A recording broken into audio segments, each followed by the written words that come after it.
Divorce Bliss, a mysterious space. In Donghai City, before the Civil Affairs Bureau of Furong District, a heavily made-up woman was tugging at the collar of a 6-year-old girl. "It hurts, Mommy, you're pulling on my skin," the delicate Chen Xiaowan said, her eyes brimming with tears. "What kind of cheap thing did your father buy? Do it yourself." Zhang Na stood up, exhaling in frustration, her temper flaring. "Tuan Tuan, do you really not want to stay with your mother?"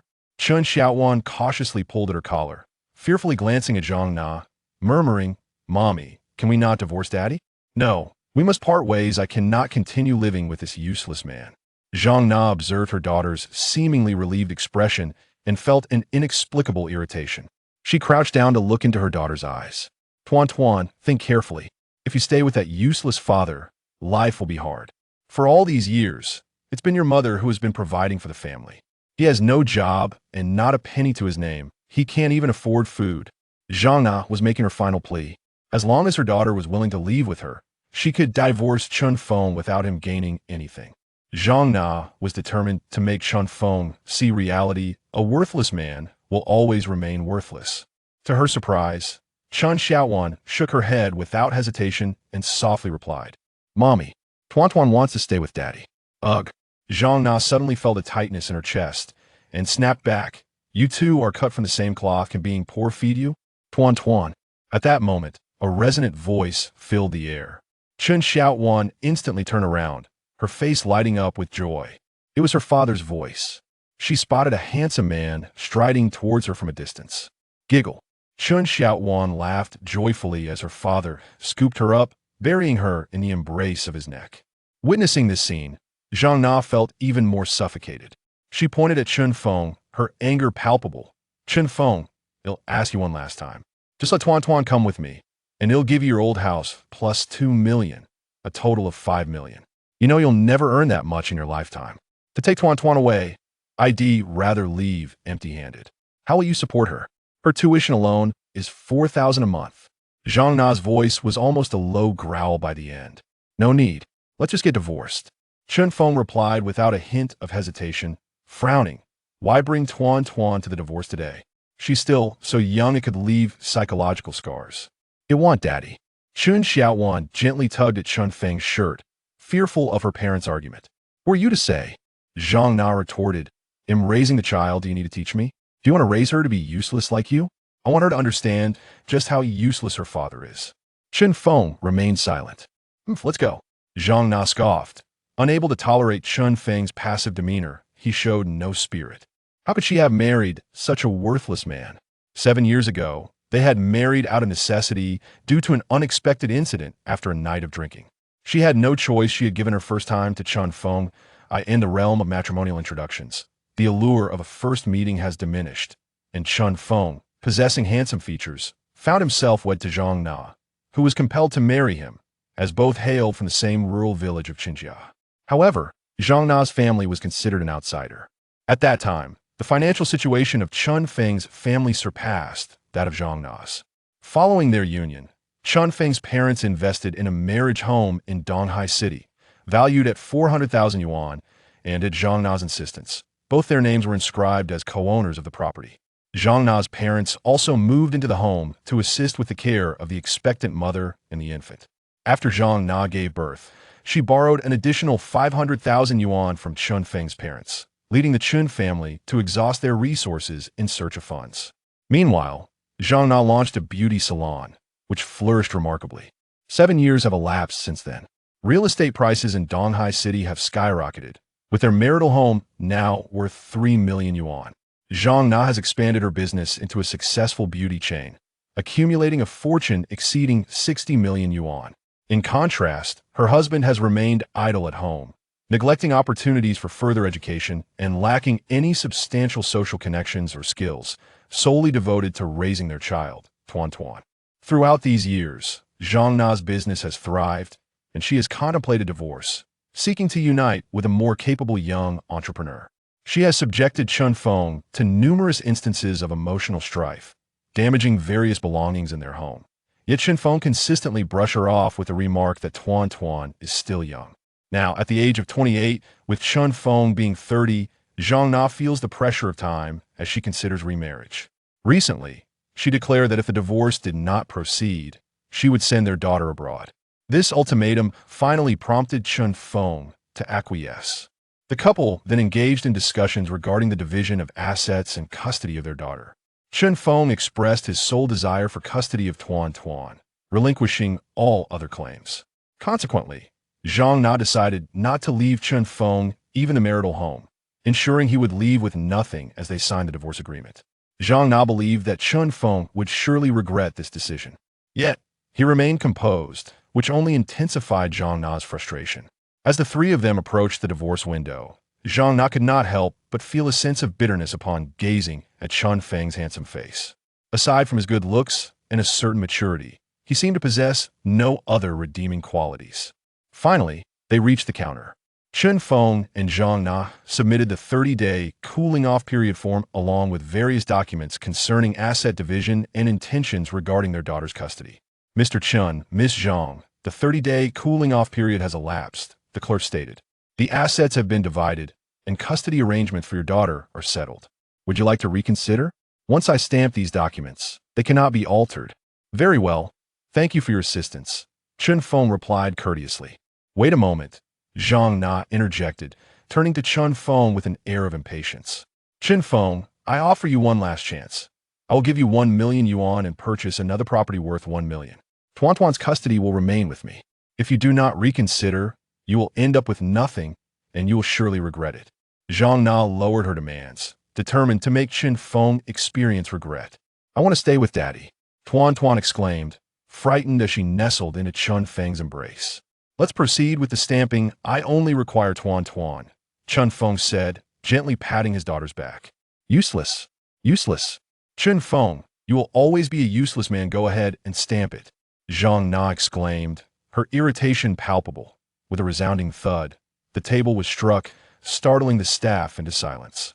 Witnessing the profound reliance of the daughter on her father, the seasoned employees, accustomed to the myriad dynamics of couples, refrained from further comment.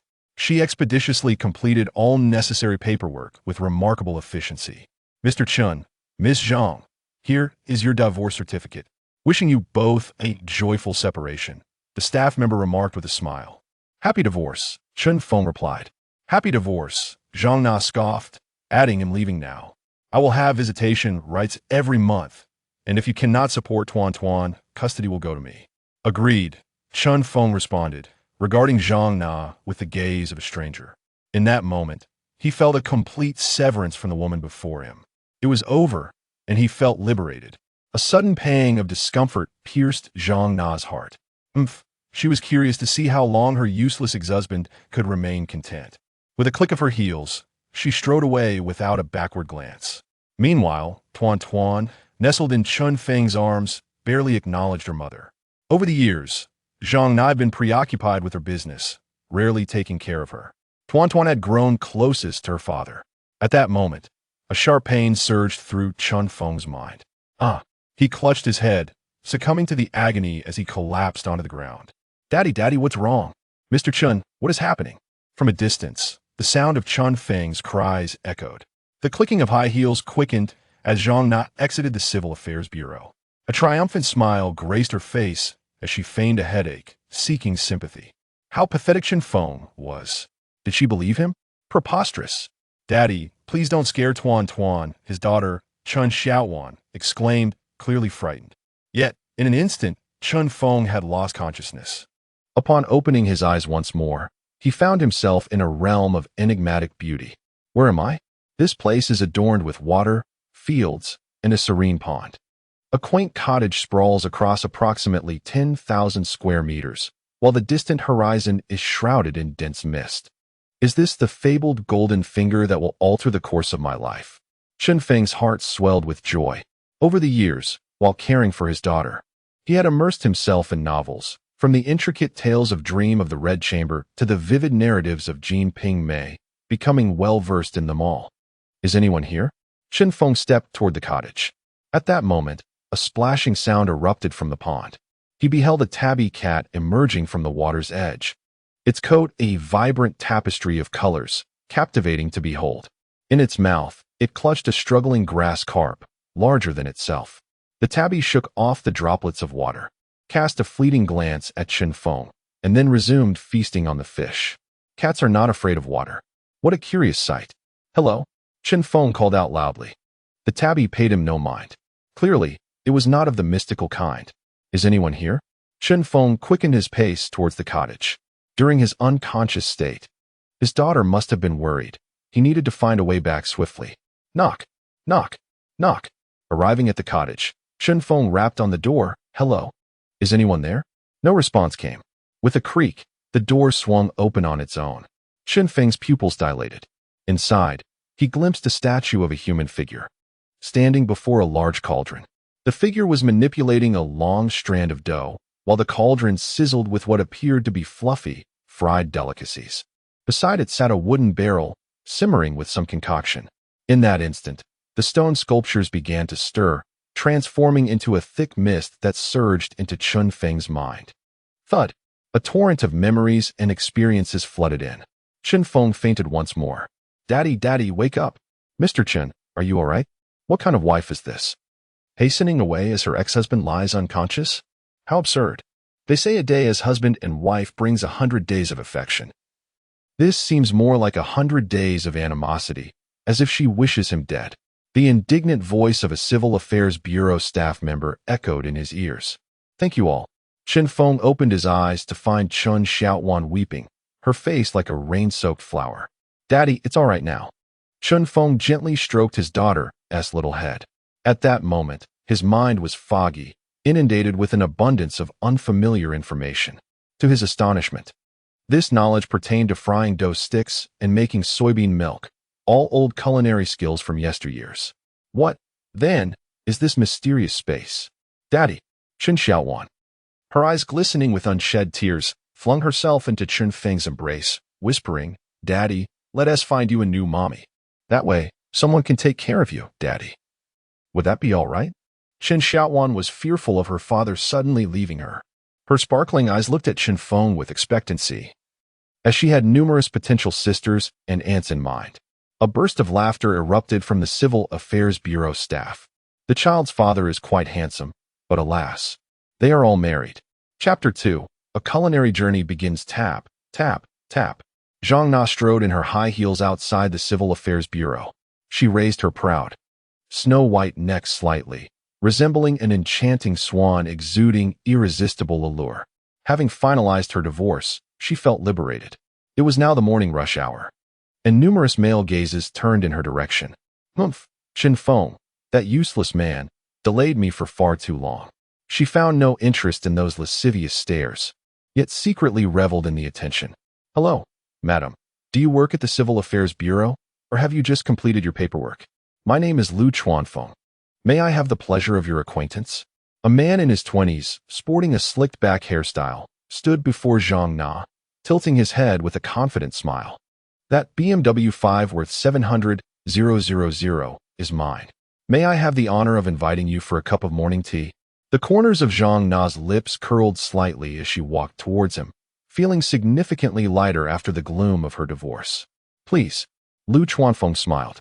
Another delectable prey was ensnared. As they approached the BMW 5, Lu opened the door for Zhang Na, only to find her standing beside a Maserati Quattroporte worth 2 million. My mistake. It is this one, Lu quickly corrected himself. Darling, is the divorce settled? At that moment, the window of the Maserati's passenger side slowly descended, revealing the face of a middle-aged man with a round visage. Yes, it's done, Dad. That worthless man took nothing but the child and left. Zhang Na replied with a smile. Humph, what use is a handsome man without ambition? Zhang Taihong scoffed. He'll be a beggar for the rest of his life. All right, dear. Take a 3-day break, and your mother will introduce you to a billionaire, said a finely dressed middle-aged woman, Zhang Li, from the driver's seat. That useless man has finally let go, leaving us with the responsibility of raising our granddaughter. Indeed, Zhang Na felt uplifted after her parents' encouragement. She retrieved a business card from her bag and handed it to the utterly dumbfounded Lu Chuanfeng with a smile, saying, Little brother, if you wish to support me, you'll need to work harder for a few more years. When you find a girlfriend, you can bring her to my shop for a 30% discount. Thank you, sister. Lu Chuanfeng, still in a daze, watched as Zhang Na entered the Maserati Quattroporte and drove away. Blue Charm Beauty Chain, President Zhang Na. Currently the most prominent young entrepreneur in Donghai City. I must have you, he thought to himself, captivated by her charm. The thought of conquering her filled him with a sense of accomplishment. Clenching his fists, he tucked the card into his pocket, his eyes gleaming with desire. Soon after, he noticed a slender, handsome man exiting the Civil Affairs Bureau, cradling an adorable little girl. That must be Sister Nazek's husband. He is indeed a bit more handsome than me, Chen Feng murmured, puzzled. Is he really just a man living off a woman? Daddy, can Tuan find herself a new mommy? Chen Xiaowan cooed sweetly in Chen Feng's arms. Not really. Chen Feng chuckled affectionately, feeling weary of romance for the time being. Just as Zhang Na had said, he was starting anew with nothing. In order to ensure a stable future for his daughter and to safeguard her custody, Chen Feng is currently focused on his career. So, Dad, where are we going? Chen Xiaowan mischievously twirled her dark pearl-like eyes, not pursuing the matter further. We are off to see Dad's new place, he replied. Subsequently, Chen Feng hailed a taxi, and they set off for Xiangfu Road. Just before leaving, he noticed a man in the distance casting a hostile glance his way, but he paid it no heed. Over the course of 7 years of marriage to Zhang Na, he had endured all manner of scrutiny from his in-laws and from Zhang Na herself. He had grown weary of trying to justify himself. Endless arguments would only squander the limited time they had in this life. Life is fleeting, and one must cherish those who are present. Unfortunately, his in-laws failed to grasp this, having become entirely consumed by the allure of wealth. Chen Feng believed that while money holds value, certain things surpass its significance. Since Zhang Na's business began to flourish, he realized her heart was no longer anchored at home. Throughout these 7 years, his former in-laws had lived with them under the pretense of caring for their granddaughter, yet each was absorbed in their own pursuits. Chen Xiaowan was raised solely by Chen Feng. In his commitment to nurturing this family, he even relinquished the opportunity to pursue a master's degree in civil engineering. In a way, this was for the best. The divorce would serve as a relief for everyone involved. He chose to set aside past grievances. Watching his daughter grow and enjoying the tranquility of life brought him joy. Over these 7 years, despite lacking work experience and being overlooked due to his age, he occasionally took on part-time jobs, even delivering food. Aside from managing household expenses, he managed to save 100,000 yuan. During the 30-day cooling-off period of the divorce, he secured a new residence with a monthly rent of 3,000 yuan, a 3-bedroom apartment not far from his daughter's school. Chen Xiaowan was not attending kindergarten, but rather a small primary and secondary school in Donghai City, where she was enrolled in an early childhood education class. With a monthly tuition of 4,000 yuan, Chen Feng chose not to have her board. He personally picked her up from school each day. While in the car, his mother called. Son, have you really divorced? She inquired. Yes, Mom, he replied. She responded anxiously, what are we to do? When she was little, Tuanshuan didn't have a mother. Grandma. Chen Xiaowan interjected cheerfully, Grandma, I'm fine. Mom wasn't good to me anyway. I'm very happy. Oh dear, Tuanshuan, Grandma misses you. His mother continued. Son, would you like me to come to Donghai City to help take care of Tuanshuan? No need, Mom. I can manage for now. If it becomes too much, I will call you. All right, Chen Feng said. By the way, Mom, how's Dad's health? He's doing very well, she replied, her voice suddenly softening. When he heard about your divorce today, he happily drank an extra cup of tea this morning. By the way, Mom, are you still growing vegetables on the land? Chen Feng recalled the mysterious space. Yes, your father has even planted some fruits. Why do you ask? She inquired. Oh, just a casual question, Chen Feng chuckled. After exchanging pleasantries and inquiring about her health, he ended the call. He felt certain that the mysterious space could yield a bountiful harvest of fruits and vegetables. Thus, he contemplated the issues of future development.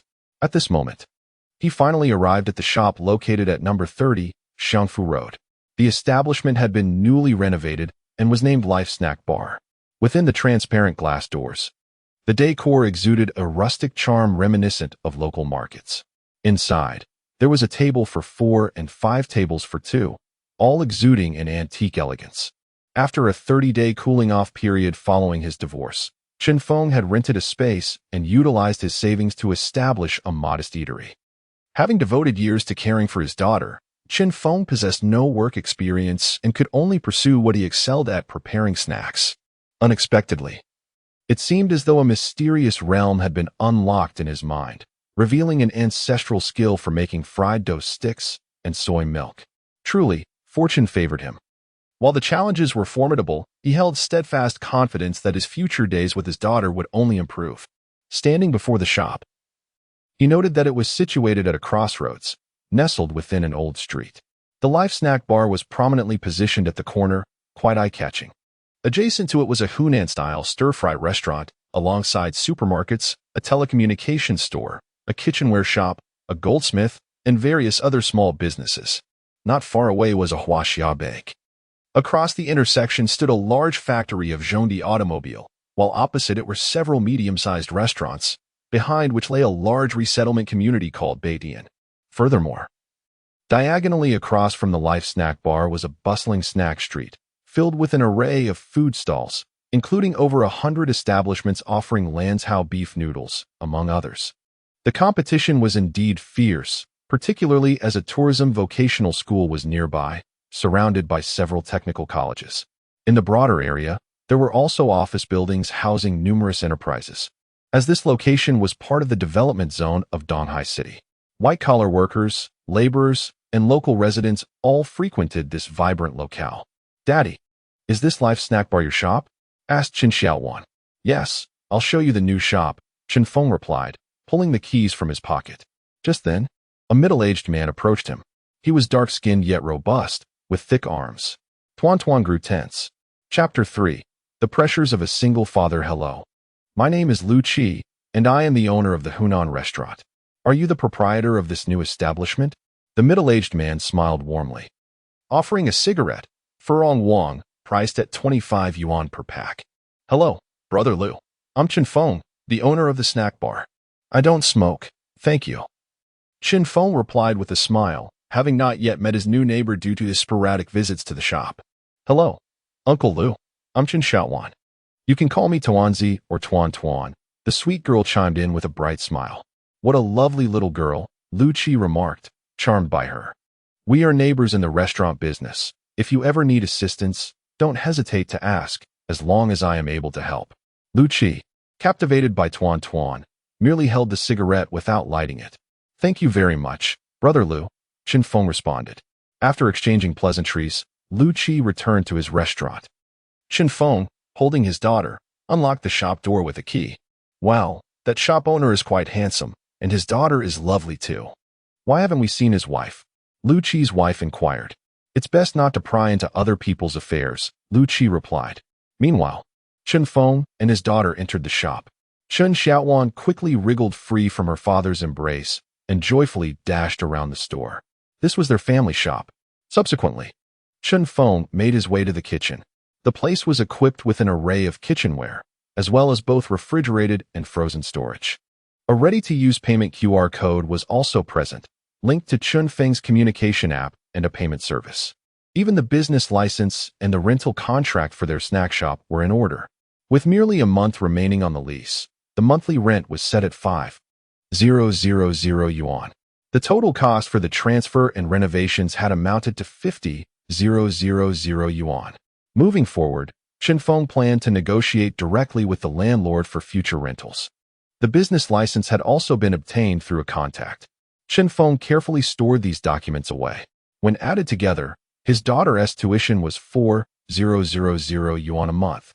The rent was 3,000, and the shop's rent was 5,000, not to mention utilities and transport costs, amounting to a minimum monthly expenditure of 13,000 yuan.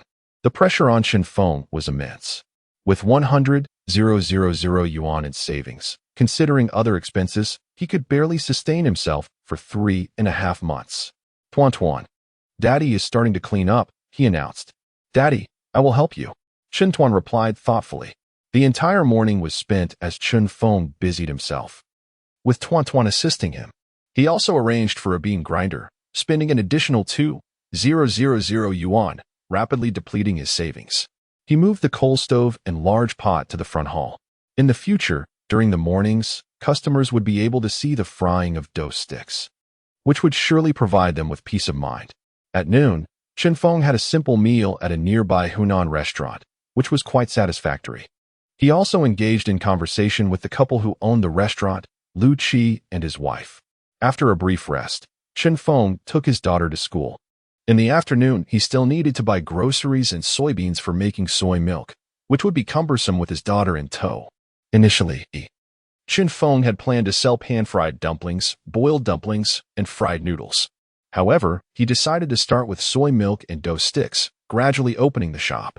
Observing the departing figures of the father and daughter, Lu Qi's wife remarked, "It's rather pitiful that Chen Feng is divorced and raising a child alone." "Indeed, we should offer him more support," Lu Qi said, frowning.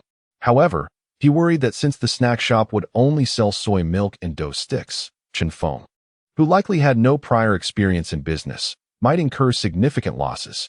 Ah yes, given the location. The business is already being siphoned off by the snack street across the way, and selling just soy milk and dough sticks seems like a futile endeavor. It appears that Chen Feng's family was once wealthy and has never engaged in business before. The two concluded that the shop, offering only soy milk and dough sticks, was akin to throwing money into the water, merely producing a sound. A sport for the affluent. Time would reveal the outcome. 20 minutes later, Chen Feng and his daughter arrived at the school. This was the designated drop-off point for the kindergarten class. Although it was a small school encompassing both junior and senior high, there were specific entry points for each. At that moment, several fathers had already arrived to drop off their children for school. "Daddy, Teacher Lu Yu is here." The voice of his daughter rang out, causing a stir among the crowd. On the distant steps of the campus, a strikingly beautiful female teacher approached, her long, straight black hair cascading gracefully. Her features were exquisitely refined, adorned with a touch of light foundation that rendered her nearly barefaced, yet her skin shone with a milky radiance akin to a full moon.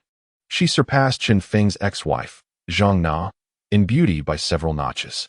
This teacher had joined the Tomorrow School simultaneously with Chen Xiaowan a year ago and immediately took on the role of her piano instructor. The presence of Teacher Lu Yu had even transformed the dynamics of school drop-offs. Previously, it was the grandparents who escorted the children. But now the ratio of fathers had surged dramatically. Everyone seemed eager for just a fleeting glimpse of a youthful visage reminiscent of their first love, nostalgically recalling the tender days of their youth. "Teacher Lu, I have arrived," Chen Xiaowan called out exuberantly. "Xiaowan," Lu Yu exclaimed, her face lighting up upon seeing Chen Xiaowan, and even more so at the sight of her handsome father, Chen Feng. It had been several days since she last saw him. "Hello, Teacher Lu.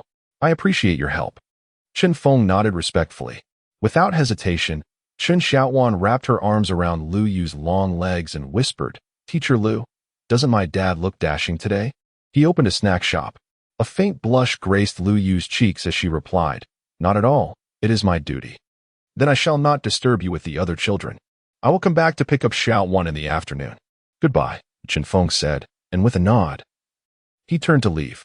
At that moment, Chen Xiaowan looked up and exclaimed, "Teacher Lu, if you give Xiaowan a kiss, I will share a wonderful piece of news with you."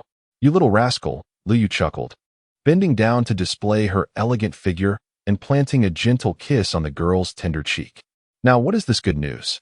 Chen Xiaowan leaned closer to Lu Yu's ear and whispered, "Teacher Lu, my dad just got divorced this morning.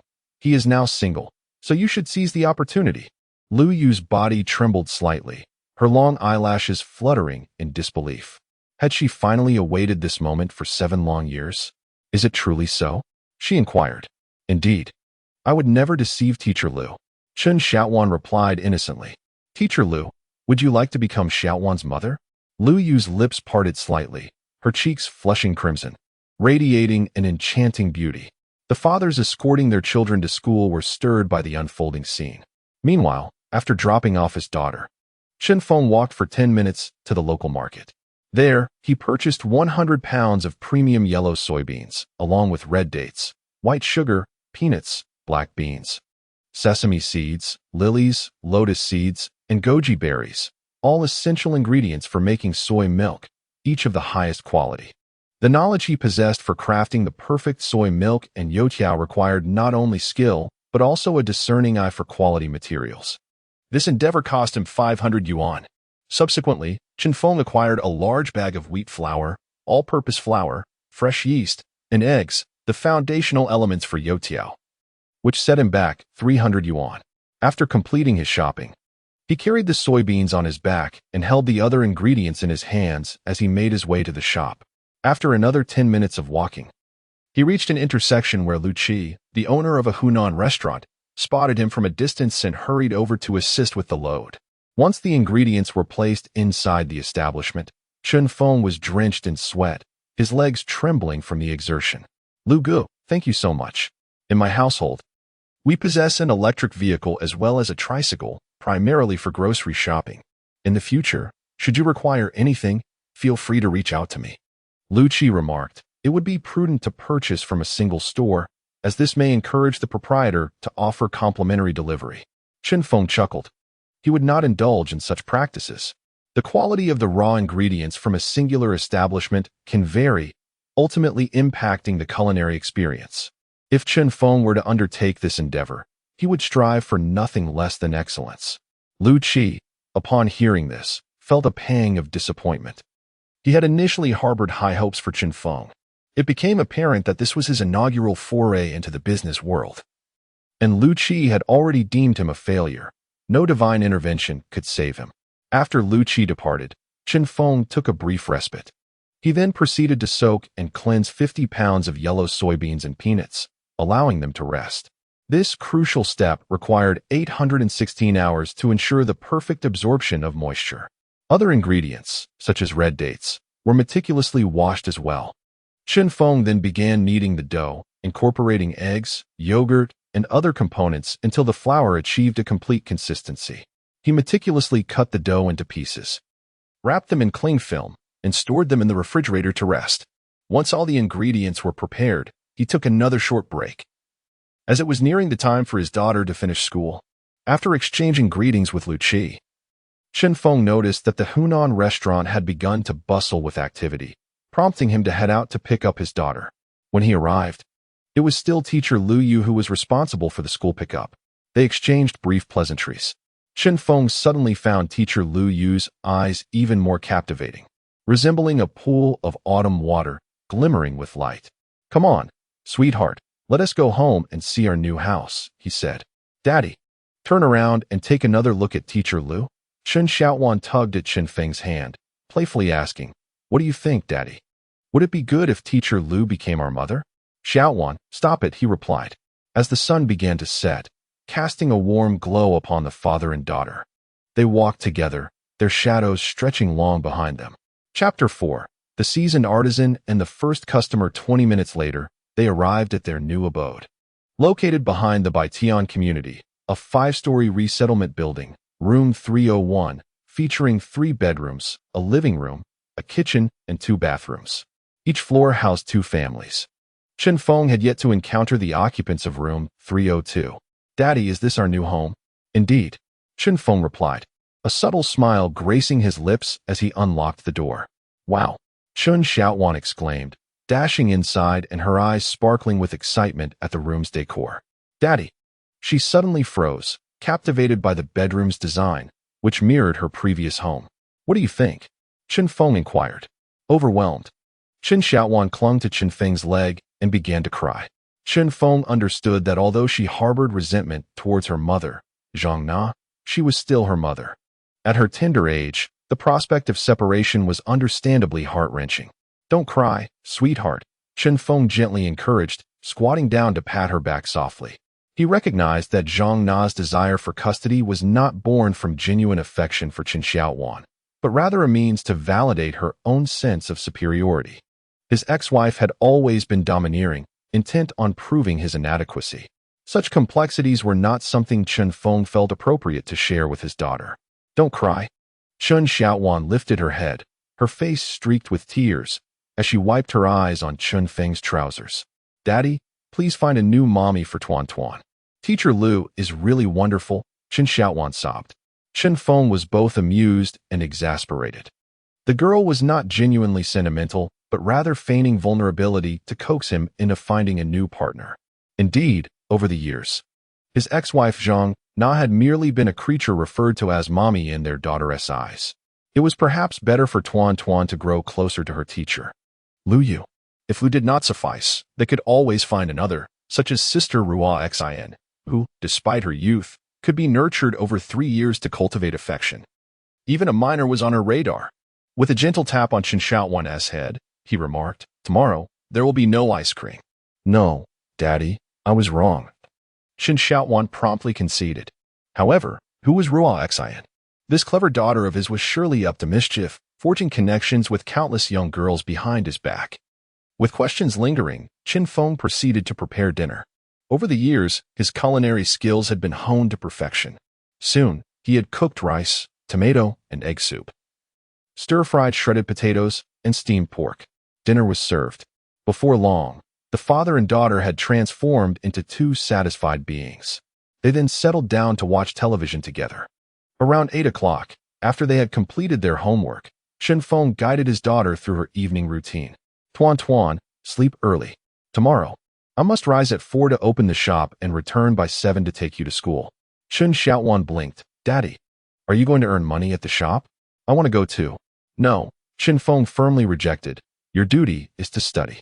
Chen Xiaowan gazed up at Chen Feng with her big, expressive eyes, looking pitifully at him. Behind every successful man often stands a virtuous daughter. Chen Feng chuckled, feeling his heart soften. "All right, sleep early. If I hear from your teacher that you lack energy in class, there will be consequences." Chen Xiaowan eagerly saluted and then nestled into bed, drifting into a multitude of dreams. In her dreams, with her support, her father earned a great deal of money from the shop and acquired numerous grand houses. Moreover, he found her many beautiful mothers, each of whom bore her countless little sisters. "Tuan Tuan," her father's voice called. "Daddy, tonight will you sleep with the second mommy or the sixth mommy?" Chen Xiaowan, still drowsy, opened her eyes to see her handsome father. With a sigh, Chen Feng replied, "Tuan Tuan, you should continue to sleep." "No, Daddy, wait for me," Chen Xiaowan exclaimed, springing from her bed to dress herself. Meanwhile, Chen Feng assisted her by preparing her toothpaste. Once their morning tasks were completed, they walked for 20 minutes to the snack shop. "Tuan Tuan, you sit here while Daddy prepares the soy milk. I will call you if I need help." "Understood, Daddy." Soon, Chen Feng retrieved the yellow and black beans that had soaked overnight, each bean plump and moist. He then commenced grinding the beans. The shop had a bean grinder, and rather than using a stone mill, Chen Feng opted for the machine to ease the labor. In the 21st century, technology progresses hand in hand with the times. One must learn to evolve with the era, contrary to the claims of various experts. The notion that stone mills and beans enhance the layered flavor of soy milk is mere nonsense. As the grinder whirred to life, Chen Feng gradually introduced the beans. In selecting the filtration mesh, he relied on his memories, opting for a coarse mesh. The machine roared within the shop, and soon he completed grinding the yellow and black beans in batches. Following this, Chen Feng proceeded to prepare peanuts, red dates, goji berries, lotus seeds, and other ingredients. As it was the first day of business, he was unaware of the local customers' preferences for soy milk. Therefore, he opted for traditional recipes: red date and lotus seed milk, peanut milk, black bean and sesame milk, and plain soy milk. Chen Feng transported the soy milk buckets to the front of the shop, systematically adding varying proportions of ingredients along with fresh water, and began the cooking process. To create delectable soy milk, the quality of ingredients is paramount. But the most crucial aspect lies in the cooking technique. Concurrently, he set up a large pot, heating oil as he retrieved refrigerated flour from the fridge. There were 2 flavors of fried dough sticks: flaky oil sticks and ordinary egg sticks. "Father, do you need my assistance?" Chen Xiaowan inquired, feeling a bit bored. "Your attentive observation is already a great help to me," Chen Feng replied. "Then I must have assisted you immensely." The child beamed with pride. As he cooked the 4 types of soy milk, Chen Feng continuously stirred with a large ladle, ensuring an even distribution of flavors. Before long, the enticing aroma of the soy milk wafted through the air. "Father, it smells so good. I'm hungry." Chen Xiaowan exclaimed, eagerly sniffing the air. Just a little longer, and it will be ready. At that moment, it was 5:15 p.m. Chen Feng had successfully prepared the plain soy milk and the red date and lotus seed milk. He reduced the heat and wrapped the soy milk barrel with blankets to retain warmth, as further cooking would compromise the flavor. The peanut milk simmered on low heat while the black bean and sesame milk continued to boil vigorously. Simultaneously, Chen Feng prepared a sign displaying the prices and set up payment codes for customers. Red date and lotus seed milk, 5 yuan per bowl. Peanut milk, 5 yuan per bowl. Black bean and sesame milk, 6 yuan per bowl. Plain soy milk, 4 yuan per bowl. Though the price of each bowl of soy milk seemed modest, it is worth noting that Chen Feng's bowls were not large. They were the small rice bowls typically found at home. Flaky oil sticks and egg sticks, 4 yuan each. The pricing for the oil sticks was double that of the market rate, which could easily lead to accusations of being a dishonest vendor. Yet, Chen Feng held firm in his confidence. Let us begin. Chen Feng served himself bowls of both types of soy milk. The aroma was delightful. Just then, an elderly gentleman clad in a Zhongshan suit strode into the shop, likely intending to take a morning stroll, but lured by the enticing scent. What a charming little child. The elderly man, his face glowing with health, glanced at the prices and exclaimed, "Quite expensive, isn't it? I'll have 1 bowl of plain soy milk. And 1 flaky oil stick to sample the taste." "Certainly. Please, take your time." Chen Feng, with no time to eat, immediately handed the bowl of original flavor soy milk to the old man, smiling. "Fried dough sticks taste best when freshly made. You'll have to wait a while." "Well, I shall wait." The old man, Chen Jiangwo, nodded in satisfaction.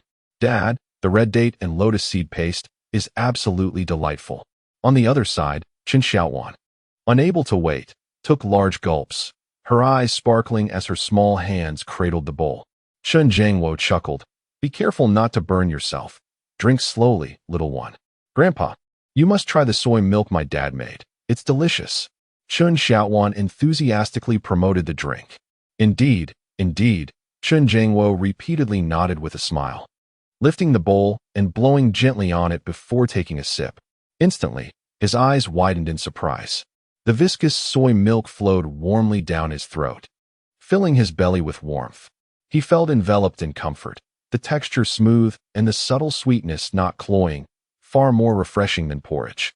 It reminded him of the flavors from decades ago when he served in the Northern Army. "Remarkable," Chen Jiangwo exclaimed with delight. Chapter 5. The Programmer's Assault. "This is simply too delicious." The sound of hearty gulps of soy milk echoed as the rich liquid churned in his stomach, invigorating his entire being with warmth. "Dad, I want another bowl. I also want a bowl of the original flavor soy milk." Both Chen Jiangwo and Tuan Tuan exclaimed in unison, sharing a knowing smile. The soy milk was simply exquisite. Tuan Tuan's eyes sparkled, her small tongue licking the remnants of the delicious liquid from her lips. She vowed she had never tasted such delightful soy milk before. "Bad Dad, how could you make such wonderful soy milk all these years and never serve it?" Chen Jiangwo reflected with a sense of nostalgia. Such delectable soy milk, a rare treat in his life, stirred memories of battles fought long ago. Meanwhile, Chen Feng had returned to the stove, warming the cut dough pieces. This was also known as proofing, though not in the conventional sense. The oil in the large pot was nearly at the perfect temperature. Chen Feng stretched the dough, shaping it to the length of his forearm. With a deft twist of his hands, the 2 pieces of dough intertwined and spun around each other. He then placed them into the hot oil. Following the same method, Chen Feng proceeded to fry the crispy dough sticks. Fried dough must be freshly made to achieve the perfect crispiness and flakiness, complementing the soy milk to create an unparalleled delicacy. Watching Chen Feng's fluid motions, Chen Jiangwo nodded approvingly. This young man, despite his youth, was a person of discernment when it came to life as pleasures. Then, donning a kitchen towel, Chen Feng picked up a pair of wooden chopsticks and gently maneuvered the dough sticks in the oil, ensuring even cooking. As the dough absorbed the oil, it puffed up under the intense heat, gradually taking shape. A minute later, 2 dough sticks, each as thick as a small arm, emerged from the pot, golden and fragrant, eliciting a strong appetite. Chen Feng placed them on a rack to drain excess oil. All done, he announced, lifting a wooden basin and placing the 2 dough sticks inside. Looking up to ask, "Old man, would you like some sugar or prefer them plain?" "Dad, why don't you ask me?" Chen Xiaowan pouted, feeling a tinge of jealousy. Haha. Little ones shouldn't indulge in too many sweets. I must refrain, my blood sugar is high. Chen Jiangwo chuckled. All right. Chen Feng did not bother to roll the youtiao in sugar, instead bringing it directly to the table. Soon after, he also brought over 2 bowls of soy milk. The large and small bowls were immediately consumed, as if in a competition. Chen Feng served himself a bowl of original flavored soy milk, watching with a smile. Upon taking a sip, his eyes sparkled with delight. Truly, the craftsmanship of this mysterious heritage was unparalleled. He had underestimated the old technique. It was simply exquisite. The flavor of this soy milk defied description. Before long, Chen Xiaowan finished half of her youtiao, let out a contented burp, and reluctantly said, "Daddy, you eat it. Tuan can't eat anymore." All right. Chen Feng, unfussy as ever, picked up the remaining half of his daughter's youtiao and started eating. In truth, that half was equivalent to a whole youtiao, as one youtiao consists of 2 pieces. Having consumed 2 bowls of soy milk and a youtiao, Chen Xiaowan was already quite full. However, she patted her little belly, gazing longingly at Chen Jiangwo and Chen Feng as they ate. "Daddy, why didn't you say earlier that it was so delicious?" She yearned to grow up quickly so she could indulge even more. Finally, Chen Jiangwo, his face aglow with satisfaction, finished his meal and nostalgically raised his bowl, saying, "Boss, another bowl of original soy milk, please." "Old man, aren't you going to try other flavors?" Chen Feng inquired. Chen Jiangwo shook his head, nostalgia gleaming in his eyes, replying, "No need. The original is the finest delicacy." All right. Chen Feng served another bowl. Before long, the father and daughter watched as the old man finished his meal. "Boss, how much do I owe you?" Chen Jiangwo, leaning on his waist, felt overly full. Ever since he was diagnosed with diabetes, he had never eaten to such excess. "I accidentally overindulged. It was simply too delicious." Chen Feng, however, smiled and shook his head, saying, "Old sir, you are the first customer of this little shop. Consider it a good omen. No charge." "How can that be?" Chen Jiangwo's eyes widened in disbelief, radiating an aura of authority. "In all my years of dining, I have never defaulted on a debt. I have never left a tab for the common folk before. And I shan't start now. 3 bowls of soy milk and 1 youtiao total 18. As the first customer, it is only right that I pay."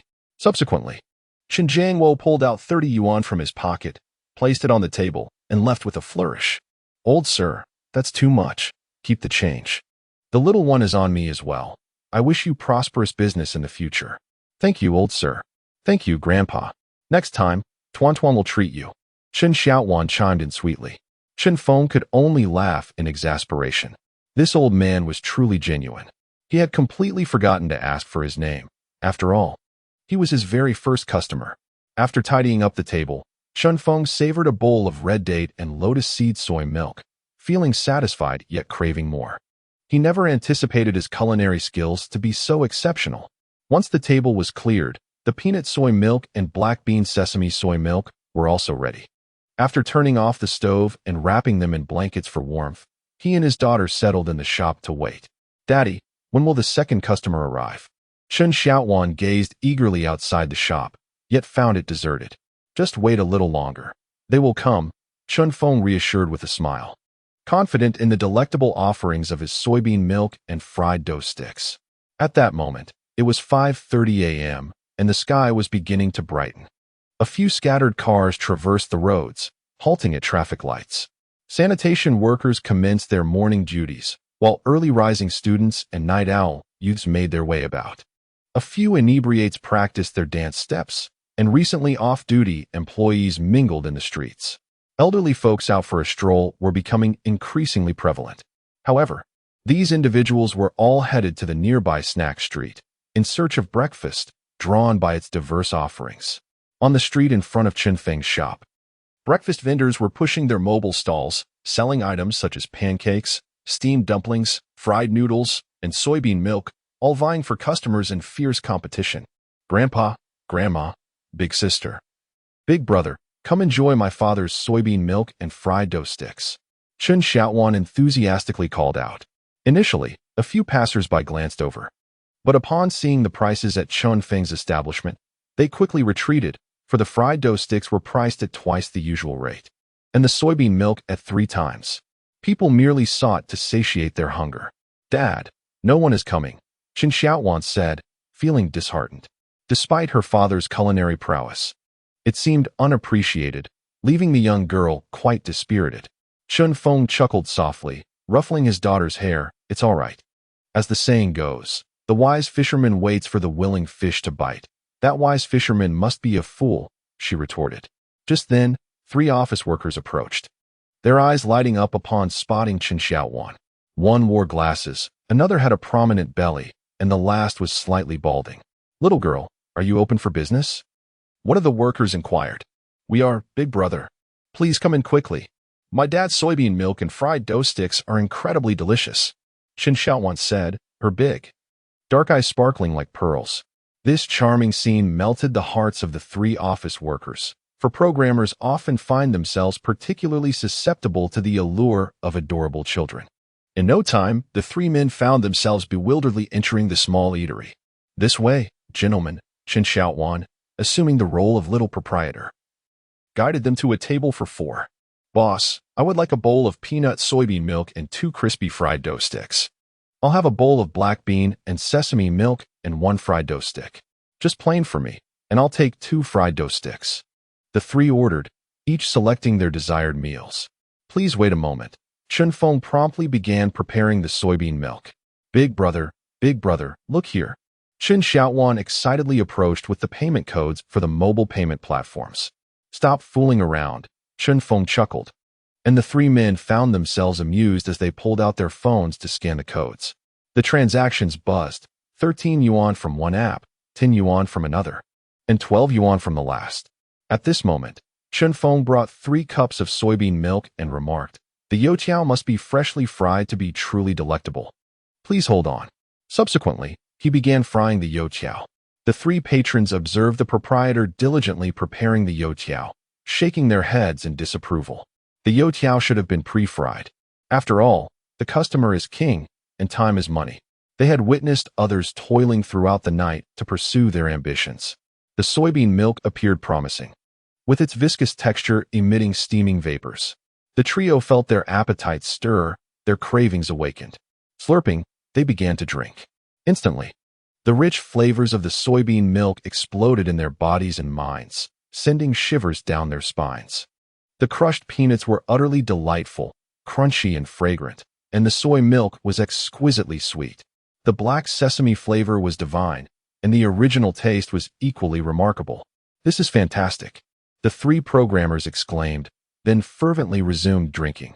Chen Xiaowan watched with glee, her heart swelling with joy at her father's culinary success. Chen Feng focused intently on frying the youtiao.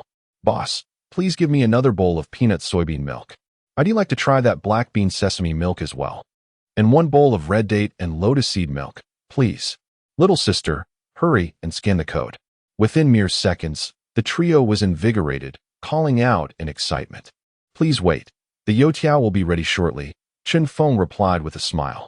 Notifications buzzed with incoming payments. 5 yuan from YQ Bao, 6 yuan from Lianxin, and another 5 yuan from YQ Bao.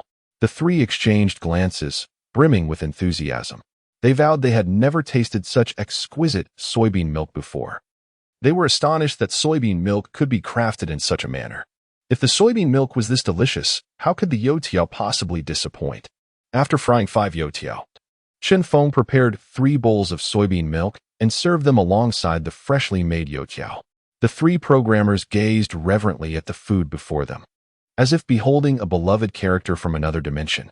One of them attempted to reach for a youtiao directly, only to recoil from the heat. Reluctantly, they resorted to using chopsticks, blowing gently on the hot youtiao.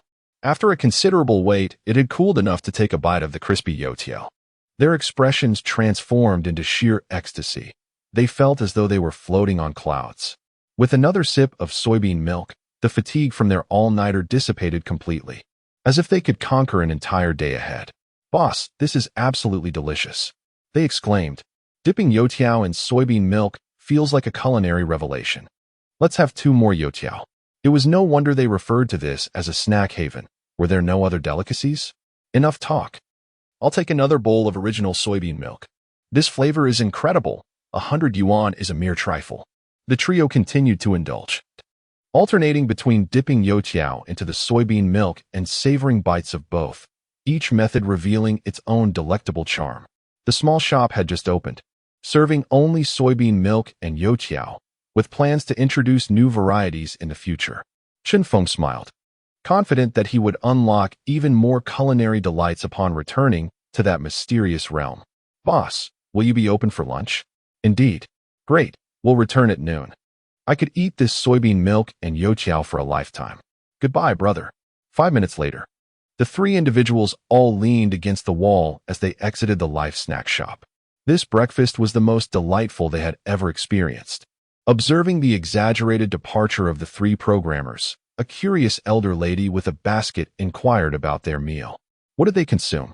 A bowl of plain soybean milk and a fried dough stick, she noted. Upon seeing the simple menu, she promptly placed her order. Grandma, come inside. My father makes the best soybean milk and fried dough sticks. All right, dear child, the lady replied, smiling at the adorable little girl who reminded her of her own granddaughter. At that moment, besides the elder lady, an elderly gentleman and 2 middle school girls with backpacks entered. What makes this breakfast shop so appealing? They wondered, having witnessed the dramatic exit of the programmers. Wow, there are so many types of soybean milk here, albeit quite pricey, one girl noted.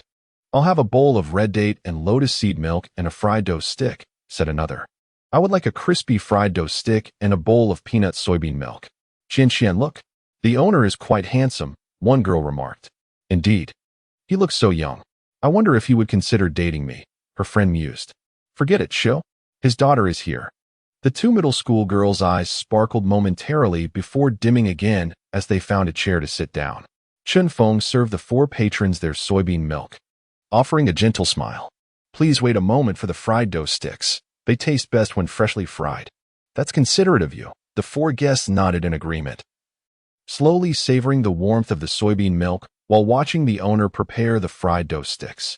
Surprisingly, they found this to be quite entertaining. Even before tasting their soybean milk, the 2 middle school girls felt that this breakfast was worth it, primarily because the owner was exceedingly handsome. They were smitten with his charm. Grandpa, Grandma, my father's soybean milk is absolutely delicious. You must try it, the little girl insisted.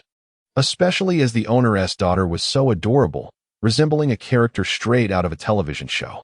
As the soybean milk cooled slightly, a girl named Chen took a sip of the plain soybean milk and exclaimed, Wow, what's wrong, Chen?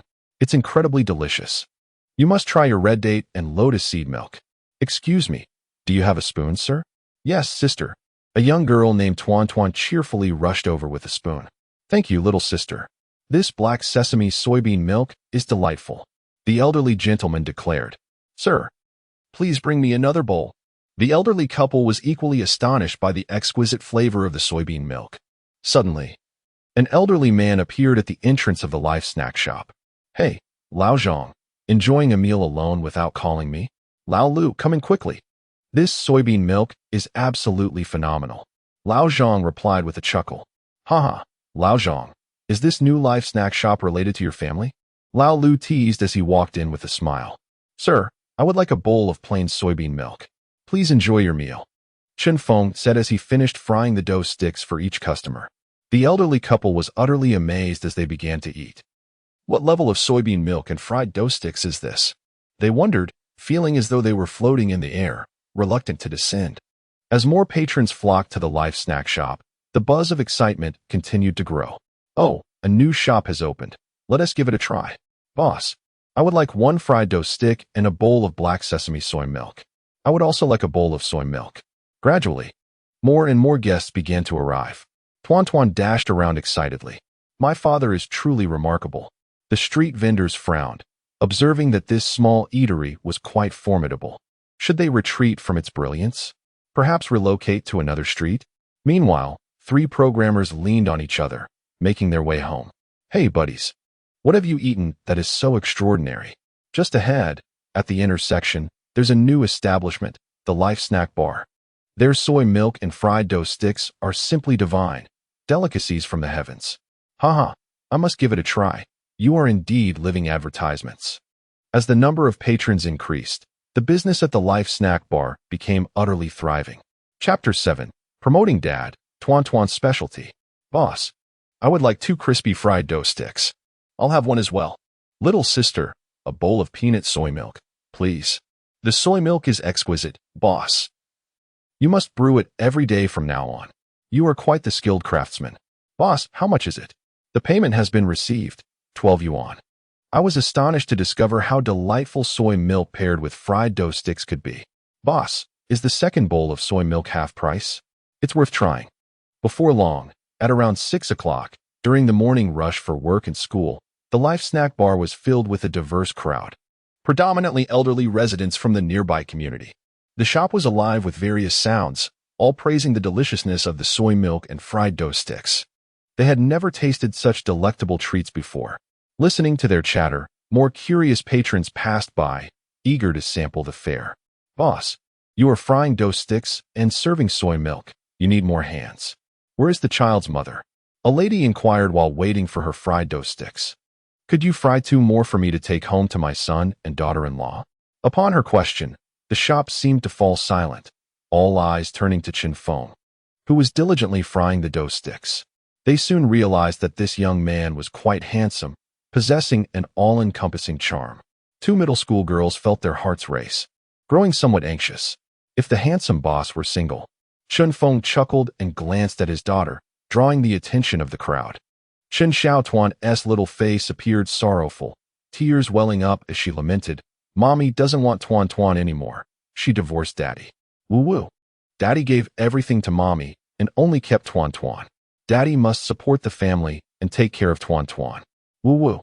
As she spoke, Chen Xiaotuan began to wipe her tears. Grandpa and Grandma, if you enjoy Daddy's soy milk and fried dough sticks, please buy more. Boss, 1 bowl of peanut soy milk, 1 bowl of red date lotus seed milk to go, and 2 fried dough sticks. I'll take 3 fried dough sticks and 3 cups of original soy milk. Oh, boss, don't forget, add another bowl of soy milk. Everyone says they're isn't enough to drink. Little Tuan is so pitiful. They must support Chen Feng's business. Grandfather, if you happen to know any suitable aunts or sisters, please do introduce them to my father. Grandmother, would you consider helping my father find a mother? And along with that, a charming daughter like me. Brother, do you have any sisters? Sister, you are still young. Do you have any older sisters? Chen Xiaotuan flitted between the tables, fervently promoting her father. Tuan. Chen Feng sighed, stop being silly. Oh, Chen Xiaotuan looked even more pitiful. She was abruptly embraced by a kind lady. My Tuan is quite adorable, she said. All right, if there is a suitable sister, grandmother, please keep an eye out for her. Old Zhang, don't you have a niece who just graduated? Introduce her to little Chun, the boss. Laughter filled the small eatery, creating a vibrant atmosphere. At that moment, 2 junior high school girls finally finished their meal, looking somewhat unsatisfied. The girl named Qian gently rubbed her slightly bulging belly. Boss, how much is it? Sister, it's 18 yuan, replied Chen Xiaotuan, approaching with a money collection bucket. I'll also take 2 fried dough sticks to pack for lunch, Qian added. Chen Feng smiled at her. If you pack them, they won't taste good by lunchtime.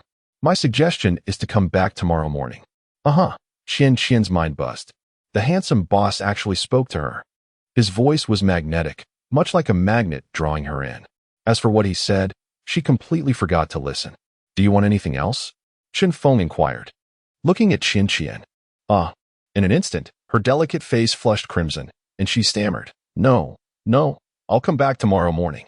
Handsome boss. May I take a picture with you? Qian asked eagerly. Sure, Chen Feng replied with a smile. When a customer wants to take a photo, he could hardly refuse. After all, what if these 2 girls were promoting his little shop? Thus, Qian and her friend took several pictures before reluctantly leaving. Oh my goodness. The handsome boss spoke to me. Today, Lu Xiaoqian felt immensely fortunate. Xiaolon, do you think I'm in love? Qian tugged at her companion. Xiaolon, is my face red? Did I just act like a lovesick fool? Haha, Chen, you were so embarrassing just now. I even took a picture. Look. Oh, that's so ugly. Xiaolon, please delete it. I want to delete it. I'll show everyone. You're hilarious. Delete it, Xiaolon. I'm going to lose my mind. On the street, the two junior high school girls frolicked. Inside the eatery, 6 fried dough sticks puffed up in the large oil pot. Chen Feng, while frying the dough sticks, continuously scooped soy milk with a ladle, which Chen Xiaowan obediently carried over. Boss, your fried dough sticks and soy milk are exquisite, but the wait is too long. Still, I am willing to wait. No matter how long it takes. It's simply divine. I've only tasted such delicious soy milk and fried dough sticks in my childhood. Apologies. Today is the first day of opening, and we are not fully prepared. Time passed slowly, with customers arriving and departing. Little Chun, is my packed soy milk and fried dough sticks ready? Yes, just a moment. With a sense of urgency, Chen Feng busied himself with preparations. Fortunately, he had anticipated the packaging requirements before opening the store. The soy milk was served in cups, while the fried dough sticks were neatly placed in clean plastic bags. Although the taste would inevitably deteriorate over time, there was little that could be done about it. Chen Xiaowan reveled in the joy of collecting small amounts of money. At that moment, an electric vehicle approached, carrying a couple who held an abundance of vegetables in their hands. Look, dear, the business at Chen's is thriving, exclaimed Lu Qi's wife, astonished. Lu Qi himself was equally taken aback, recalling just yesterday when he conversed with his wife about how Chen Feng's humble eatery would surely suffer losses. Yet, before 7 in the morning, the establishment was already bustling with patrons, with 3 or 4 more waiting outside. What a way to be proven wrong. Since we haven't had breakfast, shall we buy some to taste? Perhaps we could see if Chen Boss needs any help? Lu Qi's wife suggested. All right, Lu Qi replied, parking the electric vehicle. Approaching the front of the store, he lit a cigarette, glanced at the menu, and said with a smile, Chen Boss, I would like 1 bowl of original soy milk, 1 bowl of peanut soy milk, and 2 fried dough sticks. Lugo? Up so early? Chen Feng looked up to see the owner of the neighboring Hunan restaurant. The morning ingredients are inexpensive. I just returned from shopping with my wife, Lu Qi explained. All right, please wait a moment, Chen Feng replied with a smile, continuing his work. Before long, he had prepared Lu Qi's order. Lu Qi returned to his own restaurant, carrying 2 bowls of soy milk and the fried dough sticks. Oh no, it's already 7, Chen Feng suddenly realized, noting that it was time for his daughter, Tuan, to head to school. Meanwhile, 8 customers were still waiting in line or had yet to be served inside the eatery. Chapter 8. The ambition of the school beauty, father and daughter bundled up. I'm sorry, but we can no longer serve fried dough sticks. Chen Feng apologized to the guests. He was determined to take his daughter to school no matter what. Boss, that's not right. You still have flour. One customer interjected. Yes, boss, fry up 2 more dough sticks. This is a taste that resonates deeply within my soul. My stomach insists on being filled to the brim today, the patrons chimed in eagerly. I sincerely apologize, Chen Feng reiterated, but I must take my daughter to school. So I will have to temporarily close the shop. Please, boss, why not give Tuan a day off? Just fry 1 more, it won't take long. Boss, I've been waiting in line for 5 minutes without ordering, and now you're closing? Haha. Young Chen runs his shop to cultivate his spirit, unconcerned with profits. He refuses to serve those who wish to pack food for lunch, claiming the flavor would suffer, and now during the breakfast rush, he simply closes the shop. I apologize. Everyone, if you wish to eat, I will reopen the store in 40 minutes after I've taken Tuan to school. Regardless of the patron's playful banter, Chen Feng remained resolute. At that moment, Tuan quietly approached and said, Daddy, please fry 1 more dough stick and pack a portion of red date and lotus seed porridge. Why? Chen Feng asked, puzzled. Before Tuan could explain her reasoning, Chen Feng began to fry another dough stick. Chen Xiaowan blinked and said, let us bring breakfast for Teacher Lu. She always takes care of your daughter. Shouldn't you express your gratitude? This was indeed a sensible suggestion. Chen Feng chuckled. Meanwhile, at the Hunan restaurant next to the Life Snack shop, the table was impeccably clean. Lu Qi's wife was somewhat questioning the meaning of life. Honey, these soy milk and fried dough sticks are simply delightful, she exclaimed. Why don't you go buy 2 more servings of fried dough sticks and 3 bowls of soy milk? I haven't even had a taste yet. Lucci blinked, lit a post-meal cigarette, inhaled deeply, and thought, how careless of me. I never expected the soy milk and fried dough sticks from Little Chen's shop to be this delicious. When Lucci returned with 2 bowls from Chen Feng's shop, he noticed that the fried dough sticks were no longer being fried. Little Chen, could you fry a few more sticks? There's still plenty of time, the waiting customers urged patiently. Yet, Chen Feng remained unfazed, focusing on packing orders. What's going on? Little Chen? Lucci inquired. We need 2 more fried dough sticks and 3 bowls of soy milk. Chen Feng smiled wryly. Brother Lu, you'll have to wait a moment. I need to take Tuan to school first. Here, I'll ride my electric bike to drop her off. Lucci took out the car keys from his pocket and said, if you don't mind, I can watch the shop for a bit while you go. The sooner you leave, the sooner you'll return. In our line of work, we certainly never chase customers away. After contemplating for a couple of seconds, Chen Feng nodded. All right, thank you, Brother Lu. It's all about mutual support. Lucci patted Chen Feng's shoulder with a smile. Everyone, my apologies. With the electric bike? I'll be back in 10 minutes. He took the keys and packed the fried dough sticks and soy milk. Chen Feng, with Tuan, rode off. While Chen Feng had faith in Lucci, they had only known each other for a day. Fortunately, the Life Snack shop was equipped with surveillance cameras, alleviating his concerns. Little Chen is truly juggling both father and mother roles, he reflected. It seemed that if the community committee of Baitian residential area wished to enjoy delectable soy milk and fried dough sticks in the future, they would need to ensure they treated Little Chen well. With Lucci addressing the temporary closure of the shop, the customers were no longer anxious. The elderly patrons engaged in lively conversation, leisurely sipping their soy milk and patiently waiting for Little Chen to return and fry more dough sticks. On the other side, Chen Feng rode his electric bike, adhering to traffic regulations and waiting at the traffic lights, transporting his daughter to school. The wind howled as Chen Xiaowan sat on the back seat, one hand wrapped around her father's waist and the other holding teacher Lu's heartfelt breakfast. Daddy, are we going to earn a lot of pocket money today? Chen Xiaowan shouted enthusiastically. Absolutely, Chen Feng replied with a joyful smile. He had not anticipated that on the very first day of opening, within just over an hour, business would be this booming. At that moment, there were over 70 customers being served, assuming an average of 2 bowls of soy milk and 1 fried dough stick per person. Not accounting for those who took half of their orders to go, the average revenue was already around 14 yuan per person, surely surpassing 1,000 yuan in total. Of course, this was during the morning rush hour, the peak time for breakfast business. However, it would continue until around 9 o'clock. He would have to assess the total revenue by midday. Soy milk and fried dough sticks are unlike other snacks. They possess a certain temporal limitation. Thus, Chen Feng must act swiftly. He sped along on his electric scooter. No matter how much he twisted the throttle, the speed remained a mere 30 kilometers per hour, speed restricted. Humph, soon father will amass great wealth, and then I shall inform mother that father is not inept, Chen Xiaowan exclaimed loudly. Chen Feng smiled faintly, choosing not to elaborate. This meager sum of money, in the eyes of his ex-wife Zhang Na, was insignificant. As father and daughter hurried towards Mingri school, a plump girl exclaimed, Roa Exine, look, your idol and your future daughter, Tuan. 2 high school girls in Mingri school uniforms strolled leisurely by the roadside, breakfast in hand. One of the girls, chubby in stature, spoke exuberantly, while the other possessed a chic bob hairstyle, her features exquisitely beautiful, as if she had stepped out of a comic book.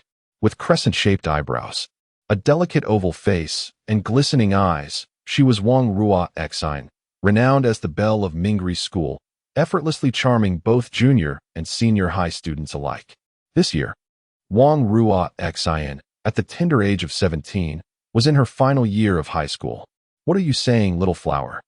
A rosy hue blossomed on Wang Rua Exine's cheeks. Her watery gaze immediately turned to the electric scooter, fixated on the silhouette of the young man.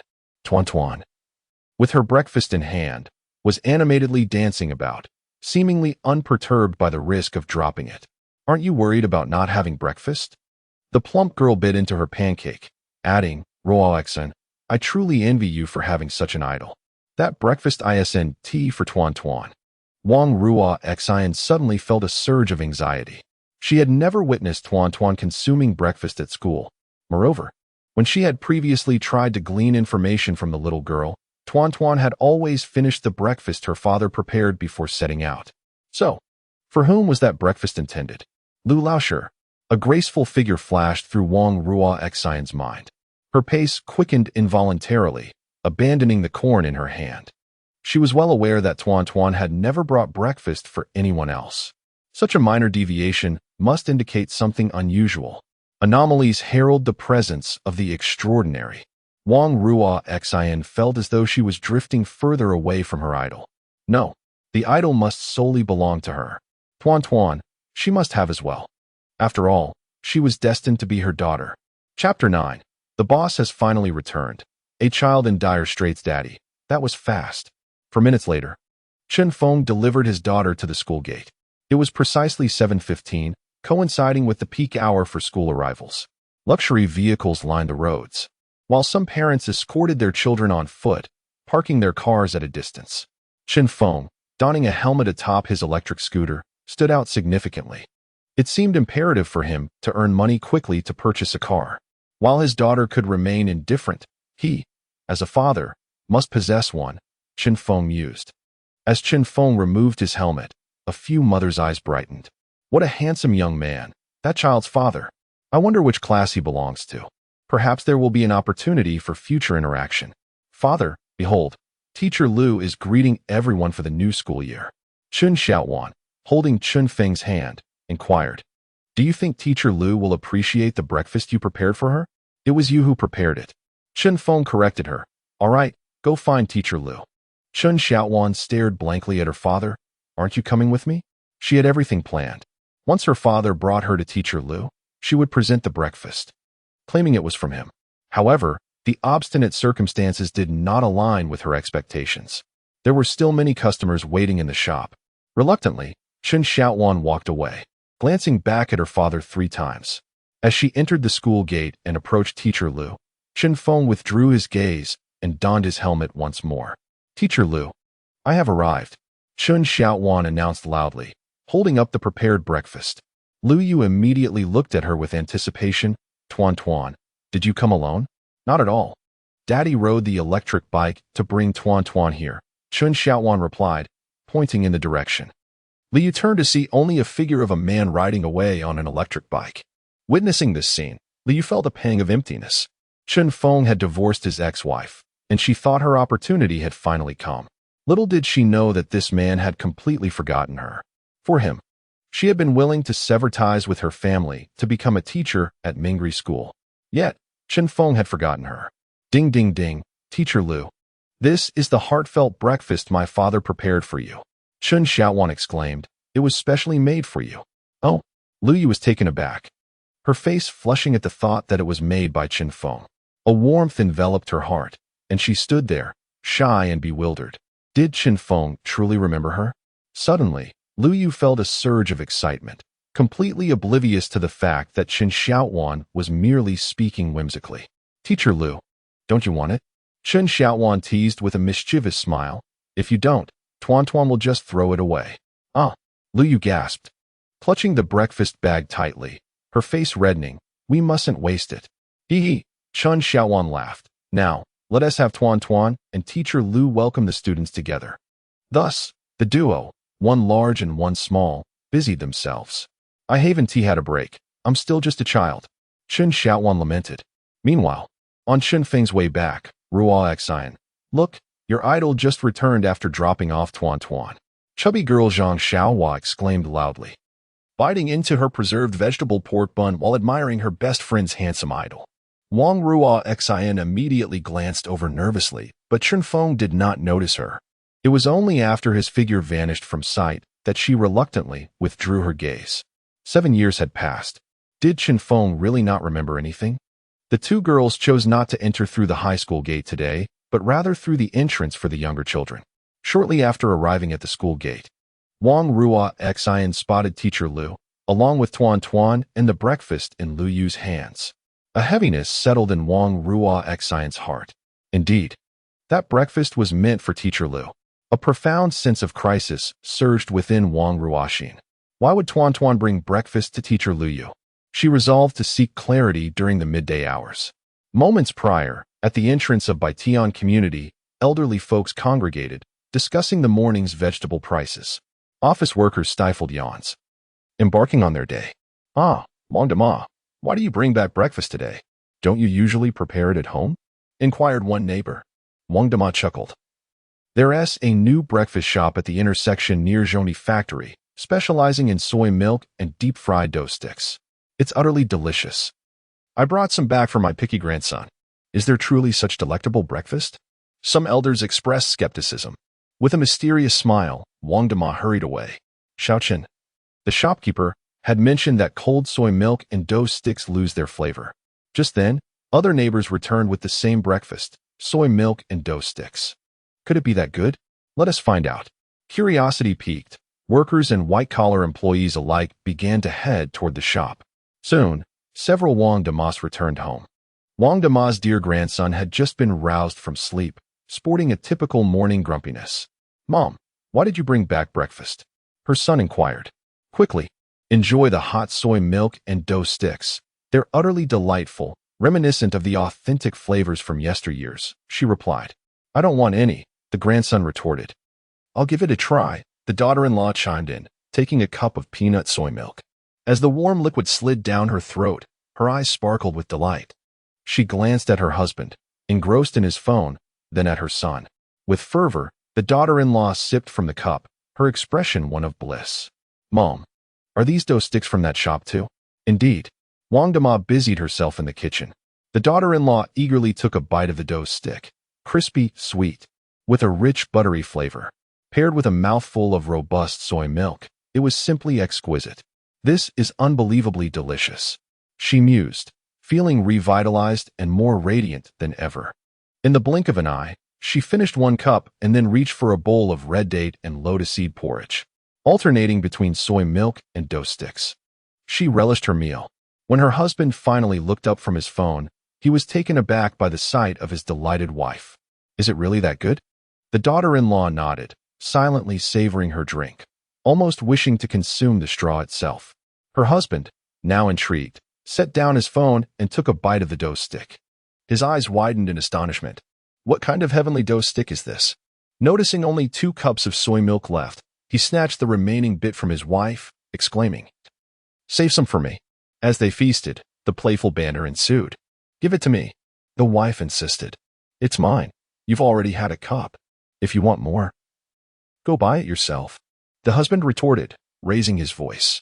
Mom, which shop sells these soy milk and dough sticks? You must get more. It's simply insufficient. I want to go. If you want them, you can go yourself. Wang Dama's voice echoed from afar. Father, is it truly that delicious? Inquired the obedient grandson. Not at all. It is quite unpalatable, replied the husband, devouring his meal voraciously, finishing it in mere moments. Wow, I want some. Father has already finished, exclaimed the grandson, bursting into tears. This scene unfolded in numerous households. Moments later, a multitude of aunts and uncles emerged from their homes, hastily carrying large bowls as they made their way outside the community, their faces adorned with expressions of reminiscence. At this juncture, Chen Feng finally returned to his little shop on his electric scooter. Upon witnessing the long line of over 10 eager patrons, he stood frozen in astonishment. Was his soy milk and youtiao truly this delectable? The boss is back, cried out one excited aunt from within the shop. Quickly, come and fry the youtiao. Chen Feng parked his scooter and entered the establishment, discovering that each customer was savoring a bowl of soy milk, their eyes brimming with anticipation. Chen boss, you have finally returned, Lu exhaled in relief, smiling. The payments have all been settled. As for the youtiao, you may collect the payments yourself. Thank you, brother Lu, Chen Feng expressed, handing over the scooter keys, filled with gratitude. He approached the stall, tied on his apron, and cheerfully announced, apologies for the wait. Please begin ordering your youtiao now. Boss, I would like 3 youtiao, called one patron. Little Chen boss, 2 youtiao and 3 crispy youtiao, ready for packing. The voices of the eager patrons filled the air, some even exclaiming with urgency akin to factory workers eager for their meal. Chen Feng smiled, expertly kneading the dough before beginning to stretch the youtiao. Each piece was placed into the hot oil, which instantly began to bubble and puff up. This delightful scene unfolded before the crowd, enhanced by the handsome visage of little Chen Boss, making it as appetizing as the food itself. Who would like sweetened youtiao? Chen Feng served each order, packing them diligently. At times, he was so engrossed in frying that he barely had time to provide change to his customers. Prompting a moment of reflection, his daughter had been a tremendous help during her time at the shop. Delicious. Absolutely delicious. The combination of soy milk and youtiao is a delightful taste that I have not experienced in years, reminiscent of my childhood. Perhaps even better. If I could savor such delicacies every day, it would be a true blessing. Boss, do you only sell soy milk and youtiao? One patron inquired. I plan to introduce new varieties in the future. I am still contemplating, Chen Feng replied. Lu and his wife continued to enjoy their soy milk and youtiao, genuinely pleased for Chen Feng's success. Initially, they had presumed him to be merely a wealthy individual squandering money on his venture. They were pleasantly surprised by his undeniable skill in creating such delightful soy milk and youtiao. Having consumed so much that morning, they felt no sense of satiation whatsoever. Lu observed that during the hour from 7:30 to 8:30, the shop's revenue had reached no less than 1,000 yuan. In just half a day's time, the revenue from his small Hunan restaurant had exceeded all expectations, leaving Lu Qi contemplating a career change. Could breakfast truly be this lucrative? As moments slipped away, a new customer called out, "Boss, one bowl of original soy milk and a piece of fried dough stick, please."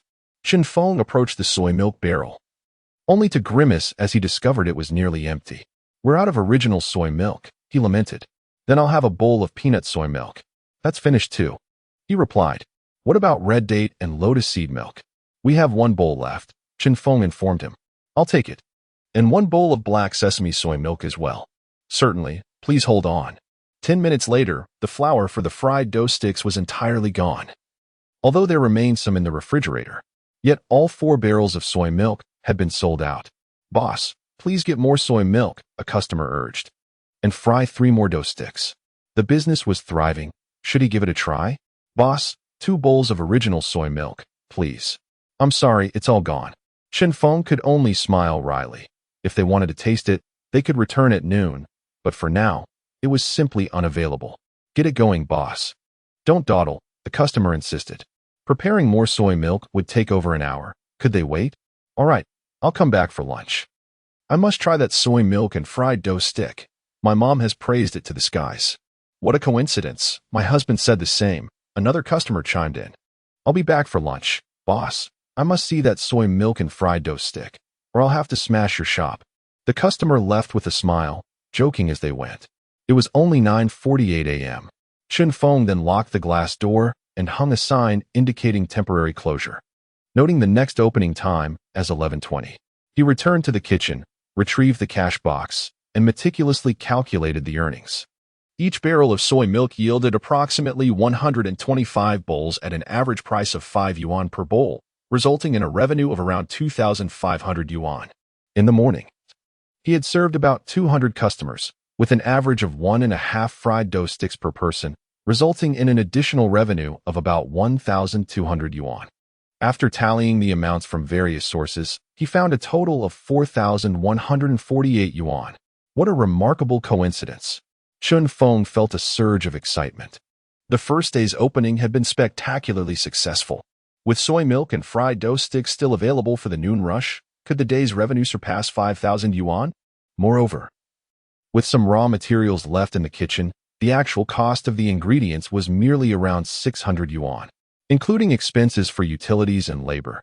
His net profit would reach 4,000 yuan, amounting to 120,000 yuan in pure profit over a month. Relying solely on soy milk and fried dough sticks could yield an annual income of 1 million. Though Chen Feng was exhausted from the hectic day, his spirits soared. He envisioned the mysterious space in his mind that had bestowed upon him the traditional skills of soy milk and fried dough stick preparation, along with those enigmatic rice fields and ponds. Did this not promise boundless possibilities for the future? After a brief respite, Chen Feng set about boiling the remaining soy milk once more. This time, he prepared just one barrel of original soy milk. As 11:20 approached, he readied to open the doors once again. He need not fetch Tuan Tuan, for her lunch is to be enjoyed at school. Indeed, at midday, returning customers from the morning were not in short supply, specifically requesting the tantalizing soy milk and fried dough sticks from the Life Snack Shop. The taste was simply exquisite. "Boss, I shall arrive earlier tomorrow. Please ensure you prepare more soy milk." Many patrons who were unable to savor the peanut soy milk and black sesame soy milk departed with palpable regret. As noon approached, the clientele dwindled further, which was inevitable. Fried dough sticks and soy milk are traditionally breakfast fare, and no matter how delectable, they cannot substitute for a full meal. However, when Chen Feng reviewed the day's earnings, he found that they had indeed surpassed 1,000. Thus, he contemplated whether to add dumplings or other snacks for lunch and dinner. Yet, he realized that his culinary skills could not compete with the old mastery bestowed upon him by that mysterious realm. Chen Feng felt somewhat troubled. He wished to earn money but refused to compromise the satisfaction of his customers. Otherwise, he would not have named his establishment the Life Snack Shop. Just as he was about to discard the remaining plain soy milk and the hardened dough for fried dough sticks, a melodious voice echoed in his mind, commanding, "Bring me a bowl of plain soy milk and fry me 2 sticks." Who could it be? "I want to see it in 5 minutes," the enchanting voice insisted, exuding an air of unyielding authority, akin to that of a haughty diva. Could it be a being from that enigmatic space? Chen Feng pondered in astonishment, but promptly complied. Once the dough sticks were fried, he balanced the bowl of plain soy milk in one hand and, with a swift motion, vanished from the Life Snack Shop. Chapter 11. The Aloof Tabby Cat, a national sensation of culinary expertise. Meanwhile, at the school's second cafeteria, Tuan Tuan admonished her classmates, "You must eat properly, you know. Only when you are well fed will you have the strength to endure my teasing." She assumed the role of a little authority figure, overseeing her peers. Not far off, Lu Yu dined serenely, albeit with a lack of appetite, wistfully licking her lips. The cafeteria fare has always prioritized nutrition over flavor. The memory of that soy milk and fried dough stick from the morning lingered in her mind, particularly the delectable version prepared by Tuan Tuan's father. Despite the potential for weight gain, Lu Yu polished off her meal completely that morning. Did he truly make it for me? A smile crept into the corners of her eyes as she gazed at the charming little Tuan Tuan. Now, Lu Yu had come to realize that Chen Feng had opened a snack shop, and Tuan Tuan had brought breakfast for her, which was essentially delivered under her father's name. This little one, so small yet so cunning, seemed to aspire to play matchmaker for her father in search of a mother. "Chen Feng, whether you recall the events of 7 years past or not, you saved my life. Therefore, I am undoubtedly yours." 7 years ago, Liu was merely 17. When Chen Feng rescued her in Qinjiao village, he left an indelible impression on her youthful heart. With Tuan Tuan's assistance, she vowed to pursue him in this lifetime. Lu Yu silently encouraged herself. At that moment, the second cafeteria buzzed with the commotion of the boys. Lu Yu suddenly spotted a young girl approaching alongside a plump companion. It was Wang Ruoxin. At school, the two were famously dubbed the twin beauties of manhwa by some unruly boys. Upon seeing Wang Ruoxin's delicate features, Lu Yu could not help but concede that this girl would undoubtedly blossom into a stunning beauty in the future. Then, Lu Yu's pupils contracted as she noticed Wang Ruoxin making her way towards Tuan Tuan, a large white rabbit lollipop in hand. An instinctive alertness surged within Lu Yu. "Is that for Tuan Tuan, Sister Ruoxin?" Chen Xiaowan reached out eagerly to grasp the candy. Wang Ruoxin's eyes arched into a charming curve as she swiftly withdrew her hand. "You can have the candy, Tuan Tuan, but you must answer a few questions first." "Sure. Is it about Dad?" Tuan Tuan inquired. "Dad divorced Mom yesterday. This morning. He took me to work at a snack shop. From now on, it will just be Dad and me in the Lauchen family. That snack shop is located on Snack Street and is called Life Snack Shop. Sister Ruoxin, can I eat it now?" Tuan Tuan gazed longingly at the lollipop in Wang Ruoxin's hand, unwittingly revealing her father's situation. Upon hearing Chen Xiaowan's response, Wang Ruoxin was utterly stunned. Her crush had divorced. Could this be her opportunity? Excitement coursed through her veins until she realized her hand was empty. Tuan Tuan had snatched the lollipop away. Really? Wang Ruoxin's voice trembled slightly. Of course, Chen Xiaowan replied, nibbling on the candy with a mischievous glint in her large eyes. Sister Ruoxin, if you give me another piece of candy, I'll share some good news with you. Tell me first, and I'll buy you more this afternoon, Wang Ruoxin said, her breath quickening. Thus, Chen Xiaowan leaned closer to Wang Ruoxin's ear, whispering, Teacher Lu also wants to pursue Dad, you know. You should act fast, Sister Ruoxin. At these words, Wang Ruoxin was momentarily taken aback. She then lifted her gaze towards Lu Yu in the distance. The two women's eyes locked, seemingly entwined in a flash of electricity. In that moment, their feminine intuition resonated, recognizing one another as formidable rivals in life. At the dining table, Chen Xiaowan licked the lollipop with her little tongue. Contemplating that competition brings pressure. Perhaps this would hasten her father's search for a new mother. What if it turned out to be a buy-one-get-one-free deal? In a mysterious space, Chen Feng held a fried dough stick in one hand and a cup of plain soy milk in the other. Before him stood a tabby cat, both staring intently at one another. You can go to the grass hut now, he said, placing the soy milk and dough stick on the ground. The tabby cat spoke in a melodious, yet aloof female voice. What a surprise. This cat has transcended. Chen Feng was immediately taken aback, hastily setting down the soy milk and dough stick. Are you the master of this space? He ventured. Not at all. Don't pry into matters that don't concern you. The tabby cat replied, impatience flashing in her eyes, her gaze fierce and voice icy. Chen Feng fell silent, inwardly chastising, such arrogance for a little kitty. One day, I shall make you learn to meow properly. Then, the tabby cat settled down. The cat licked the soy milk with its tongue, taking a couple of licks before retching. The tabby cat extended its tongue and promptly expelled it. Chen Feng was taken aback. His culinary creations had always received praise. Was the quality so abysmal? Could it be a connoisseur of cuisine? The tabby took a bite of the fried dough stick, chewed a few times, and spat it out again. Its vivid expression nearly suggested it was poisoned. It was utterly dreadful, utterly dreadful. The tabby shook its head in discontent. Chen Feng was left speechless.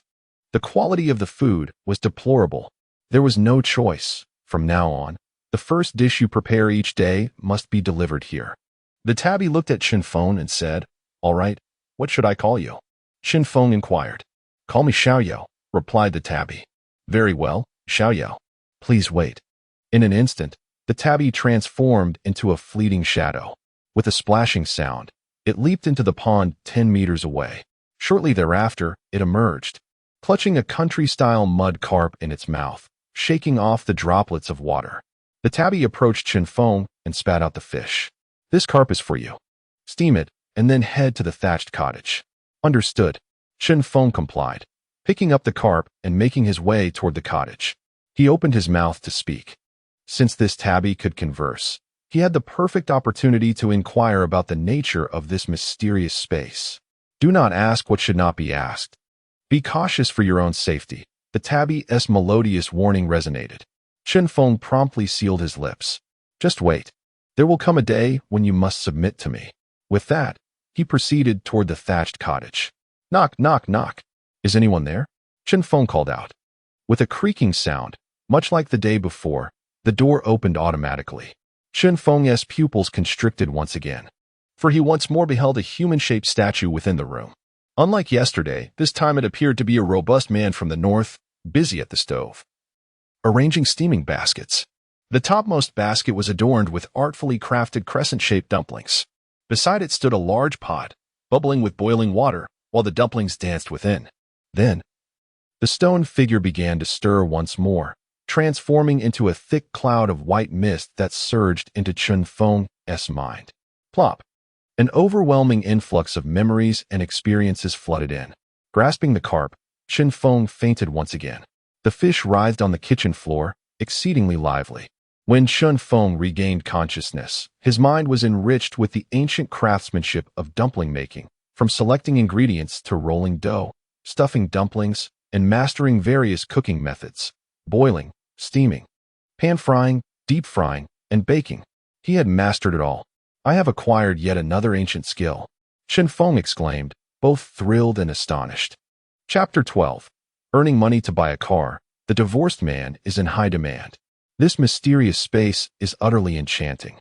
There exists a talking tabby cat, seemingly a culinary enthusiast, alongside the enigmatic thatched cottage. Chen Feng continues to acquire diverse ancient skills. This is already the second time. When he next enters the thatched cottage, will he encounter past martial arts techniques? Calligraphy? Painting? Medicine? Poison crafting? It extends beyond mere culinary arts, which fills Chen Feng with anticipation. It may be a mere illusion of Chen Feng, but upon the image of that northern giant flooding his mind, his previously fatigued and weary body was rejuvenated with vitality. My stamina and endurance seemed to have intensified. Chen Feng pondered in disbelief, lingering in contemplation without arriving at a definitive conclusion. Given that it was a highbrow culinary cat, he resolved to prepare the finest dishes with the best ingredients to captivate and subdue it, yearning for it to call him father. He envisioned unraveling the secrets of the mysterious realm. With this thought, a subtle smile graced Chen Feng's lips, and he ceased his musings. Life is unpredictable. He was a man who adapted to circumstances. Mountains may rise, yet he would move them. Rivers may obstruct, yet he would drink from them.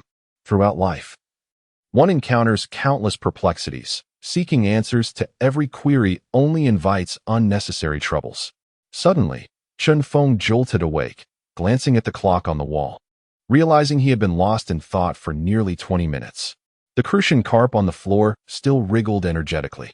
The taste of this fish must be delightful. Shall I steam it?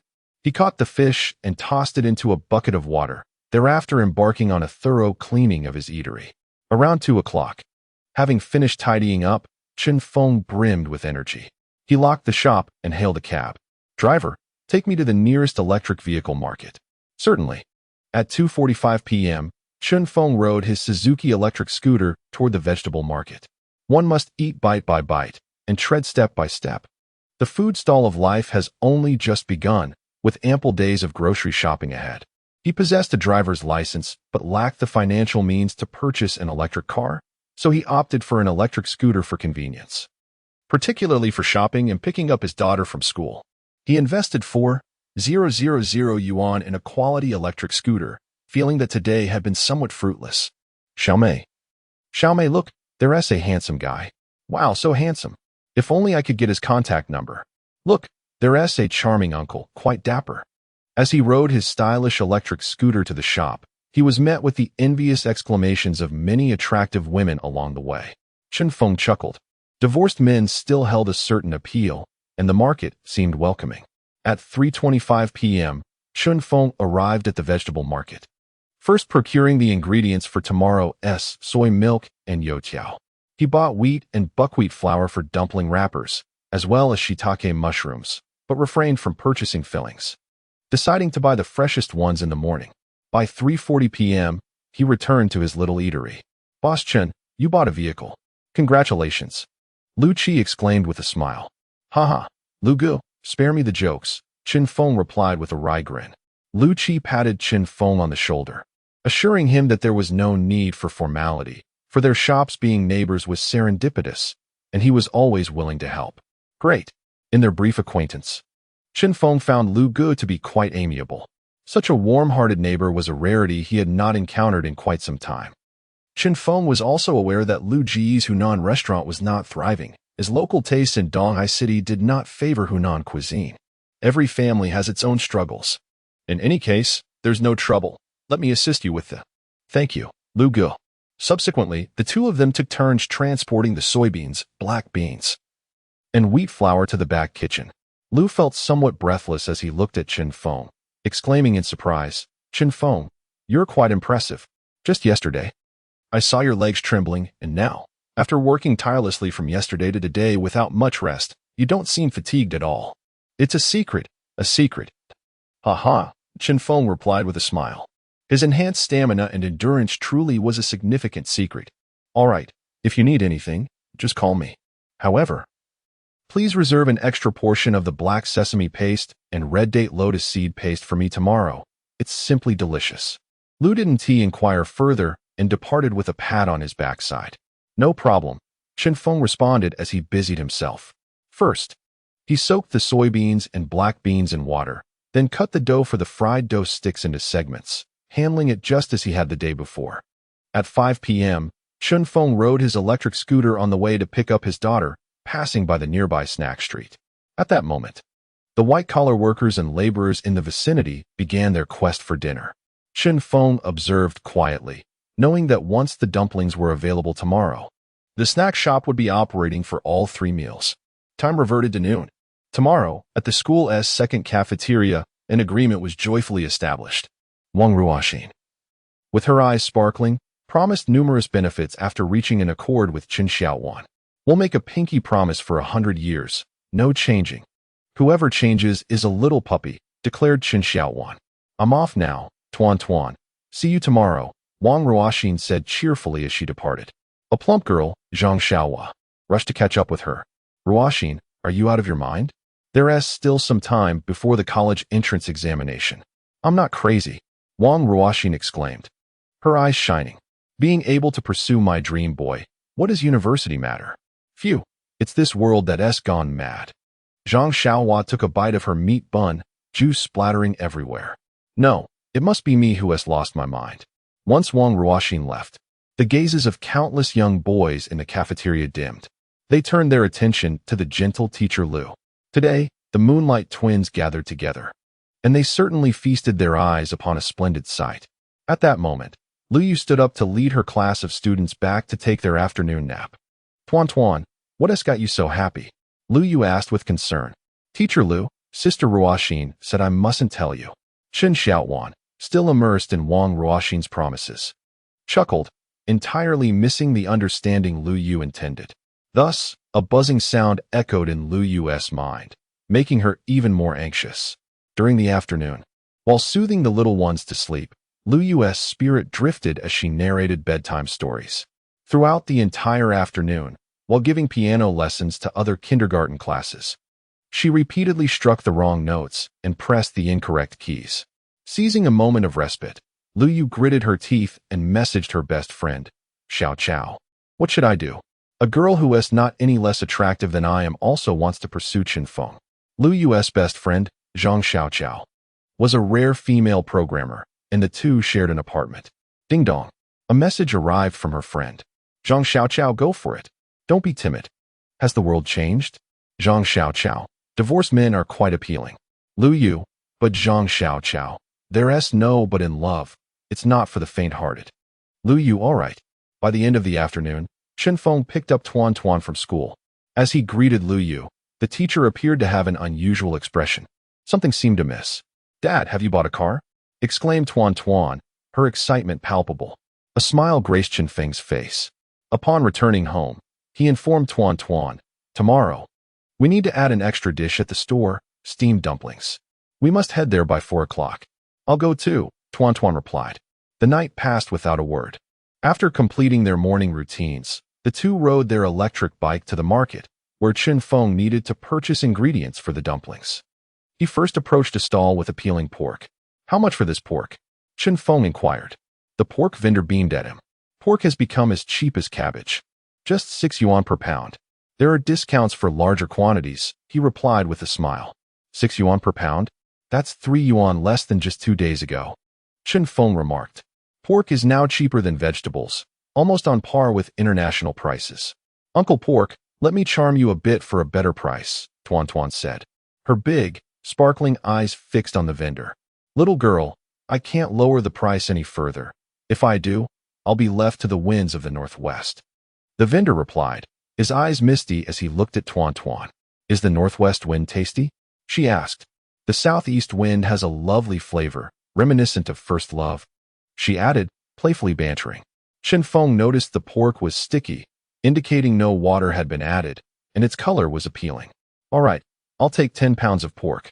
With a ratio of 3 parts lean to 1 part fat, he said with a smile. Sure thing, the vendor replied cheerfully.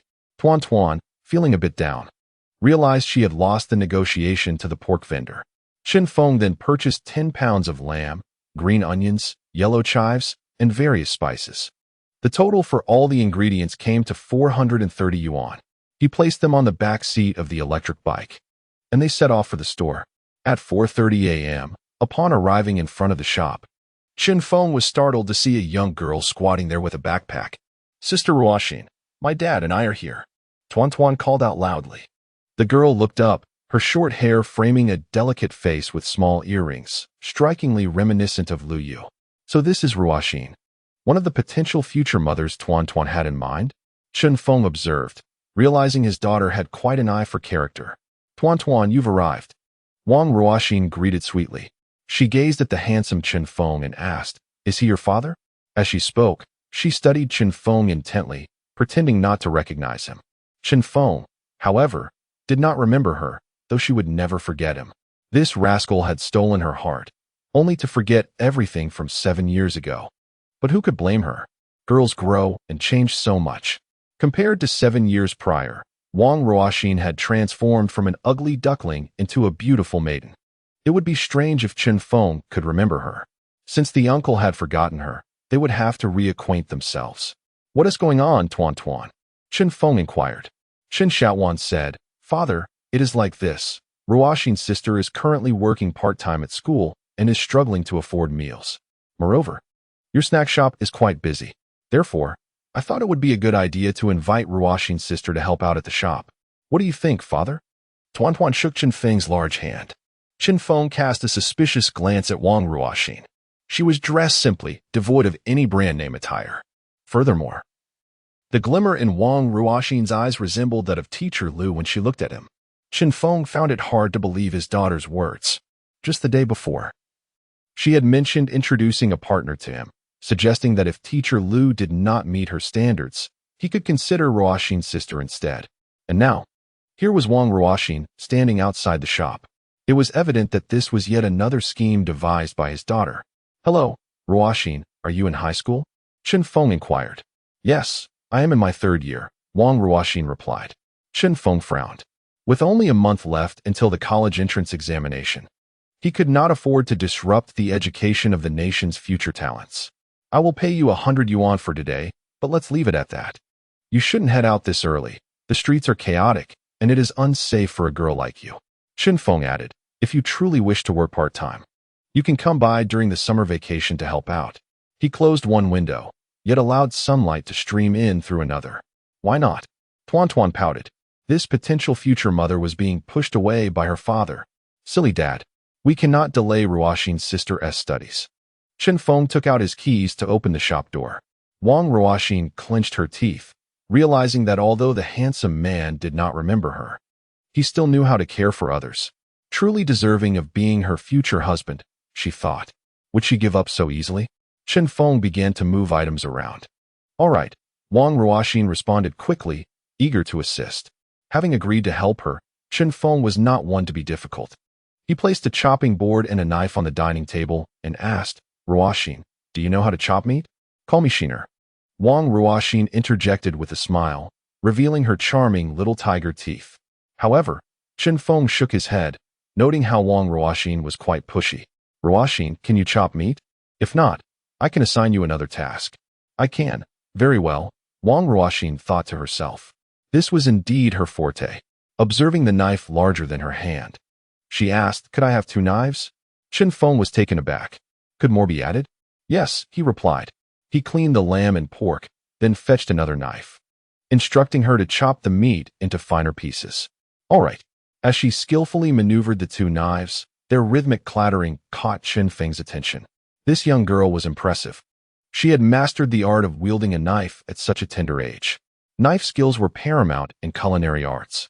Thus, he continued to wash and prepare the ingredients for the dumpling filling in the back kitchen, bringing out the soaked yellow and black beans to begin making the paste. 2 young girls were engaged in an indescribable transaction. Wang Ruoxin, with a sharp gaze, watched as Chen Xiaowan extended her small hand. "The candy is in my backpack. I will fetch it for you at school later." Wang Ruoxin swiftly chopped the meat, her expression fierce. "Thank you, Ruoxin Jia," Chen Xiaowan exclaimed, her delight evident. With that, their transaction was complete. Chen Xiaowan lured the wolf into the house, while Wang Ruoxin, beautiful as a flower, took the initiative to deliver. A true win-win situation. Before long, Chen Feng brought in 5 buckets of soy milk, introducing a new variety today called goji berry honey soy milk. He then began rolling out the dumpling wrappers on the table. The taste of dumplings is determined less by the filling than by the skin, the true soul of the dish. The thickness and tenderness of the wrappers directly influence the dumpling's texture. A large lump of flour mixed with eggs and water danced under Chen Feng's skilled hands. The rolling pin tirelessly working the dough until it became increasingly tender. As time passed, sheet after sheet of dumpling wrappers emerged, as if produced by a machine. Chen Feng continued preparing the filling. In the morning, soy milk and deep-fried dough sticks were the main offerings, so he had not made boiled or pan-fried dumplings, opting instead for steamed ones. The steamed dumplings featured 2 fillings, pork with mushrooms and lamb with green onions. Meanwhile, Wang Ruoxin had already chopped the pork and lamb. Not bad. The handmade skill is ready to showcase. Chen Feng praised her before bringing forth shallots, ginger, and garlic to finely chop. Understood, Wang Ruoxin replied. Amidst their bustling activity, time slipped away swiftly, and before they knew it, it was 5 o'clock sharp. All preparations were complete, save for filling the dumplings. The soy milk, simmering gently, began to exude a faint aroma. However, Chen Feng remained unhurried. He ventured into the back kitchen and noticed the crucian carp swimming energetically in the bucket. Today, you will be our meal, he declared, ready to embrace a vibrant day. Chen Feng retrieved the struggling crucian carp, cleaned out its insides, and prepared fresh shallots, ginger, and garlic to season it lightly. Although his steaming technique might not rival that of seasoned chefs, it was certainly adequate. He placed the fish in the steamer with care. Daddy, are we having fish for breakfast today? Chen Xiaowan asked excitedly. The little fish is so adorable. I must have more. Just then, a new customer arrived at the small eatery. Chen Feng looked up to see who it was. Today was indeed extraordinary. Teacher Lu, what brings you here? He inquired. Glancing at Lu Yu. Please, come into the shop. It was only 5:15. Hello, Dad of Tuan Tuan. Lu Yu greeted with a smile at the door, her beauty captivating.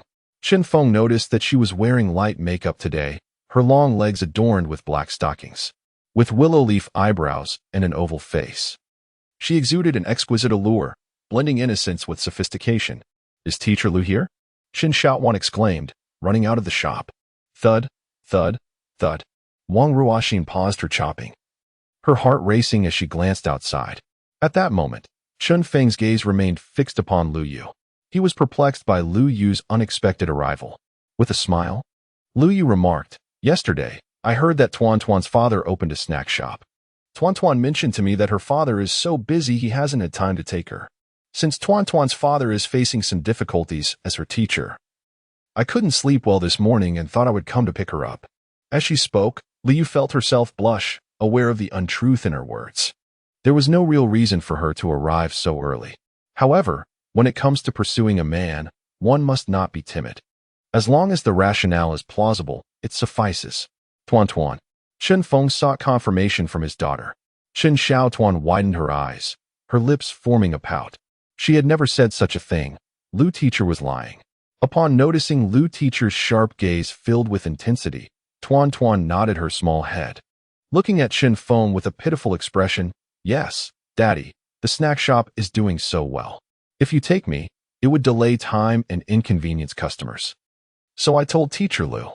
As the saying goes, no one knows a daughter better than her father. Chen Feng believed not a word of what his daughter said. Lu Teacher, this is too much trouble. Please come inside the shop. Chen Feng set aside his tasks and hurriedly welcomed her. He could not refuse assistance from Lu Yu. A small thrill of excitement surged in Lu Yu's heart as she felt she had taken a step closer to her future partner, and had even gained a slight edge over Wang Ruoxin. As she approached the quaint little snack shop, her gaze fell upon Wang Ruoxin inside. She was taken aback, realizing that she was not the only one there. Their eyes met, each harboring a silent intensity. Lu Teacher, are you here to help Tuan Tuan? Wang Ruoxin initiated the conversation. My family is facing difficulties, so I came to work part-time at Uncle Chen Feng's shop. Ah, Ruoxin, you're here too, Li responded. Opening her mouth, she understood Wang Ruoxin's implication. Do not undermine each other's efforts. Let each showcase their talents. The two women were like a pair of exquisite flowers under the moonlight. Lu Yu had a general idea of Wang Ruoxin's family circumstances, and they were hardly better than her own. Yet, she was working part-time, something no one would believe, except for her Na'vi brother, Chen Feng. "Lu teacher, please." Chen Feng nodded. Both women were students at the same school and possessed remarkable beauty, so their acquaintance was not surprising. Lu Yu introduced herself. "Just call me Chen Feng," he replied. Lu Yu smiled, her cheeks tinged with a faint blush, and added, "Then, brother Chen Feng, calling me Lu teacher feels too formal. I truly adore Tuan Tuan. You may call me Lu Yu from now on." Wang Ruoxin stood by, wide-eyed, taken aback by Lu Yu's boldness. This seemingly gentle Lu teacher was surprisingly assertive. No. Chen Feng shook his head. "I prefer to call you Lu teacher. After all, you are Tuan Tuan's teacher." "Very well," Lu Yu conceded without pressing further. Suddenly, she sniffed the air, revealing a row of perfectly white teeth. "What are you steaming? It smells delightful." "Oh, it's been steaming too long." Chen Feng quickly approached the steamer, lifting the lid to reveal a cloud of steam. The steamed crucian carp emerged. 10 minutes had already passed since it began steaming. However, Chen Feng breathed a sigh of relief, having not overcooked the fish. In fact, steaming fish requires no more than 8 minutes. He placed the dish on the table set for 4, sprinkled it with a hint of chopped green onions, and drizzled it with a rich soy sauce, releasing an enticing aroma. Since the tabby cat had suggested steaming, Chen Feng opted to forego the oil, savoring the pure, unadulterated flavor instead. "It smells delightful, Daddy," Chen Xiaowan exclaimed. "Go fetch the bowls and chopsticks," he instructed. "All right, Daddy," she replied. Chen Feng then turned to the original soybean milk container and filled 4 bowls with the creamy beverage. "Lu Laoshi Ruo Xin. You two are up so early and haven't eaten yet. Come join us," he invited. "Is that appropriate?" Lu Yu hesitated, intending to be polite, but was taken aback as Wang Ruo Xin promptly took a seat. "No worries, since I'm here to assist Tuan Tuan, as her father, I must at least provide a meal," Chen Feng said with a smile. The 3 women settled at the table, while Chen Xiaowan eagerly gazed at the fish and inhaled the fragrance of the soybean milk. "Let us eat," Chen Feng encouraged, refraining from partaking himself. Instead, he busied himself mixing the dumpling filling with scallions, ginger, and garlic, swiftly wrapping dumplings on the side. At that moment, Tuan Tuan picked up a piece of fish, first placing it in Lu Laoshir's bowl, then adding a tender morsel to Ruo Xin's bowl. Eat up. Only when you're full can you help my daddy with his work," Chen Xiaowan playfully urged. Lu Yu felt a blush rise to her cheeks. Wang Ruo Xin picked up a piece of fish, placed it in her mouth, and paused, captivated. "This fish is exquisite, so fragrant, Daddy," Chen Xiaowan marveled. After taking a sip of soybean milk, warmth enveloped her. With Lu Laoshi and Ruo Xin beside her, it felt like a family of 4. She was overwhelmed with happiness. "Lu Laoshi, you must try this fish. It's unbelievably delicious." Wang Ruo Xin excitedly beckoned. Mimicking Chen Xiaowan, she took a sip of soybean milk, closing her eyes in delight. "Is it really that good?" Lu Yu inquired, placing the fish in her mouth. Her eyes widened in astonishment. The fish was more tender and fresher than any Yangtze River knife fish she had ever tasted. The texture was firm yet not overly soft, akin to heavenly dragon meat. Priceless and unmatched. Did Tuan Tuan's father prepare this fish? Lu Yu took another generous sip of the warm soybean milk, feeling it glide down her throat and into her stomach, warming her entire being and soothing her heart. Daddy, hurry and eat the fish." Chen Xiaowan had already left her seat, offering a large piece of fish to Chen Feng's mouth. "Thank you, Tuan Tuan." Chen Feng seized the moment to savor a piece of the fish, and his mind was instantly invigorated, consumed by its exquisite flavor. After tasting this fish, he finally understood why the tabby cat had spat out the soybean milk and youtiao. The quality of the ingredients was simply unparalleled. This fish was remarkably tender and fresh, even though he had cooked it for an additional 2 minutes. Was this not an exhilarating realization? Chen Feng felt a surge of excitement. The fish and meat within this enigmatic space are exceptionally tender. It is a land of fields and soil, where the quality of ingredients cultivated in this mysterious realm is bound to multiply exponentially. Chen Feng dared not ponder further. Please eat slowly. The crucian carp is quite bony. So take care not to get pricked, he cautioned. Suddenly, Tuan Tuan exclaimed in delight upon savoring the delectable fish and soy milk. At the table, Lu Yu and Wang Ruoxin were already indulging themselves without restraint, completely disregarding decorum.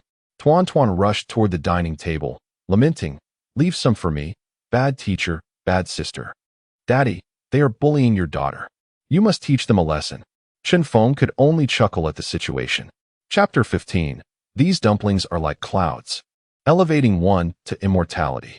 So delicious, utterly delightful. Tuan Tuan wailed, "Oh no, the fish is gone. Bad teacher, bad sister, I've only had a few bites." The three women were relishing the steamed crucian carp, while Chen Feng swiftly crafted dumplings. His hands moved with remarkable speed, taking the dough, filling it, and deftly pinching them into perfect crescent shapes, which he arranged neatly in a bamboo basket. Each small steamer was filled with 6 dumplings, and he steamed 5 baskets at once. Once finished, he intended to fry some youtiao, as there were 4 mouths to feed. "Daddy, come eat the fish." Tuan Tuan called out eagerly. "All right," Chen Feng replied, approaching the table. He initially thought the fish had all been consumed, only to discover several generous pieces remaining in a bowl, set aside for him by the 2 ladies. "Uncle, this fish is exquisite. It surpasses anything I have ever tasted." Wang Ruoxin marveled, her face glowing with delight. She had not anticipated that her idol could create such a culinary masterpiece. Lu Yu blushed, looking up to say, "Brother Chen Feng, it's so delicious." Chen Feng smiled happily. However, Tuan Tuan pointed to the bowl, exclaiming, "Daddy, this piece is reserved for you by Teacher Lu. This one by Sister Ruoxin, and this little piece is saved by me." Upon hearing this, Lu Yu's cheeks flushed even deeper, and she dared not meet Chen Feng's gaze. Wang Ruoxin's face also turned crimson. "Thank you," Chen Feng said as he picked up his chopsticks and heartily enjoyed the food. "Just a moment. The dumplings are already steaming, and I'll fry 3 youtiao first." After speaking, he filled 3 bowls with soy milk for the ladies. Subsequently, he added new items to the menu. Crispy youtiao, 4 yuan each, original soy milk, 4 yuan per bowl, red date and lotus seed soy milk, 5 yuan per bowl, peanut soy milk, 5 yuan per bowl, black bean and sesame soy milk, 6 yuan per bowl, goji berry and honey soy milk, 6 yuan per bowl, mushroom and pork steamed dumplings, 12 yuan per basket, lamb and scallion steamed dumplings, 15 yuan per basket. Next, Chen Feng began frying the youtiao. The 3 ladies gazed at the steaming red date and lotus seed soy milk, their stomachs slightly full from the previous bowl.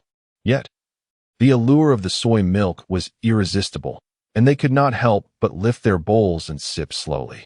Watching Chen Feng fry the youtiao, his handsome profile and fluid movements created a scene of pure bliss. Images of future life involuntarily surfaced in the minds of the 2 women. Chen Feng was cooking, while they stood by with Tuan Tuan, embracing the roles of devoted wives and nurturing mothers, their lives harmoniously intertwined. Just then, from a nearby intersection, an elderly gentleman clad in a black zhongshan suit leisurely strolled towards them, his cloth shoes tapping softly against the pavement. How delightful it was to be so engrossed in work, having spent a fulfilling night dedicated to one's career. It felt as though one was on the verge of transcending into a higher existence. It seemed that the hair atop my head had thinned slightly once again. I pondered whether the small eatery owned by young Chun had introduced any new delicacies. Enough of that. The thought of yesterday's fragrant soy milk and crispy youtiao made my mouth water. At that moment, 3 weary office workers, their dark circles evident, hastily walked down the street. One wore glasses, another sported a protruding belly, and the last was balding. These were the very 3 programmers who had visited Chen Feng's eatery the previous day. As fate would have it, they crossed paths with Chun Jiangwo at the intersection. "Old man, you go ahead," said the bespectacled one amiably. "Haha, don't be polite, let us walk together." Chen Jiangwo replied with a smile. "Out for a morning stroll so early, are you?" inquired one of them. "No, I'm heading to the shop up ahead for breakfast. It's the old flavors from back in the day. You just got off work, right?" Chen Jiangwo chuckled. adding that one's health was the foundation of revolution and advised them to avoid staying up late. Old man, are you also going for soy milk and youtiao? So are we. That shop is fantastic. Their eyes met, and a spark of recognition ignited among them. It was unexpected to encounter kindred spirits, and suddenly they had much to discuss. Before long, the four arrived at the small eatery. Boss, I'll have a bowl of plain soy milk and 1 crispy youtiao. Chen Jiangwo declared loudly. I'll take 3 youtiao, 1 bowl of plain, 1 bowl of black sesame, and 1 bowl of peanut.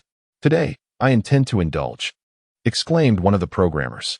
Oh, new items have been added? Goji berry honey soy milk. Is this specially crafted for us middle-aged folks? And dumplings, wonderful. Bring a steamer of pork and lamb dumplings and 1 bowl of soy milk for everyone. Chen Feng promptly set down the bowl of soy milk, realizing the old gentleman had arrived. Ah, welcome, Grandpa, and you 3 brothers, please come in. At that moment, upon hearing that customers had arrived, Tuan Tuan, abandoning her soy milk, dashed out. Tuan Tuan, I'm back again. The 4 entered the shop, initially intending to sit at the solitary 4-person table for a lively chat. However, they were taken aback to find 2 extraordinarily beautiful women present, resembling 2 exquisite blossoms. Upon seeing Tuan Tuan rush over, Chen Jiangwo and the programmers speculated. The elegant long-haired lady must certainly be Chen Feng's wife, a perfect match of beauty and charm. And could that girl in the school uniform possibly be Chen Feng's sister-in-law? With these thoughts, the 3 programmers unconsciously adjusted their postures. They held no hopes for Chen Feng's wife, but perhaps there was still a glimmer of expectation for the sister-in-law. Yet, as they reflected on their own protruding bellies, glasses, and balding heads, a sense of despair washed over them, recalling their breakfast visit from the previous day. Little did they know that Chen Feng had already divorced. Please, have a seat, he said. At that moment, Liu Yu proactively stood up to give her place to him. Wang Ruoxin also hurriedly rose, allowing the 4-person table to accommodate 4 guests. Thank you, Chen Jiangwo replied with a smile. Just then, the dumplings were ready.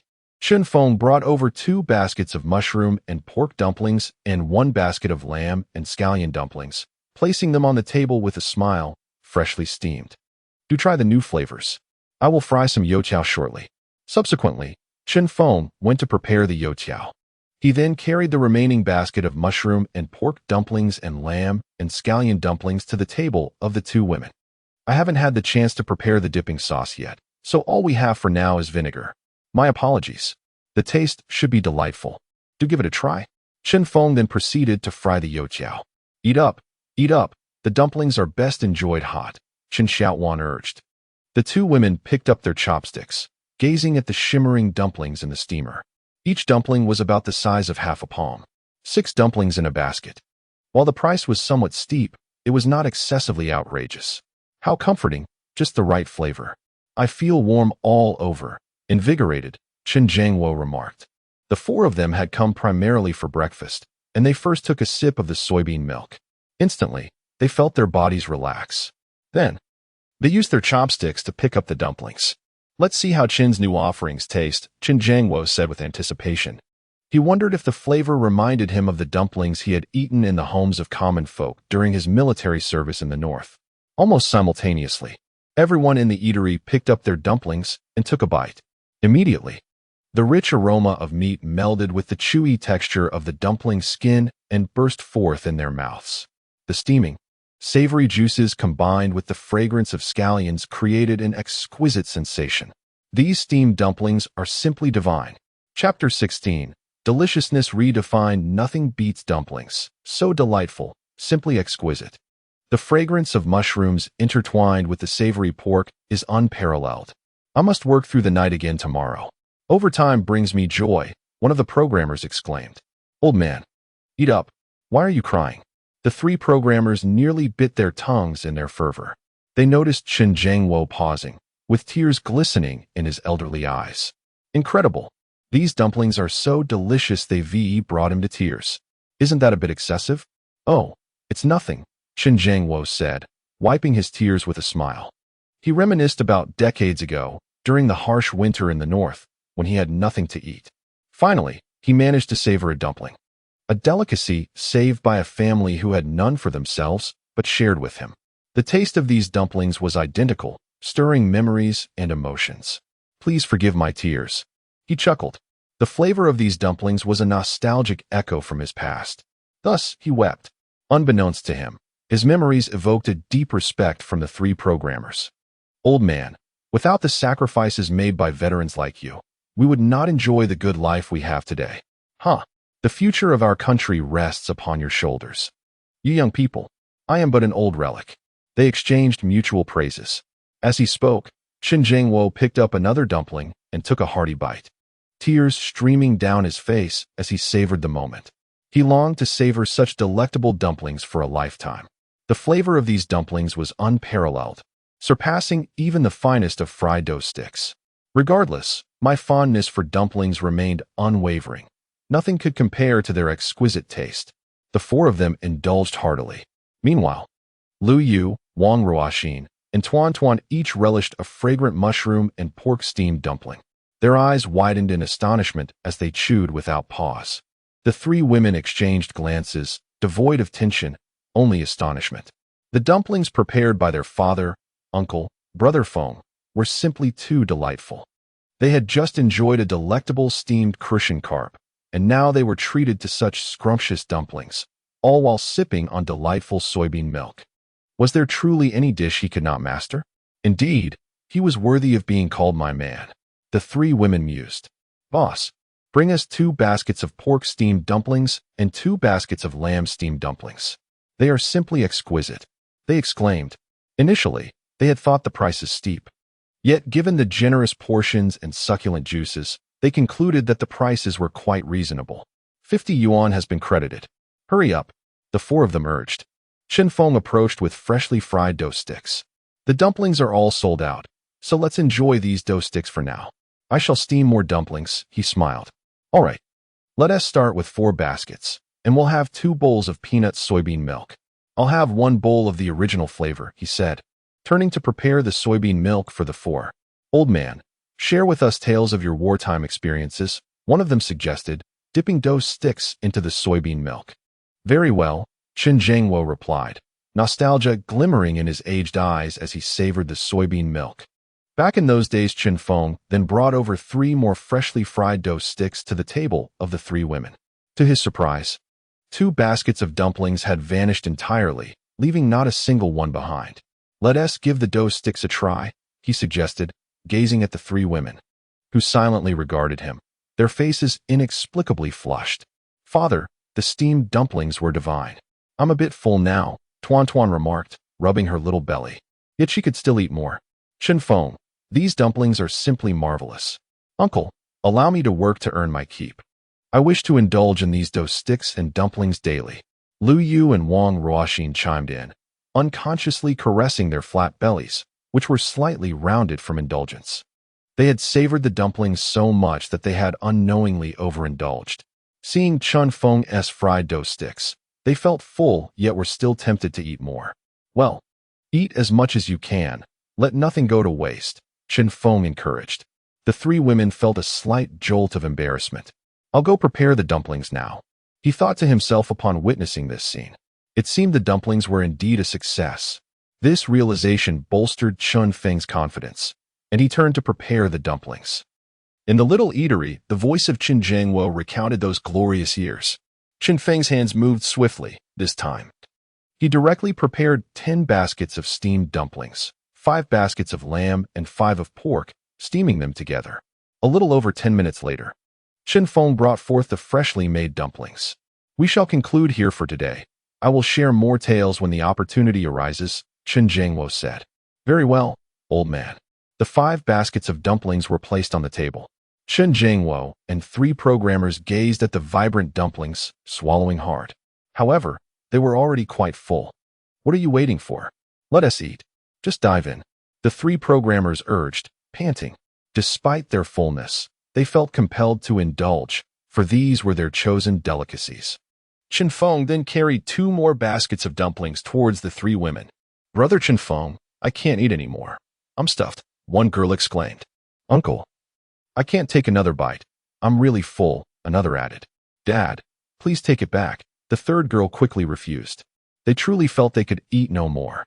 All right, Chen Feng replied, setting the dumplings aside to keep warm, refraining from steaming them further. After managing to finish 4 baskets of dumplings, Chun Jiangwo and the 3 programmers were completely satiated, to the point of camaraderie, nearly leaning on each other for support. Boss, how much do I owe you? Chun Jiangwo inquired, reaching into his pocket.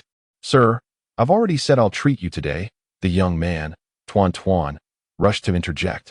Indeed, old sir. You treated Tuan yesterday, so today it's my turn, Chen Feng added. Old sir, after hearing your stories today, how could I let you pay? The 3 programmers chimed in. That one tea do. Chen Jiangwo retorted firmly. Today, I've enjoyed dumplings I haven't tasted in decades. You shall treat me tomorrow, or I shan't return. With that, he pulled out a 50 yuan bill and slapped it down on the table. All right, fine. I promise to treat you tomorrow. Chen Feng chuckled helplessly, turning to find change. However, Chen Jiangwo had already dashed out of the snack shop like a swift swordsman. Old sir, wait, there's change. Chen Feng called after him. Consider it for tomorrow, Chen Jiangwo replied nonchalantly as he strode away. Old sir, wait for us. The 3 programmers hurriedly paid and rushed out after him. Old sir, please share more stories from your youth. We are currently developing a game. In the blink of an eye, the snack shop was empty. Dad, Chen Xiaowan was also busy, collecting the bowls and chopsticks. Lu Yu and Wang Ruoxin offered to help. No need. You 2 should rest. I'll take care of it. Chen Feng quickly waved them off, beginning to tidy up. After a brief standoff, Chen Feng insisted, and the 2 girls reluctantly sat back, quietly watching him work. They were still savoring the flavors of the steamed fish, dumplings, soy milk, and fried dough sticks they had just enjoyed. It was all so delicious, and today was the most satisfying meal they had ever had. They couldn't comprehend why such simple food could be prepared with such exquisite skill by Uncle, Brother Feng. Just as Chen Feng finished cleaning and resumed making dumplings, it was already past 6 o'clock, and the streets were bustling with pedestrians. He noticed the vendors from the previous day, selling pancakes, soy milk with boiled eggs, and stir-fried noodles, had swiftly moved to the street across. A smile crept across his face. They didn't last long. Boss, we'd like 1 bowl of original soy milk, 1 bowl of red date and lotus seed soy milk, and 2 fried dough sticks. 2 middle school girls entered the shop. Oh, new varieties? There is also goji berry honey syrup. Is this meant for us middle-aged men? A middle-aged man remarked.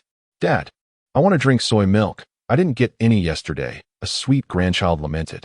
Boss Xiaochun, today I've brought my family to support your business, a cheerful aunt said, standing alongside her daughter-in-law, a family of 4 in total.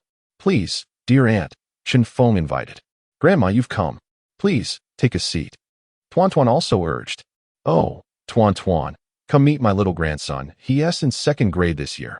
You both will have plenty to talk about. Aunt Wang thought to herself, wishing for a granddaughter-in-law like Tuan in the future. Her gaze swept across the small eatery, suddenly landing on 2 beautiful women. Who are they? Chapter 17. A long queue formed, stretching for several meters.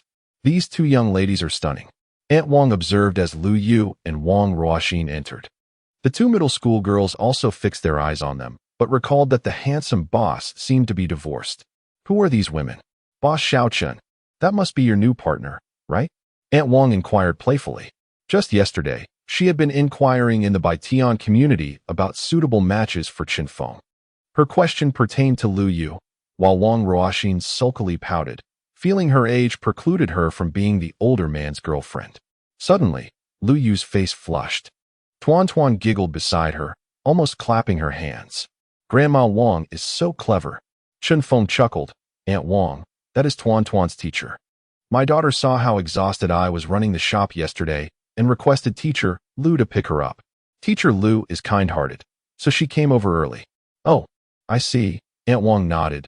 Teacher Lu, my apologies for the misunderstanding.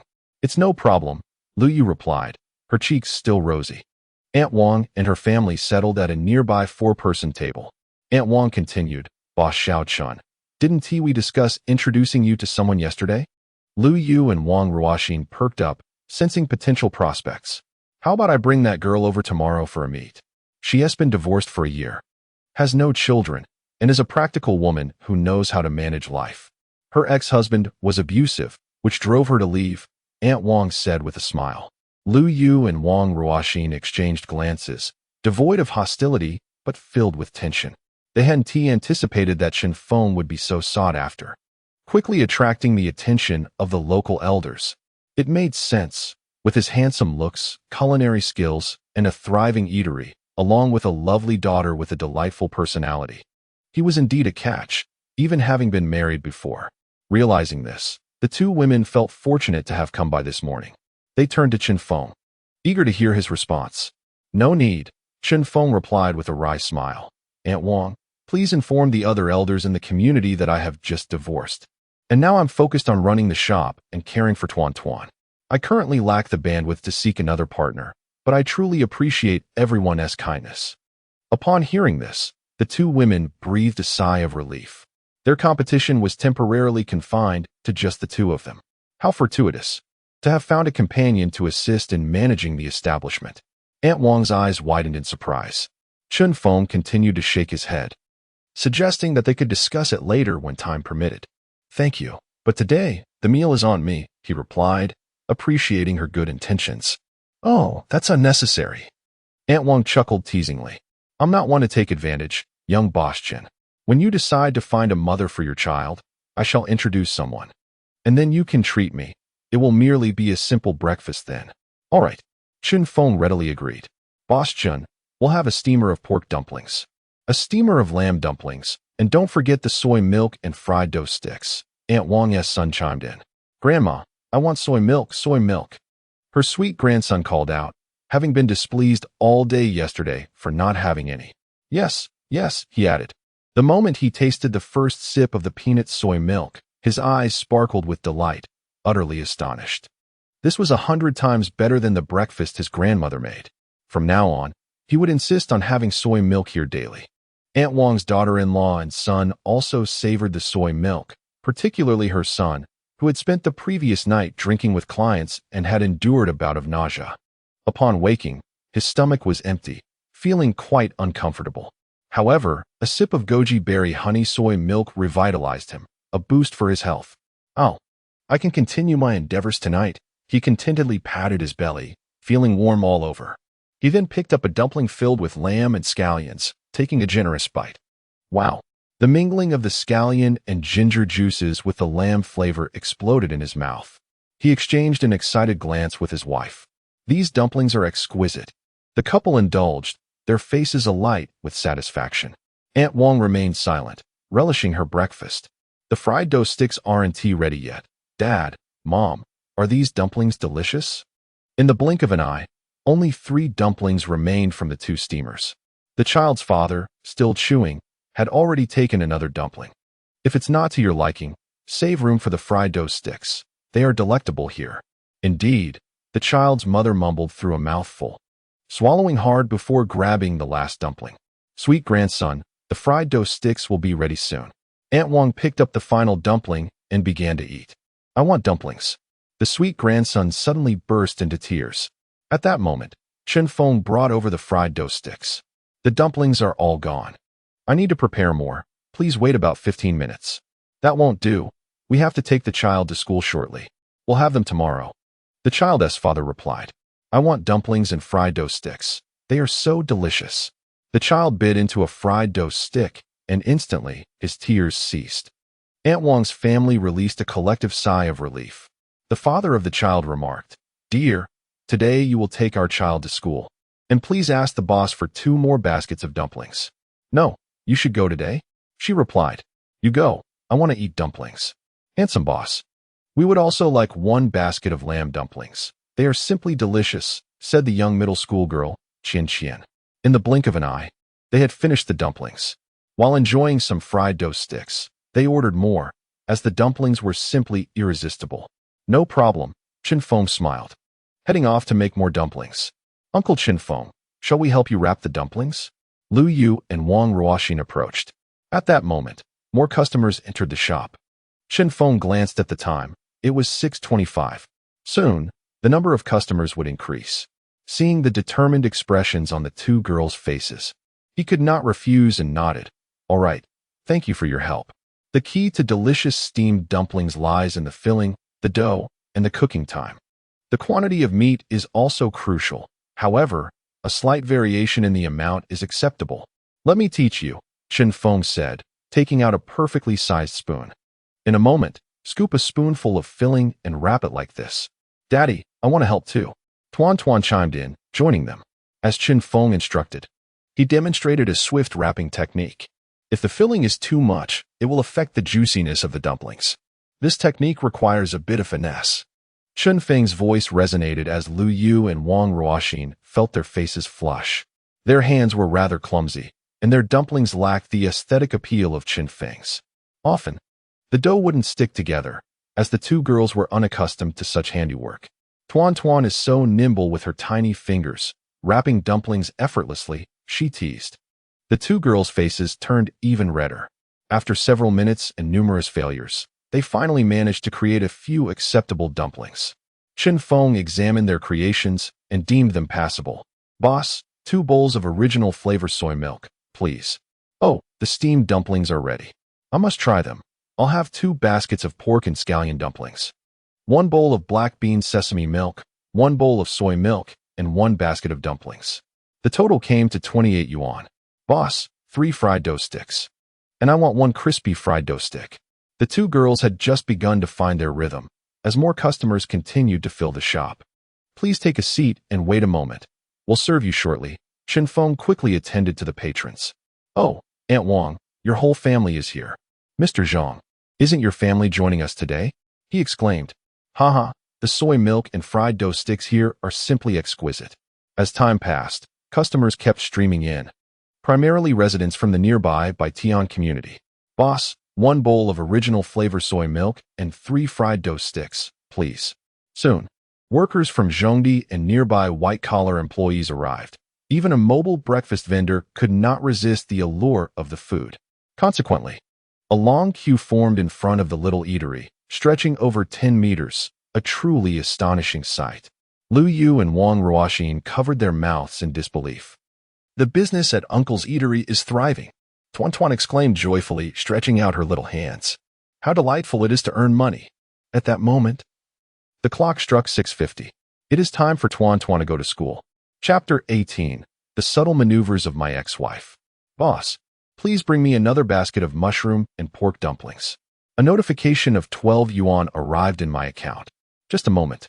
Chen Feng glanced at his daughter, who was energetically moving between the tables. Tuan Tuan, Daddy, what do you need? Chen Xiaowan paused, her large, bright eyes fixed on Chen Feng. This scene elicited laughter from everyone present. It's time to go to school, Chen Feng announced. What? Chen Xiaowan was taken aback. Does that mean the joyful days of making money are over? Lu Yu and Wang Ruoxin also paused their dumpling preparations, glancing at the clock on the wall. Lu Yu was startled. She had not realized it was already 6:50. If they delayed any longer, they would surely be late to school to pick up the students. Chen Feng approached Lu Yu and said, Teacher Lu, I'll trouble you later. Oh, it's no trouble at all, Lu Yu replied, her face flushing as she caught a whiff of Chen Feng's masculine fragrance. Wang Ruoxin had intended to stay a bit longer, but was handed a 100 yuan note by Chen Feng. Ruoxin, thank you for today. Is the handsome guy trying to chase me away? She reflexively shook her head. Weren't you here to earn some pocket money? Chen Feng inquired. No. Wang Ruoxin reluctantly accepted the 100 yuan, revealing her little tiger teeth, feeling both annoyed and amused. Uncle, can I have another cup of red date and lotus seed drink? After working for a while, she was no longer so stuffed, and her appetite had returned. Of course, half a minute later, as the sun rose high in the sky, Chen Xiaowan, with her pink backpack, held on to both teacher Lu Yu and sister Ruoxin's hands. The 3 of them walked towards the school. Many diners and passers-by observed their retreating figures.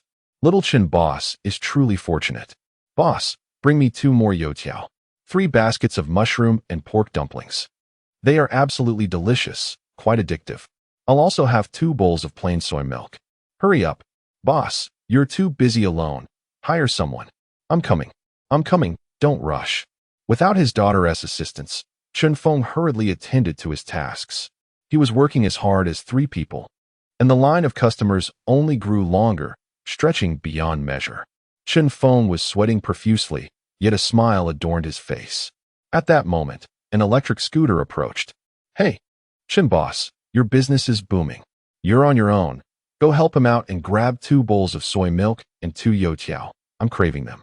"All right, you spendthrift, eating so much early in the morning, even more than at night." Lu Qi and his wife returned from grocery shopping, exchanging playful banter. After locking up the scooter, his wife went home to prepare the vegetables. Lu Qi made his way straight to the snack shop. "Chen boss, I'm here to help," Lu Qi said. Chen Feng was busy frying youtiao when he looked up to see Lu Qi. "Lu Ge, thank you. Has your sister-in-law eaten yet? Please take these to her first." Chen Feng prepared 2 bowls of soy milk, 2 youtiao, and 2 baskets of dumplings for Lu Qi to carry over. With Lu Qi's assistance, Chen Feng mainly focused on frying youtiao, and the business at the snack shop became increasingly prosperous. Meanwhile, at the neighboring Hunan restaurant, they had run out of soy milk and youtiao. 2 baskets of dumplings remained, with only 4 left. "I can still manage. These steamed dumplings are utterly delectable. Dieting can wait for another day." Lu Qi's wife clutched her belly, her gaze fixed. "Boss, another bowl of plain soy milk, please." "We have run out of plain soy milk." "What do you have then?" "Boss, do you open for lunch?" "Yes, we only serve soy milk and steamed dumplings. And we'll have sauces available by noon." "All right, you must open for lunch." A notification of 30 yuan arrived. "Time to dash. I shall return at noon." Time flew swiftly. Today, Chen Feng need not take his daughter to school, and with Lu Qi's assistance, it was barely 9:45. The newly added items had all sold out. At this hour, breakfast patrons were few and far between. "Chen boss, I'm heading off now. The Hunan restaurant needs preparations. If you need anything, just call me." "Sure, Lu. I'm grateful for your help today. With such a variety here, it's high time to hire someone." Lu Qi offered a reminder, exchanged pleasantries, and departed. Chen Feng pondered. He never expected to acquire a mysterious space that would directly alter the course of his life, as well as the fate of his small eatery. Given the current business momentum, the earnings in a month would be remarkable. It appears that hiring help is indeed necessary, especially if new items are to be introduced in the future, Chen Feng mused. While breakfast patrons were sparse at this hour, there were still a few. In any case, the soy milk and dumplings had sold out, leaving only the fried dough sticks. Chen Feng decided to close the shop. After tidying up, he did not pause for rest and rode his beloved electric scooter to the market. "Boss, how much is the meat per pound?" Chen Feng approached his usual stall. "Oh, it's you again, little Chen. Haven't you seen Tuan Tuan around? At this hour, it's 58 yuan per pound." "All right, I'll take 10 pounds. Tuan Tuan has gone to school," Chen Feng chuckled. After that, Chen Feng purchased lamb, leeks, celery, and other ingredients before returning to the shop. Once back, he began preparing the fillings and boiling soy milk. The lunch menu would prominently feature soy milk and steamed dumplings. For soy milk, he prepared only the plain variety and a red date and lotus seed blend. The dumpling selection included pork with leeks, pork with mushrooms, lamb with scallions, and pork with celery. The variety of steamed dumplings had increased, including options like sauerkraut with pork, corn with pork, fennel, and 3-flavored dumplings, which Chen Feng could also make. However, he understood the importance of moderation and realized he did not have the time to make boiled or pan-fried dumplings. Primarily, steamed dumplings would suffice as a staple. Subsequently, Chen Feng prepared 2 sauces. One was a fragrant and spicy chili oil, while the other was a simple homemade vinegar sauce. At 11:30, Chen Feng reopened the shop for business. At that time, the neighboring Hunan restaurant also began receiving customers. "Boss, I'd like a basket of pork with leeks, a basket of lamb with scallions, and a bowl of red date and lotus seed soy milk to soothe my throat." This was a regular customer from the morning. "Sure. Please hold on. It will be ready in 15 minutes. Chen Feng wrapped the dumplings, placed them in the steamer, and then poured a bowl of soy milk for him. At this hour, Lu's shop also opened its doors. Although he prepared dishes while I sold dumplings, our clientele differed. They had assisted me immensely, and I felt a strong obligation to reciprocate in the future. Chen Feng pondered the mysterious space. Would the preservation of traditional skills be connected to culinary styles? Boss, I'll have 2 baskets of celery and pork steamed dumplings. Certainly, just a moment. Chen Feng busily attended to his tasks. It's quite expensive. Perhaps I should dine at the Hunan restaurant instead. You go to the Hunan restaurant. I have a craving for dumplings at noon. Customers continuously passed by the shop. Observing that Chen Feng's establishment exclusively offered steamed dumplings at 15 yuan per basket, comparable to a bowl of rice or a bowl of soup, many patrons decisively opted for other options. Nonetheless, thanks to the loyal clientele, Chen Feng's business gradually flourished. He remained industriously engaged. Boss, your chili oil is simply divine. Please bring me another basket of lamb and scallion. Truly, what have you added to this vinegar? It's incredibly appetizing. Delicious. Boss, another basket, please. While the food was indeed delightful, it felt rather pricey. I sensed that lunch today would exceed 50 yuan. Chen Feng chuckled. Meanwhile, Chen Feng's ex-wife, Zhang Na, adorned in heavy makeup and a sleek black gown, arrived at the Four Seasons Hotel, a 6-star establishment. Today marked the 3rd day since her divorce from Chen Feng. Having rested sufficiently, she was set up by her mother, Zhang Li, to meet a wealthy tycoon for a blind date. According to her mother, this affluent individual was engaged in the sand and gravel business, contributing to the city's beautification, while Zhang Na beautified the inhabitants, making them somewhat akin in their professions. After a few minutes, the door to the private room swung open, revealing a portly gentleman clad in a suit. Hello, Miss Zhang. You look stunning today. Upon seeing her date's visage, with its pronounced wrinkles, Zhang Na frowned. Chapter 19. The Irritable Ex-Wife. The Advancing 2 Women. Conquering the Feline. My name is Chung Jun. 29 years old, freshly divorced for a year. Hello. Zhang Na suppressed her disgust and reluctantly shook Chung Jun's hand. His excessive flesh and lack of poise were glaring. His skincare regimen was abysmal, a stark contrast to her ex-husband. Zhang Na found it hard to accept. Do you have children? She inquired directly. Yes, but they are cared for by a nanny, Chung Jun replied with a chuckle. I suppose you left them with your ex-wife, as I did with my daughter. Chung Jun's expression soured. Half an hour later, they had barely touched their meal when Chung Jun slammed the table and departed. With his wealth, he could easily find a suitable partner. A woman like Zhang Na, lacking clarity of thought, was hardly worth his time. Upon returning home, Zhang Na felt equally discontented. Chung Jun had been her mother's meticulously selected first blind date. He was indeed affluent and influential in Donghai City, yet his manners were deplorable, rendering him utterly incomparable to her ex-husband. Upon entering her home, she was greeted by clothes strewn across the sofa and various bags of food waste. The air was thick with the scent of sweat, and the robotic vacuum cleaner clattered noisily against obstacles. Mom! Mom! Zhang Na cried out loudly. Her heart filled with an overwhelming sense of irritation. In the past, upon returning home from work, she would find the house impeccably tidy, with the living room illuminated by a warm, gentle glow and a refreshing scent lingering in the air. If she had not yet eaten, Chen Feng would have prepared a bowl of chicken soup or noodles in advance. Now, however, the state of her living environment was nothing short of deplorable, worse than a dog's den. How could she possibly endure coming home to this after a long day at work? Mom is here. Zhang Li dashed out from her room, clad in luxurious pajamas. Where's Dad? Zhang Na furrowed her brow. He.s. in the bathroom. He has gone out all day, just waiting for news from you, replied Zhang Li. You two are something else. Can't you tidy up the house while you're at home? Zhang Na remarked. But we are tidying up. Chen Feng used to do it all, and since you want to allow us to hire a housekeeper, Dad and I are learning, Zhang Li replied, smiling awkwardly. Then hurry up and learn, Zhang Na snapped. How did the blind date go today? Zhang Li inquired sweetly. Don't even mention it. What a joke. He.s. so unattractive. All he talks about is money, and he has 2 sons living at home. I already have a daughter. Am I supposed to step in as a stepmother? Zhang Na retorted angrily. He.s. not that bad. He.s. just a bit overweight. Wealthy people often look like that, Zhang Li interjected, surprised.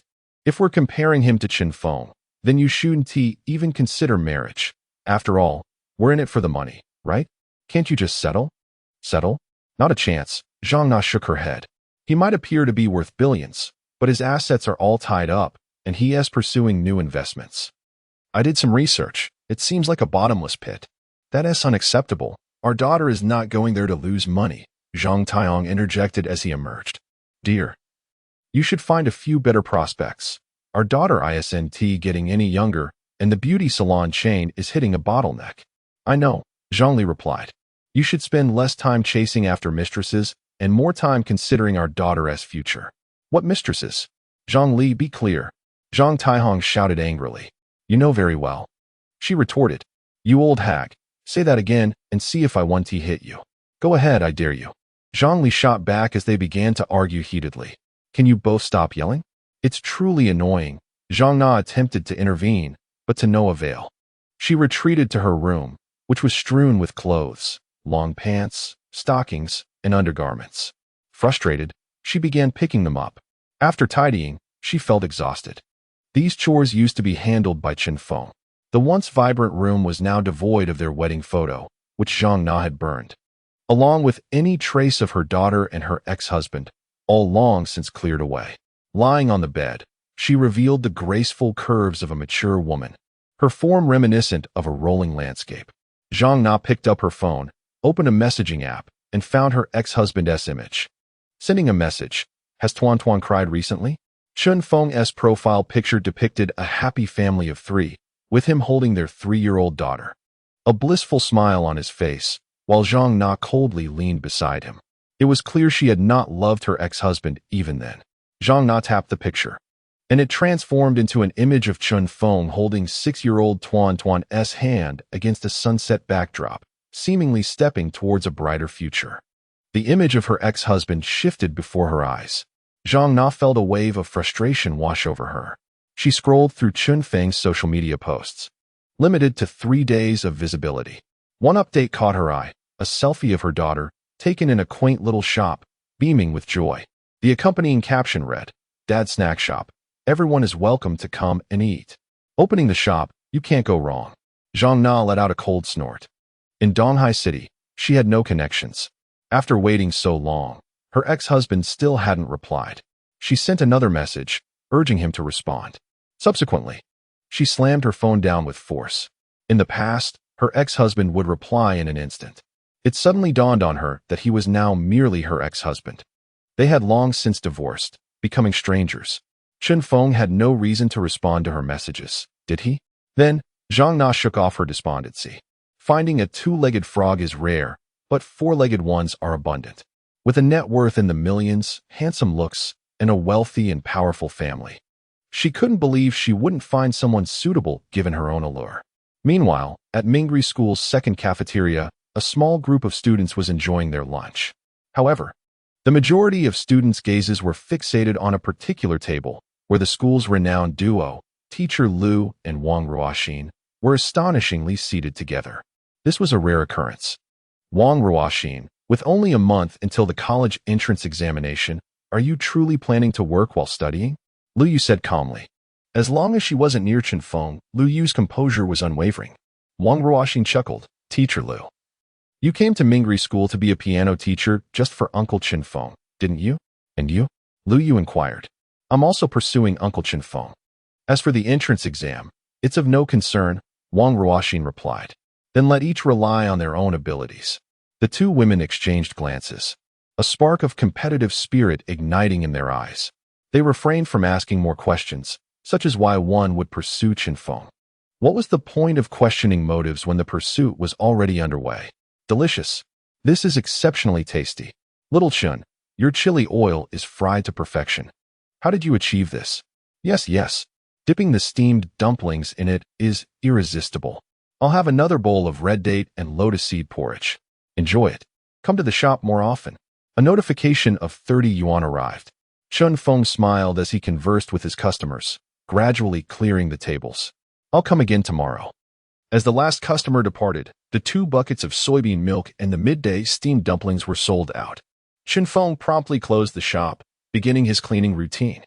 30 minutes later, he prepared an order of mushroom and lamb steamed dumplings, lamb and scallion dumplings, celery and pork dumplings, and 2 servings of sauce, along with a bowl of peanut soybean milk. Although it tasted somewhat off, he would make do. At that moment, the cool, aloof voice of the food critic echoed in his mind. Chen Feng instantly felt invigorated, setting aside everything else. From the raw ingredients, he meticulously began his preparations. Today, he aimed to conquer that discerning feline's palate. Make it submit to him. Chapter 20. Imperial Cuisine, Ignoring the Ex-Wife in No Time. Chen Feng poured all his energy into crafting 4 exquisite servings of dumplings. During the process, he noticed a message from his ex-wife, Zhang Na. Chen Feng chose not to respond. If Zhang Na truly cared for their daughter, she could simply visit her. There was no need to inquire with him. Both had obtained a divorce certificate, officially severing their legal ties. Since they had parted ways, it was best to do so cleanly. Lingering attachments were pointless. A wise horse never returns to graze where it once fed. 25 minutes later, he held 4 baskets of dumplings in his left hand and condiments, along with soy milk and fried dough sticks, in his right, waiting to enter the mysterious realm. With a swift motion, the food in his hands vanished entirely. Was he no longer needed? The sight of the culinary cat indulging in food was now absent. The enchanting, melodious voice of the tabby cat did not resonate in his mind. Chen Feng stretched slightly, feeling the fatigue of his intensive labor, yet he remained invigorated. He wondered if he might acquire another old craft today. His previous acquisition had enhanced both his stamina and endurance. If he were to master hundreds of such old crafts, he could transform into a true artisan, a superhuman, indeed. His efforts bore fruit. Aside from the still unpleasant soy milk and the mediocre fried dough sticks, everything else was satisfactory. Just then, the culinary cat's voice echoed in his mind, instructing him to visit the seed shop and procure some seeds. Delighted, Chen Feng responded affirmatively and set off once more on his electric scooter. After purchasing a variety of seeds from a local agricultural store at the market, he hurried back to his shop, secured the door, and entered the kitchen. "I've made the purchases," Chen Feng announced. In an instant, he vanished from the shop, appearing in the mysterious space with over a dozen bags of seeds in hand. Melons, fruits, vegetables, rice, wheat, and corn were among them.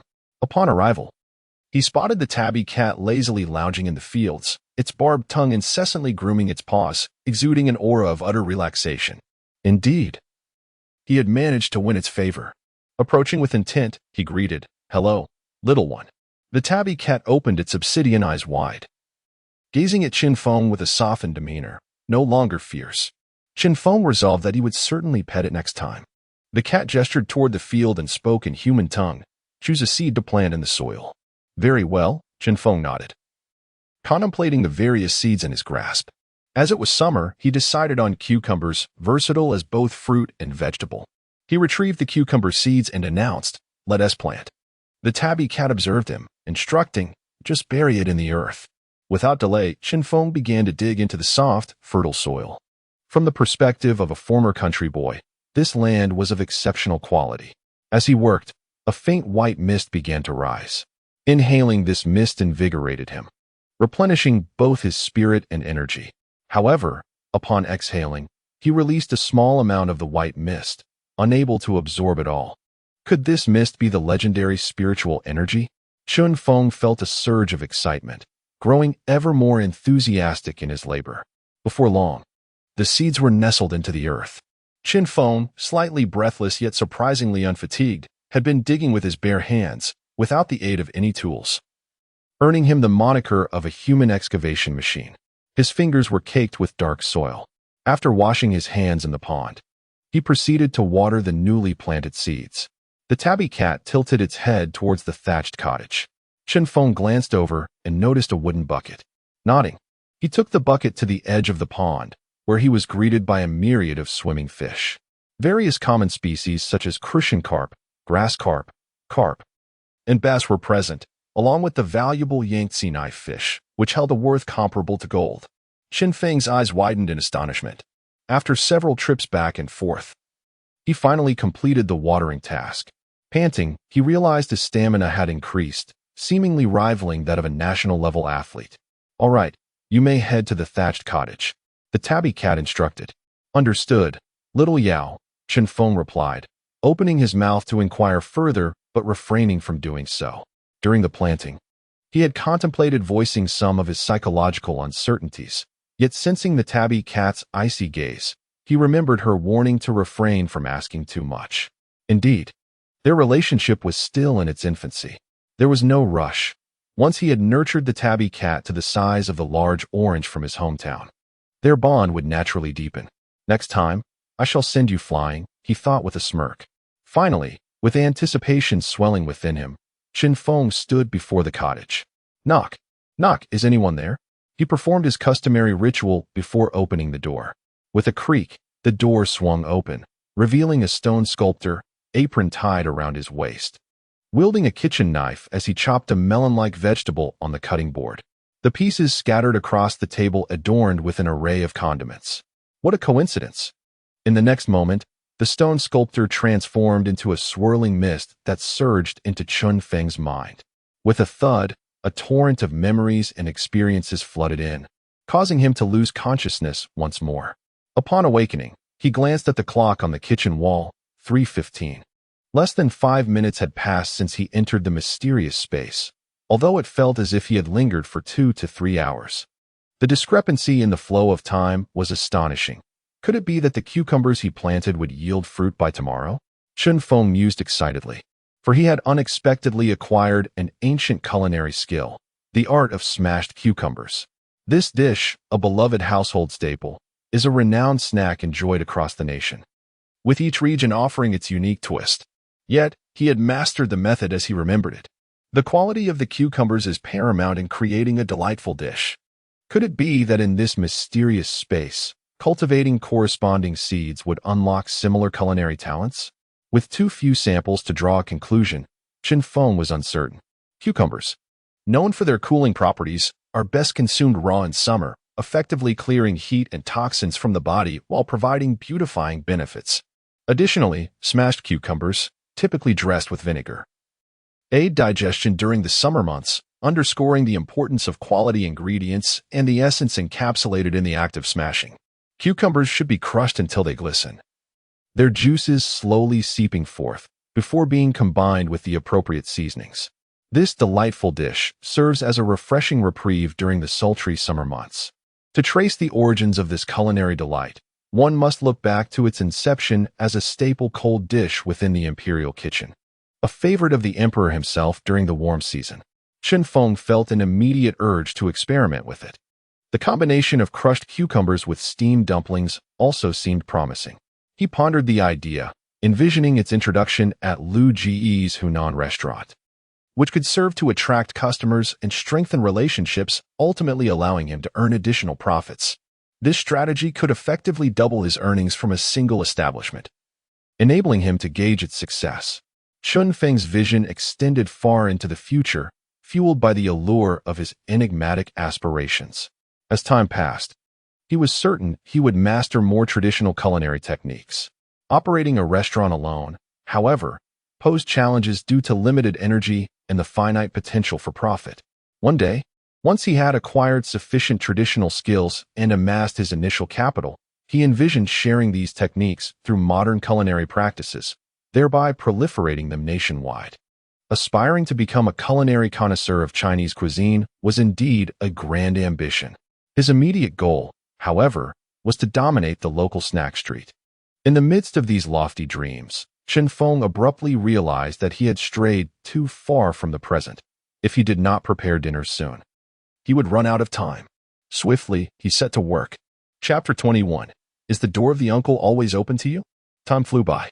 After a busy period, Chen Feng took a brief respite. He meticulously crafted the menu for his small eatery and affixed it to the wall. His handwriting was elegant, neatly styled in a Song typeface, firm and upright, a skill he had honed during leisurely moments spent with his daughter. The price list was as follows. Crispy fried dough sticks, for yuan each, available only for breakfast. Plain soy milk, for yuan per bowl. Red date and lotus seed soy milk, 5 yuan per bowl. Peanut soy milk, 5 yuan per bowl, available for breakfast. Black bean and sesame soy milk, 6 yuan per bowl, available for breakfast. Wolfberry and honey soy milk, 6 yuan per bowl, available for breakfast. Mushroom and pork steamed dumplings, 12 yuan per basket. Chive and pork steamed dumplings, 12 yuan per basket. Celery and pork steamed dumplings, 12 yuan per basket, available for lunch and dinner. Lamb and scallion steamed dumplings, 15 yuan per basket, available for lunch and dinner. New products will be introduced soon. Stay tuned. Ding dong. Ding dong. At that moment, a notification chimed from his phone. Chen Feng picked it up to check. There were no messages from his ex-wife, Zhang Na. Instead, he noticed 2 new friend requests. Upon opening them, he found Lu Yu, brother Chen Feng. I am teacher Tuan Tuan, Lu Yu. Please add me.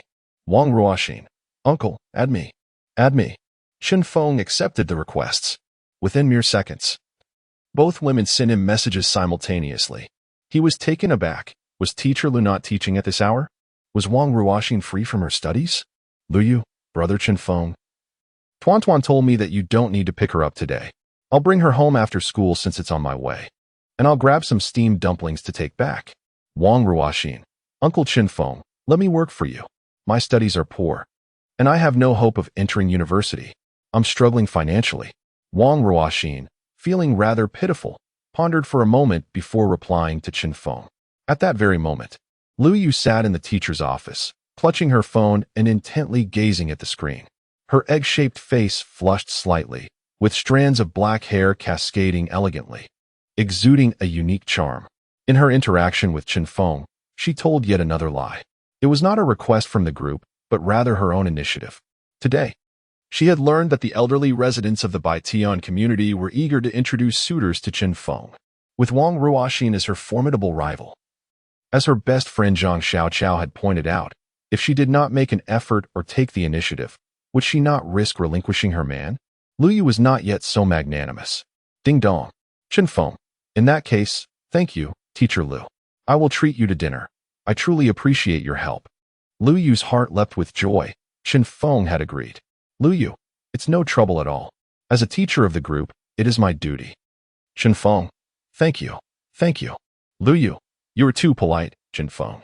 After sending the message, her cheeks flushed, and she clenched her fists. She had taken another step closer to Chen Feng. Meanwhile, in the classroom, the teacher was lecturing.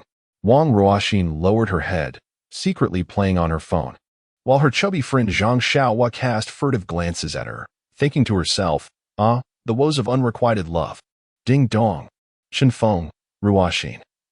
I mentioned that after your college entrance examination, you can come work at my family shop. With just a month left until the exam, please make the most of your time and study diligently. The doors of the little snack shop will always be open to you. But what about your door? Wang Ruoxin scoffed. Humph, uncle, you will surely agree. Wang Ruoxin bit her small canine teeth, thinking resentfully. Unlike Lu Yu, who grew dejected upon being rejected by her crush, she refused to be stagnant. True happiness must be grasped in one's own hands. That is the essence of genuine joy. After conversing with the 2 girls, Chen Feng busied himself preparing soy milk while calling his mother. A few moments later, the call connected. Hello, Mom, what are you doing? Chen Feng inquired. Preparing dinner. His mother replied with a smile. What about Dad? Your father is still tending to his vegetables in the field, she said. Chen Feng continued, Mom, could you ask Dad to plant some cucumbers and tomatoes in the future? I'm craving them, and so is Tuan Tuan. No problem. After exchanging a few pleasantries, Chen Feng ended the call. Since he could cultivate fruits and vegetables in the mysterious space today, Chen Feng was unsure of the yield. Therefore, he decided it was best to have his father continue planting the same vegetables in the field, making it easier to explain their source. If the yield turned out to be significant, it would also allow Chen Feng to expand his business. In this way, he could lead the villagers of Qinjia village toward prosperity. Boss, 1 bowl of original soy milk and 2 baskets of pork and mushroom dumplings, please. At that moment, a burly customer entered. Just a moment, Chen Feng responded, immediately getting to work. Wow, these steamed dumplings are absolutely delicious. The customer exclaimed, eyes widening. And the soy milk? Chilled, perfect for this sweltering summer. Chen Feng smiled, giving a thumbs up. The customer relished the meal even more. At this time, it was already 4:45 p.m. Prime time for dinner patrons. Chen Feng stole a glance, noticing that the Hunan restaurant had begun to welcome guests. Across the street, the snack street was also bustling, with various renowned eateries gradually filling with patrons as waves of diners commenced their quest for a delightful dinner. At this hour, Chen Feng was originally meant to pick up his daughter. However, with teacher Lu offering to bring her to the shop, Chen Feng was relieved of much of his burden and could focus entirely on running his establishment. Boss, 2 bowls of red date and lotus seed porridge, please. 1 bowl is simply insufficient. 3 baskets of lamb and scallion dumplings. The lamb is exquisitely tender. I particularly relish this flavor. Especially when paired with chili oil, it's an ethereal delight. Little Chen, I'm back. Am I still welcome? Haha, of course. Boss, please pack 2 bowls of plain soy milk and 3 baskets of celery and pork steamed dumplings to go. 5 baskets of chive and pork steamed dumplings for takeout. My family is waiting for dinner. A notification of 60 yuan arrived. Gradually, more customers began to fill the snack shop. The returning patrons attracted new diners. And by just 5 o'clock, the little eatery was bustling with business, forming a queue outside. Correspondingly, the influx of people also benefited the Hunan restaurant significantly. Chen Feng was busily attending to customers. Meanwhile, across the street, at the entrance of the snack street, a noodle shop, a bun shop, and a northern dumpling shop stood almost empty. Typically, during mealtime, these establishments would enjoy at least a 56 seating rate. However, now only a few patrons lingered. The owners of the 3 shops stepped outside, immediately noticing the long line forming outside the little eatery across the street. Hey, Lao Wang, light me a cigarette. Sure, I don't have a lighter. Can I borrow yours? The lingering smoke was accompanied by the anxious gazes of the owners. The little eatery had only opened 2 days prior. Yet customers were queuing outside. Their thriving business was indeed enviable, especially considering they only sold soy milk, fried dough sticks, and steamed dumplings. Lao Zhang sighed. My dumpling shop is certainly feeling the impact. At that moment, a group of students approached. Let us go to that little eatery. The owner is quite handsome. And the dumplings are delicious. I'm tempted by the owner's looks as much as by the dumplings. Tian, you shameless girl. We are still young. We should maintain some modesty. Can modesty win us a handsome guy? Look at that long line. If we don't hurry, it will only get longer. Let us go. The students hastily departed in front of the 3 owners. The 3 proprietors exchanged a heavy puff of smoke and locked eyes. What enchantment lay in those dumplings and soy milk? Shall we go and try? Trying might be our demise. With that, the 3 owners extinguished their cigarettes, bid farewell to their wives, and set off together, knowing that business at their own shops was not thriving. In front of the little eatery, guests were flocking in, with a lengthy line forming. Business was indeed booming. Boss, bring me 6 bowls of soy milk, 3 of plain and 3 of red date, and 1 basket of each type of dumpling. Certainly, please wait a moment. The 3 owners from across the street, Lao Lu, Lao Zhang, and Lao Wang, had already been waiting for nearly 20 minutes. At last, the meal had arrived, and they found themselves squeezed at a table meant for 2. Despite this, the queue outside showed no signs of diminishing. In fact, it seemed to grow ever longer. This was the nature of the Chinese people, drawn together by a shared enthusiasm, particularly when it came to dining. They had initially intended to sample every dish on the menu, eager to indulge in a culinary exploration. However, to their dismay, there were no youtiao, fried dough sticks, available for dinner, nor any other varieties of soy milk. Old Zhang exclaimed, Boss, your business is thriving. One person simply cannot manage alone. You must hire more staff. Indeed, we are considering hiring, Chen Feng replied without lifting his gaze. Old Lu exchanged glances with his companions, their eyes lighting up with a shared thought. If the steamed dumplings and soy milk proved delightful, they could easily bring their own relatives to the bustling eatery when the time came to hire. A clever strategy indeed, but they would only recruit women. Chen Feng added with a smile. Male servers typically did not last long. Their restless nature resulted in high turnover. This was a consideration Chen Feng had long since pondered. The 3 proprietors were momentarily taken aback, their nascent ideas extinguished. Was their only recourse to rely on feminine charm? As the moment arrived, Chen Feng presented a platter containing 4 baskets of steamed dumplings and 6 bowls of soy milk. Boss, you're busy, Old Lu and his companions murmured. initially lifting the plain soy milk to their lips. As seasoned restaurateurs, they understood that the simplest flavors often tested the skill of the chef most rigorously. Thus, all three took a sip simultaneously, their eyes widening in surprise. With hearty gulps, they consumed the warm soy milk, having opted against the chilled variety. The liquid flowed like a comforting current down their throats, ultimately settling in their stomachs, warming their entire beings. Even the summer heat felt somewhat alleviated, particularly as avid smokers. The soy milk washed away the discomfort left by the acrid taste lingering in their throats and stomachs. What a delight! This soy milk was exceptional. They continued to drink. And before they knew it, one bowl had vanished. Old Lou and his fellow proprietors were taken aback. Was it really that delicious? They had barely tasted it before it was gone. Suppressing the urge to order another bowl, they picked up their chopsticks and grabbed the steamed dumplings. Some were filled with chives, others with lamb, and some with celery. Each took a sizable bite, savoring the harmonious blend of meat and vegetable flavors, heightened by the juices of ginger and scallions that stimulated their salivary glands.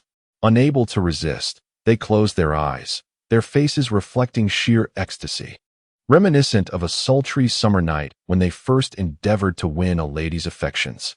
With a few chews, one dumpling disappeared in an instant. Incredible! The three exclaimed in unison. They quickly reached for a small dish, pouring in chili oil, vinegar, or a combination of both, and dipped their dumplings into the mixture. One bite in, and the flavors exploded. This chili oil is exquisite. Boss, what have you added to your vinegar? The sweet and sour notes are simply divine. Chen Feng smiled slightly and replied, "It's a trade secret." The three proprietors felt a pang of anxiety. Had their identities been revealed? In truth, they were overthinking. The bustling success of the eatery spoke volumes. Chen Feng was too preoccupied to observe where the guests had come from, merely assuming that the trio were eager patrons drawn by reputation. "Boss, one bowl of original flavor and 2 baskets of mushroom and pork dumplings, please." A notification of 30 yuan appeared in his account, followed by another of 60 yuan from a mobile payment. Phew, finally made it to the front. He thought as customers continued to place their orders. The three gentlemen, old Lou and his companions, were quickly devouring their meal. Soon, 4 baskets of soy milk and 2 bowls were consumed, leaving them somewhat stuffed. Yet, exchanging glances, their eyes silently questioned, "Shall we order 2 more baskets?" "Boss, let's have 3 more bowls of original soy milk and 4 more baskets of dumplings," old Lou declared without hesitation. "All right, your wait will be brief," Chen Feng replied, immediately bustling about. With no deep-fried dough sticks on the dinner menu and the dumplings prepared in advance, along with 3 steamers rotating in succession, Chen Feng hardly took a moment's rest. "Tonight, it's on me. No one is to compete with me." His mobile buzzed with a notification of 148 yuan. "No, I'm stuffed," old Lou remarked. "Give me a hand. Let us grab a cigarette and head out together. Together, it's simply too delicious." Before long, the 3 gentlemen stumbled out of the small eatery, supporting each other. As they walked, they conversed animatedly. "The chef's skills are simply extraordinary. No wonder the boss is thriving. I envy him immensely. Indeed, I never envisioned that a meal of dumplings and soy milk could cost 150 yuan. Haha, I'm considering stealing some techniques. If the boss is truly hiring, I should send my sister-in-law to apply." I share the same thought. My sister-in-law is just the right age. But what if the handsome boss gets entangled? What if my plan to learn fails? I'd lose my sister-in-law and my sister. The 3 gentlemen fell into a contemplative silence. Is this business feasible? Not really. I cherish my sister-in-law too much to let her go to another man. "Daddy, I'm back." Suddenly, the cheerful voice of Tuan rang out as Chen Feng was busy. He looked up to see a graceful figure with dark hair holding his daughter's hand, standing beside the long line of waiting customers. Upon spotting the adorable Tuan and the serene lady, the customer's eyes sparkled with delight. Wow, Chen Boss is truly a winner in life, running such a bustling business, possessing extraordinary skills, a lovely daughter, and a stunning wife. "Teacher Liu, you've arrived. Please, come in," Chen Feng greeted warmly. Liu Yu smiled, her cheeks slightly flushed. Each time she saw Chen Feng, an involuntary shyness enveloped her. Humph, you neglect Tuan Tuan. Only having eyes for Teacher Lu, Tuan Tuan protested loudly. Lu Yu's face turned even redder. Tuan Tuan, what nonsense are you talking about? Chen Feng felt a bit embarrassed, sharing a brief glance with Lu Yu. You haven't eaten yet, have you? Please take a seat. I'll serve you shortly. That's more like it. Teacher Lu, let us go, Tuan Tuan said, leading Lu Yu into the shop. Little Chun, you are quite the charmer, a customer who had just finished ordering remarked, giving Chen Feng a thumbs up in jest. Chen Feng chuckled in response. The guest misjudged the location. Lu Yu is currently the teacher of Tuan Tuan, and she is not yet his wife. Young man, what would you like to eat? Chen Feng inquired. I'll have whatever everyone else is having. I came here with an empty stomach today. Planning to return after 10 months of gestation, the young man declared boisterously. All right, just wait a moment, Chen Feng replied as he busily got to work. Today promised to be another fulfilling day. Chapter 23. Your male idol is extremely handsome. Set a small goal to become Tuan Tuan's stepmother. A notification of 12 yuan had arrived. Boss, one more bowl of plain soy milk, please. Coming right up, Chen Feng replied, bustling around energetically. After placing her backpack down, Tuan Tuan joined in the activity. Lu Yu sat nearby, observing. She wished to assist, but since Chen Feng had not instructed her, she was uncertain how to contribute. Thus, she sat idly, stealing glances at Chen Feng. Finally, Chen Feng returned with 2 bowls of soy milk and 2 steaming baskets of dumplings. Teacher Lu, please enjoy the dumplings first. If you need more, just let me know, he offered when he found a moment to breathe. Thank you, Brother Chen Feng. You don't need to mind me. I'm not hungry at the moment. Please attend to the guests. Lu Yu blushed, as her appetite was small. Chen Feng had offered her so much. Was he really nurturing her as a wife? That won't do. How could a father let Teacher Lu go hungry? Tuan Tuan chimed in cheerfully. I'll get back to work now, Chen Feng said with a smile as he turned to continue his tasks. As Lu Yu savored the steamed dumplings, she took out her phone. Ding! A message arrived from her roommate, Zhang Xiaoqiao. Yeah, where are you? Why haven't you returned yet? The programmer at home is still waiting for you to feed him. Lu Yu replied, I'm at Brother Chen Feng's shop. He has opened a snack bar, and I brought Tuan Tuan over. Zhang Xiaoqiao responded. As expected, a heartless creature who quickly forgets their allegiances in the face of desire? Woo-woo, Xiaoqiao is so hungry. Lu Yu's face flushed. Don't say such things. Then, Lu Yu snapped a photo of the dumplings and sent it. Would you like me to bring you some? She asked. These dumplings look delightful. Perfect. I'll help you test the flavor. To win a woman's heart, one must first capture her stomach. I'll assess his culinary skills. Zhang Xiaoqiao replied.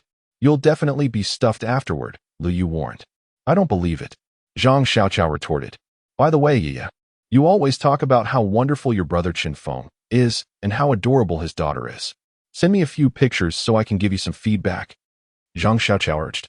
It's not right to take candid shots, Lu Yu replied. Be bold. Don't fear. Your sisters are your strong support. Hurry up, Zhang Xiaoqiao encouraged. Lu Yu hesitated, feeling her cheeks warm at the thought of secretly photographing Chen Feng. Teacher Lu, are you taking pictures? Tuan Tuan's voice suddenly chimed in beside her. Startled, Lu Yu met Tuan Tuan's expectant gaze, and with a smile, she agreed. All right. Lu Yu opened her phone's camera. Tuan Tuan leaned in closely. Her dewy face pressed against Lu Yu's. Cheese, Tuan Tuan exclaimed, striking a pose with a click. Satisfied, Tuan Tuan resumed her activities. Lu Yu joyfully sent the photo to her friend. Wow, this little girl is so adorable and radiant. Quickly, take a picture of her father, Zhang Xiaoqiao urged.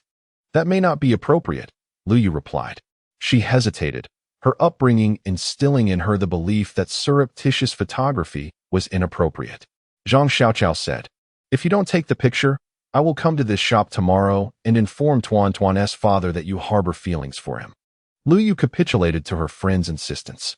After a prolonged period of indecision, as Chen Feng lifted the steamer lid and steam billowed forth, she managed to capture a photograph. It was imbued with the essence of bustling street life. Gazing at the image, Lu Yu smiled, her heart racing. Due to her position at the table, she could only capture Chen Feng's profile, yet she felt content. Zhang Xiaoqiao inquired, Is it done yet? Lu Yu replied, Yes, I will show you when I return. This time, Lu Yu had learned to be cunning. preemptively shielding herself from her friend's critiques. To avoid Zhang Xiaocao's dissatisfaction with the profile shot, she deliberately decided to wait until she was back to reveal it, leaving her friend with no recourse. The thought brought a smile to Lu Yu's face. She finally possessed a photograph of brother Chen Feng. "Teacher Lu, why aren't you eating? Are you not hungry tonight?" Chen Feng approached, expressing concern. Lu Yu hastily tucked her phone away, flustered, fearing he had seen it, akin to a thief caught in the act, but fortunately, the phone screen had already gone dark. She then focused on her dumplings. Not long after, Tuan waved goodbye, Teacher Lu. Chen Feng added, "Thank you for today." At that moment, Lu Yu packed 2 baskets of dumplings, 2 cups of soy milk, and some condiments from the snack shop. When she offered to pay, Chen Feng insisted on covering the cost, leaving Lu Yu with no choice but to relent. "It's all part of my duty," she replied with a smile. "Goodbye, Tuan." She turned, reluctantly departing. "Dad, look how well Teacher Lu eats. 2 baskets of dumplings and 2 bowls of soy milk. Can you afford to support her in the future?" Tuan's voice rang out behind her. In her high heels, Lu Yu nearly stumbled. "Boss, let us have 3 more baskets of lamb and scallion dumplings. They're absolutely delicious," a customer shouted. Time passed gradually. From the dinner rush to the peak hour, nearing 7 o'clock. "I'm sorry, the steamed dumplings are sold out for today. My apologies to all the customers. If you wish to try them, we will open again tomorrow morning," Chen Feng apologized to the waiting patrons. "Is that all? Boss, how about some youtiao?" After waiting for 10 minutes, one customer exclaimed in disbelief, "You mean to say they're sold out? Let us disperse, everyone. Don't complain. My day was just as bad. Didn't he make it on time for lunch either?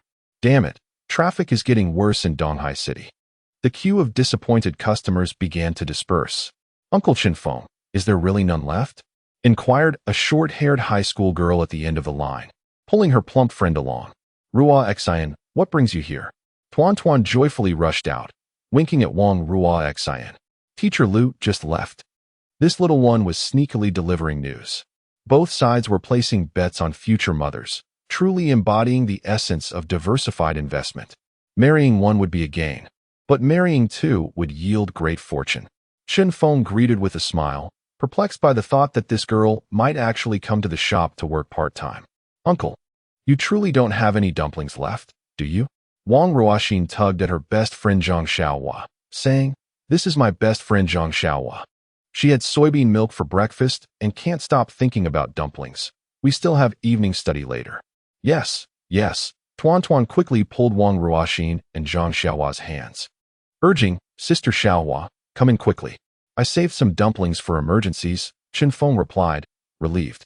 He realized that Wang Ruoxin was quite bold and not easy to deal with. Hearing that they only came for dumplings, he felt assured. At that moment, there were still customers enjoying steamed dumplings in the small eatery. Once Wang Ruoxin and Zhang Xiaohua sat down, Chen Feng continued his work, choosing not to take new customers. Under the table, Zhang Xiaohua grabbed Wang Ruoxin's hand and whispered excitedly, "Ruoxin, your male idol looks so handsome up close. I thought he was just an ordinary man in a helmet. And Tuan is so adorable. If you became Tuan's stepmother, you'd definitely hit the jackpot." Wang Ruoxin smiled sweetly, her eyes crescent-shaped. "Indeed. Otherwise, how could Uncle be my idol?" Chapter 24. Affirmation from a Best Friend. Daily revenue breaks records. Wow, Ruoxin, these steamed dumplings are incredibly delicious. I never knew hot soybean milk could taste this good. It's exquisite. Zhang Xiaohua exclaimed loudly, her mouth full as she eagerly devoured the dumplings, carelessly covered in red chili oil. After enjoying Chen Feng's dumplings, Zhang Xiaohua praised him to the heavens. Wang Ruoxin beamed with joy. What could bring more happiness than her best friend's approval of her crush? "Uncle Chen Feng, 2 more baskets, please," Zhang Xiaohua requested. At that moment, the small eatery had only 4 patrons. Tuan and Chen Feng occupied another table. Tuan sighed, "Sister Xiaohua, you finished all the dumplings my dad made." Zhang Xiaohua paused, sheepishly smiling. "They're just too delicious." "Don't cry, Tuan. I'll buy you buns later. But I want to eat the dumplings my dad made." Tuan replied. Zhang Xiaohua chuckled and finished the last dumpling. "Well, Ruoxin, it's time for our evening study, isn't it?" "It seems so," Wang Ruoxin responded. By now, it was already 7:20, and they had 10 minutes before study began. They hurried to school, having already missed some time. Let's go quickly, Zhang Xiaohua exclaimed, paying for dinner and taking Wang Ruoxin's hand as they ran off. Wang Ruoxin looked back reluctantly. Sister Xiaohua is so annoying. What about the buns we talked about? Tuan stared in disbelief. Meanwhile, in a delicate little room, Zhang Xiaochao nibbled on dumplings, alternating bites with soybean milk, unable to stop. She was quite slender, standing at 165 centimeters, but appeared as thin as a stick despite being a girl. Her chest, however, resembled that of a wealthy woman. The dumplings brought back by Lu Yu were nearly devoured, her petite stomach seemingly unperturbed. I envy you. How can you eat so much without gaining weight? I wonder where it all goes, Lu Yu mused, resting her chin on her hands. Zhang Xiaochao chuckled, her right hand playfully reaching towards Lu Yu's chest. You are the one to be envied, Moon. You eat and grow in all the right places. My colleagues at the company say I lack femininity, likening me to a monkey. Nonetheless, these dumplings and soy milk are simply delectable, Zhang Xiaochao exclaimed, grasping her chopsticks to pick up yet another dumpling. Even though she felt stuffed, with wide eyes, she resolutely seized the last dumpling. Nom, she exclaimed, chewing eagerly and gulping down the soy milk. Xiaoya, you must bring me more dumplings and soy milk tomorrow. They are even more delicious than my mother's. After wiping her mouth with a tissue, she continued. Now that I've had my fill, let us see that photo of your brother Chen Feng. I declare his culinary skills are commendable. Lu Yu promptly retrieved her phone and opened the side profile photo. Wow, he is so handsome. Zhang Xiaocao's eyes sparkled. Where is this delightful eatery? I must see this dashing fellow enjoying dumplings tomorrow. Are you really going to wake up at 4 o'clock again? Zhang Xiaochao asked, gazing at Lu Yu. Lu Yu nodded with a smile, saying, I'm taking Tuan to school tomorrow. Humph, you're just fooling yourself. But I can't wake up that early. Zhang Xiaochao replied. If your brother Chen Feng possesses such good looks, Xiaoya, I support you wholeheartedly. Go for it. With dumplings so scrumptious and business booming, not to mention such an adorable child, you could avoid having more kids later on. I want to have a child with Chen Feng. Unbeknownst to her, Lu Yu's face flushed as she noticed Zhang Xiaocao's peculiar gaze. She quickly added, Of course, I will care for Tuan as if she were my own daughter. Humph, you haven't even taken the first step yet, Zhang Xiaochao teased, playfully stroking Lu Yu's smooth chin. But you must hurry. There's a high school girl who might be your rival. Xiaoya, don't let anyone steal him away. You know how men are. They tend to favor the young. Chen Feng is not like that, Lu Yu retorted. Haha, you already call him brother Chen Feng before even being married. Haha, you're amusing me, Xiaochao.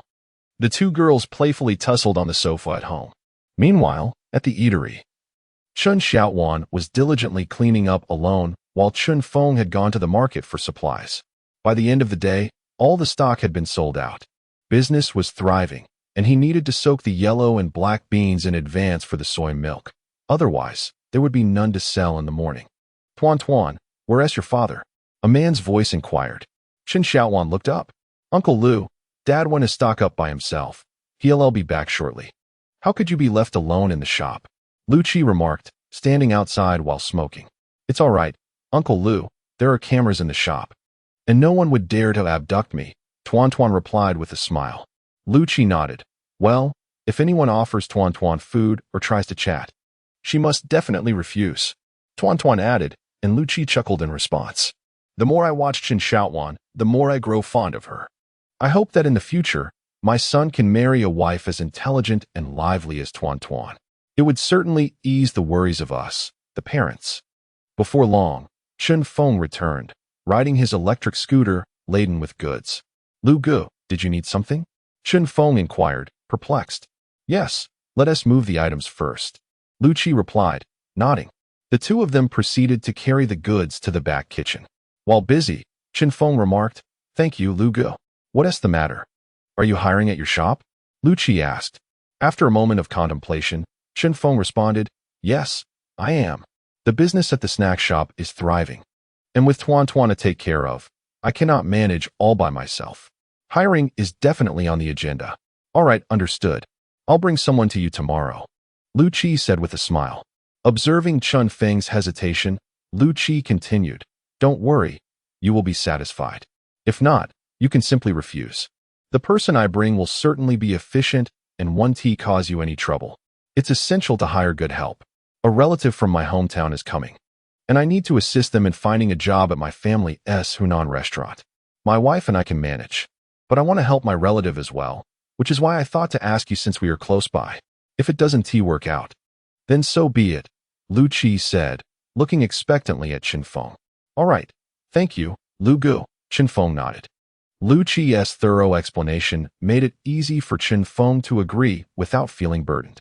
"Chen boss, I should be the one thanking you," Lu Qi said as he patted his head and left. It seemed this relative was causing Lu Gu some distress, but Chen Feng refrained from prying further. If he were to meet the candidate tomorrow and find them lacking, he would simply decline. He would not jeopardize the flourishing business of his beloved snack shop due to personal connections. After soaking the beans, kneading the dough, and cutting it into pieces to be refrigerated, it was now past 8. Chen Feng began to tally the accounts, retrieving the money box. "Tuan, can you count? Daddy has a little challenge for you." "I can count. School taught me," Tuan replied, her eyes sparkling as she gazed at the full box of money. She had always been clever, and even though she had yet to start the first grade, she had already mastered addition and subtraction within 1,000. Thanks to her father's teachings, Tuan was aware of the reason behind her parents' divorce. Her mother looked down upon her father, considering him a failure. Yet, her father was quite adept at making money, and she yearned to help him earn even more so she could one day tell her mother that she had misjudged him, and that she would come to regret it. As she counted the money, Chen Feng took out his phone to calculate the day's earnings from Lianxin and Yuqianbao. It was the first day of full operation, and he intended to assess the day's revenue to estimate his total income for the month. Chapter 25, Tuan in Action. The ruthless bargaining machine. Before long, Chen Feng had calculated the day's income from Lianxin and Yuqianbao. Lianxin had a total of 3,546 yuan, while Yuqianbao brought in 4857 yuan. The total revenue for the day amounted to 8,403 yuan. His daughter continued to count the money in the box. Chen Feng did not disturb her, but assisted in organizing the bills, placing the 100 yuan notes together, the 20s in another stack, and neatly arranging the 10s, 5s, and 1s. "Daddy, that's amazing. Why didn't I think of that?" "Father, here is 748 yuan. Tuan handed a disordered bundle of money to him, and then picked up a pencil to jot down the figures on a piece of paper. "Let us count it, and see if there are any discrepancies," Chen Feng chuckled, relishing this rare moment of parent-child interaction. "It must be correct," Tuan asserted confidently. As she began counting the 1 yuan notes, the quantity of which was most abundant. "Start with the easy ones, then tackle the difficult ones. Enduring hardship leads to earning small fortunes, thus elevating oneself," she declared. Chen Feng smiled, wondering where his daughter had acquired such wisdom. After a brief interval, Chen Feng confirmed that the total was indeed 748 yuan, without a single discrepancy. Tuan, that's right." "Of course." Tuan proudly lifted her little head and eagerly inquired, "Daddy, if I count correctly, and I'm still hungry tonight, may I have an ice cream as a reward?" "Of course," Chen Feng replied, feeling a pang of sympathy. While other children her age were blissfully enjoying carefree lives, Tuan, in contrast, had to endure hardships alongside him. She seemed to be overly concerned about money. This was a consequence of their previously unfortunate family circumstances. His ex-wife, Zhang Na, often spoke incessantly about money, as did her grandparents. Chen Feng knew he had to guide her gently. In this world, money is not the most important thing. Some treasures far surpass it in value. As Tuan continued to count, she diligently wrote down the numbers with her pencil. Chen Feng watched her intently, admiring her little face as her chubby fingers meticulously handled the cash. After about 10 minutes, she recorded the last figure for the 100 yuan bills, only to find herself stumped by the total. Although she could perform addition and subtraction with thousands, she was lost when it came to 10,000s. "Daddy, how do we calculate this?" Tuan asked. "The addition and subtraction of 10,000s is just like that of thousands," Chen Feng explained patiently. Eventually, Tuan beamed, "Daddy, I got it. Including the money from the letter and the wealth treasure, the total is 16,749 yuan. Correct. Truly our daughter is remarkable. Chen Feng replied with a smile. Haha, as if you need to ask who Tuantuan's father is. The father and daughter exchanged mutual compliments. Time to head home, Chen Feng said, neatly placing the money away and locking the door before preparing to return with his daughter. Daddy, remember to buy ice cream, she reminded him, standing in front of the electric scooter. Of course, I won't forget. Let's go home, Chen Feng replied as he rode the scooter back. After deducting today's material costs, it turned out that the net profit of the small eatery was 15,000 yuan. This amount far exceeded Chen Feng's expectations. This was the revenue for the following day. This meant that this month, Chen Feng could earn at least 450,000 yuan in net profit. How astonishing! With this calculation, Chen Feng came to fully understand just how valuable those old culinary skills in the mysterious space truly were. If he were to acquire additional manpower in the future and open 100 such eateries across the country, excluding labor and other expenses, wouldn't he be able to earn at least 40 million yuan in a month? It seemed that catching up to his ex-wife's wealth could be achieved in just a year and a half. Currently, his ex-wife Zhang Na's net worth stood at 60 million. In the past, astronomical figures were but a distant notion for Chen Feng. Now, however, the future remains uncertain, brimming with possibilities. As he leisurely rides his electric scooter along the path, his daughter, Tuan, stands ahead, clutching an ice cream cone, her little tongue savoring each lick. The evening breeze gently caresses them, enveloping everything in a sense of hope. Daddy, this ice cream is so delicious. Have a bite, she offers, extending the cone towards him.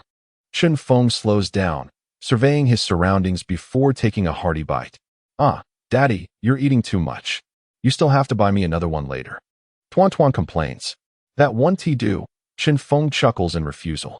Daddy, you're so annoying, she pouts, relishing her ice cream while holding onto Chen Feng's hand, feeling the tautness of his muscles.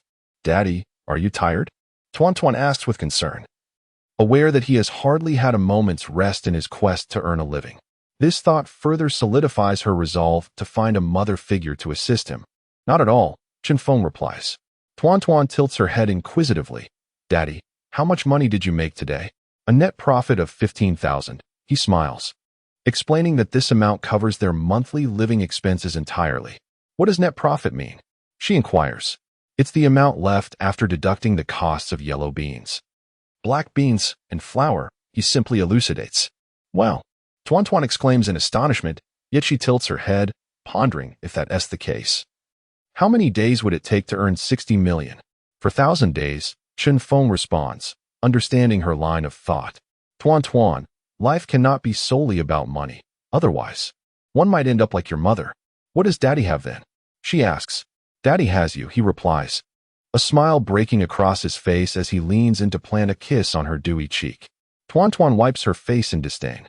Daddy is amazing, she says after finishing the last bite of her ice cream. Since you've earned so much today, can we have another ice cream? I have 2 hands here. Will you have some? Chen Feng jokes. No way. You're being mean. Tuan retorts. Daddy, between teacher Lu and sister Ruoxin, who do you like more? She probes. Chen Feng's demeanor shifts to seriousness. This little rascal remains undeterred. Daddy, are you going to make a choice? Tuan looks up at him with wide eyes. I don't like either of them, he states firm. Chen Feng gazed at his daughter's weary visage, yet she still mustered the strength to maintain her spirits. Fortunately, she had no homework this evening. He promptly assisted her in her evening routine. Subsequently, he began narrating a bedtime story. Halfway through, he felt a pang of emotion and inquired, Tuan, have you ever resented your father for making you work at such a young age? His daughter remained silent. Chen Feng glanced up to find her already sound asleep, her gentle snores filling the room. With a smile, he kissed her forehead, tucked her in, turned off the light, and stepped out of the room. He contemplated the future. Should he decide to open a branch, he would only become busier, with even less time to care for her. As she grew, he realized he needed to find a mother for her. Lost in thought, he spent the night in silence. At 4 o'clock, Chen Feng awoke and peeked into his daughter's room. Noticing how exhausted she had been lately, he resolved to allow her to sleep in longer, planning to return around 6:50 to fetch her. "Daddy." To his surprise, Chen Xiaowan was already sitting up in bed, clutching her blanket, her large eyes glistening with curiosity. "Are you going to the store?" With a nimble leap, she sprang from her bed. The father and daughter then entered the bathroom, where they brushed their teeth in perfect synchrony. After rinsing and washing their faces, they were ready to embark on their day. Chen Feng rode his electric scooter with his daughter to the market.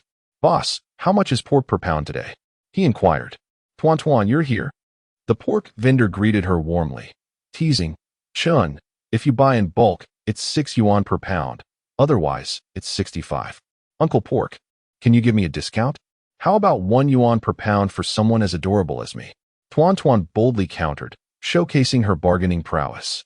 "All right, let us start with 15 pounds, the vendor conceded. Following that, Chen Feng procured lamb, chives, and other fresh ingredients. He also selected 5 cucumbers and the necessary condiments for a cucumber salad, carefully loading everything onto the scooter.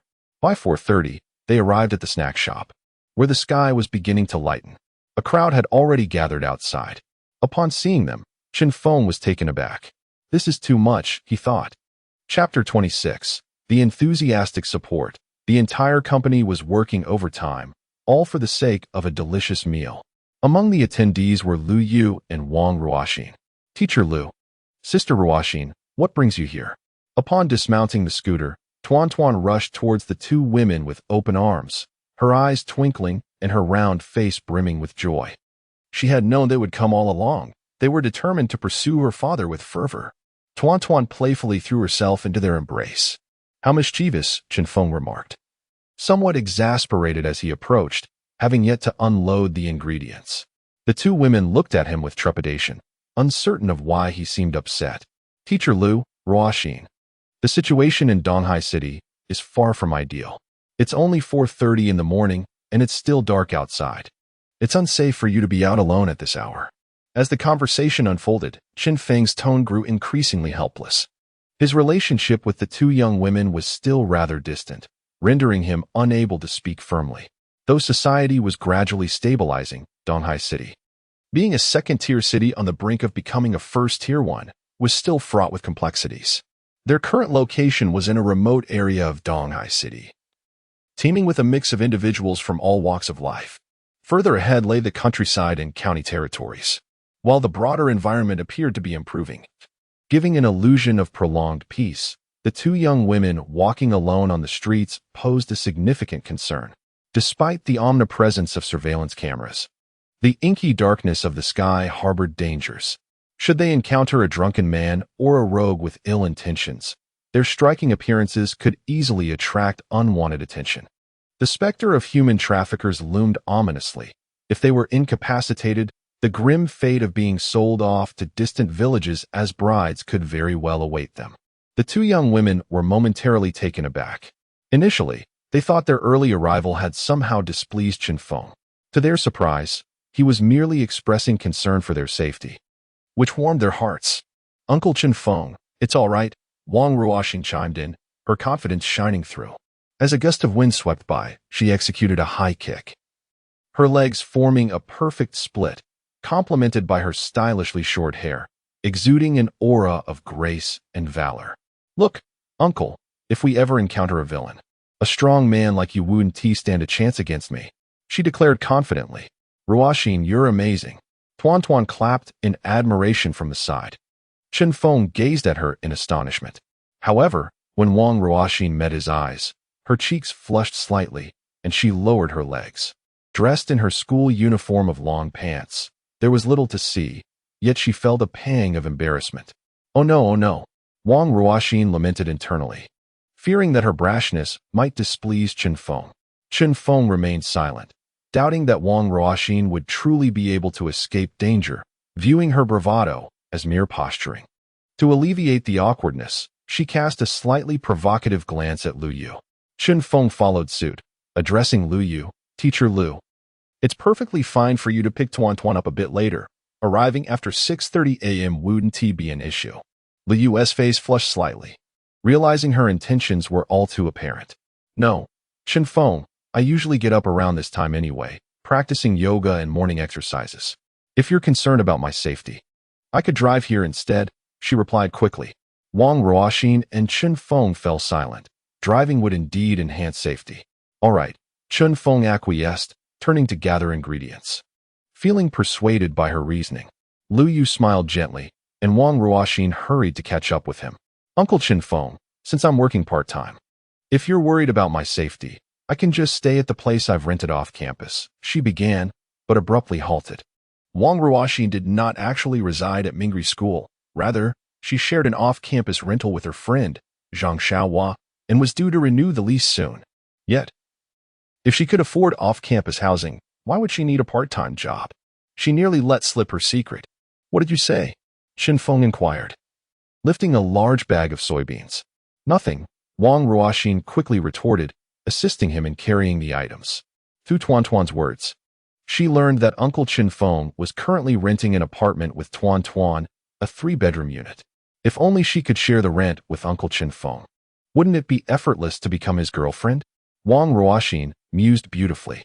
Lu Yu also arrived to gather ingredients.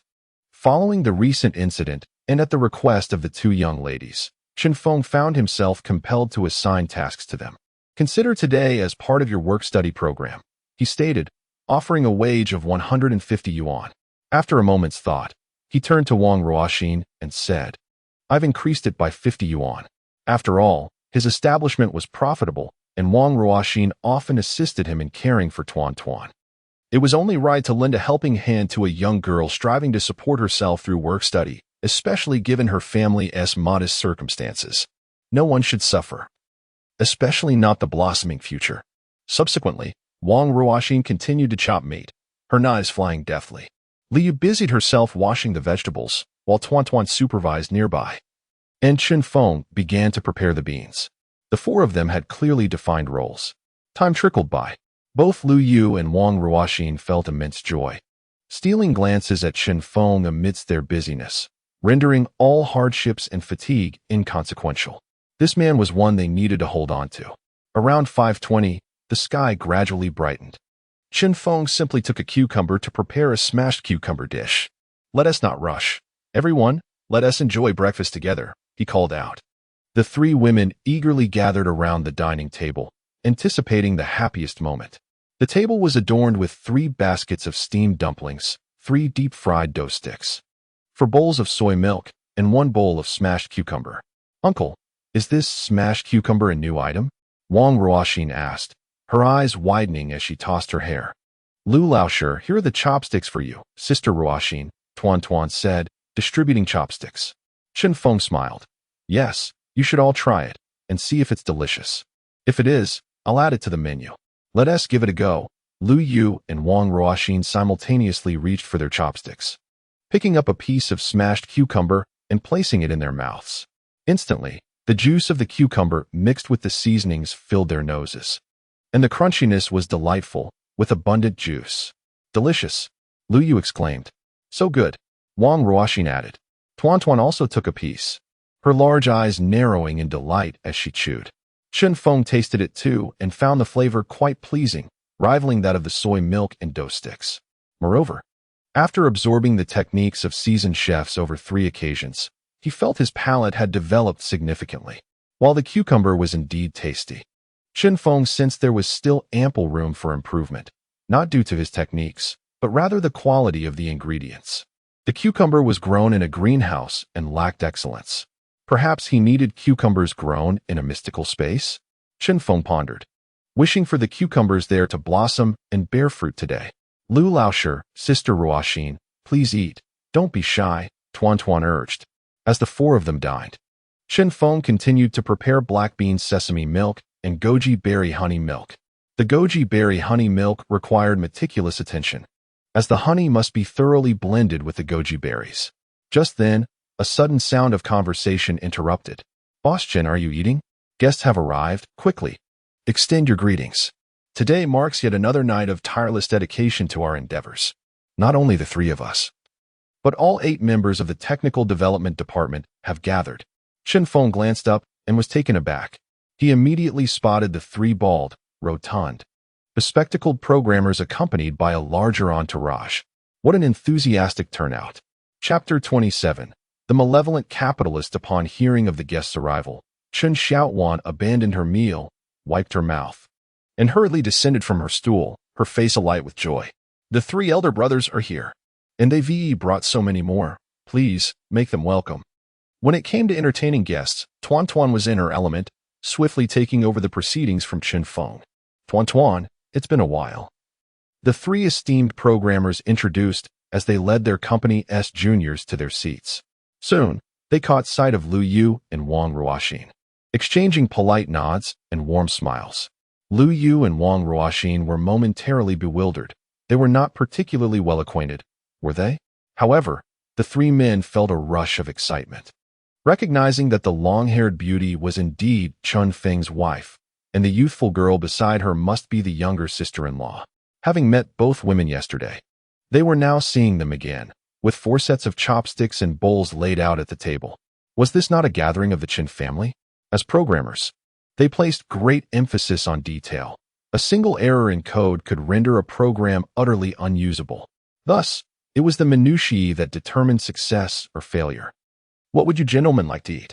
Tuan Tuan cheerfully inquired as everyone settled in. The men turned their gazes to the menu on the wall. Zhang and Wang. Is breakfast truly as delectable as you claim? Your praises are boundless. Ha, you'll understand once you taste it. It will be unforgettable, Chen Feng replied. Today, I've brought the entire company, the slightly balding programmer stated. Let us start with 16 bowls of soy milk, 8 baskets of dumplings, and 8 sticks of fried dough. Boss, is your smashed cucumber a new item today? The portly programmer asked eagerly. Yes, brother, father mentioned that it's a new dish. But it will only be available tonight. He just prepared it for us to sample, Tuan Tuan explained. What a pity. We can't have it for breakfast. But I suppose we can return tonight to try the new dish, the group remarked. Meanwhile, Chen Feng was already bustling about. Lu Yu set aside her bowl and directly assisted Chen Feng in serving the soy milk. Wang Ruoxin pouted, feeling overshadowed by Lu's initiative. Chen Feng had no choice but to first present 4 baskets of freshly steamed dumplings before beginning to fry the dough sticks. Enjoy your meal, Lu said. Her cheeks tinged with pink as she brought a platter containing 8 bowls of diverse soy milk. Her voice was soft and melodious, akin to that of a Jiangnan maiden. This was her first time serving a plate to Chen Feng, a small yet notable progress. All 8 programmers gazed at Lu Yu in astonishment, taken by her grace and beauty. The charming Tuan Tuan was undeniably captivating, but Lu Yu and Wang Ruoxin were both stunning beauties in their own right. Zhang, is this indeed the wife of Chen, your boss? Your sister-in-law? One programmer inquired. Indeed, replied the slightly balding programmer. Lu Yu's face flushed even deeper, and she stood rigidly in place. Brother, this is my teacher. Tuan Tuan eagerly approached, grasping Lu Yu's hand, albeit a bit too hastily. Lu Yu's cheeks turned an even brighter shade of red as she cast a feeble glare at Tuan Tuan. The others were momentarily taken aback. The bespectacled programmer remarked, Tuan Tuan, you mean to say she is your teacher? Then who is that lady? He pointed towards Wang Ruoxin, who was busy making dumplings in the distance. Wang Ruoxin was equally bewildered, exclaiming, what a surprise! That is my sister Ruoxin. Tuan Tuan found herself at a loss for words, struggling to clarify. It's a misunderstanding. Chen Feng chuckled. This is Tuan Tuan's piano teacher, Ms. Lu, and that young lady is Ruoxin, a student working part-time at my shop. We have no familial ties. Haha, just a misunderstanding. Upon hearing this, laughter erupted among the group. Chen Feng shook his head in amusement, pondering how just a couple of days ago, these 3 programmers had donned casual attire. Yet today they appeared sharply dressed in formal suits, seemingly full of energy despite a night of hard work. It became clear that their intentions had been more than just a casual breakfast gathering. The 8 of them enjoyed their soy milk and dumplings. This soy milk is simply exquisite. One exclaimed, absolutely delightful. Mr. Zhang, Mr. Wang, these dumplings are phenomenal. Another chimed in, I've always said, how could we let you toil through the night without proper sustenance? Isn't it true that after enjoying these dumplings and soy milk, you feel invigorated for your endeavors? Are you not tempted to put in extra hours when you return home? Oh, the wicked capitalists. Laughter filled the air as they savored the meal, which was a treasure beyond monetary value. They had not anticipated that such a humble eatery, nestled beside a small snack street, would harbor such culinary wonders. With the revelation that Wang Ruoxin was not Chen Feng's sister-in-law, but rather a diligent student, the atmosphere grew even more animated, igniting a warm camaraderie among them. After all, which man wouldn't desire a charming girlfriend with a myriad of enchanting qualities? By the way, Mr. Chen, why didn't the old master come today? Mr. Wang inquired as they neared the end of their meal. I'm not sure, Chen Feng replied, momentarily stunned. Today marked the third day since the shop's opening. In the previous 2 days, Chen Jiangwo, the esteemed elder, had been the first to show his support. Yet today he was absent. Logically, given his disposition, he would surely have come. Did he perhaps know that Tuan intended to invite him today and deliberately chose to stay away? Tuan's voice piped up. He is quite the sly old man. A burst of laughter ensued as they envisioned the elder's forthright and fiery personality, coupled with his nostalgic nature.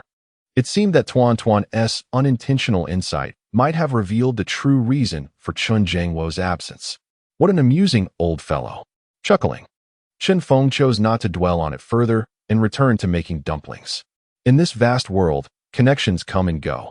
Some individuals may only cross paths once in a lifetime, while others may remain mere acquaintances throughout the years.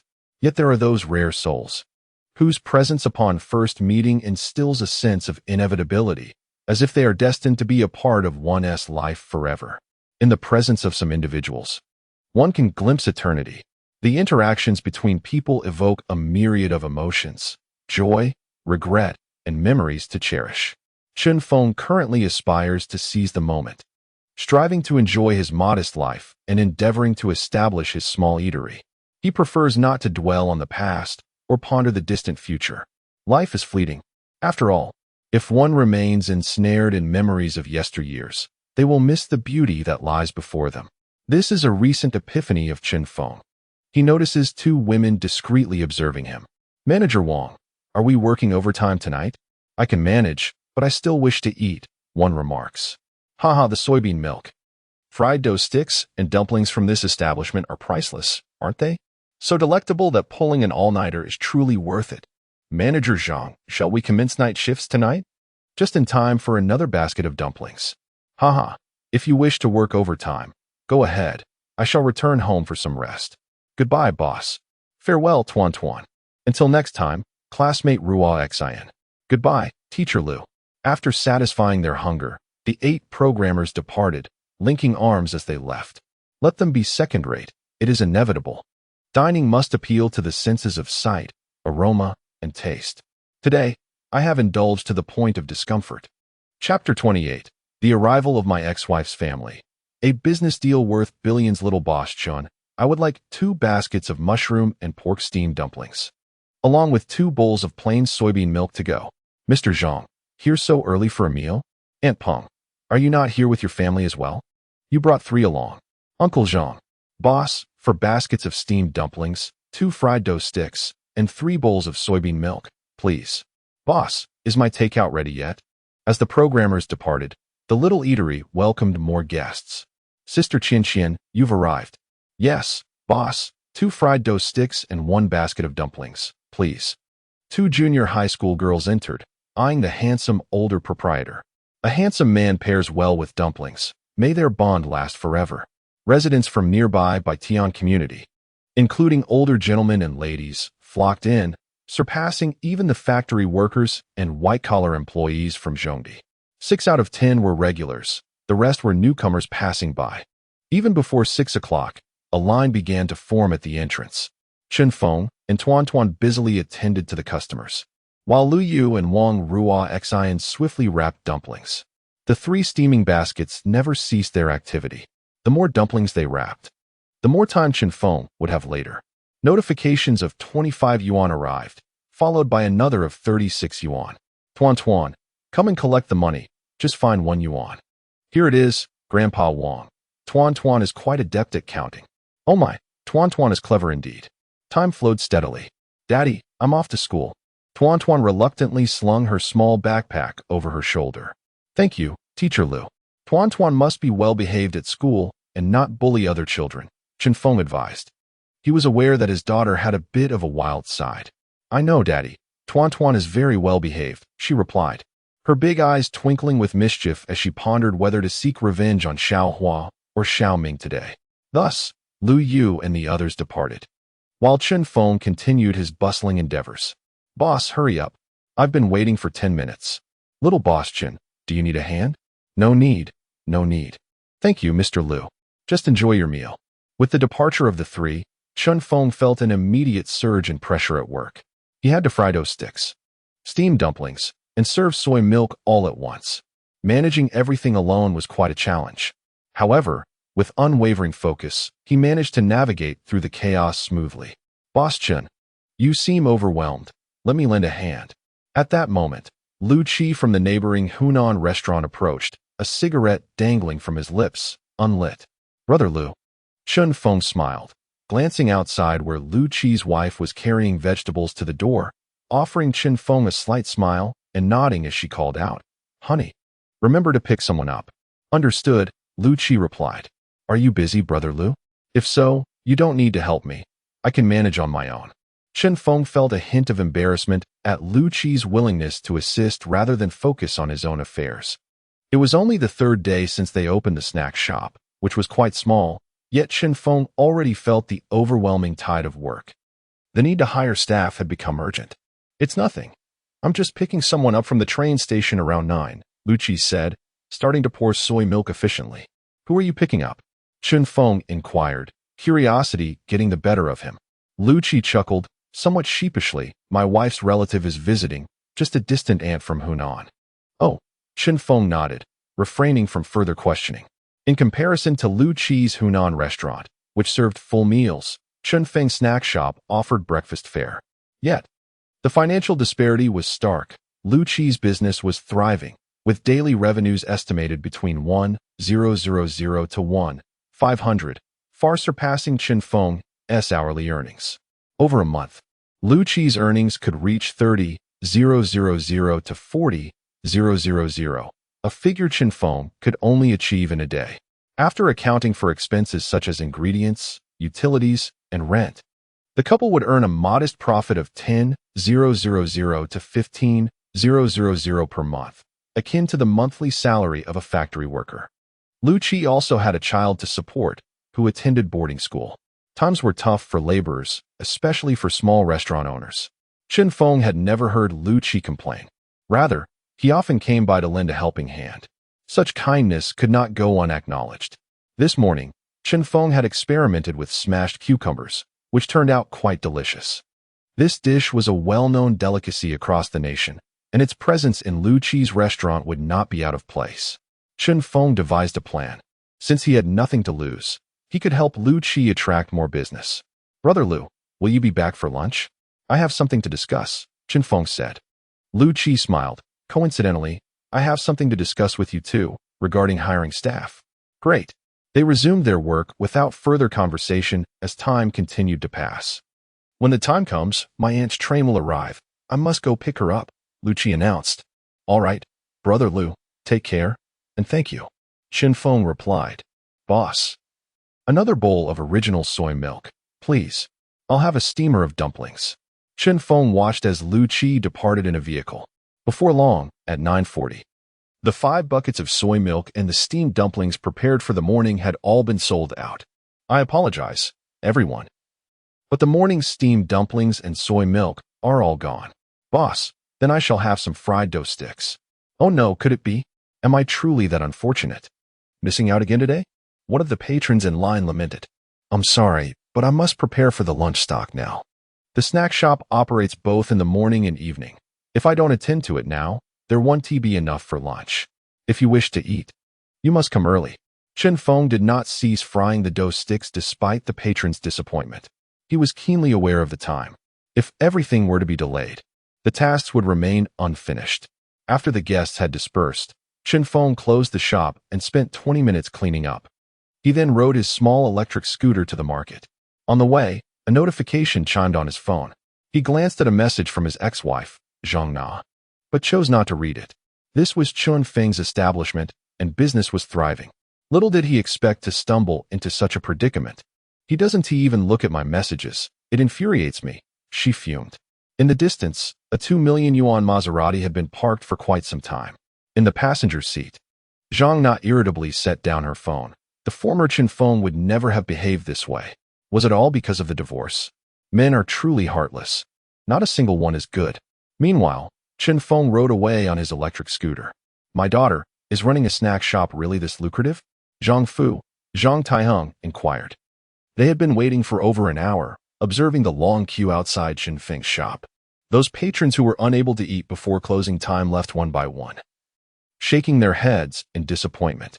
They had witnessed it all. Clearly, this snack shop had its merits. What is so delicious? The people in this small place are simply unrefined. I'm tired of Chen Feng's cooking. It's merely average and pales in comparison to the culinary skills of a five-star hotel's chef. Zhang Li, scoffed. Come, let us take a look. As soon as Chen Feng departed, Zhang Na opened the car door and walked towards the shop, followed closely by her parents. Despite their disdainful remarks, they recognized the potential of a business worth over 100 million. Chapter 29. The daughter was forcefully taken away. Can selling soy milk and fried dough sticks, along with steamed dumplings, be this popular? With variations like goji berry honey soy milk and black bean sesame soy milk, Chen Feng has created an abundance of options from a simple soy milk. Why hasn't he prepared any for us? Does he look down on us? What an ungrateful wretch. Is it truly that delectable? Zhang Na and her companions arrived at the entrance of the snack shop. Through the transparent glass, they beheld the menu adorning the wall, and they were taken aback. They had not anticipated that Chen Feng could innovate so creatively with soy milk and steamed dumplings. The issue was that customers nearby were still purchasing from Chen Feng, making business booming. Just by observing the foot traffic during that 1 hour in the morning, and considering the menu prices, Zhang Na could easily calculate how much her ex-husband earned in that brief span. Under such circumstances, reclaiming my daughter seems impossible. Zhang Na's expression darkened. They had not anticipated that a small snack shop could be this profitable. Zhang Na had initially thought it would take only a few days. The ex-husband, devoid of social experience, is bound to be crushed by the despairing reality of society. With a mere few 100,000 in hand, she could easily settle with Chen Feng and reclaim custody of her daughter. However, with the thriving business of the snack shop, this possibility has transformed into an impossibility. Could it be that Chen Feng is aware of our impending arrival and, fearing confrontation, has hired someone to feign a queue? Zhang Li speculated. Foolish woman, Zhang Taiheng rebuked. Evident red marks on his face suggesting he had been scratched. What did you say? Zhang Li glared, also contemplating the improbability of such a scenario. Enough with the bickering. It's exhausting, Zhang Na said, crossing her arms, visibly irritated. She was unwilling to believe that her inept husband could rise so effortlessly, as it would only serve to validate her misjudgment. Are you here to dine? At that moment, the wife of the restaurant owner, Lu Qi, emerged, wiping her hands with a kitchen towel, her demeanor cautious as she assessed the three individuals. They exuded an air of affluence, dressed in a manner that suggested wealth. Today, Zhang Na wore heavy makeup, donned sunglasses, and adorned herself with a small coach silk scarf around her neck, complemented by a sky-blue long dress. Her fair neck was accentuated by a gemstone necklace. The entire ensemble was a display of luxury, practically worth a vehicle. Even Zhang Li appeared to be dressed as an affluent lady. Zhang Taiheng sported an exquisite crocodile leather belt and finely crafted leather boots, completing his tailored suit. The trio's attire alone was equivalent to the value of a house, clearly indicating they had serious business to attend to. Zhang Na tilted her head with an air of arrogance. Zhang Taiheng stepped forward with a smile, producing his wallet and extracting 300 yuan. Are you the owner of this Hunan restaurant? He inquired. Yes, I am, Lu Qi's wife nodded. Here, Zhang Taiheng offered the money, his nose in the air as he requested some information. No, that's not necessary. Lu Qi's wife quickly shook her head, insisting they could simply ask questions without payment. Is business good here? Zhang Na inquired. Yes, it's very good. The father of our child helps out daily. Lu Qi's wife replied with a smile. Is the evening business as prosperous as lunch? Zhang Taihong asked cheerily. Yes, may I ask who you three are? Lu Qi's wife inquired. Is the owner just one man with a child?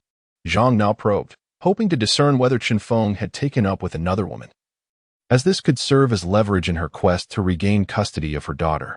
Lu Qi's wife nodded, recalling, however, Teacher Tuan Tuan has been coming by to help recently. Zhang Na's heart trembled, yet her expression remained stoic. At this hour, we must depart, otherwise we will be late. Zhang Li reminded. Then let us go, Zhang Na said, turning to leave, with Zhang Li hastily following. Lu Qi's wife looked on, perplexed.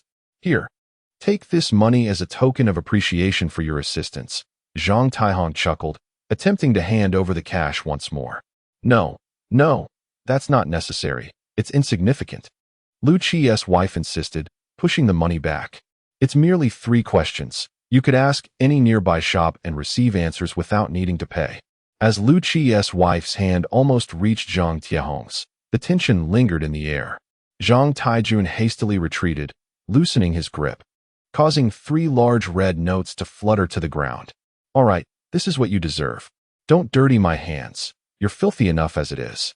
I have matters to attend to at noon, so I shall take my leave, Zhang Taijun remarked with evident disdain, not bothering to glance back as he departed. Lu Qi's wife stood frozen in place, her body tense.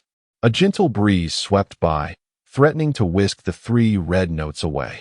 Bah, who would covet your dirty money? Yet, Lu Qi's wife picked up the bills regardless. The arrival and departure of the trio was peculiar, and they seemed to be acquainted with Boss Chen. Is this the demeanor of the wealthy? To hell with that. She would inquire about this matter with Chen Feng later. She would determine the fate of the 300 yuan. If it came to it, she would donate it to the charity box at the nearby Huaxia Bank. She certainly had no intention of accepting such tainted money. Subsequently, the Maserati CEO drove away, heading toward Mingri School. After making a phone call, the security guard granted her access. Zhang Na entered the school to pick up her daughter, Tuan Tuan. In the car, Zhang Li sneered, Daughter, why not remarry Chen Feng? First, acquire his skills. That boy has a narrow perspective. What profit could he glean from running a shop? If he were to open a chain, train some staff well, and expand nationwide, it would undoubtedly be more lucrative than a beauty salon. That's a good idea, but remarriage isn't essential, Zhang Taijun chuckled. Mom, I will not remarry, but it is indeed a waste for those skills to languish with Chen Feng. He has a limited vision, Zhang Na replied, her expression stern as she shook her head. All right, we'll devise a plan to acquire the skills for making soy milk, fried dough sticks, and dumplings, and hand them over to Dad, Zhang Taijun said with a grin. Meanwhile, at the market, Boss Chun, here are 15 pounds of meat. As you are a regular. It's 57 yuan per pound, the vendor said. Thank you, Chen Feng replied, meticulously selecting all the ingredients. He then rode his bike energetically to the shop, aiming to achieve a daily revenue of 18,000 yuan, a modest goal for him today. At this moment, at Mingri School, in the kindergarten class 1 during piano lessons, Tuan Tuan had been quite cheerful. However, upon spotting 3 individuals, her smile faded as she became cautious. Zhang Na and her family stood outside the door. Lu Yu, holding Tuan Tuan's hand, emerged. Next to Zhang Na stood a school leader, engaged in light-hearted conversation with Zhang Li. At that moment, Zhang Na, hidden behind her sunglasses, observed the approaching teacher Lu with a slight curl of her lips, hinting at disdain. Her intuition as a woman alerted her. It must be teacher Lu who had gone to assist at Chen Feng's shop. Though she was more attractive than Zhang Na, she was merely a small teacher. Was Chen Feng regressing, favoring younger girls?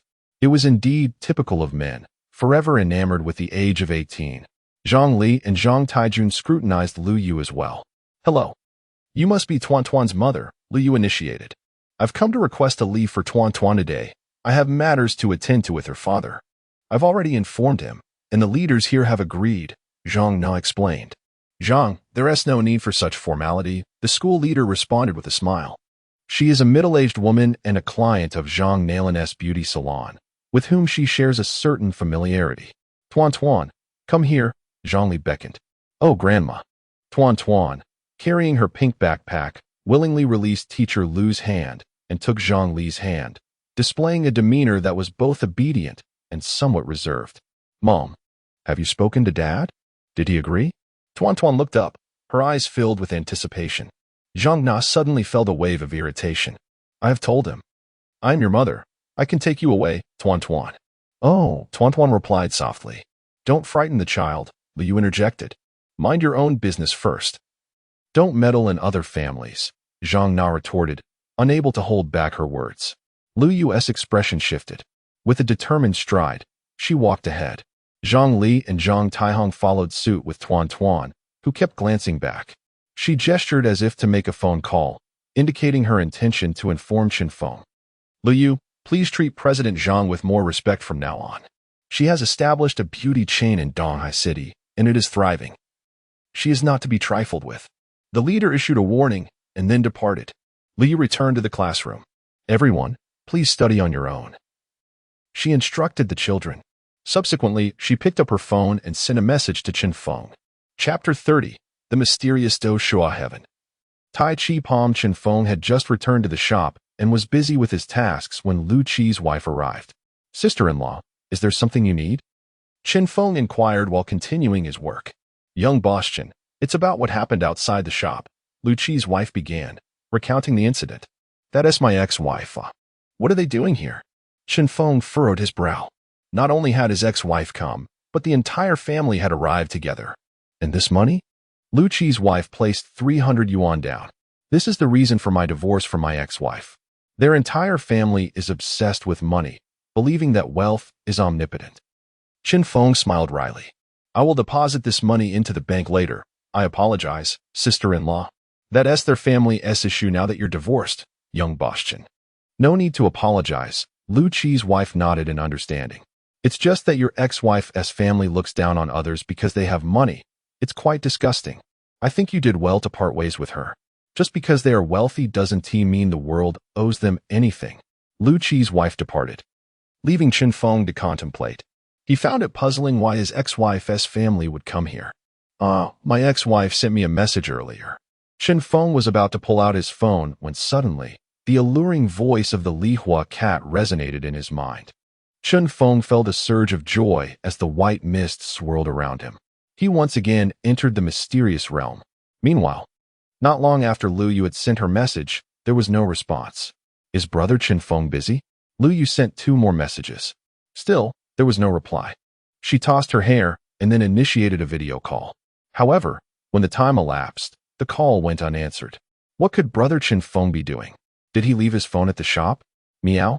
As Chen Feng entered the enigmatic realm, he finally discerned the melodious call of the tabby cat, resonant and clear, as if it were destined to reverberate throughout the entire space. Subsequently, Chen Feng, in disbelief, rubbed his eyes and gazed ahead. This was indeed real. It had matured so swiftly. Beyond the fields lay an expanse of lush greenery, where sprawling herbaceous plants flourished, their robust roots yielding an abundance of plump cucumbers. Each as long as Chen Feng's small arm, succulent and juicy. The tabby cat was in the cucumber patch, its tiny mouth biting into a cucumber as it savored its meal, a look of contentment adorning its feline face. Can I pick these cucumbers? Chen Feng inquired. Certainly. They are yours to harvest. You may enter whenever you wish to gather, the tabby cat replied, its whiskers glistening with droplets of moisture. Remnants of cucumber juice clinging to its sharp teeth, evoking an inexplicable sense of endearment. How shall I enter in the future? Chen Feng's spirits lifted further. In time, he envisioned cultivating a variety of fruits and vegetables within this space, thriving rapidly. Merely selling vegetables could effortlessly lead him to become a millionaire. Of course, only a fool would pursue such a mundane path. This mysterious realm was evidently extraordinary.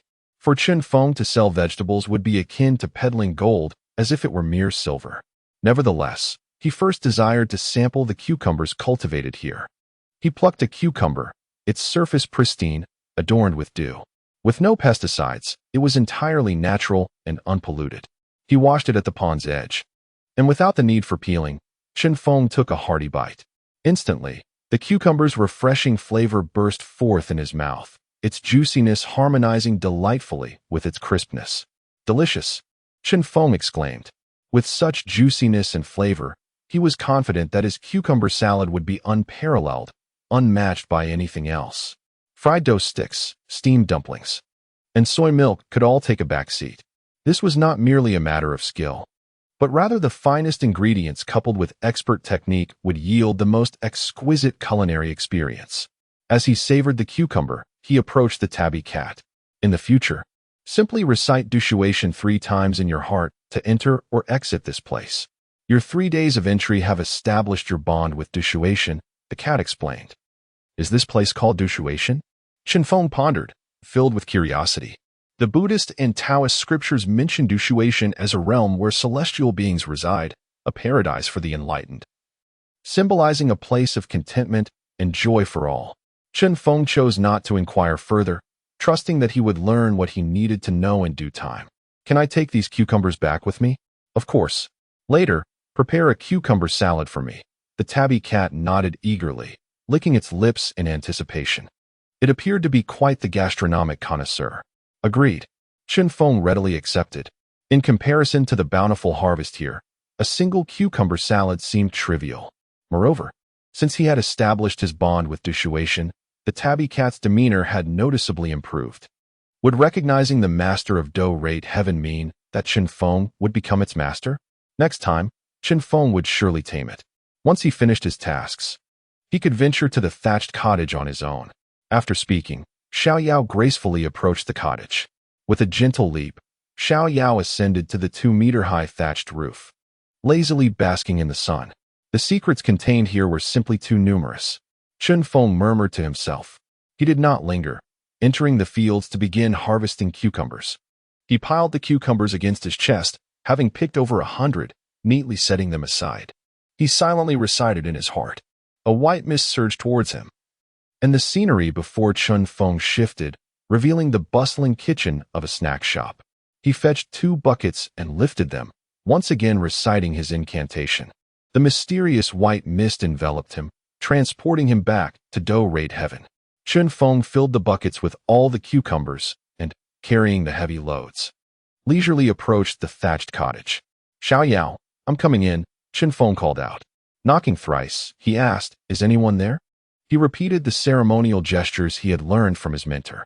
With a creak, the door swung open. This time, Chen Feng beheld a statue. Before him stood an elderly man with flowing white hair and beard, raising his hands at the altar. In front of him was a boiling pot, steam rising vigorously.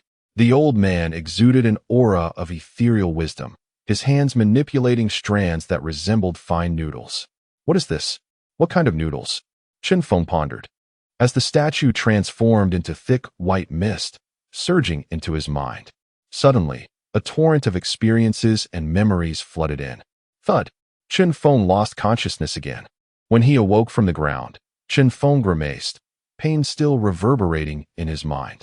He gazed at his transformed hands and body, feeling an endless source of energy surging within him, the essence of Taoist vitality. The fatigue from the morning seemed to have vanished. This is dragon beard noodles, he exclaimed, recalling the memories. This time, he had acquired an ancient culinary skill known as dragon beard noodles. Moreover, a substantial segment of memory surged forth. The elder from whom he received this culinary inheritance was named Long Tianxiang, a renowned culinary martial artist from the Ming dynasty. It was said that during a torrential rain in his youth, while standing by the Kanglan River, he witnessed a dragon drawing water and creating mist, which inspired him to create and refine dragon beard noodles. Later, Long Tianxiang embraced Taoism, practicing the breathing techniques and martial arts to strengthen his body, gradually bringing fame to dragon beard noodles. Importantly, Chen Feng had also gained the elder's martial legacy, the Tai Chi palm. Elder, a buy one get one free?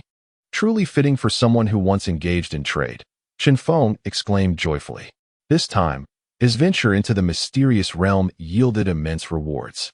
With so many cucumbers, he learned that this mysterious space was called Do-Rate Heaven.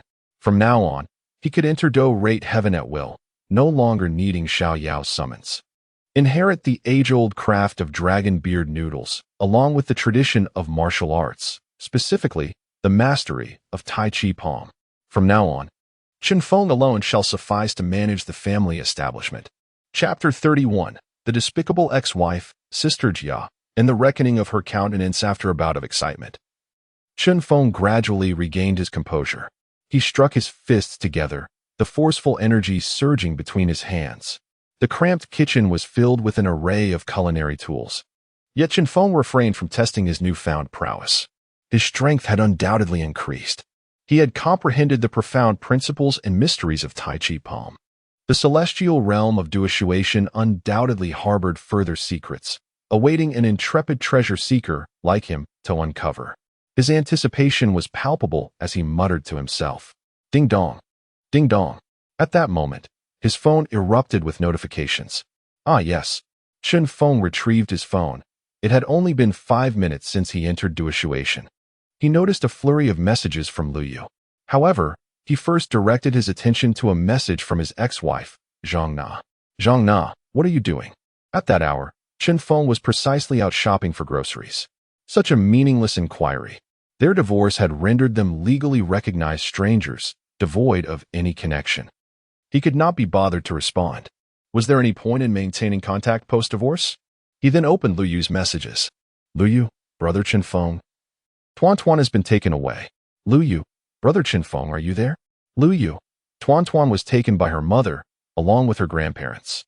Lu Yu, video call request, not accepted. Lu Yu, brother Chen Feng, please respond if you see this. Scanning through the messages, Chen Feng's expression darkened, and he promptly initiated a video call. The audacity of his ex-wife to take Tuan Tuan without informing him was a breach of decorum. He had to consider whether he would grant her visitation rights in the future. What if one day she decided to take their daughter abroad? The call connected swiftly. On the screen, Lu Yu brushed her hair back. Brother Chen Feng, my ex-wife did not make things difficult for you, did she? Please, you go ahead. They both chimed in simultaneously. Chen Feng observed Lu Yu in a classroom setting.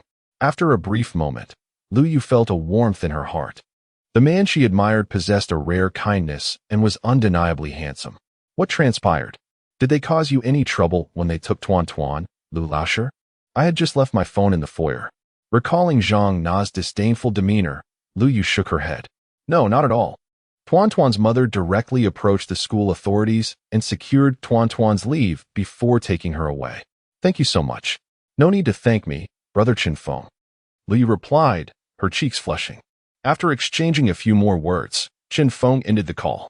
He then silently dialed his ex-wife. The call connected. Hello, Zhang Na. Is Tuan Tuan with you? Chen Feng's voice was low and somber. At that moment, Zhang Taihong was hastily driving the car. With Zhang Na in the passenger seat and Zhang Li in the back with Tuan Tuan, Zhang Na casually activated the speakerphone. Upon hearing her father's voice, Tuan Tuan perked up, as if rejuvenated from a state of despondency.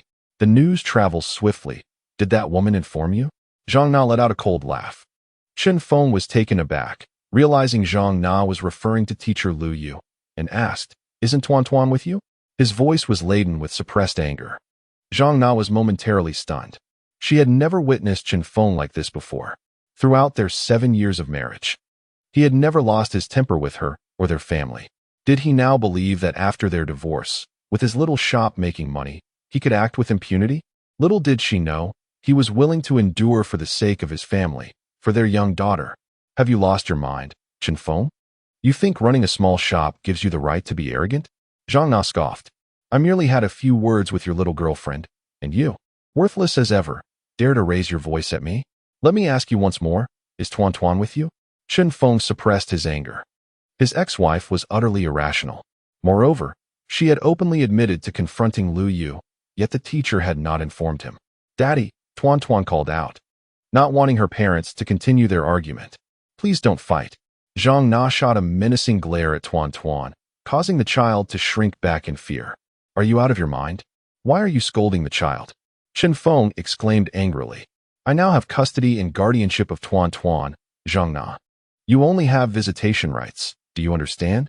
If you wish to see Tuan Tuan, you must inform me and obtain my and Tuan Tuan's consent. Otherwise, you can forget about visiting her again. Zhang Na laughed coldly and shouted, Chen Feng, I am Tuan Tuan's mother. I can take her wherever I please. Today is my visitation day. You cannot control me. You worthless man, running a small eatery, thinking you can get away with this. Zhang Tiexiong glared and rebuked, Chen Feng, why are you raising your voice at my daughter? Do you need a lesson? Chen Feng took a deep breath and closed his eyes, realizing his impulsiveness. His ex-wife, Zhang Na, was equally volatile. Continuing this argument would only drive her further from reason. She was like a ticking time bomb, ready to explode at any moment. And it was entirely possible that their daughter might not return. Chen Feng was acutely aware of Zhang Na's erratic nature. When will you bring our daughter back? He asked, striving to remain calm. Let's first ensure she returns home. In the future, if you wish to see her, just call. There's no need for games, Zhang Na. This is the last time. Are you threatening me? Zhang Na sneered. I will bring her back tonight. Your little eatery seems to be doing well. Chen Feng remained silent. How about this? If you share your skills for making soy milk, fried dough sticks, and steamed dumplings, I won't even ask for visitation rights anymore. What do you say? You and our daughter can follow your own path, while I take mine. Zhang Tiexiong and Zhang Li, standing nearby, felt their breaths quicken. They had witnessed firsthand that once these skills were mastered, they would be far more lucrative than a beauty franchise. Soy milk, fried dough sticks, and steamed dumplings were beloved breakfasts nationwide. This business could thrive. In a corner of the car, Tuan huddled, tears streaming from her large eyes. No one paid her any heed. Silently, she wiped away her tears, yearning to return to her father's side. She harbored no affection for her mother or her grandparents. Chen Feng wore an expression of endless disdain, unhesitatingly agreeing, provided his daughter could come back. As for those old skills, his ex-wife could forget about them. What truly mattered to Chen Feng was his daughter. In this lifetime, he could not bear to be separated from her. She was his flesh and blood. He was acutely aware of his ex-wife's insatiable nature, knowing her desires extended far beyond mere trivialities. Should he take a step back, she would advance 10, until she had consumed everything, leaving nothing behind. Clenching his fists tightly, he resolved that his ex-wife would never again be permitted to visit their daughter. Those old skills would not be entertained. He imagined delivering a punch to her surgically altered face, asserting that while appearances could be modified, his daughter was not a pawn in a transaction. Daddy, Tuan softly called, tears welling even more, blurring her vision. Overwhelmed with emotion, she quickly wiped her eyes. Determined not to let her grandparents or mother see her vulnerability, she must be strong. At that moment, Zhang Na and the others exchanged glances, their eyes sparkling as they remained oblivious to Tuan's pitiable state. Zhang Taihong, however, sneered and slowly shook his head at Zhang Na. How generous, Zhang Na chuckled. I was merely jesting. Tuan is my daughter. How could I ever sell her? Rest assured, I will return her tonight, she concluded emphatically before hanging up the phone. Why didn't you agree? Zhang Li muttered in frustration. This is a business worth billions. Foolish woman, Zhang Taihong retorted sharply. Zhang Li shot him a fierce glare. Zhang Na merely smiled, refraining from further explanation to her mother. Chen Feng's swift consent indicated the immense significance of their daughter in his heart. Moreover, his ease in agreeing could imply several things. Perhaps he lacked the dedication to truly teach. They were aware of the importance of culinary skills, whether it be soy milk, fried dough sticks, or steamed dumplings. The quality of the dishes was paramount. If the authentic techniques were not learned, their culinary venture would not flourish nationwide, and they would face scorn from diners. Most crucially, Chen Feng had only opened his establishment 3 days prior, yet was already experiencing remarkable success. Additionally, they had never tasted these delicacies during their time living together. His prompt agreement suggested he might possess even more culinary secrets. Of course, our daughter could be sold, but the price must be right. This was the reason Zhang Taihong and Zhang Na exchanged a glance, with Zhang Na firmly opposing the notion. After the call ended, Chen Feng's expression turned frigid. Chapter 32. Opening new avenues for sales. Counting money while reclining? Bang! Chen Feng's fist struck the stainless steel kitchen counter with tremendous force, causing it to shudder violently. His knuckles were bright red. Since his ex-wife proposed to exchange her culinary skills for the ultimate custody of their daughter, relinquishing her visitation rights, any lingering affection between the couple has now vanished. All that resides in her eyes is a relentless pursuit of wealth, unfazed by the potential consequences of her avarice. Chen Feng clenched his teeth in anger. unable to fathom how his ex-wife and her family had succumbed to such greed over the years. The thought of selling their daughter for a price was akin to the actions of human traffickers. His heart grew heavy with sorrow, questioning how Anchuan could have such a mother. How had he been so blind to marry someone like her back then? Their daughter had been right there beside them. How could Zhang Na have uttered such words? What kind of harm would this inflict upon Anchuan? With a resounding thud, Chen Feng slammed his fist onto the table. From this day forward, he vowed she would not see their daughter again. He would reclaim his daughter's visitation rights. Anchuan deserved better than to have such a wretched mother. If she dared to confront him again, he would deliver an unforgettable surprise. Chen Feng was acutely aware of why he had consented, only to be met with Zhang Na's refusal, driven by her insatiable greed. He contemplated her perspective, easily arriving at the conclusion that if she desired money so desperately, he would ensure she received none. His ex-wife now possessed a fortune of 60 million, owning 20 branches of the Blue Charm beauty chain and boasting an extensive network. Today's incident, where she had enlisted school officials to escort Anchuan, exemplified her societal influence, far surpassing his own. This situation could neither be prolonged nor rushed. Patience was essential. After several deep breaths, Chen Feng gradually regained his composure, exhaling a breath of frustration. He resolved to refrain from dwelling on the matter. Following their conversation, he was confident their daughter would return home by afternoon. He chose not to involve the authorities, opting instead to orchestrate a memorable surprise for his ex-wife in his own distinctive manner. Sometimes, one's chosen methods may appear extreme, yet they often yield the most effective results. He felt compelled to illustrate to his ex-wife that some things in life hold greater significance than mere money. Given her avarice, willing to barter their daughter for financial gain, she was no different from a trafficker. Such individuals deserve to face the depths of despair. If 60 million was insufficient for her, what would happen if one day she found herself with nothing? First, he needed to take action. Chen Feng's greatest asset was the mysterious dissuasion, which served as his foundation. His small eatery was the bedrock of his ascent. Even amid the turmoil within his heart, he was determined to maintain its integrity. It represented his launching pad to success. With a renewed focus, Chen Feng diligently prepared the ingredients, cooking soybeans and crafting fresh soy milk. He then commenced chopping the filling for dumplings, followed by the preparation of smashed cucumbers. He meticulously washed each cucumber, slicing them into palm-sized sections and laying them on the cutting board. Taking a deep breath, he gripped the knife firmly, applying gentle pressure as the juices splattered around. Breaking the cucumbers into uniform pieces. Adding salt, he mixed them by hand, beginning the marination process. Subsequently, soy sauce, garlic, dried chili peppers, white sugar, cilantro, and a suitable amount of sesame oil were added to a hot pan with oil. Once the oil reached a temperature of 7/10 cooked, Chen Feng poured the mixture in. The sizzling sound indicated that the seasonings were melding into the cucumbers.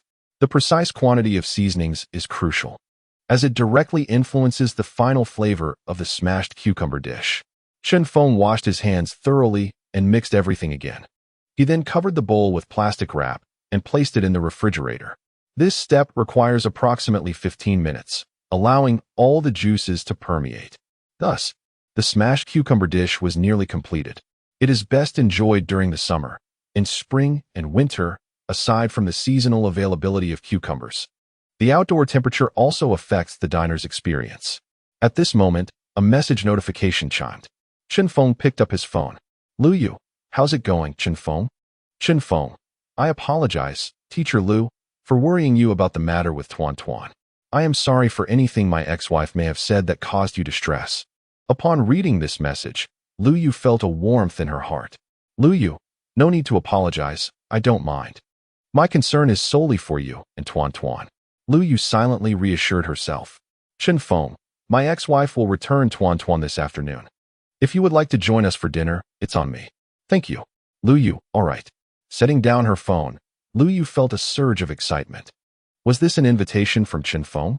At 11:20, as lunchtime approached, Chen Feng prepared 3 pots of soybean milk, and the dumpling steamer began to work. He added a note to the menu: lamb and scallion steamed dumplings, 15 yuan per basket, available for lunch and dinner. Smashed cucumbers, 20 yuan per serving, limited to 1 serving per diner. He took out a large bowl of smashed cucumbers, filled a bowl, and it disappeared from his hands. The crunch was delightful, exceedingly so. Xiao Yao's voice echoed in his mind. Finally, he received praise from Xiao Yao, which was no small feat after completing these tasks. Chen Feng opened the shop doors, commencing the lunchtime service. The smashed cucumbers were placed at the back. At that moment, Lu Qi, the owner of a Hunan restaurant, returned. Smoking outside the shop, Chen Feng called out, "Lu Gu, come try my new dish, smashed cucumbers." New dish. Lu Qi extinguished his cigarette, his eyes brightening. Chen Feng's snacks were never lacking in flavor. His wife often whispered to him at night, almost urging him to apprentice under Chen Feng, suggesting a complete overhaul of their Hunan restaurant. Seizing the invitation, Lu Qi decided to give it a try. Chen Feng served a small bowl of smashed cucumbers. Lu Qi picked up his chopsticks, grabbed a piece, and popped it into his mouth. "Wow!" he exclaimed, unable to contain himself. Lu Qi said nothing more. He continued to grab more pieces, swiftly devouring the 5 or 6 cucumber chunks in his bowl, chewing fervently. "How is it?" Chen Feng asked with a smile. "It's incredible," Lu Qi responded. The chilled smashed cucumbers, enjoyed on a sweltering summer day, felt like biting into an ice cube, refreshing and invigorating, sending shivers down his spine. Lu Qi gave Chen Feng a thumbs up, believing his commentary could qualify him as a food critic. "The taste of the smashed cucumber surpasses even my fondest childhood memories." "Is there more?" Lu Qi offered the highest praise, his eyes fixed hungrily on the large bowl of prepared cucumbers behind Chen Feng. He could not comprehend why. As fellow chefs, Chen Feng's dishes were so exquisitely delicious. In contrast, his own culinary skills seemed woefully inadequate. The disparity between individuals was indeed profound. Life can be so cruel. "How much for a serving?" "Let us start with 3, Lu Qi declared. Chen Feng gestured towards the menu on the wall. Upon seeing the prices, Lu Qi fell silent. "These cucumbers seem a bit pricey, don't they? 5 or 6 small cucumbers for 20 yuan. Who could afford that?" Nevertheless, Lu Qi, having opened his mouth, felt compelled to buy. It was a matter of pride for a man. Chen Feng chuckled, "Brother Lu, I didn't call you here just for business. I have something to discuss, as I mentioned this morning." "Speak," Lu Qi replied, now serious. "What do you think of the smashed cucumbers?" Chen Feng inquired. "Boss Chen, if you were to sell just this dish, your snack bar would out-earn my steamed dumpling and soy milk shop, believe it or not," Lu Qi replied, envious. If his Hunan restaurant had such a remarkable dish, he would never lack for customers. This smashed cucumber was akin to a legendary sword in the culinary realm. It could very well be featured in a Hunan restaurant. Chen Feng continued, not keeping Lu Qi in suspense. "Brother Lu, you know me. I am someone who values gratitude. You've helped me immensely these past few days. Here is my thought. The customers passing by are unlikely to overlap between Hunan cuisine and snack enthusiasts. If I sell smashed cucumbers for 20 yuan a serving, the cost is only about 10 yuan. Lu Qi's jaw dropped at this revelation. How can the cost be that high? Cucumbers are 2 yuan per jin, about half a kilogram. A finished serving should cost no more than a yuan. Such exorbitant profits. These cucumbers are grown in my home garden, local and organic, without pesticides, Chen Feng added. Lu Qi nodded in understanding. Given that they were homegrown rather than greenhouse produce, the price was justified. No wonder he found the cucumbers so succulent and juicy. "Then, Brother Lu, have your wife offer free samples of the smashed cucumbers outside your restaurant." Lu Qi's eyes lit up. He was certain that anyone who sampled them would surely enter his Hunan restaurant just to enjoy this cucumber dish. "Isn't that taking advantage of you, Boss Chen?" he questioned. Chen Feng shook his head. No. If customers at your restaurant order this dish, you can come to my place for servings. I'll provide a larger portion for you to sell at 30 or 40 yuan, whatever you choose. I'll charge you 15 yuan for a serving, allowing me a mere 5 yuan profit while you set the rest of the pricing. What do you think? This strategy aims to increase foot traffic. After all, they can't just eat smashed cucumbers, right? Chen Feng smiled as he shared his thoughts, anxious that Lu Qi might not agree. In truth, a serving of smashed cucumber is sold for 20 yuan, yielding a profit of the same amount with no cost involved. Moreover, The clientele of the two establishments does not overlap. Placed in Lu Qi's restaurant, it attracts a greater number of patrons, resulting in even higher profits. Yet, Lu Qi becomes animated. With his extensive experience spanning over a decade in the restaurant industry, he is fully aware that the introduction of smashed cucumber will undoubtedly boost the business of his Hunan cuisine restaurant significantly.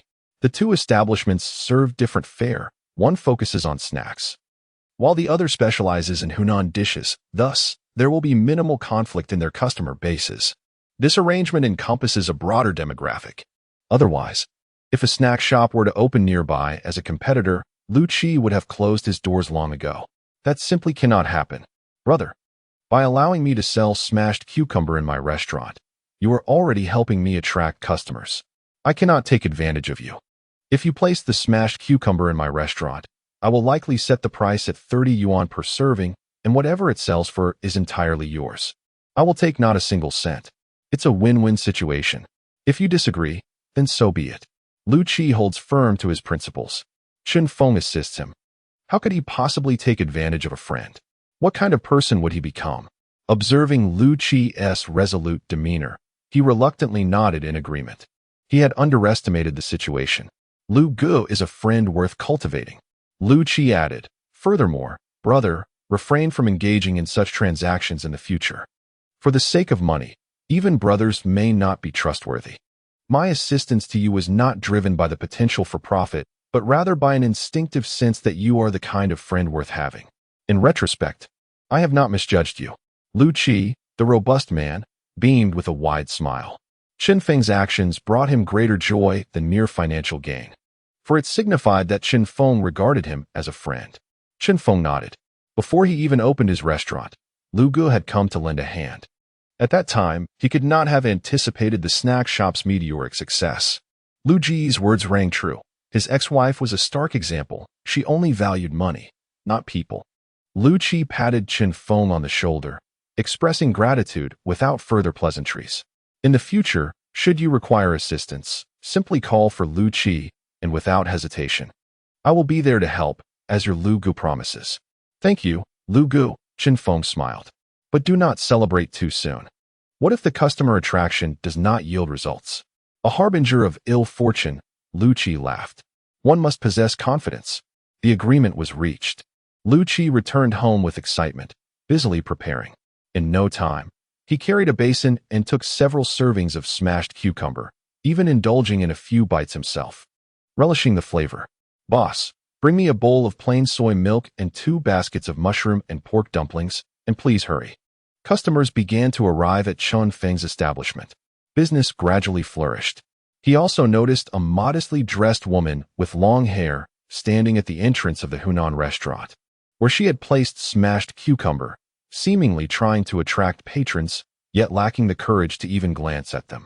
Her hair was tied back in a high ponytail, with bangs that brushed her eyebrows. She appeared slightly hunched, her head lowered. Chen Feng, possessing keen eyesight, discerned a beauty mark at the corner of her right eye, often referred to as a beauty spot. Her skin was flawless, unadorned with makeup, and exuded a natural radiance. Uncertain of how things had progressed, Chen Feng pondered the bustling atmosphere of Lu Ji's Hunan restaurant, where just 2 individuals were sufficient to manage operations. Had they employed additional staff? This newcomer was a relative, accompanying that aunt. Was this person intended to be introduced to his establishment? It might warrant an assessment. He had heard that Hunan women were as passionate as water, and it seemed to hold true. Chen Feng contemplated the potential of selling smashed cucumbers at the restaurant. If the quality held up, it could pave the way for expansion into additional venues. After all, there was an abundance of cucumbers in Dishuation, and he was currently troubled by their marketability. He turned his attention to the restaurant's business prospects, which also sparked thoughts of acquiring some traditional, long-lasting culinary skills in the future. Perhaps producing meatballs and fish balls en masse to distribute nationwide. Truly, he envisioned a life of leisure, counting profits from the comfort of his home. Boss Chen, I'll take 2 baskets of dumplings. Oh, look, a new item. It's a bit pricey, but I must try it. 1 serving of smashed cucumbers, please. At that moment, another customer entered the shop, prompting Chen Feng to become engrossed in his work while keeping an eye on the future employees. Chapter 33. A new business partner arrives. The mysterious old gentleman inside the small eatery, Boss Chun. The smashed cucumbers are exquisite. I'd like another serving. What variety of cucumber is this? I want to purchase some. Apologies, but each customer is limited to one serving. Chen Feng replied with a smile. If you wish for more, please return in the evening. These cucumbers are homegrown and not available for sale elsewhere. Humph, boss, your store has so many rules. A notification of 35 yuan arrived. The customer scanned the code and exited, holding a toothpick. A minute later, he re-entered the establishment. Boss, I'll have another serving of smashed cucumbers. Chen Feng was taken aback. Was this even possible? Very well, he conceded, serving him another portion. The length some would go for a taste. How could he refuse? Though the serving size was modest, it still contained over 10 pieces of cucumber, far from being stingy. Delicious. These smashed cucumbers are phenomenal. Oh, Boss Chun's new items never disappoint. Customers exclaimed, savoring their meals.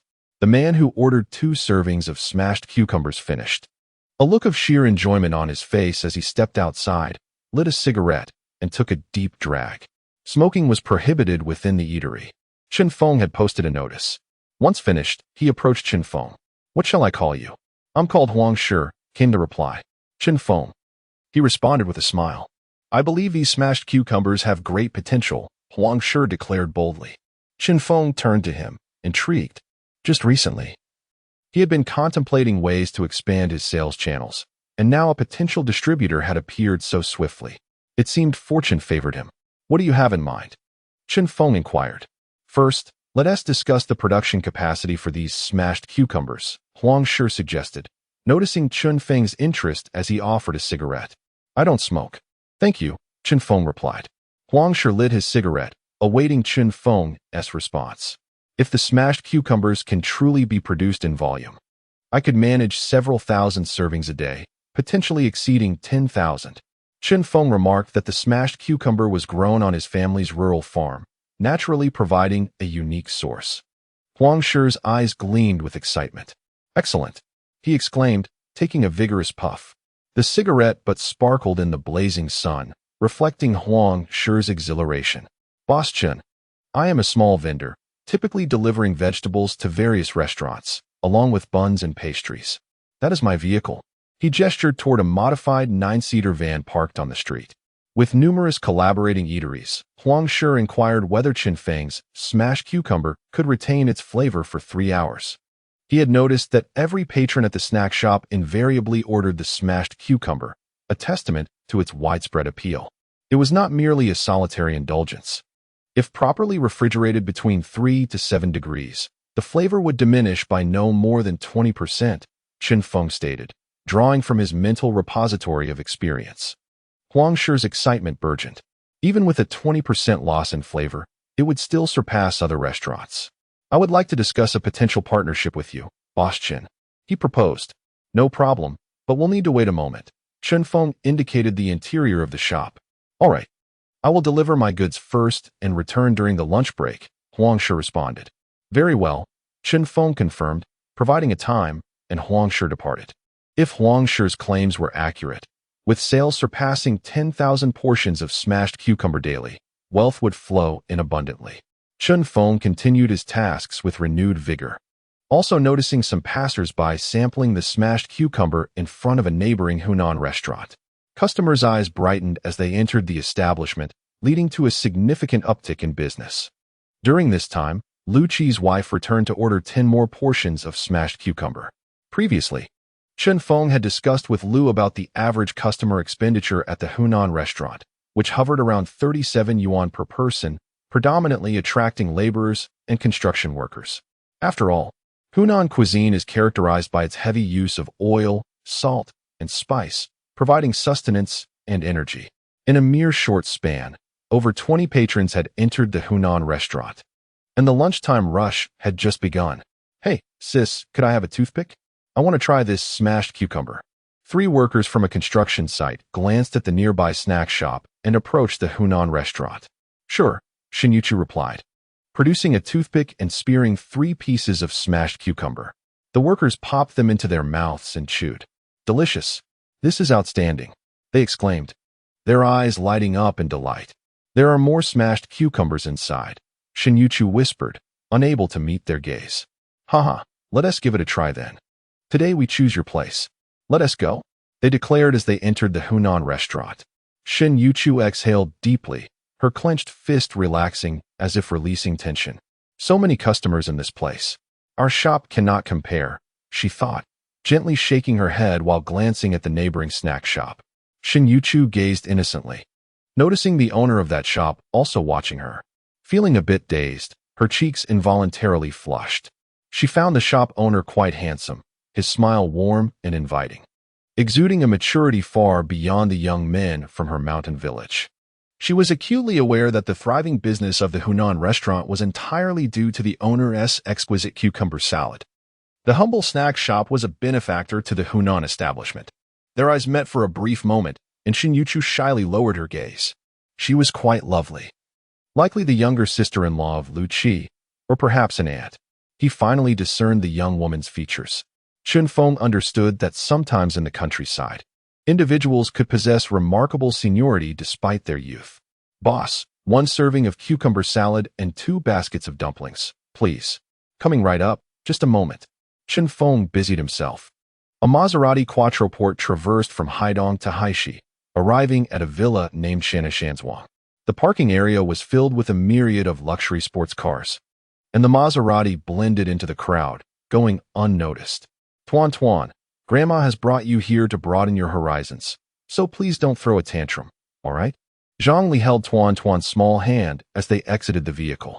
Otherwise, Grandma will be upset, and Grandpa might scold you. Tuan Tuan understood. The little girl nodded listlessly. Zhang Na was touching up her makeup in the car. Zhang Taihong stepped out, nervously adjusting his 100,000 yuan belt. Today marked the 70th birthday of a significant figure. This individual wielded considerable influence not only in Donghai City, but was also a prominent figure throughout the entire province. A seasoned veteran of numerous battles, his descendants held substantial positions in the Public Security Bureau. Furthermore, Zhang Taihong had leveraged some connections. The esteemed individual's second grandson sought to meet Zhang Na, hoping to establish a mutual attraction, potentially leading to a union with the Chen family. However, this grandson, surnamed Hua, was named Hua Shuizong and was 32 years old. He had recently experienced a divorce attributed to his ex-wife's inability to bear children, which was considered a grave fault in such prominent families. The Chen family stood in stark contrast to his ex-wife's family, one basking in privilege and influence, while the other remained mired in rural obscurity, destined never to rise. The Chen family was beyond their immediate aspirations, yet a marriage into the Hua family could herald a significant elevation for the Zhang family. With the Hua family's connections, Zhang Na's Blue Charm beauty chain could expand nationwide, potentially multiplying their wealth exponentially. It was said that Hua Shuizong had a fondness for children, which was why they brought Tuan Tuan along today. This served as an indirect testament to Hua Shuizong that Zhang Na could indeed bear children. Moreover, with Tuan Tuan's intelligence, charm, and delightful nature, Zhang Na's excellent genes would surely earn the admiration of the Hua family. As for Zhang Na's individual achievement of amassing a fortune of 60 million, when compared to having a daughter, it paled in significance within the eyes of such esteemed families. Come, Tuan Tuan, let Mama hold your hand. Zhang Na finished her makeup and took Tuan Tuan's small hand. Soon, Mama will need you to greet some people, and you must smile while doing so, understood? I cannot offend anyone here for now, but one day, Mama will surely stand atop the clouds, looking down upon them. I understand, Mama. Tuan Tuan forced a sweet smile, waiting for her mother to look away. Once her gaze was diverted, Tuan Tuan's smile faded. She felt no joy in this place. All she desired was to be with her father. Meanwhile, Zhang Na and her family of 3 arrived, bearing precious golden gifts for the birthday celebration. At that moment, the villa was bustling with guests. Waiters weaved through the tables, incessantly pouring drinks for the attendees. In the villa's backyard, the young scions of the Chun and Hua families were gathered. The gentlemen were all impeccably dressed in suits, exuding an air of confidence, while the ladies donned elegant gowns, commanding attention. "Have you found the old master?" Someone inquired. "Where is he?" "The banquet is about to commence." Panic ensued. We've located the surveillance footage. A person approached, tablet in hand, and the crowd's spirits lifted as they gathered around. The video revealed the old master riding his electric scooter, slipping out of the villa alone. Witnessing this, everyone exchanged rueful smiles. "But Song, how long ago did he leave?" inquired a stern middle-aged man. "He departed 15 minutes ago. Even if we request footage from the traffic department, it will take time to locate him." "It's too late now," Hua Shuai-Tsong replied. Worry etched on everyone's faces. The guest of honor for today's celebration was the old master himself, and all the guests had come to honor him. Yet, he had vanished. "What if we say the old master is unwell and cannot attend? We can focus on entertaining our guests," suggested a middle-aged matron. "Nonsense," the old master's eldest son retorted. "Our father is in excellent health. All the uncles know this. Do you think we can deceive the guests?" Hua Shuai-Tsong scoffed loudly. "Even if we tried to deceive them, who would dare speak against the Chun and Hua families?" "But Tsong, Chen Ji-jun," the old master's eldest son, glared intensely. He sighed and waved his hand dismissively. "Let it be. Many of our father's old comrades have passed on or are bedridden. None of his old friends are present today. All the guests are here through our connections as his children. It is understandable that he would choose to avoid the festivities. His departure at this time is simply a display of his displeasure. The older he gets, the more petulant he becomes. Let us proceed as its song suggested." No one would dare overlook the Chen family. Yet, the old master was still to be sought after, and they dispatched someone to wait at the old master's former residence in Haidong. "Yes, elder brother." With Chun Ji-jun's command, everyone busied themselves. Time passed swiftly. Chen Feng, preoccupied with his thoughts, opened the soybean milk container. Even though his mood was less than cheerful, all the prepared ingredients had sold out. Outside the shop, a long queue remained. "I apologize, everyone. Enough already, Boss Chun, enough." A customer in the line shouted, "Is the midday batch sold out? Can I leave?" Laughter erupted among the crowd.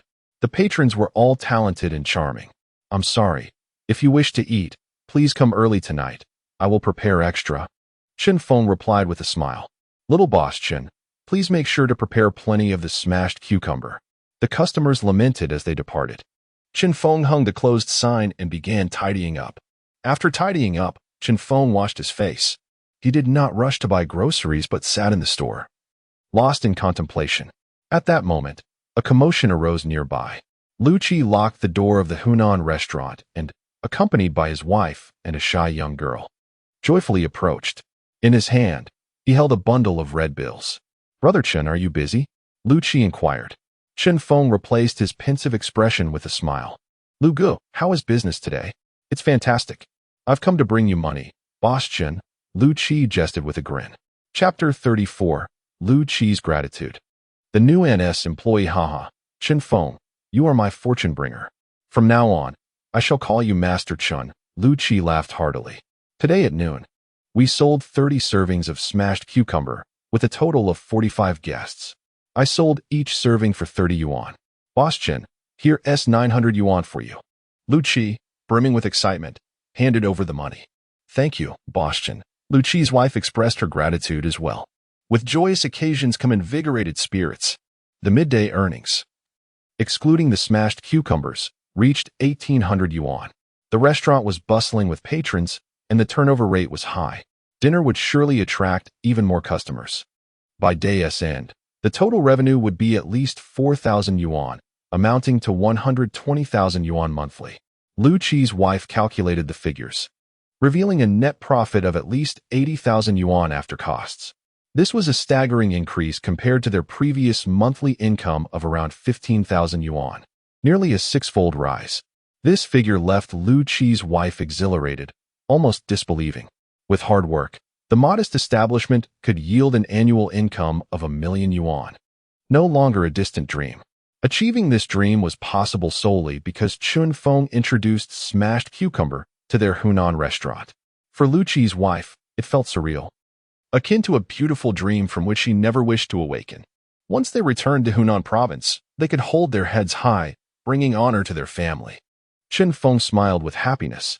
Lu Gu had helped him immensely, and he was glad to assist Lu Gu in return. He accepted the 900 yuan. Lu Qi did not seek a commission, as that was their agreement. Chen Feng was not one to be overly polite, preferring to avoid back-and-forth exchanges. The Hunan restaurant alone earned around 2,000 yuan in a day, with new sales channels opening up once the food arrived. The profit from selling smashed cucumbers alone could reach a net profit of 100,000 yuan daily. By the way, where is your wife's aunt? Is this young lady a relative of Lu Gu? Chen Feng inquired, glancing at the girl standing behind Lu Qi's wife. Since entering, she had remained shy, avoiding eye contact with the surroundings. Her hands clutched her clothing, and her youthful face bore an innocent expression, as if she were counting ants on the ground. Clearing his throat, Lu Qi appeared awkward. However, Lu Qi's wife quickly took the young girl by the hand and introduced her. Yu Chu, say hello. This is Chen Feng, my little aunt's son, Shen Yu Chu. Lu Qi's wife, Li Yan, introduced her. Oh, Chen Feng was taken aback, looking towards Lu Qi in astonishment. He pondered the young girl's lineage, but never anticipated she would be of such significance. Lu Qi awkwardly glanced at Chen Feng and said, Indeed. Today I came to fetch my great-aunt. She is, Yu Chu, a distant relative of my wife. Our mountain village is impoverished, nestled deep within the mountains. Over a decade ago, I ventured out with the child's mother to forge our path, gradually establishing a modest eatery. Our aim was to ensure our son would not remain confined to that small village, leading a life devoid of experiences and respect. Last year, upon returning to the village, the locals considered our family to be thriving, though it was merely a fade in their eyes. Lu Qi sighed with a rueful smile. In truth, we merely run a small restaurant, barely scraping by. When relatives from my wife's side saw our struggles, Yu Chu expressed a desire to venture out and make her mark, seeking our support. However, we are hardly in a position to assist. The villagers have limited education, and those who leave often find themselves serving tables. Initially, I intended for her to work at a Hunan restaurant to familiarize herself with the environment. But with Chen's bustling business in need of staff, I thought perhaps he would consider her. Lu Qi, with a hand on his chest and a flush of embarrassment, declared, Boss Chun, I assure you, Yu Chu is diligent and possesses an innocent disposition. You may employ her as you see fit. Should she falter in any regard, feel free to dismiss her without hesitation. Lu Qi felt profoundly awkward. Having recently benefited from Chen Feng's assistance, he now found himself placing demands upon him, as if he were merely seeking to take advantage of Chen. This made Lu Qi's face grow increasingly dark. His wife tugged at Lu Qi, sensing he had overstepped in his remarks about their own kin. In that moment, Chen Feng comprehended the situation entirely. No wonder Shen Yu Chu appeared so timid. She had lived in the mountains her whole life, and was now stepping out into the world for the first time. The mountains of Hunan are steeped in legend. Chen Feng could also discern that Shen Yu Chu had a quiet demeanor. Her hands, though soft and fair, wore the calluses of hard work, indicating she was accustomed to labor. Given his establishment's need for additional help, Chen Feng had already formed an inclination about Lu Qi's character. Chen Feng opened his mouth to speak when Lu Qi interjected, Boss Chen, it's perfectly fine if Yu Chu does not receive a salary from you. I will cover her wages. Although she is my great-aunt, we maintain our own boundaries. Feel free to address her by her name. Lu Qi had evidently contemplated this arrangement for quite some time. Having concluded his proposal, he and his wife eagerly awaited Chen Feng's response. Shen Yu Chu remained with her head bowed, her expression somewhat naive, lost in her thoughts. Chen Feng turned his attention to Shen Yu Chu, stating, Let me ask you a few questions. Shen Yu Chu, how old are you this year? She hesitated before retrieving her ID from her pocket and shyly revealing, 20. Upon examining the photo, which displayed her forehead unobscured, as official photos require a complete view of the face, Chen Feng realized her beauty surpassed expectations, rivaling that of Lu and Wang Ruoxin. With such allure, who would not desire her? However, Chen Feng was not merely motivated by her appearance. Very well. Let us start with a month of trial. He nodded, relieved that she was not a child laborer. He felt somewhat intimidated by Wang Ruoxin. Let me make it clear. If my expectations are not met within a month, I shall no longer employ you, Chen Feng stated. Understood, Shin Yuchu replied softly. Her voice delicate and gentle, like a tender caress to the heart. Chen Feng continued, during the probation period, the pay will be 100 yuan per day, totaling 3,000 yuan a month. After 1 month, the salary will increase to 6,000. I will prepare a labor contract shortly. No need for that. The pay is excessive, and there's no necessity for a labor contract. Lu Qi's wife responded happily, pleased that Chen Feng had accepted Shin Yuchu. It is essential, sister-in-law. Chen Feng insisted, shaking his head. He could not limit himself to merely running a small eatery. New channels were about to be developed, and certain matters needed to be standardized. Once they reached an understanding, Lu Qi and his wife spent a moment together before leaving Shin Yuchu at the shop and returning to the Hunan restaurant. Shin Yuchu stood there, somewhat bewildered, unsure of what to do next. Chen Feng first went to a nearby printing shop to draft a simple employment contract. He then called Shin Yuchu over to sign it, providing 2 copies, one for each of them. From now on, you shall be my first employee in this culinary venture, Chen Feng declared with a smile. Shin Yuchu clutched the contract, gazing at Chen Feng with a naive expression, unsure how to respond. Chen Feng sighed, realizing he had much to teach her. Nevertheless, today marked the first step in his journey. Even though the catering company had yet to be registered, he felt a sense of reflection. Life may be arduous, but things were gradually improving. Now, let us head to the market to buy some vegetables, he suggested. All right, Shin Yuchu replied. Can you ride an electric scooter? You might be the one doing the shopping in the future, Chen Feng added. No, I cannot. Shin Yuchu shook her head. Well, that too shall need instruction. After securing the shop, Chen Feng mounted the electric scooter with Shin Yuchu seated behind him. With a twist of the throttle, they zoomed away. On the road, Chen Feng was deep in thought and nearly collided with a pedestrian, slamming on the brakes. Shin Yuchu bumped into his back, but made no sound. Chen Feng inhaled sharply, now understanding why Shin Yuchu preferred to keep her head down. She was not only significantly younger, but also quite ample in other respects. Chapter 35. A harmonious partnership. Employee etiquette class. The pair arrived at the market in the afternoon, where the sun blazed fiercely and stalls were shaded by canopies, with vegetables appearing weary under the heat. Shin Yuchu held 2 bags of produce, trailing behind Chen Feng, who treated her as one of his own. As Lu Gu had advised, Shin Yuchu's eyes sparkled with innocence, her cheeks flushed. You must choose yellow soybeans that are whole, without any holes. Only then will they absorb water and become plump. Furthermore, those with insect bites are of superior quality and more appealing. Chen Feng instructed her on selecting ingredients meticulously. Understood, boss, she replied earnestly, cherishing her first opportunity to work. Boss Zhang, what is the price of the yellow soybeans? Chen Feng inquired. Old prices apply, 45 yuan per jean. Boss Zhang responded. All right, I will take 100 jean. The proprietress beside them was bagging goods while cheerfully inquiring, is this your young girlfriend, Boss Chen? Due to his frequent visits to the vegetable market, coupled with his handsome appearance and the charming company of the adorable Tuan Tuan, many regular customers had already recognized Chen Feng and were aware of his recent divorce. No, she is a new employee of mine, named Shin Yuchu, Chen Feng replied. Shin Yuchu, with her rosy lips and flushed cheeks, appeared somewhat shy as they walked along. Numerous vendors in the market posed similar questions, and she felt a bit bashful. After finishing with the yellow beans, Chen Feng placed them onto his electric scooter and pushed it onward to purchase meat. Boss Chen, is this young lady your new girlfriend?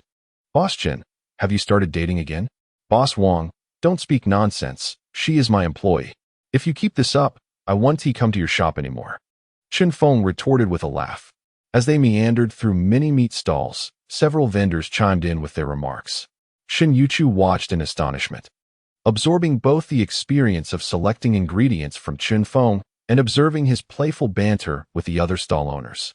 She noticed how warmly the market vendors greeted him, even offering free produce, claiming it was to nourish his daughter. Does the boss have a daughter? She pondered, while others remarked on how well-suited she and the boss seemed together. Shin Yuchu remained silent, thinking that such a boss would be well-liked by all, and she was no exception. After completing their purchases, the two rode their electric scooter back to the store. With her hands full of groceries, Shin Yuchu found herself sitting closer to her boss. His shoulders were broad, and he exuded a pleasant scent. Before long, they returned to the street in front of the shop, where Lu Qi and his wife were basking in the sun, observing the approaching figures. They held melons in their hands, enjoying their sweet fruit. "I think Annie Grandma and Boss Chun make a lovely pair," Lu Qi's wife commented, taking a big bite of her melon, the red juice spilling forth. "That depends on whether Annie Grandma has the fortune for it," Lu Qi replied, taking a hearty bite and savoring the melon.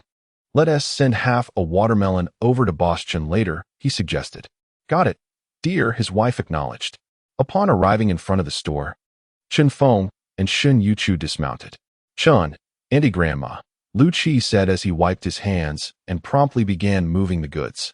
Chen Feng was like his god of wealth, deserving of attentive service. "Lu Qi, Li Yan," Shin Yuchu called out, addressing them by their first names due to their relative ages. "Boss Chen, come enjoy some melon. Let your husband handle the goods. Auntie Grandma can have some melon." Li Yan brought over chilled watermelon. "That one tea do, we must move the goods first," Chen Feng insisted. The three quickly finished unloading the merchandise and then indulged in slices of watermelon on that summer day, the juicy red flesh bursting in their mouths, providing a refreshing delight. However, Chen Feng mused that the watermelon lacked sweetness. He realized he could easily enter the realm of the celestial beings, and with summer fast approaching, he could cultivate watermelons in that heavenly domain and reap substantial profits. After enjoying the watermelon, Chen Feng led Shin Yuchu back to the kitchen, securing the front door behind them. "Yuchu, please knead this flour," he instructed. "Understood, boss," she replied. With a gentle touch, akin to my own, the boss instructed. "All right, please chop the vegetables like this." "Understood, boss," came the reply. "The mincemeat should be finely chopped, like so." "Yes, boss." "Excellent, maintain that pace." Throughout the afternoon, Chen Feng diligently guided Shin Yuchu in preparing various ingredients, postponing the teaching of culinary skills as he sought to observe her character. Yet, as they busied themselves, Chen Feng realized he had stumbled upon a treasure. Although Shin Yuchu lacked the fierce swiftness of Wang Ruoxin in chopping meat, she grasped other tasks with remarkable ease. She comprehended instructions instantly. Aside from her quiet demeanor and tendency to keep her head down, she was truly a gem. It appeared she had spent considerable time engaged in farm work at home. Moreover, her soft-spoken and gentle voice momentarily eased Chen Feng's worries. "Very well, take a short break.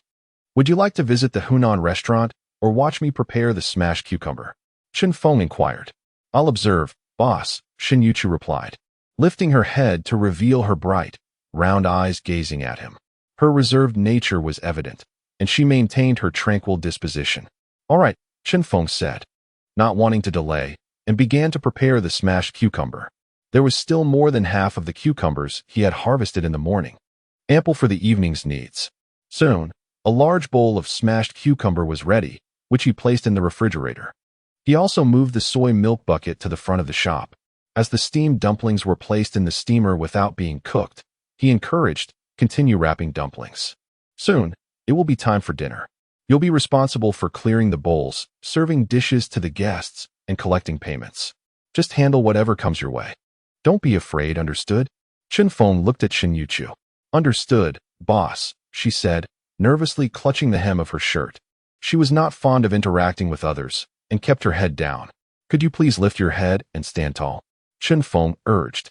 As a staff member, one must exude spirit. He believed that teaching Shin Yuchu began with instilling a sense of confidence. With a swift motion, Shin Yuchu remained silent, her nervousness intensifying. The shyness in her eyes threatened to overflow, yet she still managed to raise her head and stand upright, stretching her white shirt to its limits, making it appear full and taut. It's quite oversized. After an afternoon of work, her shirt had become somewhat soiled. Moreover, it seemed incongruous for a girl to be wearing a shirt while working in a snack shop.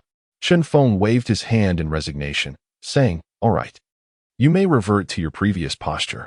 The first lesson in employee spirit was a failure. "Oh." Shin Yuchu's voice was subdued as she promptly complied. Chen Feng heard what sounded like a sigh of relief from her. Reflecting on it, he couldn't help but chuckle softly. Perhaps this had caused her considerable distress, especially in the countryside, where she likely faced ridicule from her peers. Thus, what should have been a source of pride instead became a source of insecurity for her. Yet, this was the city, a place that many women would envy. Rubbing his forehead, he returned to his tasks. Shin Yuchu remained silent, her spirits somewhat deflated. Yet her expression remained endearingly naive. Suddenly, Chen Feng's voice broke the silence. Since we have our first employee in the snack shop, it seems time to consider staff uniforms. It is imperative to have ample comfort. I shall arrange it for you, Yuchu, on another day. After a brief pause, she replied, All right, boss. Shin Yuchu cast a furtive glance at the dumpling-making proprietor. Thank you, boss, she thought quietly to herself. Meanwhile, Chen Feng pondered. Could that Huang be a fraud? He hasn't shown up all afternoon. Chapter 36. Tuan Tuan returns, ex-wife? Chen Feng's drinking contest.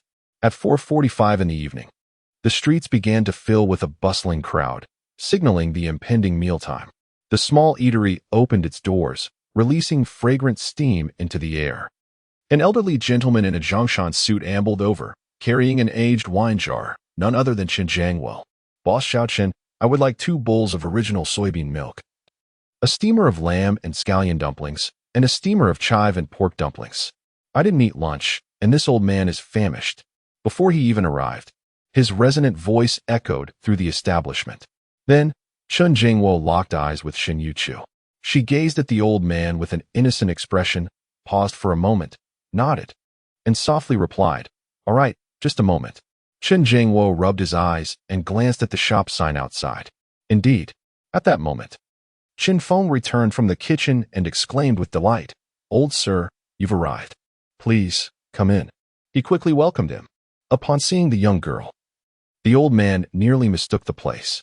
Chen Jiangwo, familiar with the surroundings, entered and took a seat, squinting at Shin Yuchu.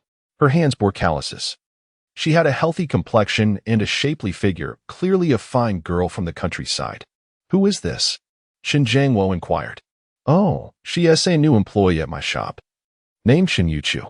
With business thriving, I needed an extra set of hands. Chen Feng replied with a smile. She hails from the same hometown as the owner of the neighboring Hunan restaurant. Not bad. Chen Jiangwo nodded, then repeated the order, bring a cup. As Chen Feng poured the soybean milk, he glanced at Shin Yuchu. Oh, she said quickly, hurrying to fetch a cup. Chen Feng also brought 2 baskets of dumplings and 2 bowls of soybean milk. The old man poured himself some wine, and Chen Feng inhaled deeply, savoring the rich aroma of the grain, exclaiming, Delicious. Haha, you have a good eye. This is osmanthus sorghum wine, sent to me by an old friend from the north. Since it's not busy at this hour, why not join this old man for a drink? Just as Chen Feng was about to decline, Chen Jiangwo interjected. Today is my birthday. Are you going to refuse me, Chen? His eyes glinted with authority, commanding respect.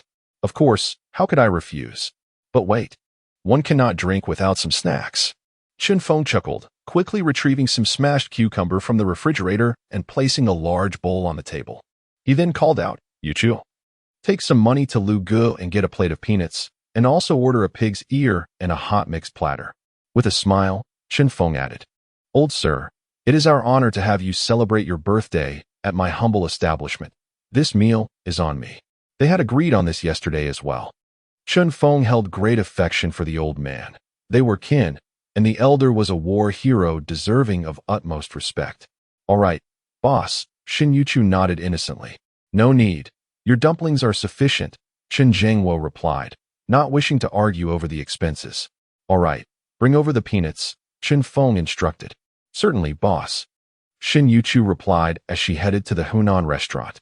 Chen Jiangwo took the initiative to pour Chen Feng a drink before picking up his chopsticks. Observing the smashed cucumber dish, he inquired, Is this a new item in the restaurant? Indeed, old man. Give it a try, Chen Feng chuckled. No wonder I wondered why you hadn't come today. It's your birthday? I imagine the house is quite lively at noon. It is lively, but I do not enjoy it.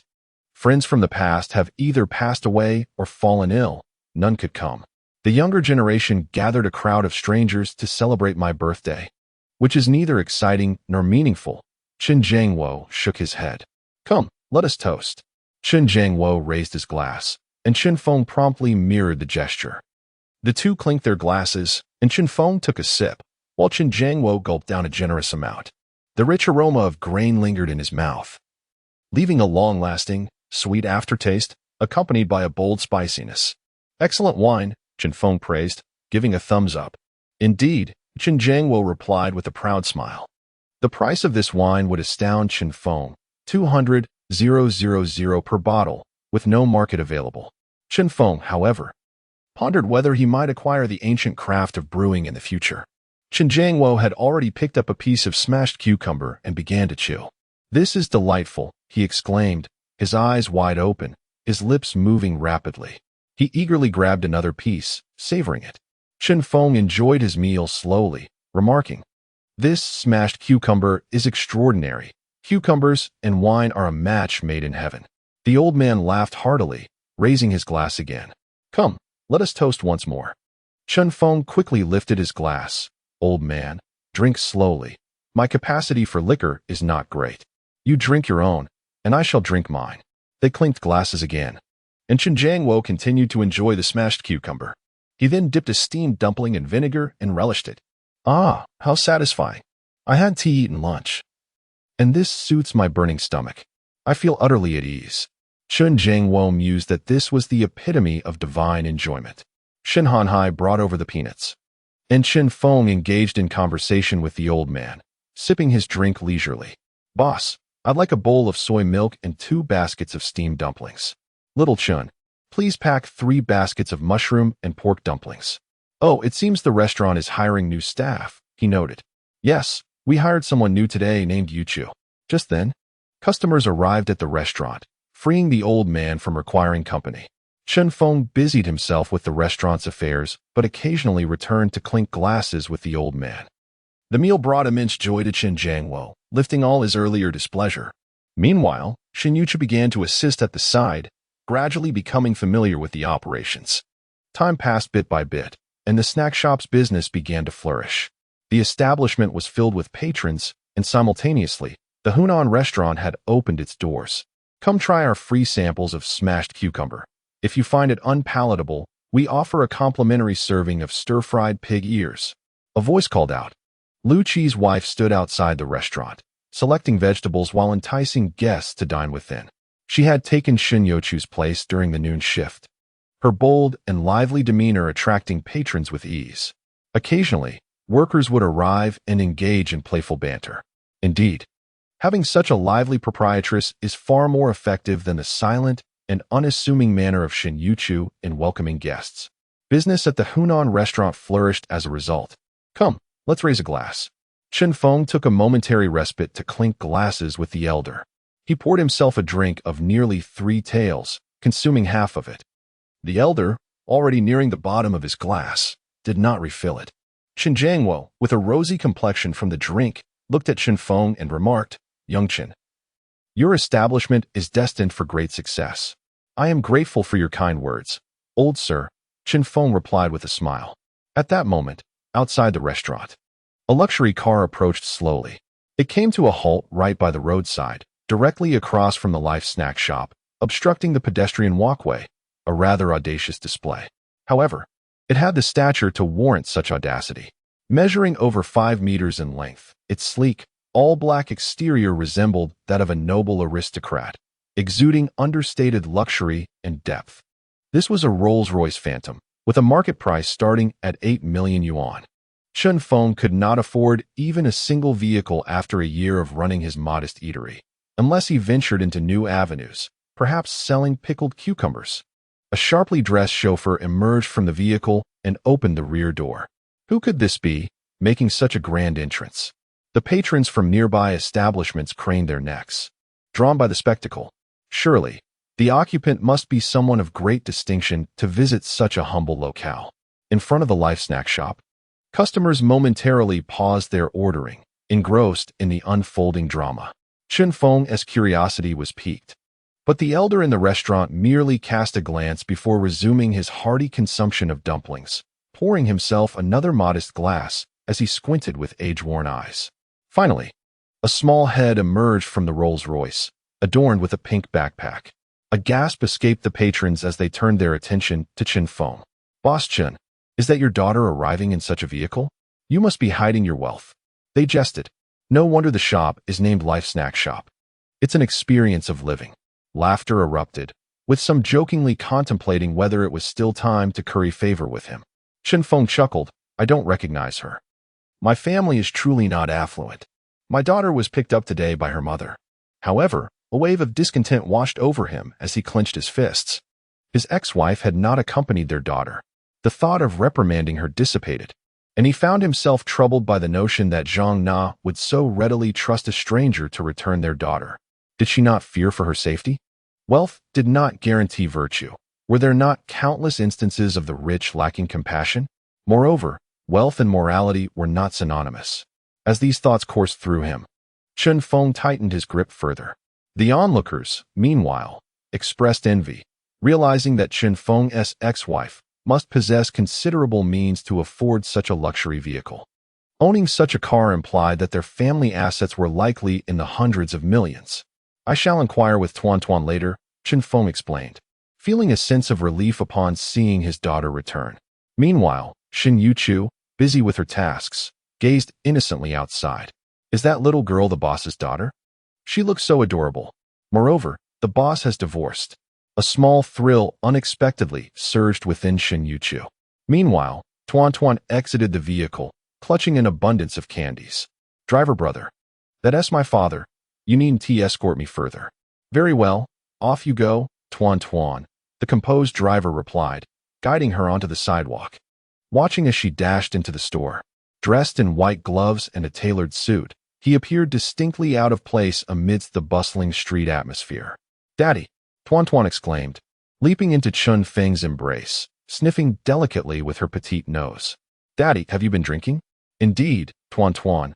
Look who has come to visit." Chen Feng chuckled. "Grandpa Chen," Tuan Tuan announced, rushing towards Chen Zhangwo in the shop. "Ah, so it's Tuan Tuan treating us today. That's why the old man has graced us with his presence." Chen Zhangwo responded with a joyful smile. Chen Feng observed the driver from a distance, nodding in acknowledgement as the latter, having delivered his passenger, did not approach to greet. "Tuan Tuan, today is the old gentleman's birthday. It is your task to ensure he enjoys himself," Chen Feng instructed. "All right, leave it to Tuan Tuan," she declared, patting her small chest confidently. As the Rolls-Royce Phantom drove away, the street returned to its usual rhythm. "Yuchu, please attend to some tasks for now," Chen Feng directed. "Certainly, boss." Xin Yuchu replied, having become adept at serving customers with soy milk, dumplings, and cucumber salad after such a lengthy period of work. It must be said, with an additional staff member, Chen Feng found his responsibilities considerably less burdensome. Approaching a table, he found the elder Chen embracing Tuan Tuan, both savoring dumplings. "Tuan Tuan, where did your mother take you today?" Chen Feng inquired, needing to ascertain what his ex-wife had engaged Tuan Tuan in. The patrons discreetly leaned in, intrigued. "To a place called Shana Shanzhuang, where an elderly gentleman is celebrating his 70th birthday," Tuan Tuan replied. "What a coincidence. It is also the old man's birthday today," Chen Zhangwo remarked nonchalantly, taking a sip of his drink, a smile lingering on his face. "Is that all?" Chen Feng probed further. Tuan Tuan shook her head, tilting it thoughtfully. "Unfortunately, that elderly gentleman was not present. After dining, Mom, Grandpa, and Grandma took me to have tea with an uncle. That uncle really likes me. He gave me lots of candies, and Mom and the uncle were having a splendid conversation. Grandpa and Grandma didn't let me join them in their fun." "Tuan Tuan only has one father," Tuan Tuan observed, looking at Chen Feng. "Mom still wants me to call that uncle Dad. I didn't call him, and I ignored him." A silence enveloped the room. Chen Feng's eyes flashed with anger as he clenched his fists. What was Zhang Na attempting to do? "Later, I fell asleep. And when I awoke, the uncle had someone take me home. I was quite bored there. I just want to be with Daddy." As she spoke, Tuan Tuan climbed down from her grandfather's lap and moved closer to Chen Feng. He lifted her into his arms, planting a kiss on her plump cheek.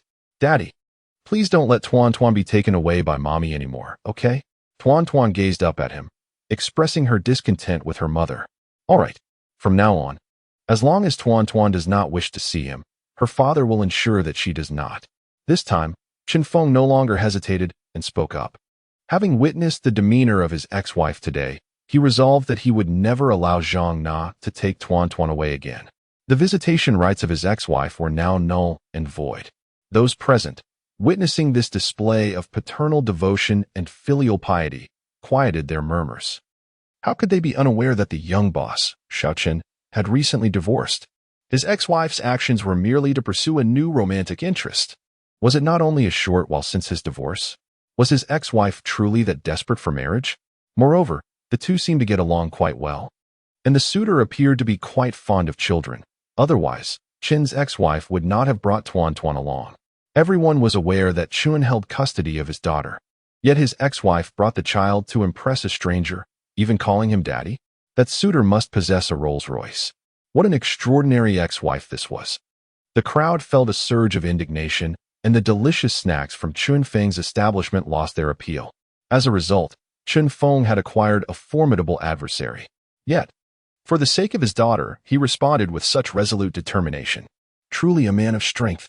The crowd admired him, though a heaviness lingered in their hearts. In these times, wealth equates to power, and his opponent was a super wealthy and influential figure. Young Chun was in a difficult position indeed. As the atmosphere in the shop grew silent, Chen Jiangwo, however, turned his somewhat foggy mind.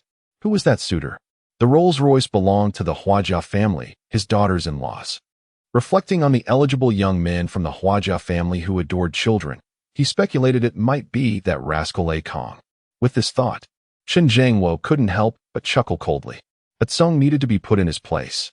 Boss, 2 bowls of goji berry honey porridge and 3 baskets of pork steamed dumplings, please. I must tell you, this eatery's dumplings and soybean milk are exceptional. I couldn't stop eating them for 3 consecutive days. Brother Zhang, is it really that remarkable? With the arrival of new patrons, the bustling atmosphere of the eatery gradually returned. Everyone brushed away the unpleasantness. Grandpa, you're drunk. You must stop drinking. All right, I'll heed Tuan Tuan's words and won't tea drink anymore. Tuan Tuan continued to keep company with the elderly Chen Jiangwo, bringing him much joy. Old Master Chun, I recall when the Rolls-Royce Phantom arrived. You didn't even glance at it, did you? Suddenly, a Mr. Wang jested. Oof, what does that matter? I'm so tired of that shabby car. I usually ride in a Hongqi. Haha, the old man was boasting without a script. There's nothing quite like hearing him brag while intoxicated. Laughter filled the establishment. Old master, do share some tales from your days of battle. Very well. Time passed swiftly, and before long, Xiao Chun, if this drink remains unfinished, that's no good. How could that be? The birthday star poured it for me. I must show respect. After the old man finished his tales, he departed. Chen Feng polished off the last bit of alcohol, feeling slightly dizzy. He realized that the osmanthus sorghum liquor had quite a potent afterkick. Originally, he was not particularly fond of alcohol and had a low tolerance for it. Father, please take a rest. I will manage the shop, Tuan Tuan suggested. Chen Feng leaned on the table. It's fine. Just look for your sister Yu Chu. She is the new employee my father has hired.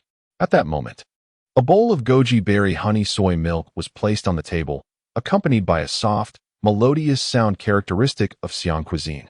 Boss, have a bowl of soy milk. It will help with the hangover, Yu Chu remarked. Tuan Tuan looked up at Yu Chu. Sister, you are so beautiful. Hello, Yu Chu sister, I am Chen Xiaowan, my father's daughter. Tuan Tuan extended her small hand.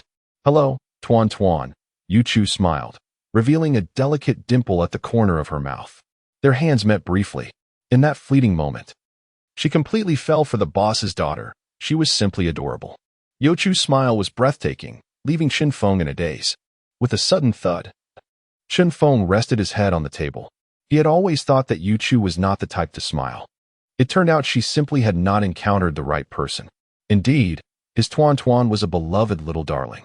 Meanwhile, a luxury car was cruising from Haidong to Haishi in Donghai City.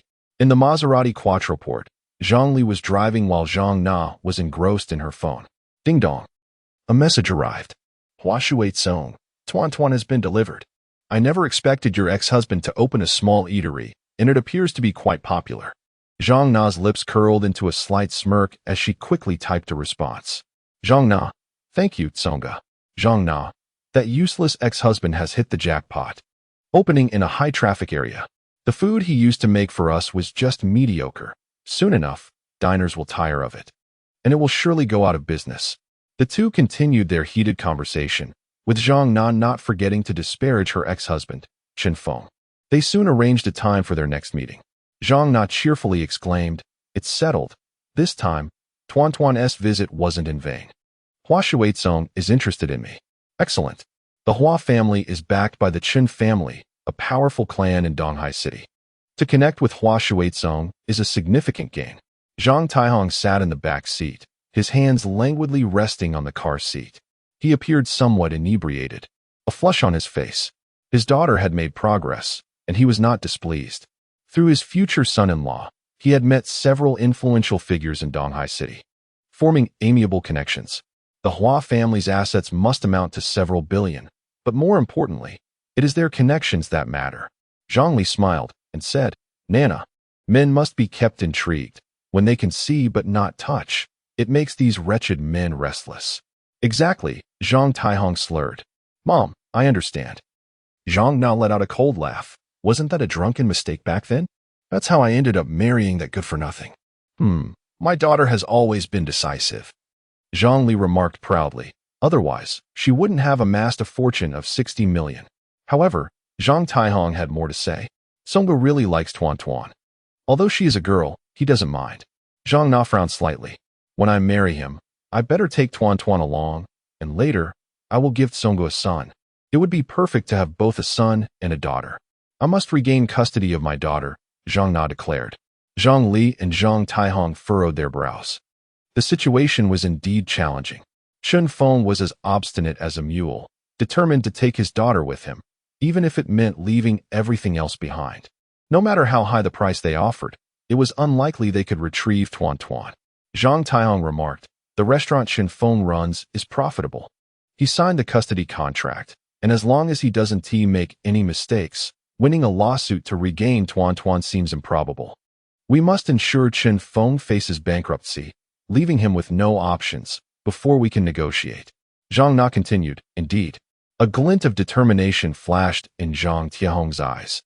If they could bring about his restaurant's downfall, Chen Feng would be unable to support Tuan, making their task much simpler. They could then acquire his skills, achieving two objectives with one action. "Precisely." Zhang Li nodded. "What should we do?" Zhang Na pondered. "Leave this matter to me," Zhang Taihong declared confidently, thumping his chest.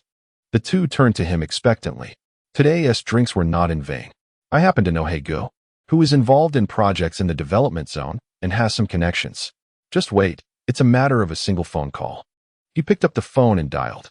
"Hello. He Guo, have you forgotten me? You truly have a tendency to forget your acquaintances." "It's Taihong," Shuizong introduced us. "I have a favor to ask. Money is not an issue. It's about that restaurant on Xiangfu Road, number 30. After a brief conversation, he added, "All set. We'll have results by tonight." Zhang Taihong chuckled. "Our future son-in-law certainly has an extensive network. Should we go take a look?" Zhang Na asked eagerly, yearning to witness her ex-husband's helpless despair. Why should he be so arrogant? Zhang Taihong replied. Zhang Li immediately turned the car around. "TCH," Zhang Li remarked discontentedly. "The Hua family is still riding on the coattails of the Chen family. They are merely giving old Master Chen some face. If their daughter could marry into the Chen family, it would truly be a leap up the social ladder. Unfortunately, the Chen family currently lacks suitable bachelors. Old Master Chen is unwell today. It's a pity we couldn't meet him." Outside the restaurant, patrons were lining up, forming a long queue. Sister Yuchu. At table 3, 2 baskets of mushroom and pork dumplings, 3 cups of plain soy milk, and 1 serving of smashed cucumber, Tuan called out loudly. "Got it." Shin Yuchu and Tuan were bustling about energetically. In stark contrast, Chen Feng lay slumped over the table, fast asleep and utterly oblivious. The potent aroma of the osmanthus sorghum liquor from old Master Chen had overwhelmed him. Chen Feng had been drinking steadily and was taken by surprise at how quickly he became inebriated. He was uncertain if he could make it home alone. "Sigh, I'm still just a child. Why must I worry about such things?" Tuan sighed like an adult, seeing her father in such a state. She couldn't help but worry about old Master Chen. "It's all right, Tuan. Take your time. No need to rush. Just be careful, some patrons reassured her. Indeed, they were not in a hurry. Since the dumplings had been prepared earlier in the afternoon, and Chen Feng had informed Shen Yuqiu about the steaming time. Plus, they had ample supply. The soy milk and smashed cucumber were readily available, rendering Chen Feng's help unnecessary. Daddy is sleeping so soundly, Tuan Tuan giggled. Ever since her father divorced that woman, Tuan Tuan had always been aware of her father's relentless efforts for their new home, working tirelessly without rest. Hence, she refrained from waking Chen Feng. As time passed, a Maserati glided into the parking lot of the restaurant opposite the small eatery. From a distance of over 20 meters, no one paid heed. Waste is merely waste. Tuan Tuan was still so young, yet she was tasked with responsibilities. Observing the scene in the restaurant, Zhang Li scolded. The sun dipped low in the west, casting golden hues across half the sky. At that moment, Lu Yu, Wang Ruoxin, and Zhang Xiaohua approached. Lu Yu immediately spotted Chen Feng slumped over the dining table, a wave of concern washing over her. What happened to the uncle? Wang Ruoxin inquired. Teacher Lu, Sister Ruoxin. Sister Xiaohua, you're here? Tuan Tuan exclaimed as she welcomed the three girls. Dad got drunk. Grandpa Chen intoxicated him. He didn't come in the morning, but arrived in the evening with a bottle of wine, Tuan Tuan explained.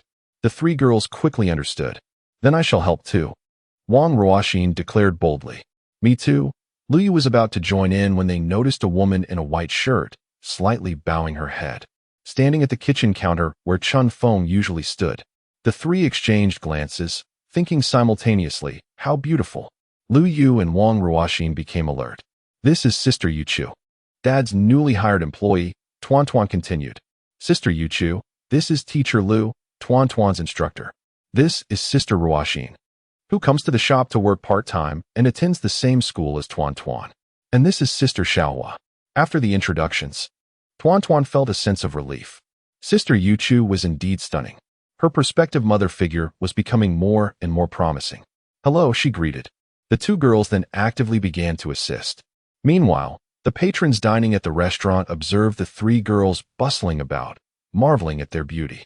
Beyond a surge in appetite, they occasionally glanced at the slumbering Chen Feng, feeling a tinge of envy. Just then, four young men strolled down the street outside the restaurant. This is the place. Two of them, sporting bleached hair, had bulging waists. Boss, 2 baskets of dumplings, they called as they entered the establishment. Hey, why are you cutting in line? If you want to eat, queue up, shouted a white-collar worker who was waiting. What? Do we have to queue to eat? The young man with bleached hair glared menacingly, his eyes glinting with hostility. I never queue. A scar marred his face, making him appear quite fearsome. The white-collar worker recoiled, merely wishing to enjoy dinner without conflict. Brother Peng, why bother talking to that kid? One of his companions remarked. The four swaggered into the restaurant, while the queue of over 10 people wore expressions of anger, unable to voice their frustration. Encountering such unruly youths was indeed vexing. These youngsters are learning nothing good, flaunting their streetwise bravado. After 8 or 10 years, they will surely regret it, a woman in line muttered under her breath. Haha, old lady, as long as we're happy now, let us enjoy life to the fullest. One of the young men replied with a laugh. Regardless, you will soon meet your end. What do you truly understand? The four erupted into laughter, while Aunt Wang displayed an expression of discomfort. This brash young man was insufferably arrogant. Those who are contemptible will ultimately receive their just desserts. Chapter 39, A Brawl. Lu Gu is truly engaged 4 young men, with unruly hair rudely cut in line, and entered the establishment. 2 of them stood before a nearly finished table of diners, silent yet intensely staring. The patron, feeling the pressure, hastily finished his meal and departed. Among them was a drunken fellow. The leader, Peng Fei, chuckled as he took a seat opposite Chen Feng, both sharing the same table. Haha. They remained oblivious to the fact that Chen Feng was the proprietor. One of the remaining youths also commandeered a table, sitting next to another diner. Thus, the 4 occupied 3 tables for 2. Hey, boss, be quick about it. Each of my brothers needs 2 bowls of soy milk, 2 baskets of dumplings, and a serving of smashed cucumber. Understood? Peng Fei declared. Having heard of the bustling business here, and decided today was the day to indulge. Prior to their entrance, Tuan Tuan had been seized by Lu Yu, who instructed her to remain silent. Zhang Xiaohua clutched Wang Ruoxin, but Wang Ruoxin broke free, her teeth gritted in frustration as she approached them. "Hey, I say, you could sit together at 2 tables. Why separate?" Wang Ruoxin exclaimed, her temper flaring. "Eating requires queuing. Are you unaware?" "Oh, the little lady is quite the spirit and a fiery temper," Peng Fei responded, laughing heartily. "What do you say? Shall we become friends? A student, no less. Care to join me at a bar later?" His words elicited laughter from the others, which only further incensed Wang Ruoxin, who was on the verge of retaliating against the 4. Lu Yu, however, restrained her, turning to the Navi Shin Yuchu. "Yuchu, let's serve them first." Shin Yuchu nodded and promptly got to work. "Lu Laosher, don't hold me back. Let me teach those 4 a lesson." Wang Ruoxin struggled against Lu Yu's grip. At that moment, Lu Yu continued to pull Wang Ruoxin back to the table occupied by the 4 ruffians. It was clear they were trouble. There was no need to engage in conflict with them, lest they suffer the consequences. "Haha, little lady, how would you go about teaching a lesson? Perhaps you could come home and teach me instead?" One of the younger thugs laughed boisterously, further infuriating Wang Ruoxin. Lu Yu held Wang Ruoxin firmly by the table's edge, while Zhang Xiaohua, pale with fright, clung tightly to her dear friend, fearing her impulsiveness. With her other hand, she grasped the furious Tuan Tuan. Shin Yuchu moved quickly, soon serving the food ordered by the 4.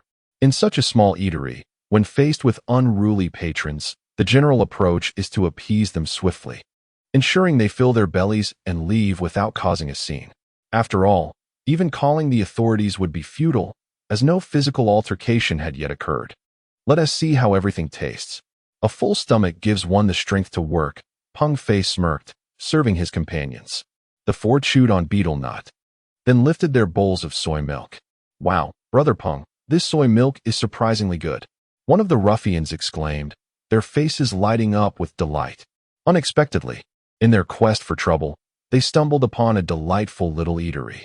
The 4 of them picked up their chopsticks and began savoring the steamed dumplings. One after another, they indulged, exchanging glances that spoke volumes, and soon they were devouring the delicacies with fervor. The savory aroma of the meat mingled beautifully with the rich broth, creating an unparalleled experience.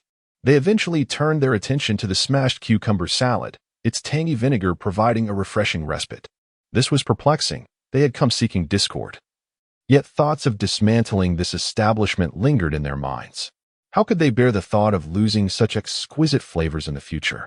Nevertheless, they continued to eat rapidly, a hush falling over them as they relished their meal. Only when they were well-fed and satisfied could they muster the energy to pursue their intentions. What happened to their initial plan? Zhang Li pondered, glancing over at Zhang Na, who frowned in contemplation. "Foolish girl, what's the rush? Even troublemaking requires justification. Just wait," Zhang Taihong remarked, feeling considerably more sober and animated as he observed the scene. Inside the eatery, the owner took their order: 2 baskets of dumplings, 2 bowls of soy milk, and 1 portion of smashed cucumber for takeout. A notification chimed in, confirming a transaction of 30 yuan. The 4 young men settled down, no longer causing a ruckus, and began to genuinely enjoy their snacks. Many patrons opted not to enter the establishment, instead choosing to place takeout orders. "Young Chu, I'll grab a few portions of smashed cucumber," one of them said. "Why is Boss Chen asleep?" At that moment, Lu Qi's wife, Li Yan, approached. After ladling out several portions of cucumber, she noticed the women's faces were not quite right, and that Tuan Tuan was being held by Zhang Xiaohua, looking rather discontented. "What's the matter?" Li Yan whispered. "It's like this," Shin Yuchu quietly explained to Li Yan. "I see. Please, avoid any conflict," Li Yan replied, her expression shifting. She hurried back into the Hunan restaurant with her bowl of cucumbers. "Boss, bring me another basket of lamb and scallion dumplings. They're both hearty and delicious. I'll take 2 portions of smashed cucumber and 1 bowl of soy milk. Also, 2 portions of celery and pork dumplings, quickly. This is exhilarating." In a brief moment, the 4 young men ravenously consumed their order and continued to place more requests. "Each portion of smashed cucumber is limited to 1 per customer," Shin Yuchu stated. Bang! Bang! Bang! What's this? Do you think I can't afford to pay? One of the young men bellowed, his face darkening as he pounded the table. They were troubled by the lack of a reason to create chaos. Serve them. A male voice called from outside. It was Lu Qi, still wearing his white apron. Standing outside while puffing on a cigarette, his gaze fixated on the four youths, his demeanor sullen as he refrained from speaking further. He had just been informed by his wife of the unfolding situation. Lu Qi had abandoned his cooking, rushing over without even removing his apron. Oh! Shinjuchu noticed Lu Qi, a reassuring presence, and promptly continued to serve the four young men. This is getting interesting, Peng Fei mused, chewing on a dumpling. His eyes narrowing at Lu Qi while he savored his meal leisurely. The other three shared a derisive laugh, unconcerned as they continued to feast on dumplings and soy milk. Simultaneously, Peng Fei cast a glance at the dozing Chen Feng at their table. Now aware that the one slumbering was indeed the shopkeeper, both parties remained silent. The patrons who visited the establishment refrained from dining inside, opting instead to take their meals to go. What could be the reason for their silence? Please pack 2 baskets of dumplings for me, one customer requested. Was the proprietor, Xiaochen, fast asleep? An elderly gentleman approached, and upon being urged by others, he too decided to pack dumplings, lingering outside to observe the commotion. Gradually, several customers began to wait without making any move to leave. 4 young men with bleached hair were indulging inside, thoroughly satisfied, for the dumplings and cucumbers were simply exquisite. Meanwhile, Lu Qi stood outside, silently smoking, with several cigarette butts accumulating at his feet, creating an oddly unsettling scene. Have you finished your meal, gentlemen?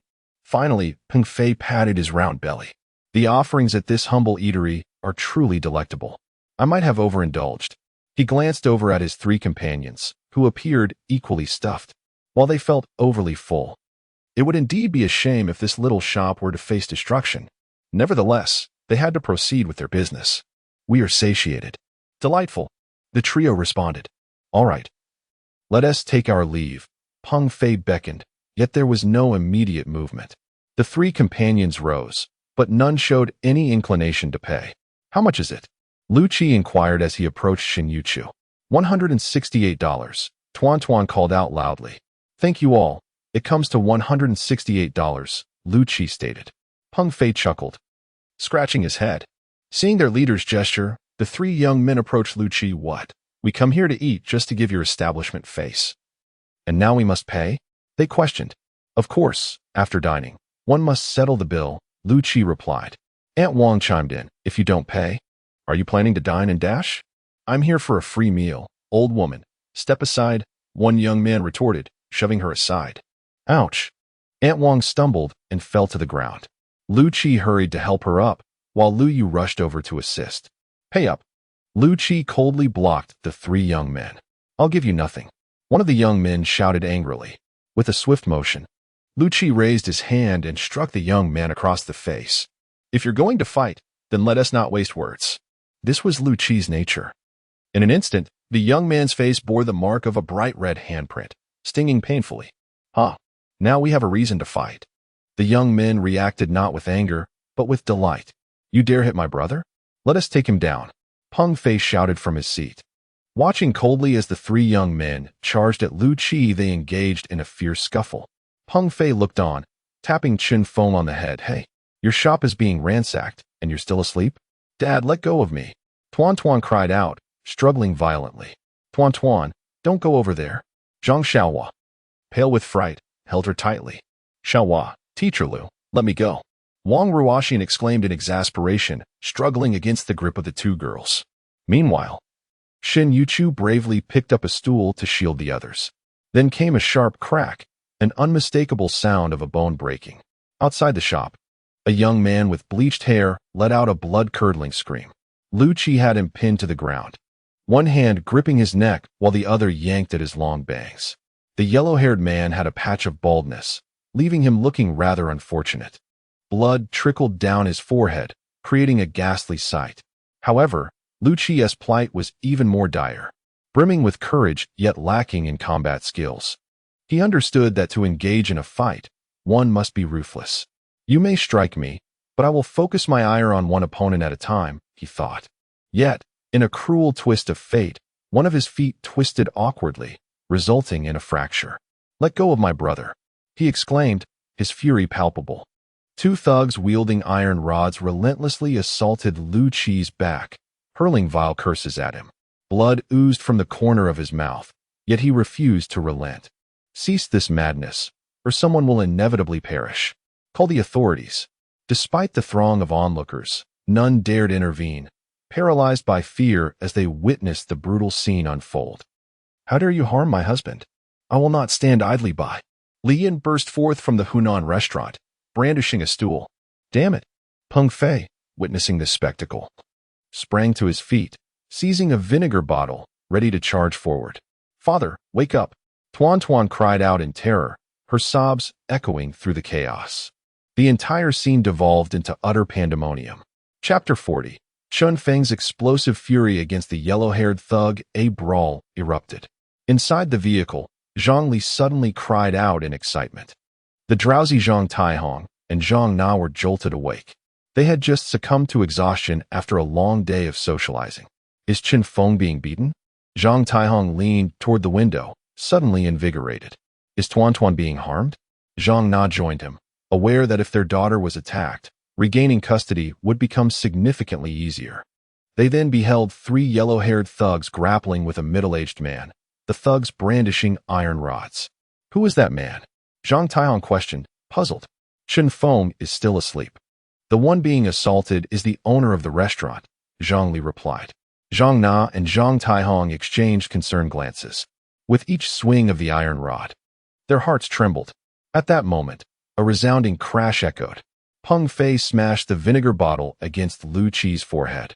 Instantly, a pungent mixture of vinegar and blood cascaded down Lu Qi's face, a gruesome sight indeed. The yellow-haired thug beneath him cried out in agony. "Let go of my brother."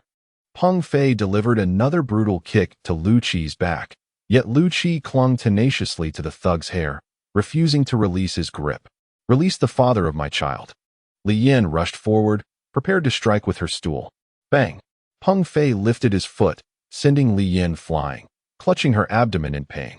The scene had descended into a level of chaos that was utterly horrifying. "Stop pulling. Let me go." The yellow-haired thug cried out in distress. "Father, wake up. Uncle Lu is being bullied." Tuan Tuan's cries resonated throughout the establishment. "Xiaohua, let me go," Wang Ruoxin shouted. The gazes of the women were all filled with tears. Just at that moment, the cries of his daughter caused Chen Feng to abruptly lift his head, shaking off the fog in his mind. He was struck by the tragic scene before the store. "Daddy, Daddy, please save Uncle Lu." In his daughter's eyes, he would forever be a towering mountain. With tears and snot mingling together, she tugged at Chen Feng's sleeve. His eyes turned red in an instant. "Enough!" With a fierce shout, Chen Feng charged out. "Damn it! Let him go!" Bang! Chen Feng's punch sent one man sprawling to the ground. "You dare to retaliate!" Peng Fei roared in anger. Chen Feng swiftly delivered a palm strike toward him. Bang! The force and speed were so tremendous that Peng Fei had no time to react, collapsing to the ground. "Chen Feng, be careful!" Lu Qi exclaimed in alarm. A fierce wind rushed behind Chen Feng's head. A steel rod whistled through the air, wielded by a fierce-looking man with yellow hair. However, Chen Feng seemed to possess a sixth sense. He ducked just in time, causing the man to miss his target. With a swift turn, Chen Feng landed a punch on his chin. Bang! The man was sent flying. In an instant, three men lay on the ground, leaving everyone in a state of shock. Is Boss Chen a martial artist? "Lu Ge, are you all right?" Chen Feng's eyes burned with anger as he looked at Lu Qi's battered form. He had no clear understanding of what had transpired, but he vaguely suspected that Lu Qi's injuries were a consequence of his own actions. "I'm fine." Lu Qi slapped the yellow-haired man beneath him, finally allowing the wailing figure to escape. Just as Lu Qi attempted to rise, he suddenly swayed. A sharp intake of breath indicated his pain, and Chen Feng quickly rushed to support him. It was then that he noticed Lu Qi's leg had been broken. His brow furrowed deeply. "What have they done?" Li Yin cried as she rushed over to help Lu Qi. "Did they do this?" Chen Feng asked, glancing back at the store. His daughter was sobbing loudly, but Lu Yu covered her eyes, shielding her from the horrific scene. Meanwhile, the women shook their heads at him, signaling for him to let it go. It's all right. It's all taken care of. Lu Qi trembled in pain, trying to reach into his pocket for a cigarette, believing these troublemakers would think twice before causing chaos again. No, this isn't over. Chen Feng's eyes burned with fury. The blood in his veins surged to his head. It was his first fight, and his adrenaline was surging wildly. Lu Gu had suffered so severely because of him. Chen Feng could not allow these men to escape unscathed. He picked up the fallen steel rod from the ground and approached one of the yellow-haired men lying on the ground. What are you going to do? The man quivered in fear. Chen Feng offered no reply, gripping the rod tightly as he brought it crashing down on the man's left knee. Bang! Crack! Ah! The yellow-haired man let out a blood-curdling scream. Chen Feng's expression remained cold as he moved toward the second man. Don't come near me, he shouted in terror. Bang! Another strike. The man met the same fate, suffering a shattering fracture of his knee. Chen Feng then stomped heavily on his chest. He fainted instantly. Subsequently, Chen Feng approached the scarred youth. The latter had risen, ready to swing a fist at Chen Feng. In a swift motion, Chen Feng ducked and struck the youth's knee with a steel rod. Then he moved towards the yellow-haired thug, delivering a blow to his knee. A sharp crack echoed in the silence. At that moment, the atmosphere became eerily still. All onlookers stared in shock, realizing they were witnessing a side of the usually amiable Chen Feng they had never seen before. When provoked, his ferocity surpassed that of anyone else. Yet, this scene provided immense satisfaction. It was retribution for the yellow-haired thugs. Lu Gu, the vendetta has been avenged. Chen Feng discarded the iron rod and turned his gaze back to the shop, commanding with an air of authority, Teacher Lu, please take Tuan Tuan to the kitchen. There was no room for refusal. Understood, Lu Yu nodded and entered. However, Lu Yu, Wang Ruoxin, Zhang Xiaohua, and Xin Yuchu were all taken aback. It was their first encounter with such an intimidating Chen Feng. Terrifying, yes, but they felt a profound sense of security. He was decisive and loyal. Hey, we won't let you off easily, the four continued to threaten, but Chen Feng paid them no heed. Little Chen, we've called the security bureau. They will be here shortly. Be careful, but we stand by you, the elderly diners chimed in. Thank you, everyone. Since the call had been made, Chen Feng decided to relax. At that moment, Lu Qi leaned against the wall, and Xin Yuchu brought a towel to wipe his forehead. Chen Feng approached him, trembling. Lu Qi fished a pack of furong wang from his pocket and offered, care for a smoke? Sure. Chen Feng had never smoked before, but the excitement in his mind necessitated a moment of calm. Ironically, his thoughts were exceptionally clear. Even during the scuffle, he had instinctively evaded every attack from the yellow-haired thugs. He realized this was the legacy he had received from the venerable Long Tianxiang, the art of Tai Chi. This ancient skill had seamlessly integrated into Chen Feng's being, emerging naturally in the heat of the moment. Thus, he swiftly gained control of the situation. Lighting a cigarette, Chen Feng took a deep drag. The acrid smoke enveloped his senses, causing him to cough violently as he coldly glared at the four yellow-haired men. Lu Gu, what exactly happened? Chen Feng inquired. Should we head to the hospital? Lu Qi's current state appeared dire. He understood that he had dealt with the four thugs, yet they had been rendered defenseless. Their capacity to cause harm had been neutralized, but he had also shattered their kneecaps, likely resulting in compound fractures. This might be considered excessive self-defense.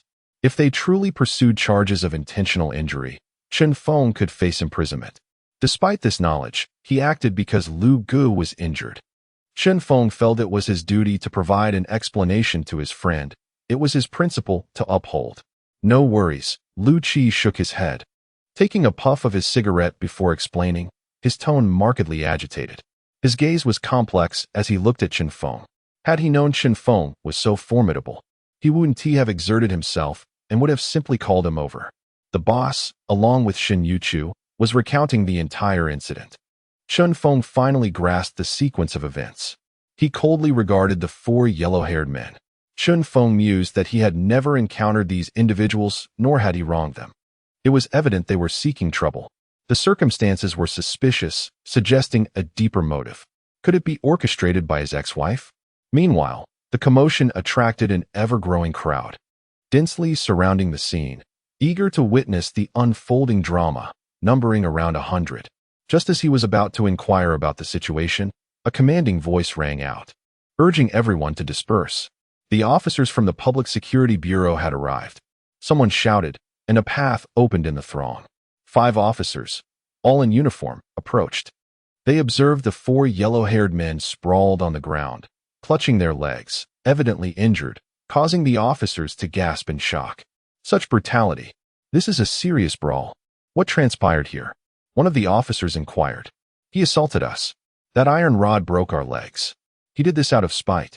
In that moment, the 4 yellow-haired men pointed accusatorily at Chen Feng, preemptively reporting him.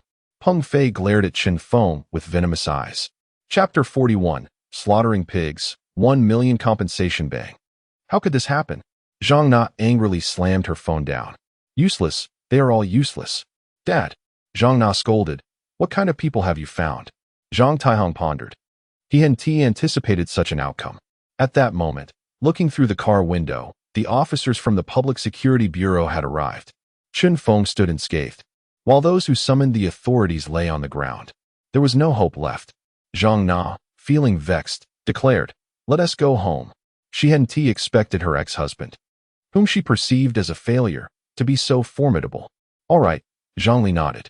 Zhang Taihong chuckled awkwardly, saying he would call Brother He for advice when he got home. On the other side, the officers questioned Chen Feng, who stood with his hands on his head against the wall. Chen Feng replied, "Officer, allow me to explain." It was them who struck first. Voices from the crowd began to emerge. Yes, officer, those 4 yellow-haired men initiated the confrontation. Oh dear, officer, my poor back. They pushed me, an elderly woman, and when I fell, they still attempted to strike me. Young boss Chen came to my aid. They were the aggressors. And I'm willing to testify. Comrades, if young boss Chen is taken in, we won't have such delicious breakfast anymore. We must stand as witnesses for him. Chen Feng was astonished. This person was indeed here to assist him, not hinder him? Yes, those 4 yellow-haired men were the instigators. Officer, I can testify. I will too. At that moment, a majority of the crowd voiced their support. While they might hesitate to engage in a brawl, why would they shy away from testifying? Chen Feng looked gratefully at each of them. They were patrons of the local snack shop. All right, let us first return to the security office to clarify matters. Those willing to serve as witnesses should accompany us, replied the officer. The 4 young men stood there in stunned silence. Were they all assisting the owner of this small eatery?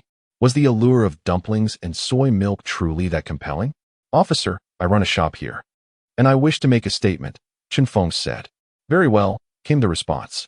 As Chen Feng dashed back to the establishment, an instinct suddenly struck him. He turned to see a Maserati Quattroporte departing from across the street. His eyes narrowed, revealing a fierce glint. This must be the work of my ex-wife. Chen Feng could no longer contain himself. Tuan, please return home with Teacher Lu for now. Daddy will be back once he has resolved this matter. He reassured his daughter. With tearful eyes, Tuan clutched Chen Feng's thumb, pleading, Daddy, Tuan wants to stay with you. After some coaxing, she finally acquiesced. Chen Feng entrusted the house keys to Lu Yu, who, before he could utter a word, said, Chen Feng, you go ahead. I will take care of Tuan. So do not worry. All right. With that, Chen Feng locked the shop's door. The Hunan restaurant also closed its doors. Following the brawl, both parties had sustained injuries. Lu Qi and the young men had gone to a nearby hospital to tend to their wounds, while a group of bystanders went to the office to give their statements. The security office took the incident seriously, as it was a particularly egregious case of violence. Let us bypass the ensuing lengthy disputes. For this is a narrative about a culinary and leisurely journey of a devoted father. The final resolution unfolded as follows. All testimonies pointed towards the young men initiating the altercation. Witnesses were eager to testify on Chen Feng's behalf. With an abundance of eyewitness accounts and physical evidence provided by the young men, 2 courses of action emerged. 1. The parties could negotiate a settlement, as the situation had not escalated to a critical level. 2. A formal case could be filed, resulting in potential imprisonment for the 4 young men. The 4 young men, thoroughly frightened, wept bitterly. After consulting Lu Qi for his opinion, Chen Feng opted for the first option. based on Lu Qi's injuries. Chen Feng proposed to compensate him with an additional 150,000 yuan, alongside covering medical expenses, or else the security office would proceed with the case. Chen Feng felt a sense of relief upon learning that Lu's injuries included 3 wounds. The forehead injury appeared severe but was merely a superficial cut. As the vinegar bottle struck his forehead, the bone at the front was quite resilient, much like Lu Qi's own temperament. The injury on his back, confirmed by an X-ray, was also a surface wound, with no internal damage. However, the knee injury was a comminuted fracture, requiring a splint, and he would be unable to engage in vigorous activities for the next 6 months. Additionally, a sum of 50,000 yuan was to be paid to Aunt Wang for her back injury. The 4 young men frantically made phone calls, beseeching mercy, and ultimately agreed. "We will never dare again. We are sorry," they all apologized. Around 1 o'clock, someone unexpectedly delivered the compensation, and Lu Qi received the funds. Aunt Wang also obtained her share. Chen Feng, Lu Qi, Li Yin, Xin Yuqiu, and even high school students Wang Ruoxin and Zhang Xiaowa joined them. While the other witnesses had long since departed, the group exited the security office together. The 4 blonde-haired individuals did not emerge today, opting to remain at the police station. Given their injuries, just a short distance away, 3 burly men approached, casting their gaze upon Chen Feng. "You are Chen Feng. Our brother Wang wishes to speak with you regarding a matter of importance. What do you intend to do?" Wang Ruoxin inquired, stepping forward with a protective instinct for Chen Feng. Lu Qi, silent, limped a step closer. In the distance, Chen Feng noticed a figure lurking in the shadows, flickering between light and dark, presumably smoking. He surmised that this brother Wang was the one who had been delivering money to the blonde-haired man, and the mastermind behind the events unfolding. "Ruoxin, it's all right. I'll go have a word with him," Chen Feng stated. His curiosity piqued about whether this individual was indeed his ex-wife's associate. Such audacity. No wonder they resort to such ruthless measures, he thought. The burly man sneered and turned to walk away, prompting Chen Feng to follow him into the shadows. Upon reaching the dimly lit area, he finally discerned Brother Wang's figure, towering at nearly 6 feet 3 inches, clad in a white tank top, his physique radiating intimidation. "So, you are the one who crippled my 4 brothers?" Wang Chong remarked, taking a drag from his cigarette. "They came looking for trouble."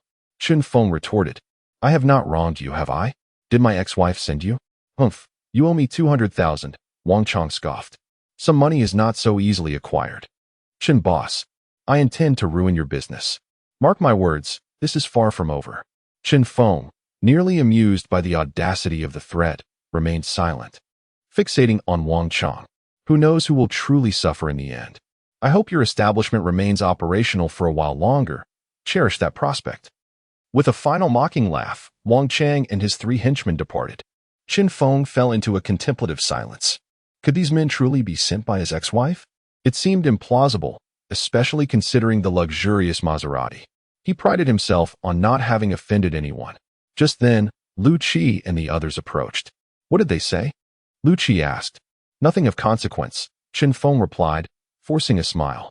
This ordeal was evidently aimed at his business, and he wished to shield others from involvement. "Thank you for your help today, Lu. Without you, Tuan and Yu Chu might have faced harassment." "Haha, it's merely a matter of recuperating from a few injuries." Lu Qi, bandaged and leaning on a crutch, pulled out a bank card from his pocket. "I've received an additional 150,000. Chen Feng, you truly are my fortune bringer. We are brothers now." Chen Feng patted Lu Qi's shoulder, feeling a surge of camaraderie. "Indeed," Lu Qi said, grinning broadly, a rare sight. After exchanging a few more words, it was time to head home. Lu Qi, Xin Yuqiu, and Li Yin declined Chen Feng's offer for a ride and opted for public transport instead. Chen Feng, however, escorted Wang Ruoxin and Zhang Xiaowa home.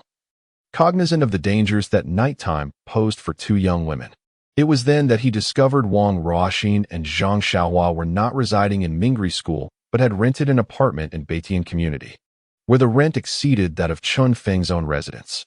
"This girl has deceived me with her tales of working and studying," Chen Feng mused, feeling somewhat foolish as he escorted her to the entrance of her building.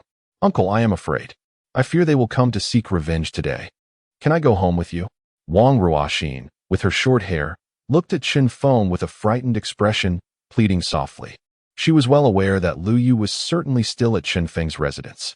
Such a fortunate circumstance could not be allowed to remain solely with Lu Yu. That won't do.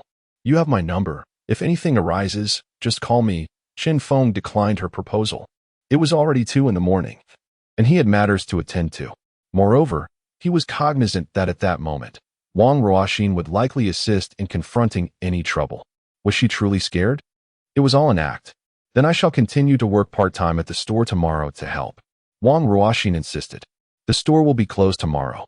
Given what happened today, Chen Feng will undoubtedly take a break. Tomorrow is also Saturday. Tuan won't be studying, he replied. Then thank you, Ruoxin and Xiaohua, for today. I shall take my leave. With that, Chen Feng dashed away, leaving no opportunity for Wang Ruoxin to speak further. Watching his swiftly disappearing figure, she stomped her foot in frustration. Uncle, you cannot escape my grasp. I truly admire your courage in love and hatred, Zhang Xiaohua remarked. Do not give up, Ruoxin. A girl pursuing a boy is merely a veil apart. Indeed, today, Uncle Chen Feng was so heroic, breaking those hooligans' legs. He was truly impressive, Wang Ruoxin responded, her eyes sparkling. If it weren't for you stopping me, I would have already brought those 4 ruffians to their knees. Zhang Xiaohua merely pouted, saying nothing further.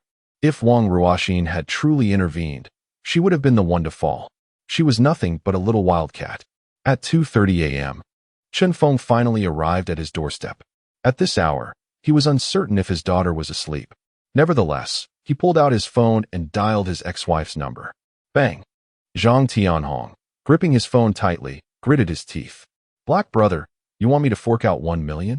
His hands trembled. To ruin Chen Feng's small eatery would cost 1 million? To eliminate him like a mere pig? Zhang Na and Zhang Li, who were applying facial masks, also raised their heads in curiosity. Chapter 42, Cohabitation, An Empty Heart. Chen Feng consults his ex-wife. Zhang Tianhong's hand shook as he smoked, bewildered by the sudden demand for 1 million. Who could endure such a thing? Moreover, being forced to part with money felt akin to forfeiting his life.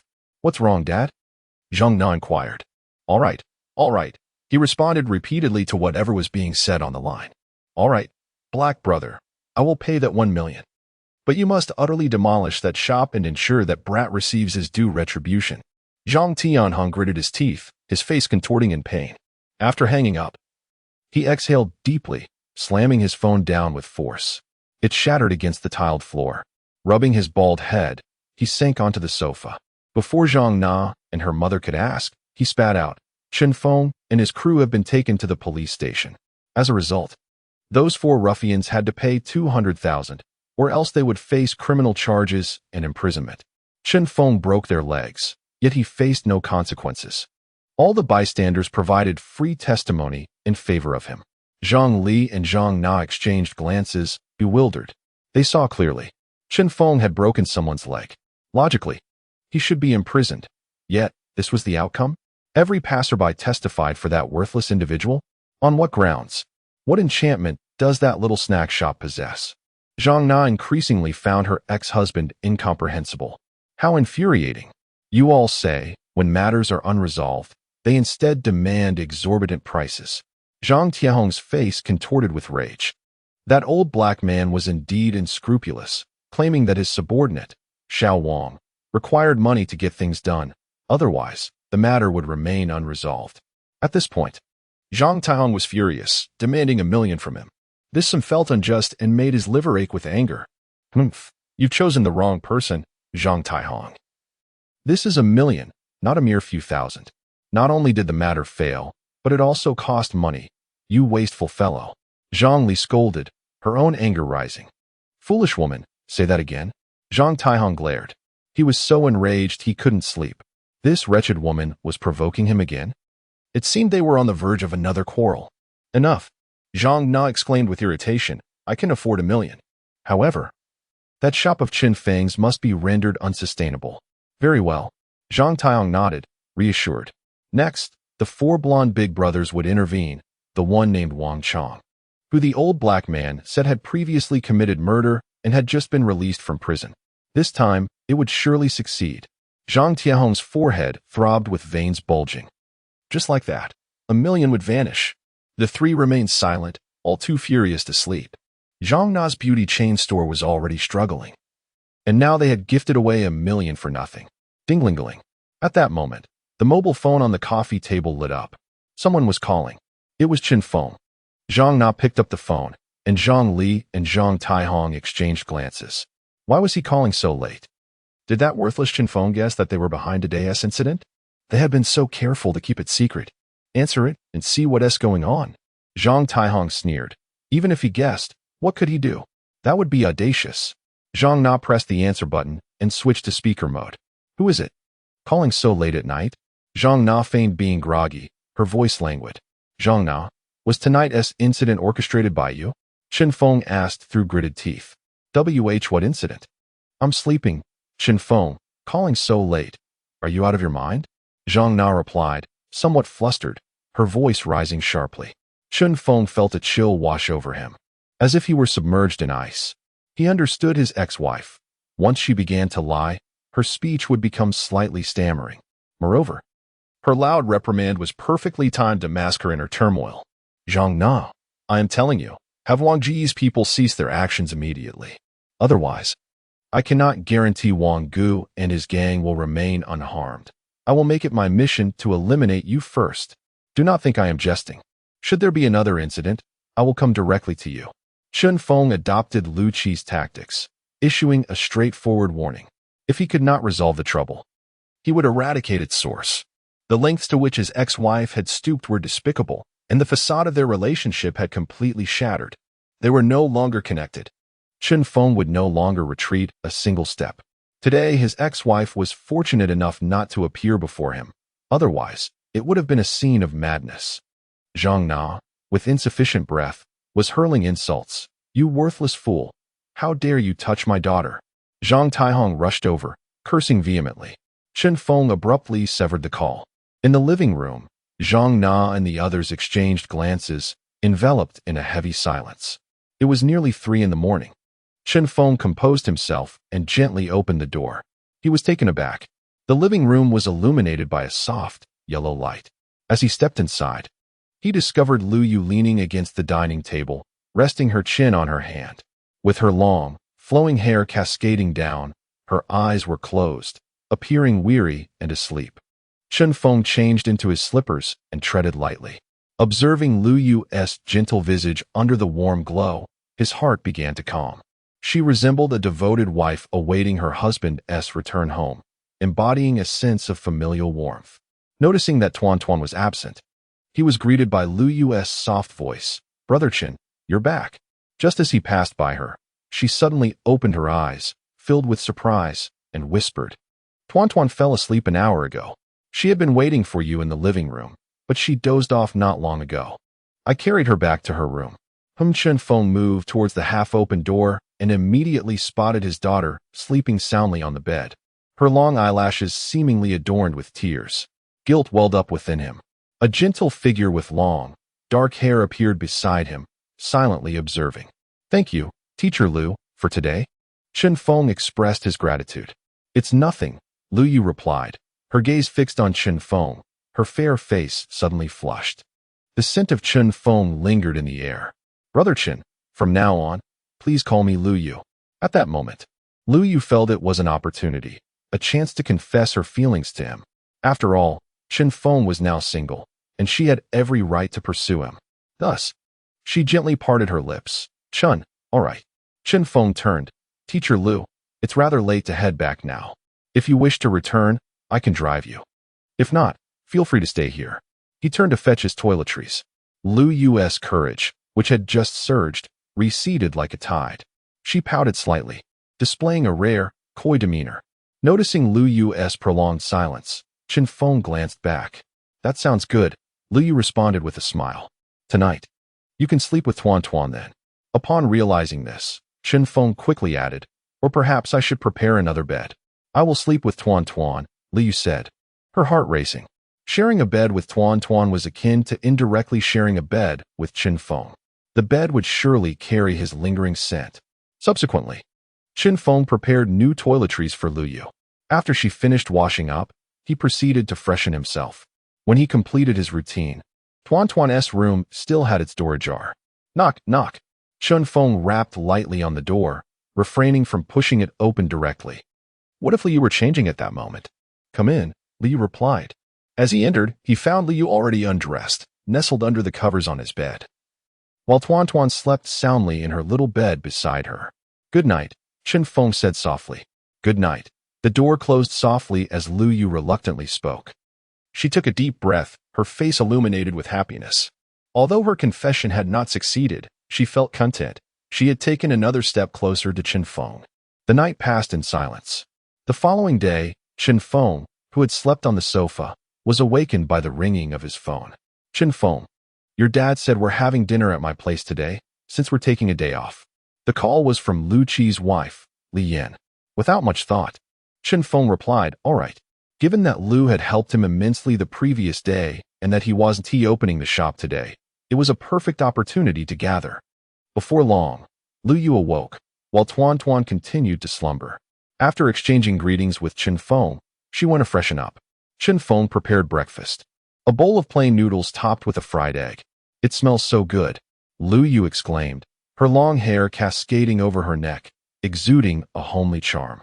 She had dreamt countless times of sharing such domestic moments with Chen Feng, and now, unexpectedly, it had come to fruition so simply. Go ahead, taste my culinary skills, Chen Feng said with a smile as he picked up his chopsticks. All right, Lu Yu responded, smiling back, as they sat face to face, quietly enjoying their noodles. The warmth of the noodles filled Lu Yu's long empty heart. After finishing breakfast, Chen Feng felt a sense of distress. It seemed Lu Yu had no intention of leaving his home. Moreover, she frequently sought his conversation, reminiscent of the casual chats he once had with his daughter. It was evident to him now that Lu Yu indeed harbored feelings for him, despite their limited past interactions. Reflecting on this, he absent-mindedly touched his face, wondering if being handsome truly had its merits. I'll do some crafts, he thought, recalling Tuan Tuan's homework that had gone unaddressed for the past 2 days. Feeling a bit flustered, he decided to divert himself. Lu Yu sat on the sofa, pretending to watch television while stealing glances at Chen Feng's profile. Ding dong. A message arrived on her phone. Lu Yu opened it to find Zhang Xiaochao's message. Yeah, you didn't come home last night. Did you voluntarily venture into the tiger's den and sleep at your brother Chen Feng's place? Zhang Xiaochao added a playful touch with how amusing. Lu Yu felt her cheeks flush, warmth spreading across her face. A subtle smile crept onto her lips, her heart brimming with joy, akin to a carefree fawn frolicking in the forest. Then, she glanced at another contact's message. Wang Ruoxin, Ms. Lu, are you still in bed? Wang Ruoxin continued. Please tell me, did you spend the night at Uncle Chen Feng's?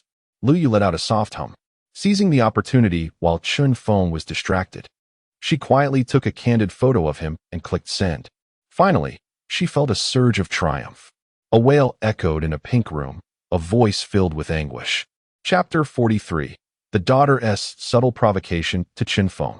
At 11:11 a.m., in the Baitian community not far from the Baitian neighborhood, approximately 2 kilometers from the snack street, room 202 of Building 14, the doorbell rang, accompanied by rapid footsteps. Daddy, is this Uncle Lu's house? Tuan Tuan, with a charming tilt of her head, inquired softly. She was cradled in Chen Feng's embrace, tightly clinging to her father's neck. Since awakening that morning, she had felt an overwhelming fear that her father might suddenly leave her, leaving her all alone in the world. Indeed, since you are concerned about Uncle Lu, let us pay him a visit, Chen Feng remarked with a smile, carrying milk, seasonal fruits, and 2 packs of Furong Wang cigarettes. Last night, Lu Gu had extended his assistance to him. The compensation was one matter, but to express his gratitude, Chen Feng felt it appropriate to bring a gift. This was also his first visit to a friend's home. Teacher Lu, remember to be polite when we visit Uncle Lu's house. Just follow Tuan Tuan's example, he reminded. Tuan Tuan tilted her head again, offering her counsel. All right, Liu chuckled softly. After responding to messages from her best friend and Wang Ruoxin that morning, she noticed a flurry of messages from Wang Ruoxin, revealing a sense of urgency. Feeling triumphant, Lu Yu decided to seize the moment and linger longer. Chen Feng did not urge her to leave. Eventually, Tuan Tuan awoke, and Chen Feng seized the opportunity to extend an invitation. Since there are no classes, let us dine at the home of the owner of the Hunan restaurant. Lu Yu happily acquiesced, leading to the scene that unfolded. At that moment, the door swung open, revealing a small, tousled head. The child first glanced at Tuan Tuan, then at Chen Feng, and inquired, "Is this Uncle Chen or Brother Chen?" Chen Feng smiled, amused at how young he seemed in the eyes of the child. "No, you should call me Grandpa Chen, and Tuan Tuan is your aunt, understand?" Tuan Tuan replied. "Humph. You're the little brat," the boy retorted. "Uncle Chen, please come in." "You're the brat," Tuan Tuan shot back. Chen Feng chuckled, recognizing his daughter had met her match. The group entered the house. "No need to take off your shoes, Uncle Chen, and this sister," Lu Jirue said politely. Chen Feng complied readily. He could hear the sound of a knife chopping vegetables from the kitchen. "Chen, you're here," Lian greeted him, wiping her hands and hurrying over with a smile. "Oh, Teacher Lu is here too, a rare guest. Please come in." "Chen, just come without bringing gifts," she added. "It's only right, sister-in-law," Chen Feng replied. "Where's Lu Go?" "Busy in the kitchen. Your boss, Chen, is calling for you." "Wait a moment, I'll first stew some ribs." Lu responded loudly. Following Li Yan's invitation, Chen Feng settled onto the sofa. He was taken aback upon learning that Lu Ji's rented apartment spanned 67 square meters, comprising 2 bedrooms, a living room, a kitchen, and a bathroom, with a monthly rent of 1,800. The household consisted of 3 people: Lu Jirue, their son, who was 10 years old and in the 4th grade, attending a boarding school in Donghai City, returning home only on weekends. The annual tuition was over 30,000 yuan. Previously, the family had struggled financially, living in considerable hardship. Now, with the addition of Shin Yuchu, their living situation had become somewhat more convenient. Chen Feng noted that in the already cramped living room, a makeshift bed had been set up, left unkempt. Before long, Lu Jirue was playing with Tuan Tuan. The child was exceptionally polite. "I won," Tuan Tuan declared. "You did not win. I emerged victorious. In defeat, you must refer to me as brother." "No, younger brother," countered Tuan Tuan. "You are cheating. I shall not allow you to play with that fine item," he retorted. "Brother," Tuan Tuan immediately capitulated. "I have a sister," Lu Jirue exclaimed with glee. Lian, who had been watching the 2 children play with delight, contemplated the prospect of her son marrying Tuan Tuan, believing it to be a fortune earned over several lifetimes. However, upon hearing her son refer to her as sister, her expression darkened. What a foolish child. Sighing deeply within, Li Yan lamented the burdens of parenthood. Before long, Lu Qi hobbled into the room, leaning on a cane. His left foot was swathed in white bandages, and his head bore a similar appearance. The once robust man now appeared comically disheveled. Yet, through conversation, it became evident that his condition was not as dire as it seemed. He could still manage to cook, albeit with some difficulty, and it would not hinder the business of the Hunan restaurant. "Tuan Tuan, does it hurt?" she inquired, rushing over. Lu Qi replied, "Indeed, it does." Tuan Tuan's face expressed genuine concern. "Uncle hurts, but Tuan Tuan cares for you," she said, giggling as Lu Qi teased her, bringing forth her cheerful laughter. Dinner is served. Not long after, Shin Yuchu finished preparing the last dish, and the group gathered around the table. She had changed into a loose-fitting shirt, clearly a man's. Chen Feng noticed that while she served the dishes, she occasionally glanced at him, and then at Lu Yu, seemingly lost in thought. "Come, let us eat," Lu Qi beckoned. "Chen Feng, would you care for a drink?" "Alcohol leads to misfortune. I shall abstain," Chen Feng replied with a wry smile. Reflecting on how his excesses the previous night had led to unforeseen complications, the stewed spare ribs with fermented black beans that Uncle Lu made are absolutely delectable, Tuan Tuan praised. "Of course. My father is an excellent cook," Lu Jirue added. "So is my father," Tuan Tuan chimed in.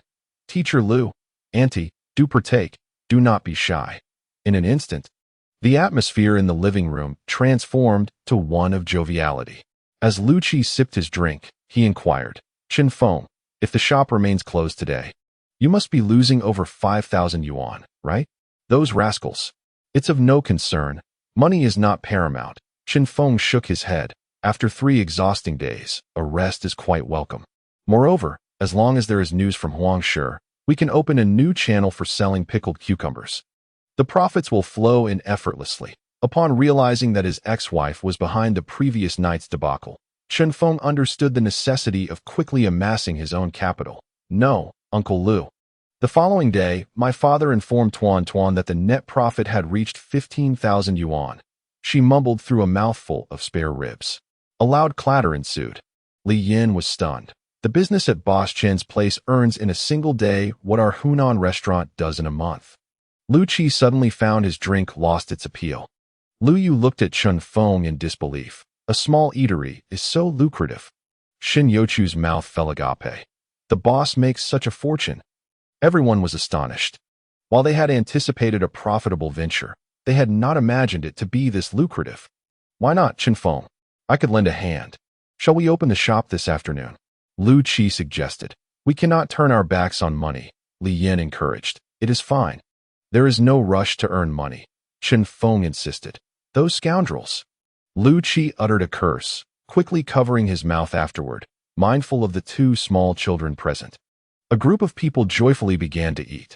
What, you ask, will happen to those salivating customers now that Chen Feng's shop is closed today? Meanwhile, at noon, the small eatery was filled with patrons. Why is the shop closed? Where is the young boss Chen? It had not opened in the morning and remained shut at noon. What on earth has transpired? Even the neighboring Hunan restaurant was similarly affected. Indeed, what will we do without Boss Chen's dumplings and soy milk in the future? Did you not hear about last night's events? At this moment, a passerby chimed in. Chapter 44, The God of Snack Street, Huangshi, comes knocking. What transpired last night? A white-collar worker, visibly agitated, asked. Her name was Xiaohong, and today she had brought 2 colleagues along. Having boasted for quite some time about the shop's owner resembling a celebrity, and how delectable the dumplings and soy milk were. Yet here they were, finding the shop closed, leaving her feeling quite embarrassed. Last night, Boss Chen transformed into the god of the snack street, bravely rescuing the owner of the Hunan restaurant, single-handedly confronting 4 thugs, incapacitating them with a single strike each. The commotion even drew the attention of the authorities. The passerby recounted this gripping tale, capturing the attention of the crowd. Come on, tell us more. Don't keep us in suspense, exclaimed Qianqian, a junior high school girl enjoying her day off, her eyes sparkling with excitement. Yesterday, 4 thuggish ruffians had appeared, and the scene was both terrifying and infuriating. The passerby animatedly described the events, enthralling the crowd, who momentarily forgot about their meals.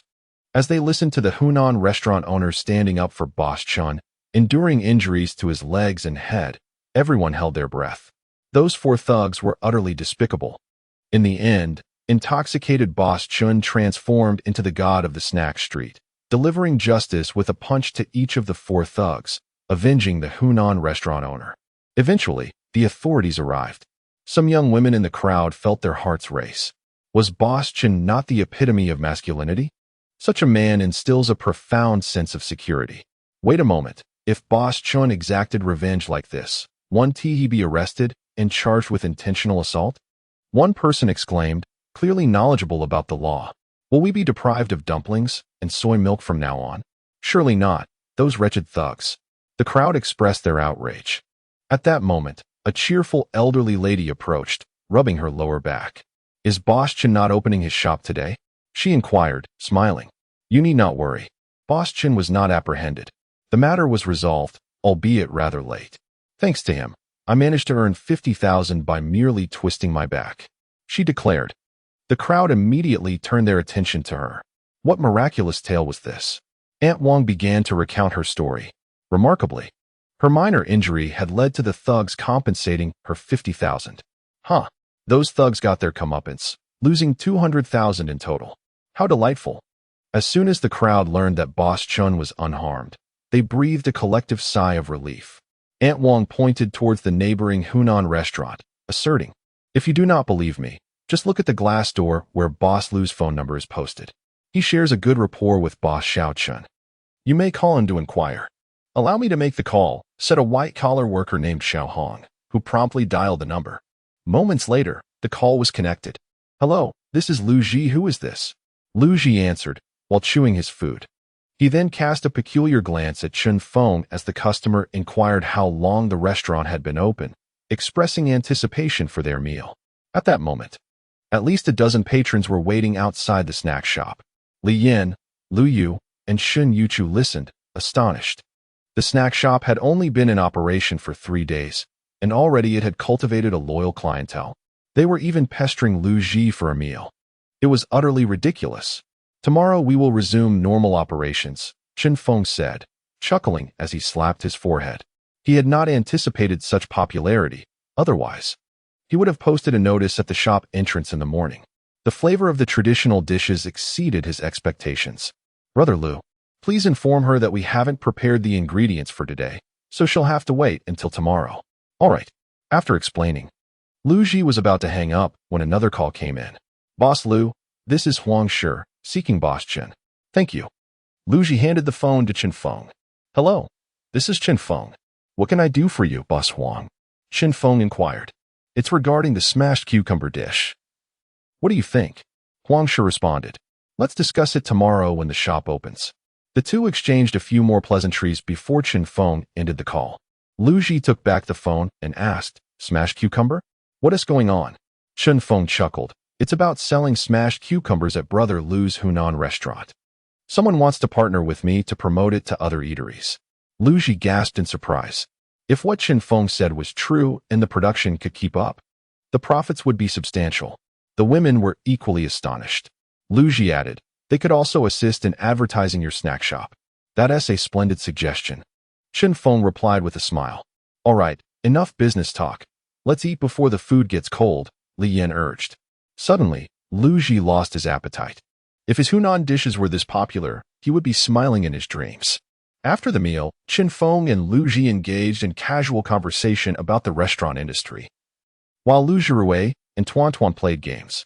The trio of women, Li Yin, Lu Yu, and Xin Yuchu, were engrossed in their own discussions. Li Yin sought Lu Yu's advice on what special skills would be beneficial for her son's future. After all, Lu Ji had worked tirelessly to accumulate a significant sum of 150,000 yuan. The sacrifices made by both parents were ultimately for their child. Lu Yu offered her suggestions, while Shun Yuchu gazed on innocently, silent but filled with dreams. Not long after, Lu Ji exclaimed, "Chen Feng, are you planning to register a catering company?" This is the rhythm of starting a business and becoming a boss, no longer merely an individual operator. "Yes, it's just an idea for now," Chen Feng replied. "What I possess are merely some traditional skills from the past, which I wish to share with the entire nation." The women turned their gazes towards him, intrigued. Lu Qi shook his head, remarking that soy milk and dumplings, even with the addition of fried dough sticks, would offer too limited a variety for a nationwide chain. The country is vast, and the tastes of diners differ from region to region. Chen Feng chuckled, "Brother Lu, you don't truly believe that my expertise is confined to these snacks, do you? With the support of the dissuasion, anything is possible." "That sounds promising," Lu Qi replied, expressing his agreement.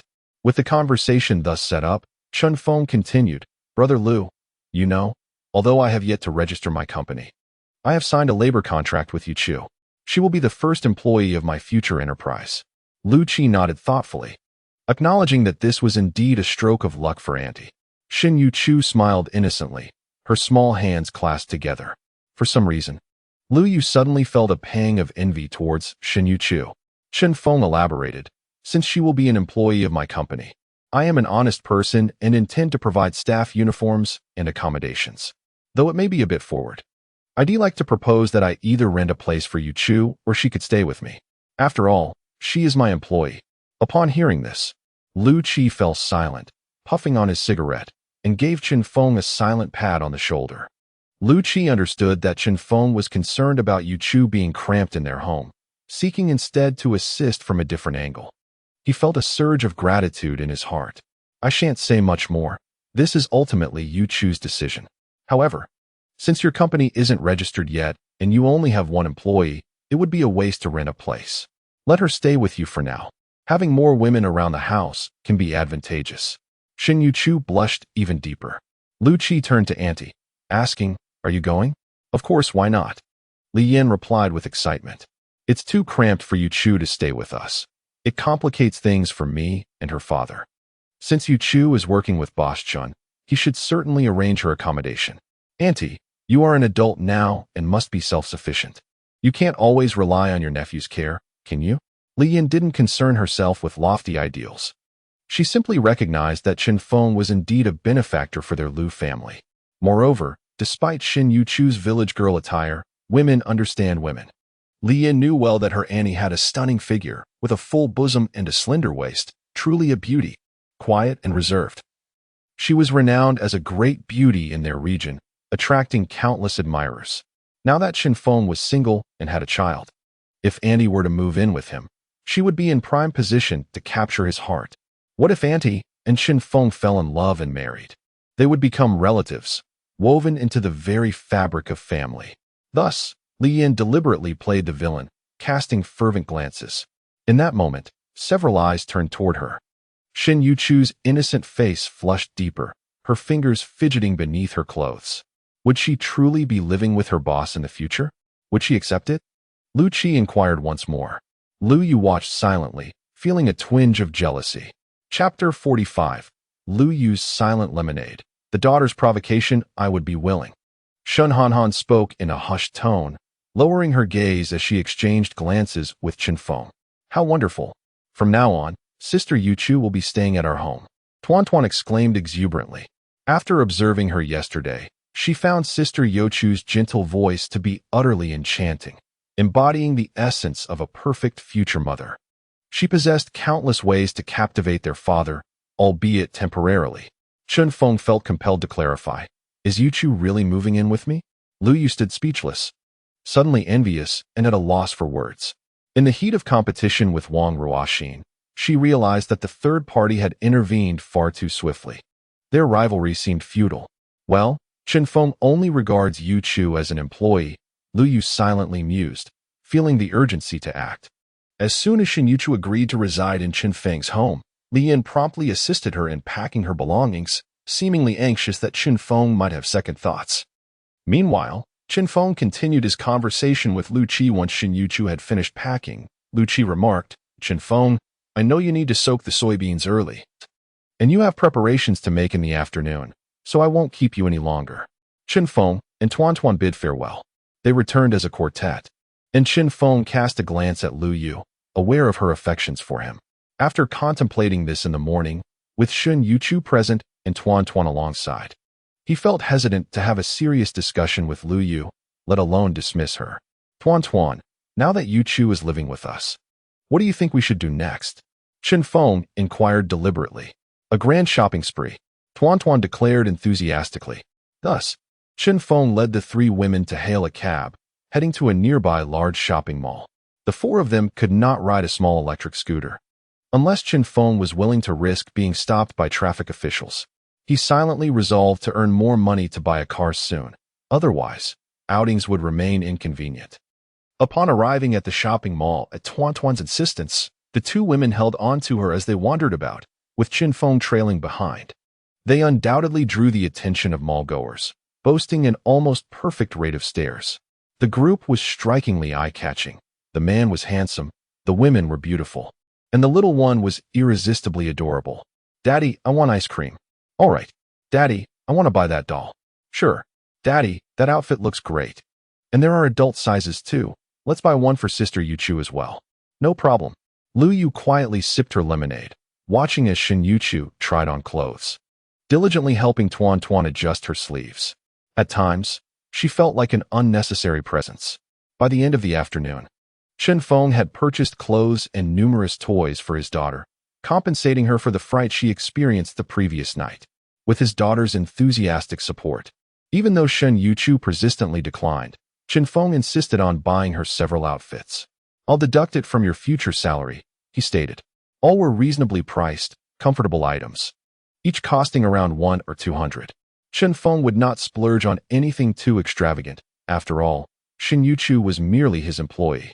During the outing, he also visited a nearby laundromat to inquire with a tailor about custom work uniforms, to which the tailor replied affirmatively. Scarcity drives prices high, while abundance brings them down. After a moment's contemplation, Chen Feng decided to acquire merely a telephone. Presently, he had purchased clothing for Shin Yuchu, postponing the custom order for the staff uniforms. They also enjoyed a delightful children's animated film titled The Joyful Life of the Piglet. This charming piglet was surrounded by numerous ants who nurtured it, allowing it to grow up carefree. Chen Feng could hardly recall the film's content, as he had dozed off midway, but he distinctly remembered how engrossed Tuan Tuan was. After the film, the four of them shared a dinner together. "Goodbye, Teacher Lu." Tuan Tuan grasped her father's hand, waving at Lu Yu. "Goodbye, Tuan Tuan." She watched as Chen Feng and the others departed until they faded from her sight. Lu Yu felt a yearning to follow them. Why, when Chen Feng was so near? Did she lack the courage to be more proactive? A sense of emptiness enveloped her. Suddenly, an idea sparked in her mind. Chen Feng's home comprised 3 rooms and a hall, and since Shin Yuchu, as an employee, could reside there, what if she also became an employee at the life snack shop? Chen Feng and the others returned home with their small bags in tow. They placed their belongings down. And just as Chen Feng intended to suggest that Tuan Tuan rest early, she had already dashed out of the room. He chuckled, shaking his head. His daughter's eagerness to earn money seemed to surpass even his own. The trio made their way back to the Baitian community, retrieved their electric scooter, and headed straight to the market. The previous day, raucous individuals had caused a stir, but at that time, the life snack shop had not suffered significant losses, as most of the raw materials had been depleted. After purchasing the various ingredients needed for the next morning, they hurried back to the shop. Chen Feng busied himself in the kitchen, soaking yellow beans in preparation for the upcoming day, while Shin Yuchu and Tuan Tuan conversed softly in the front hall, tidying up. Such days were truly pleasant. Once all the chores were completed, the 3 returned home at around 9 in the evening. Chen Feng intended to make the bed for Shin Yuchu. "Boss," Shin Yuchu said, her cheeks flushed, lowering her gaze. "I can manage this myself." "Very well," Chen Feng replied, stifling a laugh. He was accustomed to handling such tasks at home, but with a young woman now residing with him, he needed to tread carefully and not appear overly attentive. Shin Yuchu took the bed linens and began to gently spread them out at the foot of the bed. Her movements delicate and careful, ensuring not a single wrinkle marred the fabric. She approached her tasks with seriousness and care, embodying a gentle spirit, albeit somewhat naive. Chen Feng remained silent, simply observing and relishing the tranquility of the moment. She continued with her task, her back turned to him. Chen Feng smiled, noting that even though Shin Yuchu was dressed in a plain, loose-fitting shirt, this habit of hers would likely take time to change. Just as she was about to finish laying the sheets, Tuan Tuan burst in, holding a doll. "Daddy, are you and Sister Yuchu making little people in the room?" In an instant, Shin Yuchu's body stiffened, and she dared not turn her head. Her fair neck flushed a deep crimson, spreading to her cheeks, while her small hands nervously clutched the hem of her clothing. Chen Feng was aware that Shin Yuchu had turned 20 this year, blossoming into a young lady. Although she was raised in the countryside, she was not ignorant of the world. Chen Feng's eyes widened immediately, and Tuan Tuan instinctively shrank her neck, realizing that her father was displeased. She had misspoken, yet her words were deliberate. If neither of them took the initiative, who would procure the diapers? She pondered bravely about when she might finally have a mother. Confronted by her daughter's innocent gaze, Chen Feng opened his mouth, caught momentarily at a loss for words in such an environment. "Sister Yuchu," Tuan Tuan rushed to Shin Yuchu, grasping her small hand. "What is the matter, Tuan Tuan?" Shin Yuchu squatted down to meet her gaze. "Sister Yuchu, may I bathe with you today?" Tuan Tuan asked hopefully, then turned to her father. "Daddy, can I?" Chen Feng felt a vain throb on his forehead. His daughter had indeed been influenced by her peers at school. She was incessantly testing the waters of her own desires. "That depends on your sister, Yuchu. If she agrees, then it's fine." With that, Chen Feng hastily exited the room. He feared that if he lingered, he might lose his sanity due to his daughter's antics. In the living room, Chen Feng sipped his tea, gradually regaining his composure. He wondered what kind of enchantment his daughter had cast upon Shen Hanhai, who had shockingly agreed to the bathing arrangement. "Daddy, I'm bathing with Sister Yuchu. Don't peek." Tuan Tuan exclaimed cheerfully as she dashed into the bathroom, followed closely by Shen Yuchu with her clothes. She cast a glance at Chen Feng, and their eyes met. Shen Yuchu quickly averted her gaze, her cheeks flushed as she hurried into the restroom. Soon, joyous laughter echoed from the bathroom. "Sister Yuchu, the water is so big. Turn it down a bit." The sound of splashing water filled the air. This situation was untenable. Chen Feng felt his heart racing. He silently repeated calming phrases to himself. In a flash, Chen Feng vanished from the living room, seeking solace by petting the tabby cat that had become his stress relief. Chapter 46. Petting Xiaoyao. A night in the heavenly realm before him. A mysterious white mist swirled as Chen Feng entered the heavenly realm. He looked up to behold a sky adorned with countless stars, a celestial tapestry of brilliance. His heart found tranquility amidst the beauty. He mused about the day he could bring Tuan Tuan and the others to witness such a spectacle. Lying on the grass with his daughter, watching her grow up, free from all worries, would undoubtedly be a moment of profound leisure. Previously, his visits had always been during the day. This was his first experience entering the heavenly realm at night. Xiaoyao, however, was nowhere to be found. Meow? A plaintive meow resounded from behind him. Chen Feng swiftly turned around, only to see Xiaoyao gracefully approaching him, akin to a poised and elegant woman. Xiaoyao strolled to his feet, offering no words, but instead nudged her head against him affectionately. Chen Feng was taken aback. In recent days, as Chen Feng greeted Xiaoyao, he found himself bewildered by the peculiar demeanor of the cat's spirit. Could it be in heat? "Xiaoyao," Chen Feng called again. "Meow?" Xiaoyao rubbed against him more fervently, its soulful eyes gazing up at him with an eagerness that seemed to beckon him to pet it. "Speak, Xiaoyao." "Meow, meow." "Meow." The two, one human and one feline, shared an extended gaze. Chen Feng's mind raced with countless thoughts.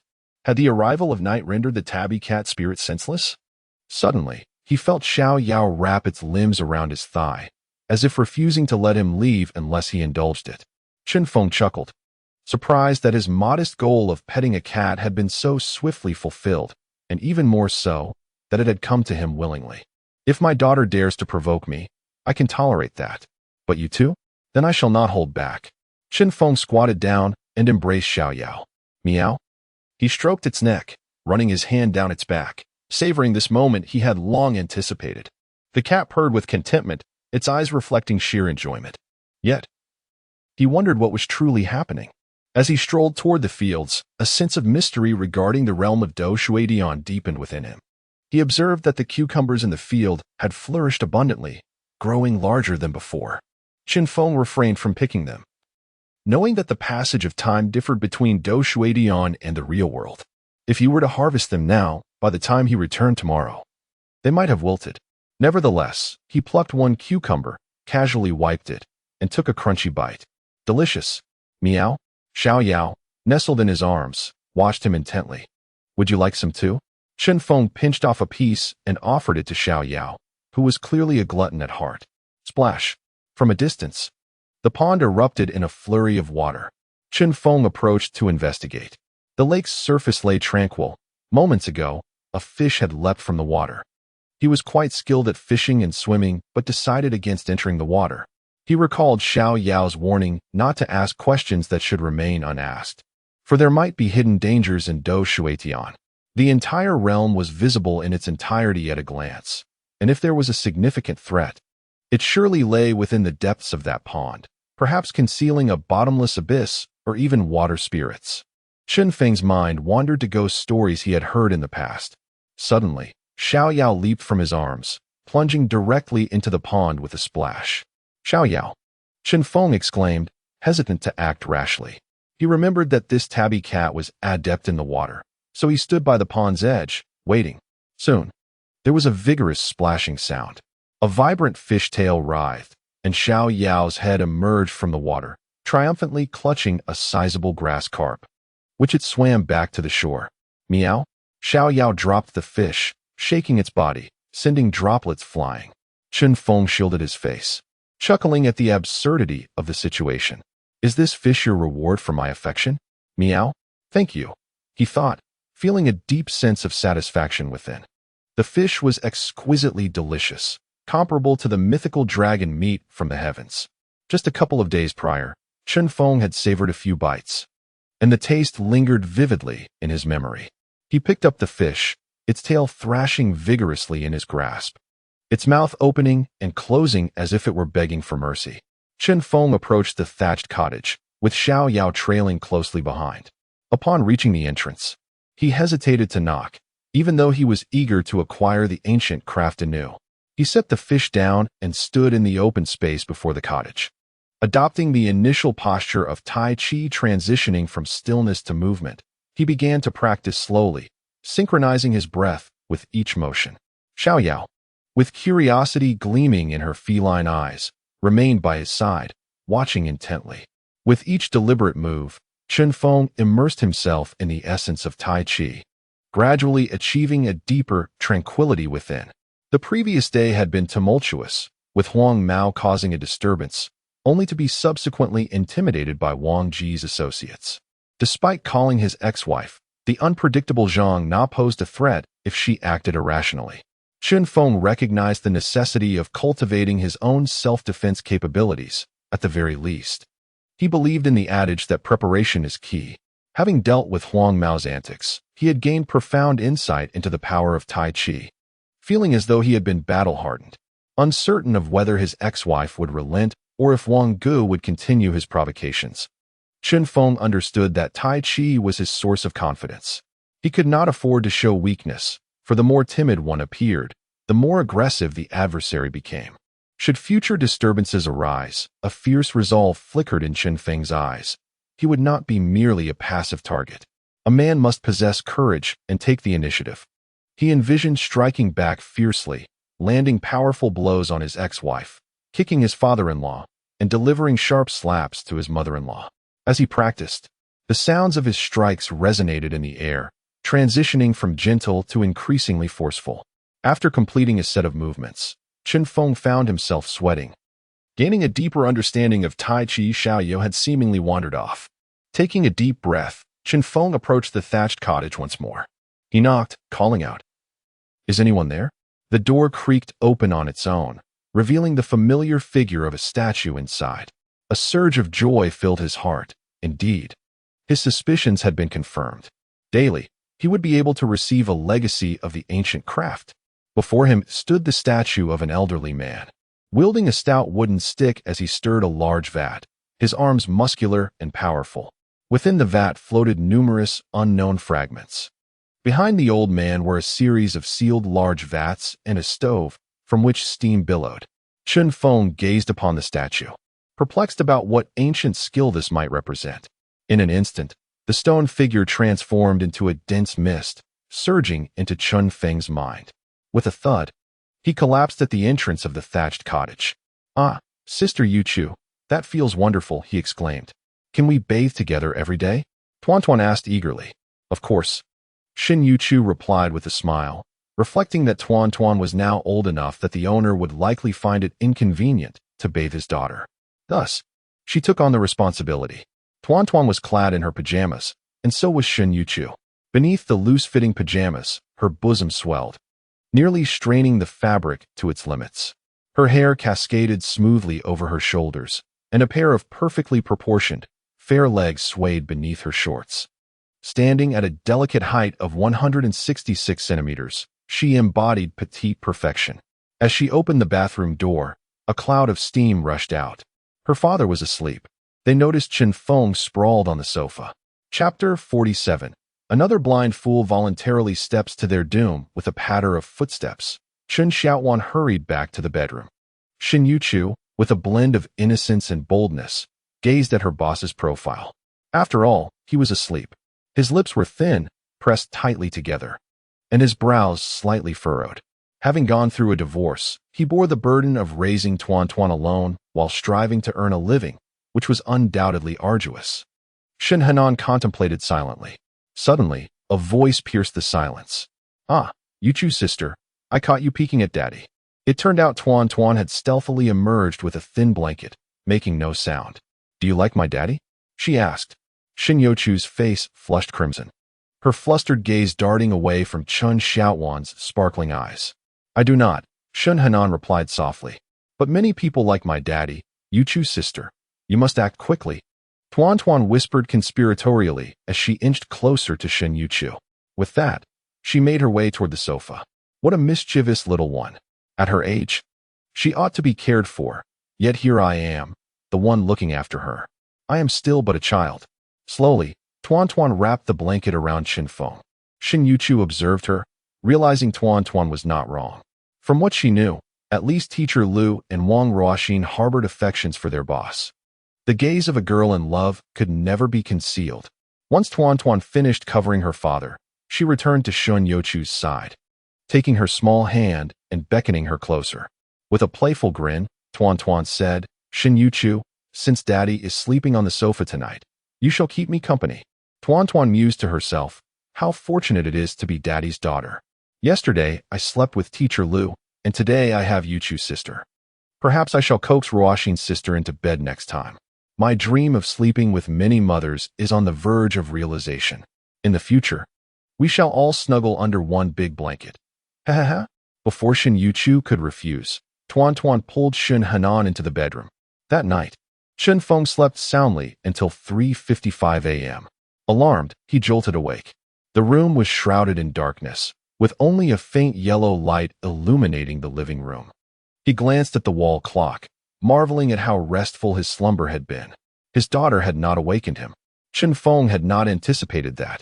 After embracing the legacy of old craftsmanship, he would sleep so profoundly. It seemed he had truly been exhausted lately. He sought no more. Hastily, he entered the realm of Tishita. Inside Tishita, it was pitch black. He could not see Xiao Yao and was unaware of her whereabouts. However, the sound of splashing broke the silence. The grass fish was still alive. Chen Feng felt a wave of relief wash over him, as he had come to check on its condition. Returning to reality, he made his way to the bedroom. Yesterday, after a long day without showering and having engaged in a vigorous workout that left him drenched in sweat, Chen Feng felt the pressing need for a cleansing bath. As he gently pushed open the half-closed door to the bedroom, he was taken aback by the sight before him. On the bed, Tuan Tuan had clambered onto Shen Yuchu like an octopus, the covers completely pushed aside. The little rascal's hand rested mischievously on the majestic peaks of her figure, causing Chen Feng's blood pressure to rise slightly. Taking a deep breath to steady himself, he averted his gaze and made his way towards the wardrobe, quietly retrieving a change of clothes while discreetly closing the door. During this time, Shen Hanhai stirred slightly, yet did not awaken. In the dim light, her face flushed like a Fuji apple. Once in the bathroom, Chen Feng began his shower, reflecting on how accommodating it was to let the staff stay over, which had inadvertently created complications in his own life. A rather troublesome predicament indeed. After finishing his shower and stepping out into the steamy air, he found a large and a small figure standing at the door, both clad in pajamas. Shen Yuchu cast a timid glance aside. Good morning, Dad. I slept with Yuchu yesterday. You don't blame Tuan Tuan, do you? Not at all. Chen Feng shook his head, with a sense of purpose. He hopped onto his electric scooter, carrying the two ladies toward the market. After purchasing fresh meat and ingredients, Chen Feng, mindful of the added company, refrained from buying excessively. Though he still ended up with a considerable amount of vegetables, he initially underestimated Shen Yuchu's capacity to carry, only to be pleasantly surprised. Upon arriving at the shop, Chen Feng busied himself in the kitchen while the two ladies occupied the front area. During a brief intermission for a restroom break, he ventured into the dishwashin, returning with a lively grass carp. Remarkably, the fish had survived outside of water, leading Chen Feng to ponder the peculiarities of time. Perhaps only during his sojourn in dishwashin did time diverge from reality. Notably, he still had not encountered Xiao Yao. Nostalgically recalling the previous day spent with the cat, he felt a wave of fondness. It was Sunday, and to his surprise, neither Teacher Lu nor Wang Ruoxin had arrived early.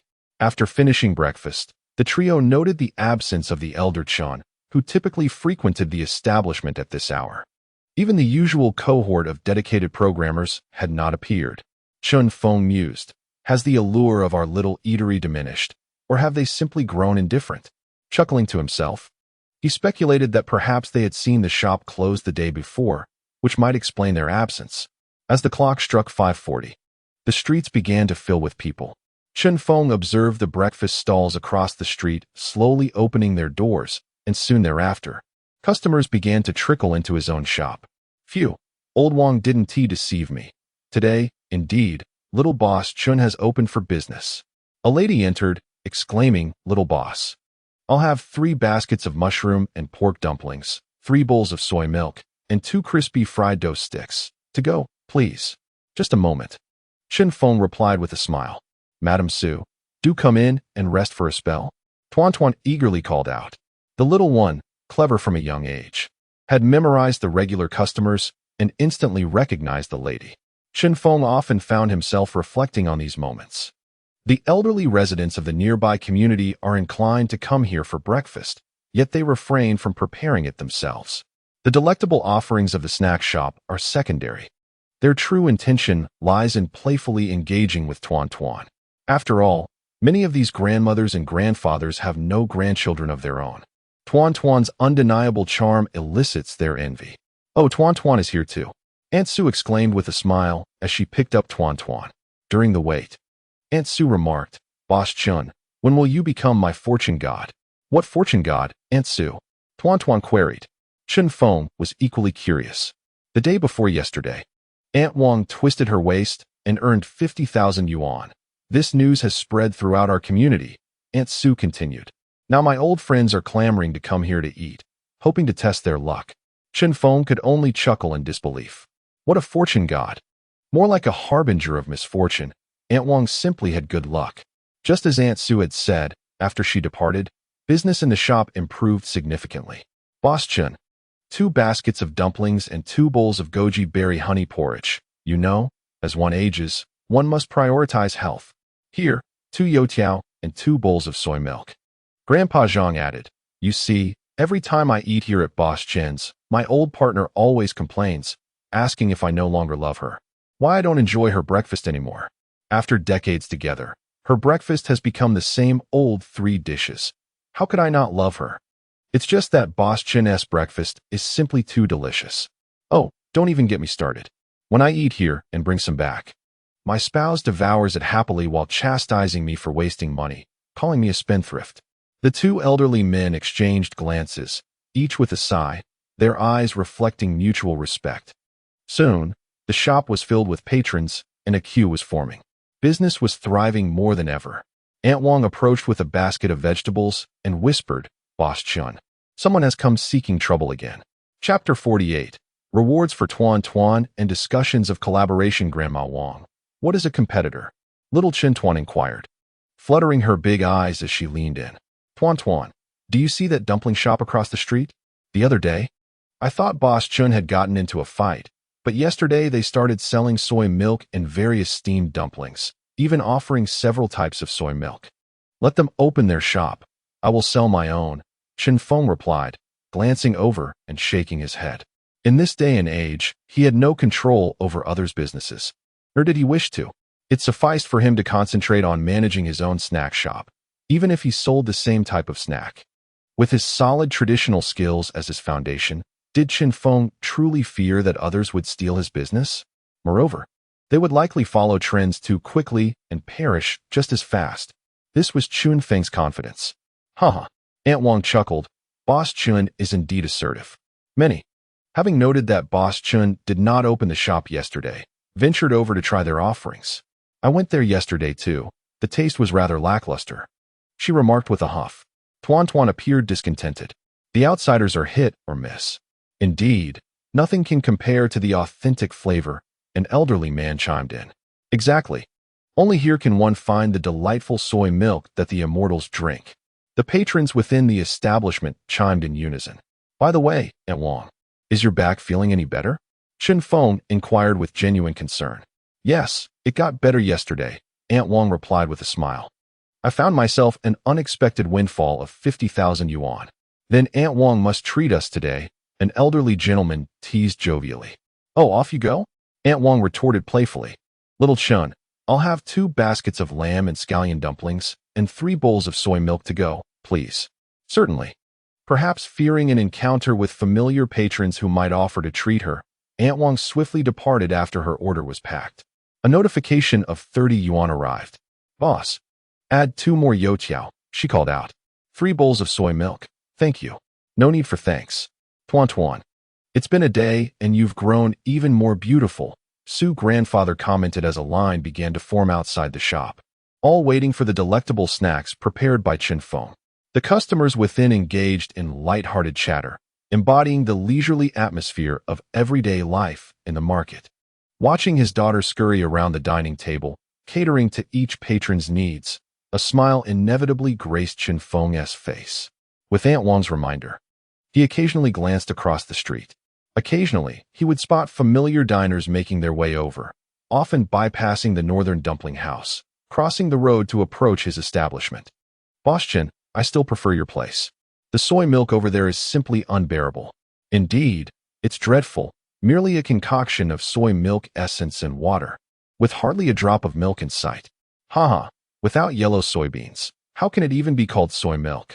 In this day and age, there are few conscientious shopkeepers like Boss Chen.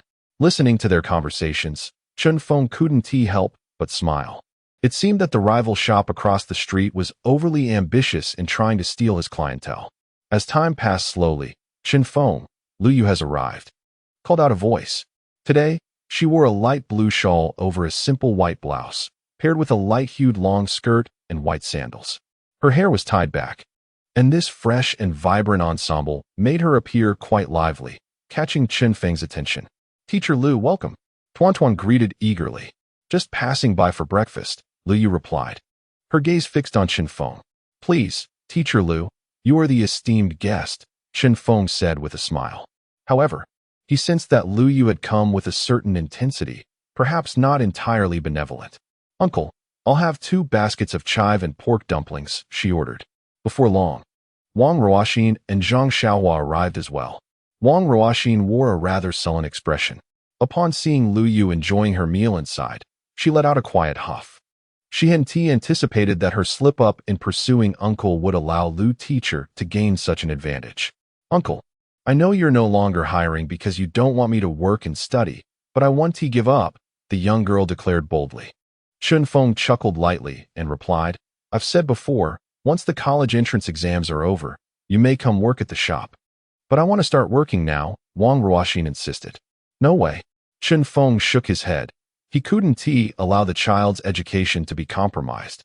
The proprietor ordered a basket of fragrant mushroom and pork dumplings, a basket of celery and pork steamed dumplings, a bowl of original soy milk, a bowl of red date and lotus seed paste, and a bowl of black bean and sesame paste.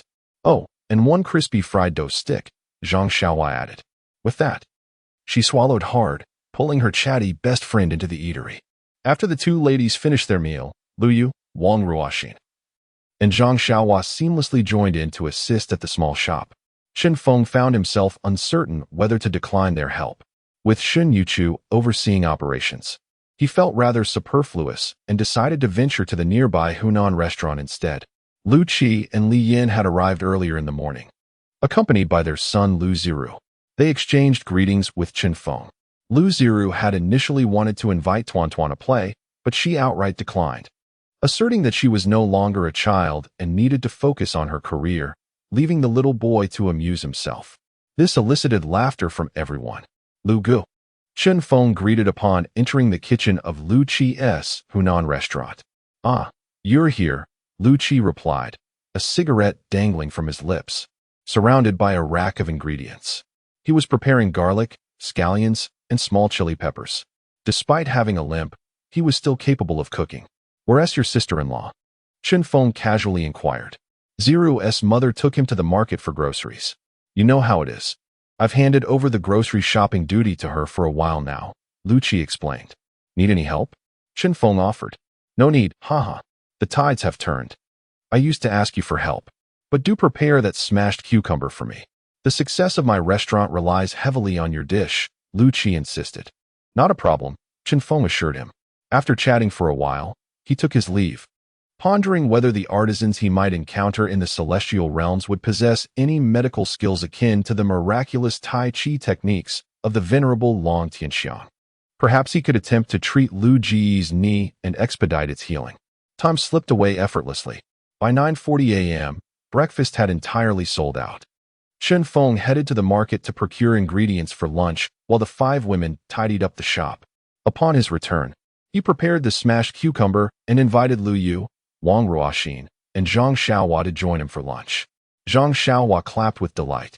After a brief respite, the small eatery resumed operations at 11:30 a.m. Both the snack shop and the Hunan restaurant continued to thrive. After closing around 1 p.m., Chen Feng seized the moment to cook a grass carp. "Uncle Chen, this water-boiled fish is exquisite," Zhang Xiaohua exclaimed, nearly swallowing her tongue in her eagerness. "Xiaohua, you ought to consider dieting," Wang Ruoxin advised.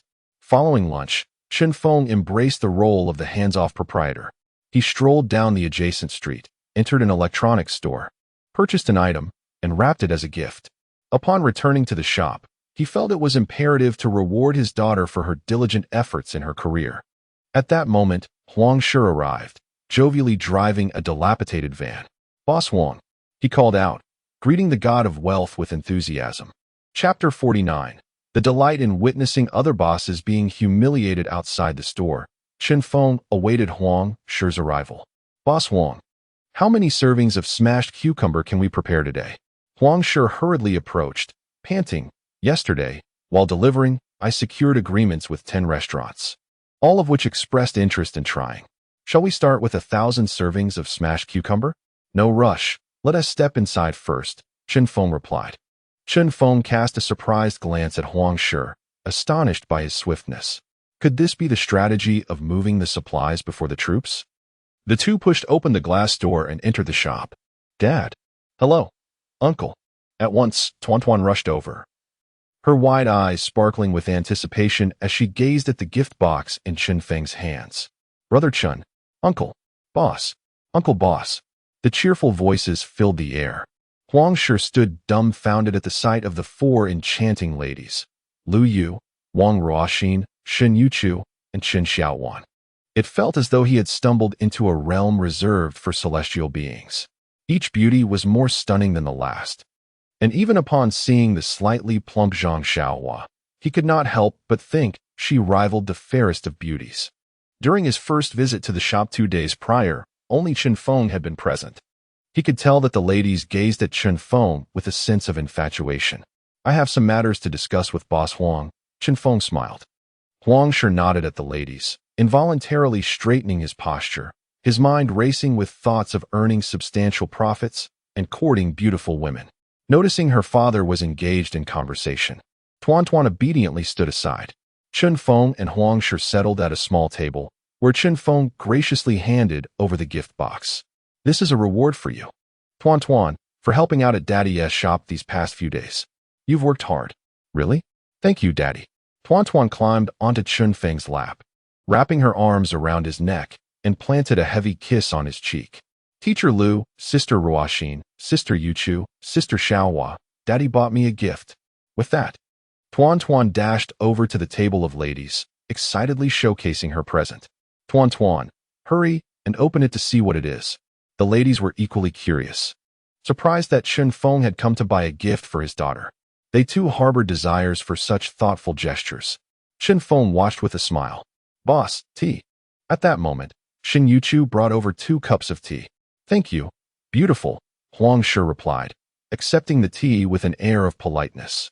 Finally, Chen Feng turned his attention back to Huang Shi. "Boss Huang, how do you plan to collaborate?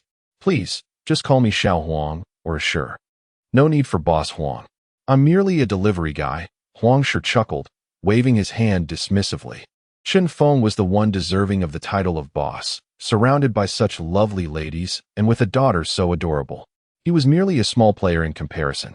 However, when it came to business, Huang Shi continued, "Boss Chen, I spoke with the restaurant owners about this matter yesterday and the day before.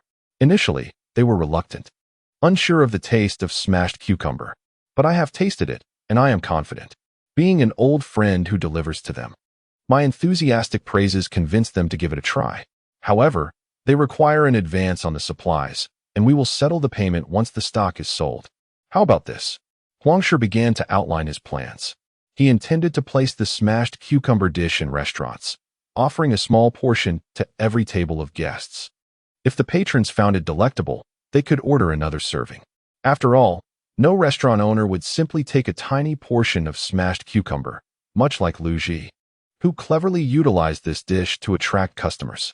Huang Shi's connections were primarily with medium-sized restaurants boasting around 30 tables, rather than small family-style Hunan eateries like Lu Ji's. Advance payment is not feasible. If you require a large quantity of smashed cucumbers, I can offer a discount, but I cannot provide stock up front. Chen Feng shook his head. His culinary skills were inherited from the celestial realm of dissuasion, and the cucumbers he used were also sourced from there. You get what you pay for. He possessed this confidence. Otherwise, Huang Shi would not have sought him out for collaboration. All right, Boss Chen, I will pay you up front. Huang Shi gritted his teeth and declared. They then proceeded to discuss the details of their partnership. Ultimately, they settled on Huang Shi purchasing 1,000 servings today. Chen Feng priced each serving at 20 yuan, slightly more than what a snack shop would charge. However, Huang Shi wanted to test how the flavor held up after being refrigerated for an extended period, fearing that prolonged storage might diminish the taste significantly. If the flavor deteriorated too much, he would abandon the venture. Chen Feng assured him that this would not be an issue. The two entered the kitchen, where Chen Feng immediately began preparing the smashed cucumbers. Huang Shi watched in boredom, unconcerned that Chen Feng might teach him the technique. Without dissuasion cucumbers, any attempt to replicate the dish would only yield a flavor that, while improved, would still fall short of the original's excellence. Meanwhile, the women discreetly began to discuss amongst themselves. 1,000 servings of smashed cucumbers? I heard from an uncle that the daily revenue of the shop is only 20,000 yuan, so selling smashed cucumbers alone could equal that. Wang Ruoxin gasped in astonishment, surprised by the profitability of snack shops. Liu shook her head and corrected, No. Ruoxin, you've miscalculated. It should be 40,000 yuan a day because of both lunch and dinner services. Wow, isn't that equivalent to 3 family-run snack shops? Lu Yu added. Moreover, this is just the beginning. Once successful, Boss Huang will undoubtedly reach out to more restaurants. The women could hardly fathom the implications. Tuan Tuan, while playing with a children's watch, quietly counted on her fingers. It seemed that the 4,000 days her father mentioned had now transformed into just 1,000 days. After preparing several portions of smashed cucumbers, the two carried them to Huang Shi's van. How does it look, Boss Huang? Huang Shi beamed at the vehicle. Chen Feng realized that Huang Shi was a man of action. His 9-seat van had been stripped of its seats to accommodate a refrigeration unit, with lithium batteries alongside. Such a person deserved to succeed. 2 hours later, at 3:30 p.m., after the cucumbers had been kept at a stable temperature for so long, Huang Shi eagerly retrieved the smashed cucumbers to taste them in the restaurant. Delicious. It tastes just like before. Boss Chen, we have a deal, Huang Shi exclaimed, exhilarated after tasting the dish. With such a flavor, he was certain he would make a significant profit this time. However, Huang Shi, I have a request, Chen Feng interjected. If any owners inquire, please ask if they are interested in dumplings or buns. These could be potential collaborations, with flavors inspired by the smashed cucumbers. Moreover, within a 3-mile radius of the snack shop, one cannot seek out a restaurant to prepare the smashed cucumber. Huang Shi chuckled, thumping his chest with confidence. This is a trivial matter. You can count on me, my friend. He added that if their collaboration went smoothly, there would surely be more opportunities to work together in the future. I shall certainly help Boss Chen establish his reputation. Subsequently, Huang Shi headed to the nearby Huaxiao Bank to withdraw some cash. Meanwhile, Chen Feng entered the kitchen to commence the preparation of 1,000 servings of smashed cucumber. Taking advantage of the absence of others in the kitchen, he discreetly retrieved a large quantity of smashed cucumber from the celestial realm, setting to work to fulfill the order for 1,000 servings. The evening service was about to commence, and various ingredients were being meticulously prepared. Wang Ruoxin was chopping fillings. Liu was wrapping dumplings, while Shin Yuchu assisted. Before long, large bowls of smashed cucumber were being carried out. Huang Shi, panting, placed them into the refrigeration unit. Boss Chen, I have good news for you today, Huang Shi exclaimed, handing over 2 large bundles of red banknotes to Chen Feng before driving away, forging ahead on the path to success. Soon, Huang Shi arrived at a pre-arranged restaurant, Jump Frog. Boss Zhang, the smashed cucumber has arrived. Where shall I place it in your establishment? You should first sample its taste. Huang Shi announced loudly. Boss Zhang patted Huang Shi on the shoulder and advised, Little Huang. The business can be quite unforgiving. One misstep and you could lose everything, so be cautious. As he spoke, Boss Zhang, with the wisdom of experience, picked up a toothpick and sampled a piece of smashed cucumber. With a few chews, the juices burst forth in his mouth, filling his senses with the fragrance of nature. Zhang Boss's eyes widened in astonishment as he gazed at Huang Shi, who was grinning with delight. This taste is extraordinary. Boss Zhang continued to indulge in more smashed cucumber. Such a flavor was unlike anything he had ever encountered before.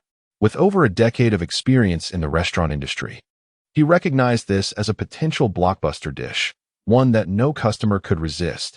Where did you get this smashed cucumber, Boss Huang? How about I order 200 portions? I can settle the payment right away. No can do, replied Boss Zhang.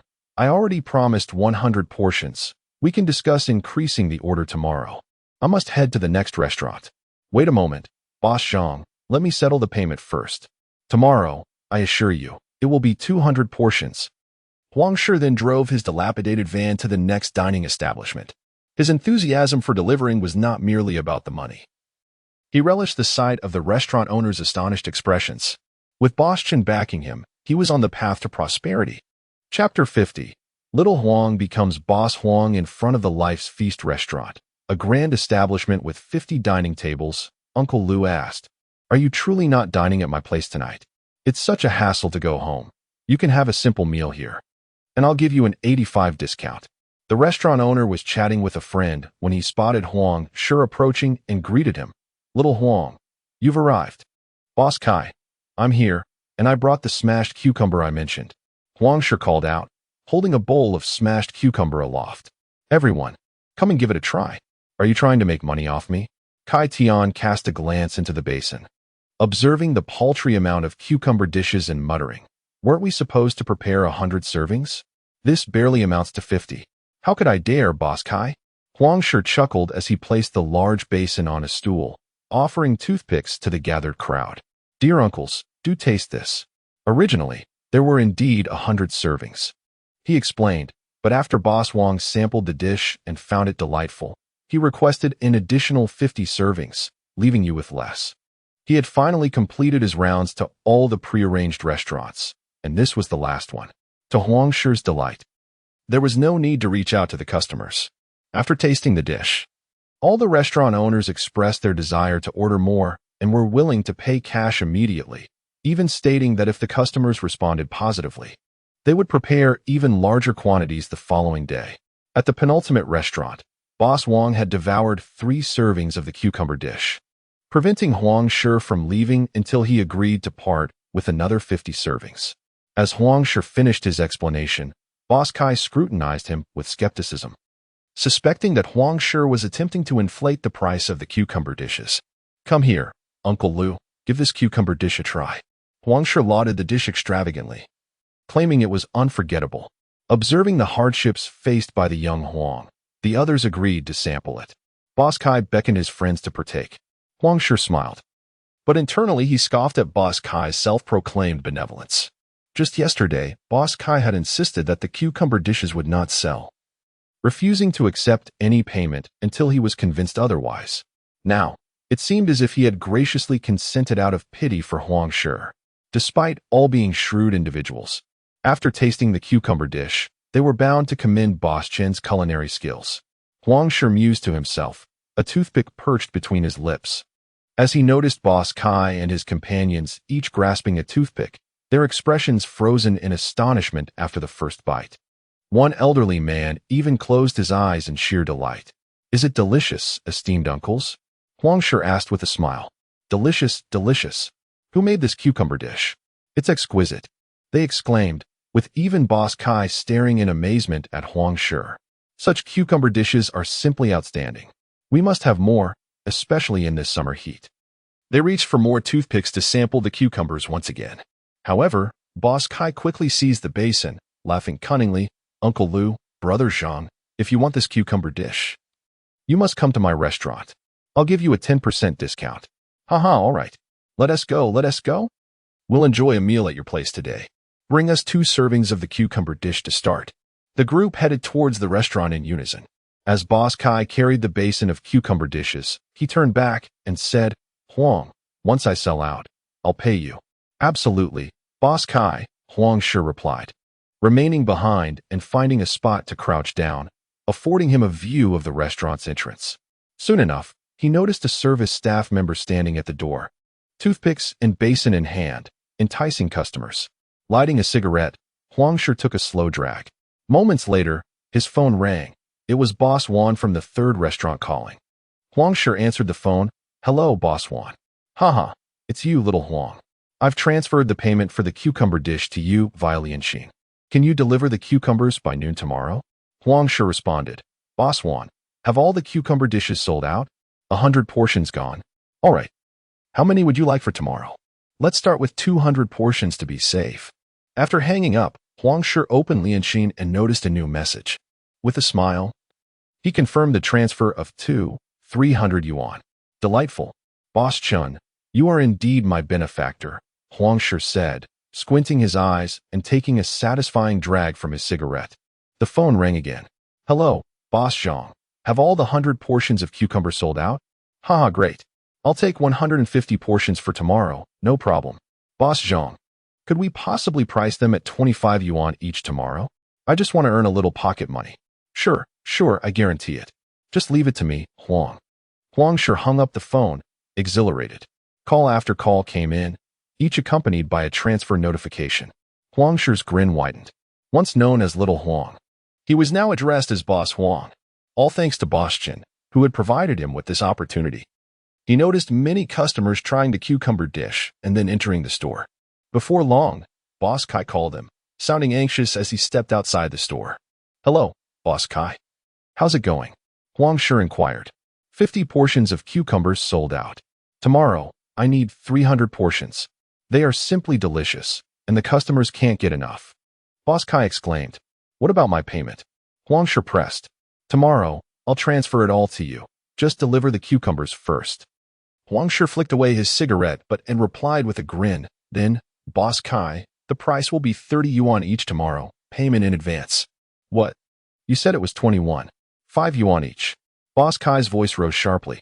That was the price earlier. Many bosses are asking for them. If you can't meet it, then so be it. There are 3 other bosses nearby your store, Huang sure stated. Just transfer the money through Lianshin, and we can collaborate again in the future. Little Huang, you're making it difficult for me. I might need a few days to transfer the money. Boss Kai's tone turned somber. You think you can bully me, Huang? Should I ask my brothers here in Chaozhou how to make a living? Huang sure chuckled, lighting a new cigarette. Boss Kai's expression shifted. All right, Boss Huang. I'll transfer the money. Today, I had a few drinks, so let us not hold it against me. I'll take 300 portions for tomorrow. After hanging up, Huang sure received 3 transfer notifications. One for 300 yuan. 23 yuan each. My apologies, Boss Huang. I was a bit tipsy earlier. Read Boss Kai's message. Another for 9,000 yuan. Huang sure, with a toothpick in his mouth and eyes narrowed, sneered, and accepted the 300 yuan. Then he deleted the chat messages with Boss Kai. The transfer of 9,000 yuan would automatically return tomorrow. Some money is simply not meant to be earned. Boss Kai lacks integrity. I shall not collaborate with him any longer. Huang sure rubbed his face, striving to adjust his mood. He found the number of his benefactor, smiling as he dialed it. Chapter 51. Earning $1 million monthly. Xiao Yao's plea for mercy in front of a life snack shop. It is exceedingly difficult to get a bite of dumplings. I have been longing for this taste tonight. I would willingly wait another 20 minutes. I hope I don't miss out again tonight. Boss, you really ought to expand your establishment. It would be best to acquire the adjacent space as well. The queue is too arduous. Amidst the long line of over 30 people, patrons were engaged in animated discussions. Dad, look at the pink one. Tuan Tuan raised her little hand, her children's watch catching everyone's eye. Alas, Grandpa Chen hasn't come today. Otherwise, I could have saved his number. Teacher Lu. It's been so long since Sister Ruoxin left. She hasn't even called me. The sound of his daughter's murmurs filled his ears. Chen Feng took a moment to stretch lazily, a satisfied smile gracing his face. At this hour, 6:50 p.m., the influx of customers at the snack shop showed no signs of waning. While Shin Yuchu busily attended to the customers, the business at the Hunan restaurant was also thriving. Customers were continuously being served.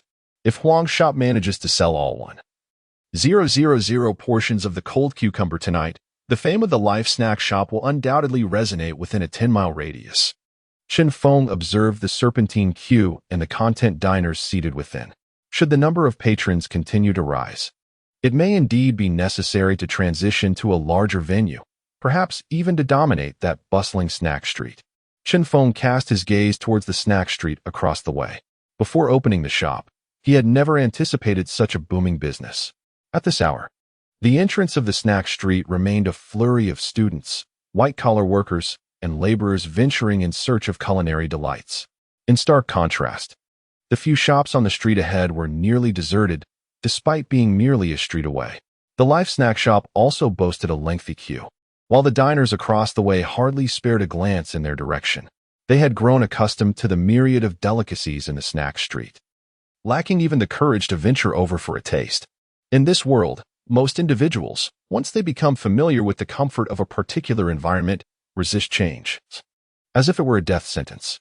In other words, the history of human advancement often mirrors the evolution of a civilization inclined toward laziness. Get to work, stop daydreaming. Otherwise, there will be no ice cream for this Sunday's special. Chen Feng playfully patted his daughter's little head. Humph, you little rascal, always squeezing your daughter. Tuan dashed back into the shop. Just then, Chen Feng's phone rang. Hello, Boss Huang. Chen Feng greeted with a smile. Boss Chen, you are my benefactor. Just call me Huang Zai. We sold all 1,000 portions of cold cucumbers. In just a short while, I earned 800 yuan. Huang sure grinned. And Chen Feng quickly calculated in his head. He sells his goods in batches for 20 each, supplying the yellow food to various establishments, which typically pay between 22 and 23 each. The pricing varies from one vendor to another. This marks his inaugural collaboration with these restaurants. If the reputation of the cucumber dish spreads among diners and they become enamored with its taste, a price increase is inevitable, for capital seeks profit. It may rise to 25 each, and if he dares to be bolder, selling to those proprietors for 30 each could also be a possibility. With the provision of lunch and dinner, and an increasing number of restaurants served, he aims to earn no less than 10,000 a day. This is what the yellow food is entitled to, as he possesses the vision to uncover such business opportunities. With so many patrons at Chen Feng's establishment, it is only the yellow food that has sought his partnership. While the yellow food profits significantly, Chen Feng stands to gain even more, expanding his business without any sense of inequity. Boss Chen, tonight I'll visit a few more restaurants. Then tally the quantities for tomorrow's cucumber dish and send a message to Brother Chen, Huang Zai suggested, shifting his tone to foster a closer relationship between them. Sounds good. Chen Feng replied with a smile. He needed to find an opportune moment to stock the cucumbers for the restaurant without letting his daughter or Shin Yuchu find out. After flattering Chen Feng a bit more, Huang Zai ended the call. Chen Feng felt a bit lightheaded. Although Huang Zai's praise was overt, it was sincere. Whether they could continue their collaboration would require further observation on Chen Feng's part. This experience enlightened him as to why countless individuals strive to earn substantial wealth and become business owners. The feeling of being elevated and admired is truly delightful. During a lull in customer activity at the snack shop, Chen Feng ventured to the market to procure black beans, red dates, and other ingredients needed for the following morning. Shin Yuchu was bustling in the front hall with Tuan, while Chen Feng worked in the kitchen. At 8 o'clock, the snack shop closed, and they began tidying up. Chen Feng called out to Shin Yuchu, who then went next door to assist at the Hunan restaurant. After tallying the day's earnings, he was astonished to find they amounted to 42,000. Once they began serving the cucumber dish for lunch and dinner tomorrow, he would truly be on the path to earning $1 million a month. Remarkably, it had been less than a week since the snack shop opened its doors. All of this felt almost surreal. At 8:30, the trio set off for home. Upon reaching the building, Tuan presented 2 ice creams, saying, "Sister Yuchu, have one." This is Tuan's earnings, and I want to treat you. Shen Henin looked toward the boss who was locking the car. Go ahead, don't be shy. You've worked hard today, Yu Chu, Chen Feng said with a smile. Thank you, Tuan, Shen Henin responded happily as she accepted the ice cream. The three returned home. The tenant of room 302 still had not been seen, and the door was plastered with numerous flyers for plumbing, lock services, and drain cleaning. Chen Feng meticulously tore them down. When renting room 301, the landlord had mentioned that room 302 was occupied. Daddy, why are you removing those flyers? What if the uncle and aunt need them later? Tuan inquired. Shen Han blinked her eyes and playfully extended her tiny tongue to take a bite of the ice cream. Some petty thieves might observe whether the house of the recent uncle and aunt had anyone residing in it. If those little cards remained untouched for too long, they might find the opportunity to break in and steal. Chen Feng explained with a smile, sharing small life lessons. Oh, Tuan nodded in innocent understanding. Shen Han's eyes brightened with realization. How astute the boss is. Life in the big city is indeed intricate. The trio returned home, and shortly after, Shen Yuchu and Tuan took a bath. Today, there was no chance for mischief. Chen Feng mentioned in advance that he needed to go buy cucumbers later that evening and decided to retire for the night. At 2 a.m., he awoke to find Shen Yuchu and Tuan deep in slumber, entangled like octopuses. So, am I the one who is superfluous now? Chen Feng chuckled as he completed his morning routine. He rode his electric bike back to the small eatery. Then, he entered the realm of the Dushuation. To his surprise, it was dusk in Dushuation, with the sky ablaze in hues of crimson. Don't come near. A female voice wailed. Did you touch me last night? Please. Refrain from entering Dushuation at night. Xiaoya spotted Chen Feng immediately and crouched back in retreat, her eyes filled with wariness. Chen Feng was taken aback. Xiao Yao seemed transformed, as if she had assumed a different cat persona. Could it be her second feline identity? She recalled the events of the previous night. No wonder she hadn't approached him for food today. She was avoiding him. Yes, I did touch you last night, but you came to me first, Chen Feng said, stepping forward as Xiao Yao continued to back away. As they drew closer, a hint of fascination and nostalgia flickered in her eyes. Her retreat was no longer so resolute. Chen Feng found this quite curious. No, please. Xiao Yao halted her retreat and slowly approached Chen Feng again. She grasped his thigh with her paws, her eyes brimming with anticipation, urging him to continue petting her. What was happening here? Chen Feng picked up Xiao Yao and began to stroke her vigorously. Weren't you the one who said not to touch you? Chen Feng declared defiantly, feeling that this would lead to an intriguing development. Chapter 52. The Bountiful Harvest After 7 Days. Breaking into the snack street, purring contentedly in Chen Feng's embrace, was the gourmet tabby cat, Xiao Yao. After harvesting all the cucumbers tonight, he needed to plant more. Chen Feng gazed upon the lush cucumber fields. As long as the roots weren't uprooted, they would regenerate daily, a truly marvelous phenomenon. However, with the partnership established with Huang Shi, the daily supply of cucumber dishes would soon surpass what this land could provide. Furthermore, he needed to cultivate something in the surplus fields. They couldn't be left idle and wasted. Chen Feng turned his gaze towards the solitary thatched cottage, a remnant of traditional craftsmanship. Perhaps he should plant a peach tree or a jujube tree nearby. Since Xiao Yao had declared her allegiance to Dushuation, it seemed only fitting. Chen Feng began to gradually craft his second new home. After ensuring that Xiao Yao was thoroughly pampered, he set about harvesting cucumbers, which he later delivered to the kitchen in preparation for tomorrow's cucumber salad. Once his tasks were completed, he planted a considerable number of cucumber seeds. Chen Feng sighed in relief as he made his way to the ancestral thatched cottage. Xiao Yao, having received sufficient affection, had not returned to its usual self and had mysteriously disappeared. This time, he boldly opened the door to the ancestral cottage, and instantly, a statue representing the transmission of ancient culinary skills emerged. Steaming baskets lined the stove, where an elder was diligently preparing meat fillings and steaming them. The sight of plump dumplings made Chen Feng's eyes gleam with excitement. The prospect of selling dumplings in his snack shop seemed far more profitable and manageable than selling dumplings. In the next moment, the statue transformed into a surge of magnificent mist that enveloped Chen Feng's mind. Thud! This time, He merely stumbled to the floor, his head feeling heavy but not fainting. Could it be that continuously receiving the transmission of ancient culinary skills enhances my mental capacity? Or perhaps it expands my cerebral domain and increases my memory resilience, thus preventing dizziness? Chen Feng sat beside the thatched cottage for a while, eventually assimilating all the techniques for making dumplings: sweet dumplings, meat dumplings, pickled vegetable dumplings, zucchini dumplings, carrot dumplings, and tofu dumplings, dozens of varieties mastered in their entirety. "Xiaoyu," he called out, but the little creature was nowhere to be seen. He then unsteadily rose to his feet and silently returned to the shop. That night, Chen Feng fell asleep directly within the confines of his snack shop. Time swiftly passed, and another day had gone by.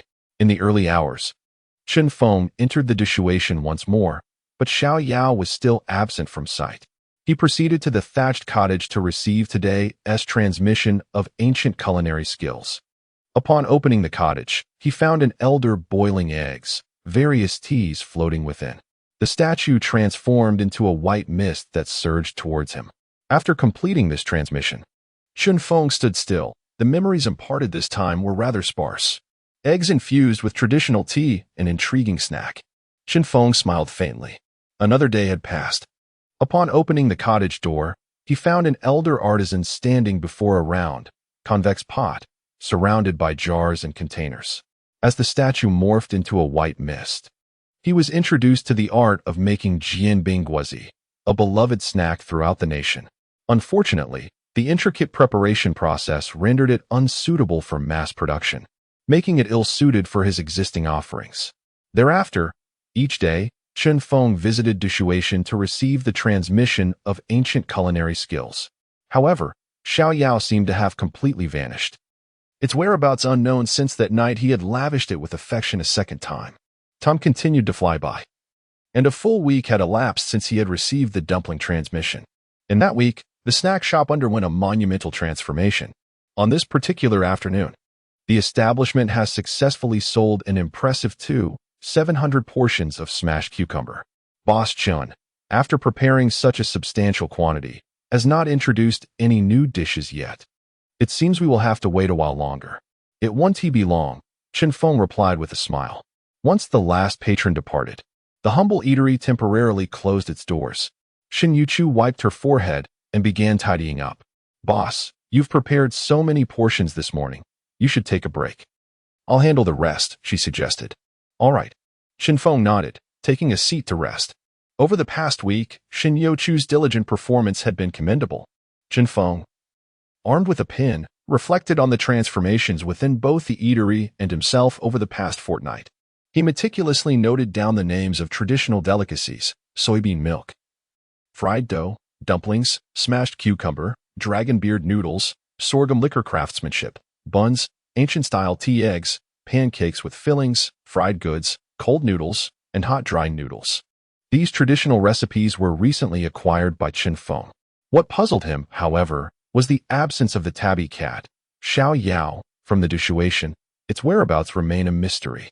He then inscribed a figure, 580,000. Through 2 weeks of operations, his personal savings had swiftly accumulated to this amount.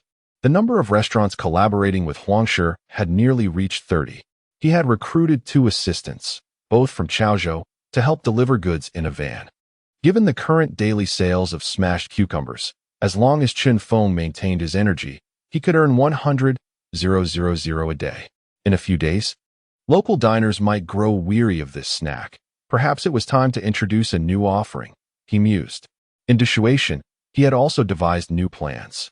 Notably, since hiring Xin Yuchu, Lu Yu and Wang Ruoxin had visited the eatery less frequently, which relieved Chen Feng. It was a positive development that the underage Wang Ruoxin no longer pestered him. By now, he perceived that Lu Yu's affection for him might merely be a misinterpretation on his part. After Chen Feng had previously warned his ex-wife, Zhang Na, she seemed to have ceased her targeting of the eatery. Last weekend, she did not visit their daughter, leading Chen Feng to speculate that she might be engrossed with a new romantic interest.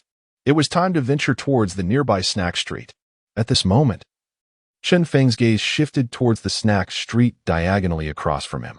With the overwhelming popularity of smashed cucumbers within a 10-mile radius, numerous customers flocked to the establishment. Each day, the eatery experienced bustling business, with patrons lining up on the sidewalk during both lunchtime and dinner, sometimes exceeding 100 people. To exaggerate, it nearly caused a blockage of pedestrian traffic. Presently, the establishment could hardly accommodate such a crowd. With only half a month remaining on the lease, it seemed unfortunate to forfeit the transfer and renovation costs. Perhaps it would be wise to consider this location as the flagship store? Suddenly, an idea flickered in his mind as he pondered the possibilities. If he designated it as the original flagship, it could hold nostalgic significance in the future. Boss Chen, long time no see. Your business is thriving splendidly. At that moment, a middle-aged man with a prominent belly entered the premises. Zhangge, please come in. Chen Feng raised his head to see the visitor and immediately stood up to greet him. Just as the saying goes, mention Chow Chow and Chow Chow arrives. The person was Zhang Hongwei, the landlord of both the Renxing snack shop and the Hunan restaurant. At the time when Chen Feng subleased the Renxing snack shop, Zhang Hongwei was also present. At this moment, he held several sheets of paper in his hand. Zhang Hongwei took a seat and unfolded the rental agreement. Boss Chen, you must decide whether to renew the lease for the Renxing snack shop in 3 days. ISNT, there's still half a month left? I was just planning to discuss the renewal with you, Brother Zhang. Chen Feng replied with a smile as he glanced at the lease agreement. Chapter 53. Chen Feng. Favored by heaven, Boss Zhang. Please enjoy some tea, Xin Yuchu said as she brought over 2 cups. She lowered her head, her watery eyes glancing at Zhang Hongwei before shifting back to Chen Feng. Having worked in Donghai City for more than a week, she had encountered a myriad of diners, and some elderly patrons had jokingly offered to introduce her to potential suitors. Although she still blushed easily and felt shy each time, she had grown considerably bolder. Nonetheless, she still preferred to maintain a modest demeanor, as the concerns of women can often be overwhelmingly singular.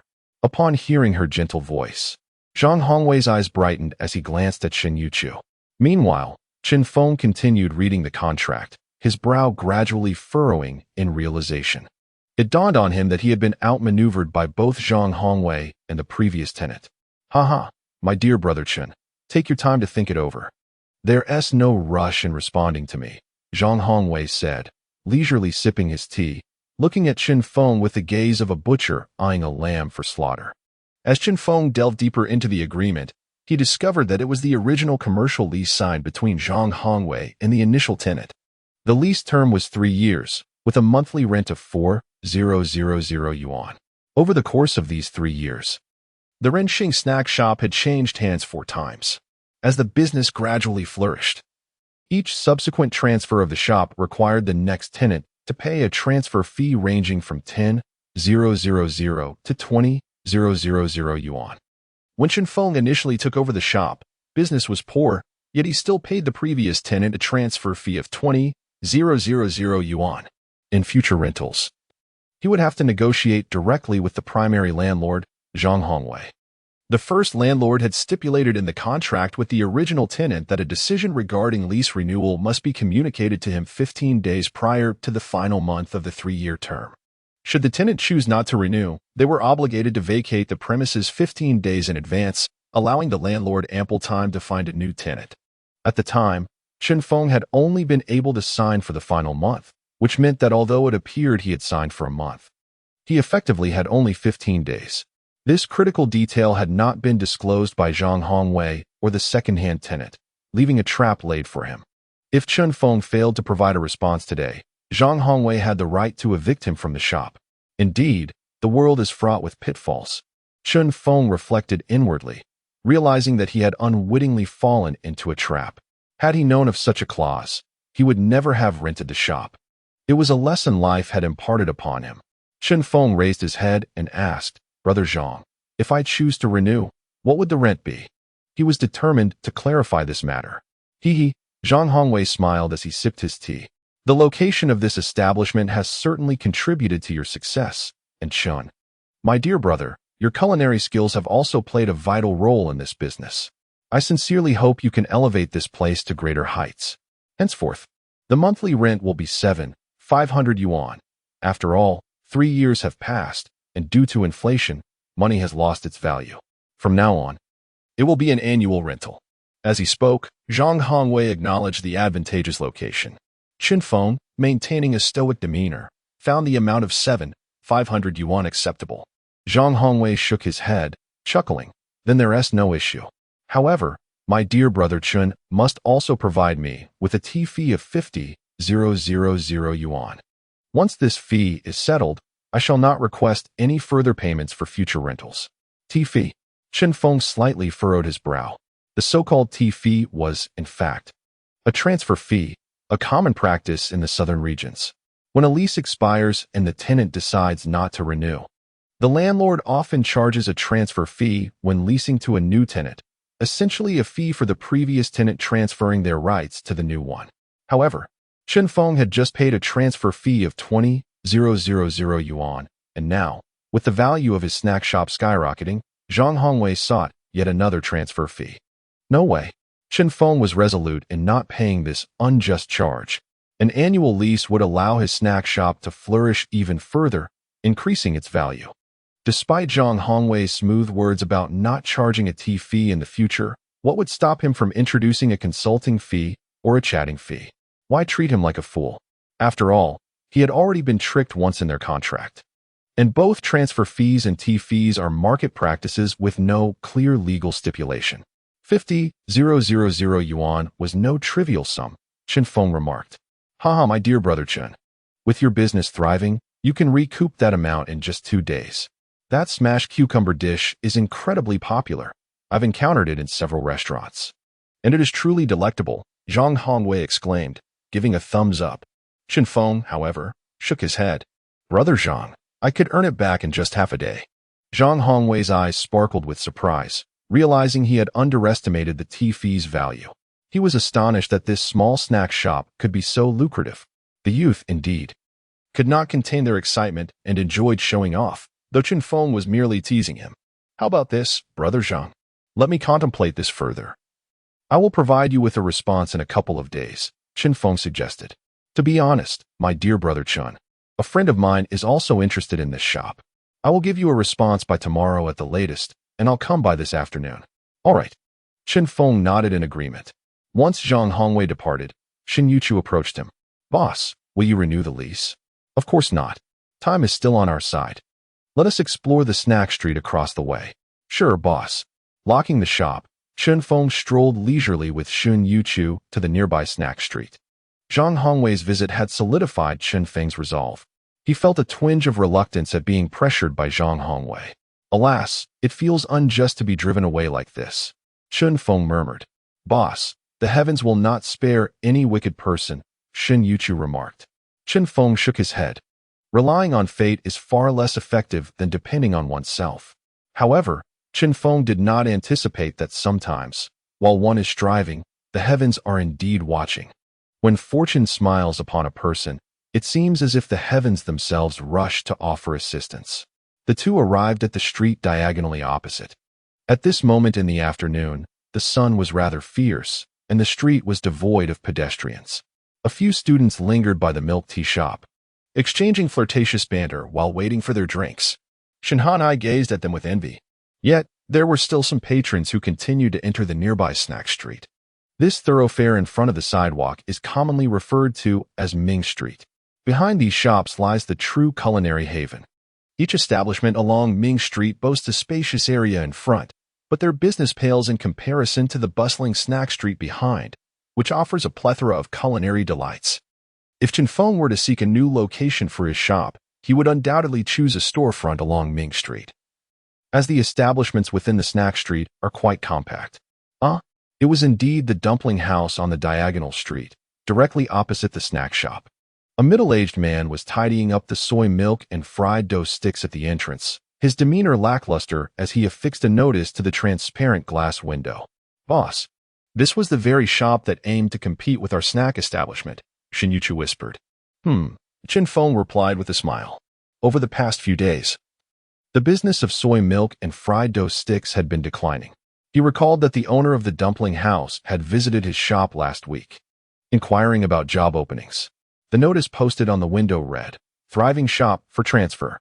Furthermore, a swift glance revealed that the neighboring steamed bun shop and noodle house had also posted similar notices. What a remarkable coincidence! Chen Feng felt as though he were favored by the heavens. Chapter 54. Splurging on 3 shops, ex-wife inebriated. Come, Boss Wang, have a cigarette. Business is becoming increasingly untenable. Today, I doubt you sold more than a few sticks of soy milk and fried dough, incurring significant losses. I told you from the beginning not to encroach on the business of the snack shop across the street. Their culinary skills are exceptional. Old Lu, enough said. I've fallen flat on my face. By the way, what are your plans after transferring the shop? Perhaps I'll return home to open a shop. We've made quite a bit of money over the years. Alas, our location is clearly superior to the snack street. Why do those students and office workers prefer to frequent the snack street instead of coming here? As Chen Feng surveyed the storefront, the owners of the noodle house and steamed bun shop emerged, and the 3 men engaged in conversation while smoking, their faces etched with the weariness of life. Greetings, gentlemen. Chen Feng approached with Shen Yuqiu. The 3 men looked up, exhaling smoke through their nostrils in surprise. Boss Chen, haha, business is booming. Boss Wang greeted with a smile.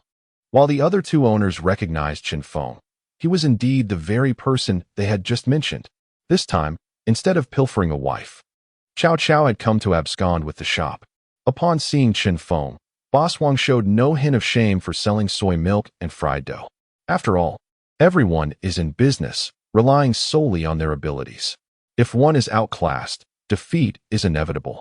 Boss Chen, you're not here to settle accounts with Boss Wang today, are you? Boss Lu jested, taking a puff from his cigarette. No. Chen Feng gestured towards the shop for transfer notice on the wall, saying, I noticed the 3 of you are looking to transfer your shops, and I happen to be interested in taking over. Oh, Boss Chen, please have a seat. Let us discuss this matter thoroughly. The 3 men's eyes sparkled with interest. Upon entering the dumpling restaurant, Chen Feng articulated his intentions. After a round of conversation, fortune favored him, as all 3 shops were willing to transfer, each with a remaining lease of 2 years. The transfer fee for the 3 establishments was set at 130,000 yuan. Given that the renovation costs of their shops far exceeded those of the humble snack bar, and considering depreciation, the price was justifiable. The total rent amounted to 20,000 yuan per month. Chen Feng promptly took over all of them, inviting the landlords of the 3 shops as witnesses. This time, Chen Feng had learned his lesson and requested to review the original lease contracts. These shops were temporarily beyond purchase, as the landlords had no intention of selling. They were akin to hens laying golden eggs. Each shop's selling price was at least 600,000 yuan. He retained all the equipment from the Baozi shop, most of which was still in excellent condition. The other 2 shops also left behind some freezers and other items. It was said that the owners of the 3 shops could not continue their operations. Aside from the competition from the snack street, their greatest adversary was none other than Chen Feng. As the business of the snack bar gradually flourished, the number of diners at their establishments dwindled. They struggled daily to even cover their labor costs. Unable to compete, they had no choice but to seek new opportunities elsewhere. Upon inquiring with the landlords, it was confirmed that the 3 shops could be interconnected, provided they did not disrupt the load-bearing walls. With some renovations, the dumpling and noodle shops could soon reopen, and the Baozi shop could be utilized immediately. Chen Feng pondered meticulously, pulling out his phone to contact the renovation workers. After bidding farewell to the 3 owners, Chen Feng returned to the shop with Shen Yuqiu. The 3 owners estimated they would need about a day to clear out the shops. By noon tomorrow, after selling off the last of their stock at the snack bar, they would be ready to move to the new locations, perfectly timed for new offerings. Chen Feng spoke. Having considered everything with great care, Shen Hanhan quietly followed her boss, her mouth agape in awe. She had been observing all afternoon. Her boss was incredibly formidable, spending 150,000 yuan without a flicker of an eyelid, and everything was arranged meticulously. After purchasing ingredients in the afternoon, the 2 began to work diligently in the shop. By today, Shen Yuqiu could handle most of the ingredients without Chen Feng's assistance. He was focused on preparing 300 servings of smashed cucumber for the evening, with 3,000 for delivery and 300 for in-house sales. Just before 5 o'clock, the rumble of a dilapidated van echoed outside the closed door of the snack bar's kitchen. Knock, knock, knock. The sound of knocking resonated. Chen Feng opened the door. Brother Chen, I've arrived. Huang Shi wore a cheerful smile. Adorned with a delicate gold chain around his neck and a cigarette perched jauntily on his ear. 2 young men from Chaozhou accompanied him. Since aligning himself with Chen Feng for prosperity, he had traded in his old bird gun for a formidable cannon, even ceasing his business of delivering vegetables to restaurants. Boss Chen greeted the 2 companions with laughter. Huang Zai, tomorrow you should inform the restaurant owners to take a day off. We won't be selling pickled cucumbers. Chen Feng instructed. Huang Zai was a name Huang Shi had insisted on, as he would become irate if Chen Feng referred to him as Huang Boss. Chen Feng understood that this was Huang Shi's way of fostering camaraderie. All right, Huang Shi nodded with a grin, not bothering to inquire about the reason. Displaying an exceedingly agreeable demeanor, for Chen Feng was his benefactor, after all. Huang Shi was a man well-versed in the ways of propriety. Tomorrow, the Renxing snack shop will be relocating to the opposite side. I'll need a sea and a sand to help transport some items, Chen Feng explained. Not a problem, Huang Shi replied. Brother Chen, your shop is rather small. There are too many customers. But why the sudden move? So soon? The 3 of them appeared puzzled. Chen Feng chuckled as he recounted the landlord's visit that day. Huang Shi's eyes widened dangerously. Brother Chen, do you want me to call my brothers from Chaozhou to deal with that scoundrel? You are not someone to be trifled with. That won't be necessary. We're all out here trying to make a living. This isn't the old world of the Jianghu. It's best to conduct business honestly. If worst comes to worst, I simply renew the lease. Chen Feng replied with a smile. It's just as well. I'll find a larger shop. He was aware that Huang Shi had a group of good brothers from Chaozhou making their way in Donghai City, particularly around Deepwater Harbor. All right, Brother Chen, as you say. I'll be there punctually tomorrow noon, Huang Shi said with a beaming smile. Soon after, Huang Shi and his companions departed, leaving behind the pickled cucumbers. At 5 o'clock, the Renxing snack shop reopened its doors for business. In no time, the establishment was filled with patrons, and a long queue formed outside. Boss Chen, when will you release new products? The new items are on the verge of being launched, so please stay tuned. I'm just a bit tired of the same offerings. Chen Feng replied. It wasn't that they were weary of the food. They could never tire of the new dishes from the young Chen. But rather they were eager to try something different. In that moment, the neighbors began to tease one another. Make sure to come tomorrow for the new releases. Chen Feng encouraged, eliciting excitement from the diners. At 5:45, a cheerful voice rang out. Daddy, your darling child is back. Tuan burst into the shop, her pink backpack bouncing, followed closely by Lu Yu, who had escorted her home. Nowadays, Chen Feng only needed to take Tuan to school, as Lu Yu was the one bringing her back. Teacher Lu, please have a seat. All right, Brother Chen Feng, Lu Yu replied. Hello, Sister Lu Yu, Shen Yuchu chimed in. After finishing their meal at Chen Feng's shop, Lu Yu packed some soy milk and steamed dumplings for her friend, Zhang Xiaoqiao, before taking her leave. It was just another ordinary working day. That evening, Zhang Na returned home in high spirits. Her heavily made-up face bore a rosy hue, indicating she had indulged in a fair amount of alcohol. How was your day? As Zhang Li, adorned with a facial mask, hurriedly inquired. Today, Song wishes for me to stay, yet I have returned. Zhang Na cast aside her bag, removed her black stockings, revealing her fair legs, and plopped onto the sofa. Rest assured, mother, until we are wed, I shall not allow Song to take advantage of me. After all, what if he is merely toying with me? Zhang Na articulated shrewdly. She then turned her gaze towards Zhang Taihong. Father, why is there still no news from that useless Chen Feng? It has been ages since the money was received. Today, Song wishes to meet Tuan. You must not ruin this for me. Zhang Tiahong's expression darkened as he retrieved his phone. I shall inquire with He Go. Chapter 55. The ex-wife deceived out of 1 million. A truly pathetic woman. If we fail again this time, will Chen Feng seek revenge upon us? He must surely realize our involvement. Zhang Taihong was dialing, while Zhang Li's voice of concern echoed. She recalled the threats from Chen Feng's late-night call last week. How dare that good-for-nothing? Zhang Taihong exclaimed. I would kick him to death. This time, I shall not fail. You, foul woman, cease your ominous words. Chen Feng will not retaliate. Zhang Na shook her head in agreement, understanding her ex-husband.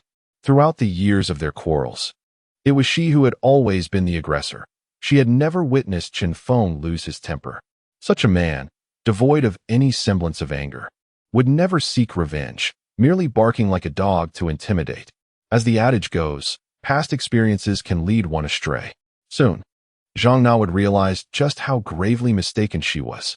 The call was swiftly connected, set on speakerphone. Hello. Hey Gu, this is Tai Hong, he began. Yes. I called to inquire about that matter. It has been a week with no updates. After a brief conversation, Zhang Taihong ended the call. His face a stormy shade of blue.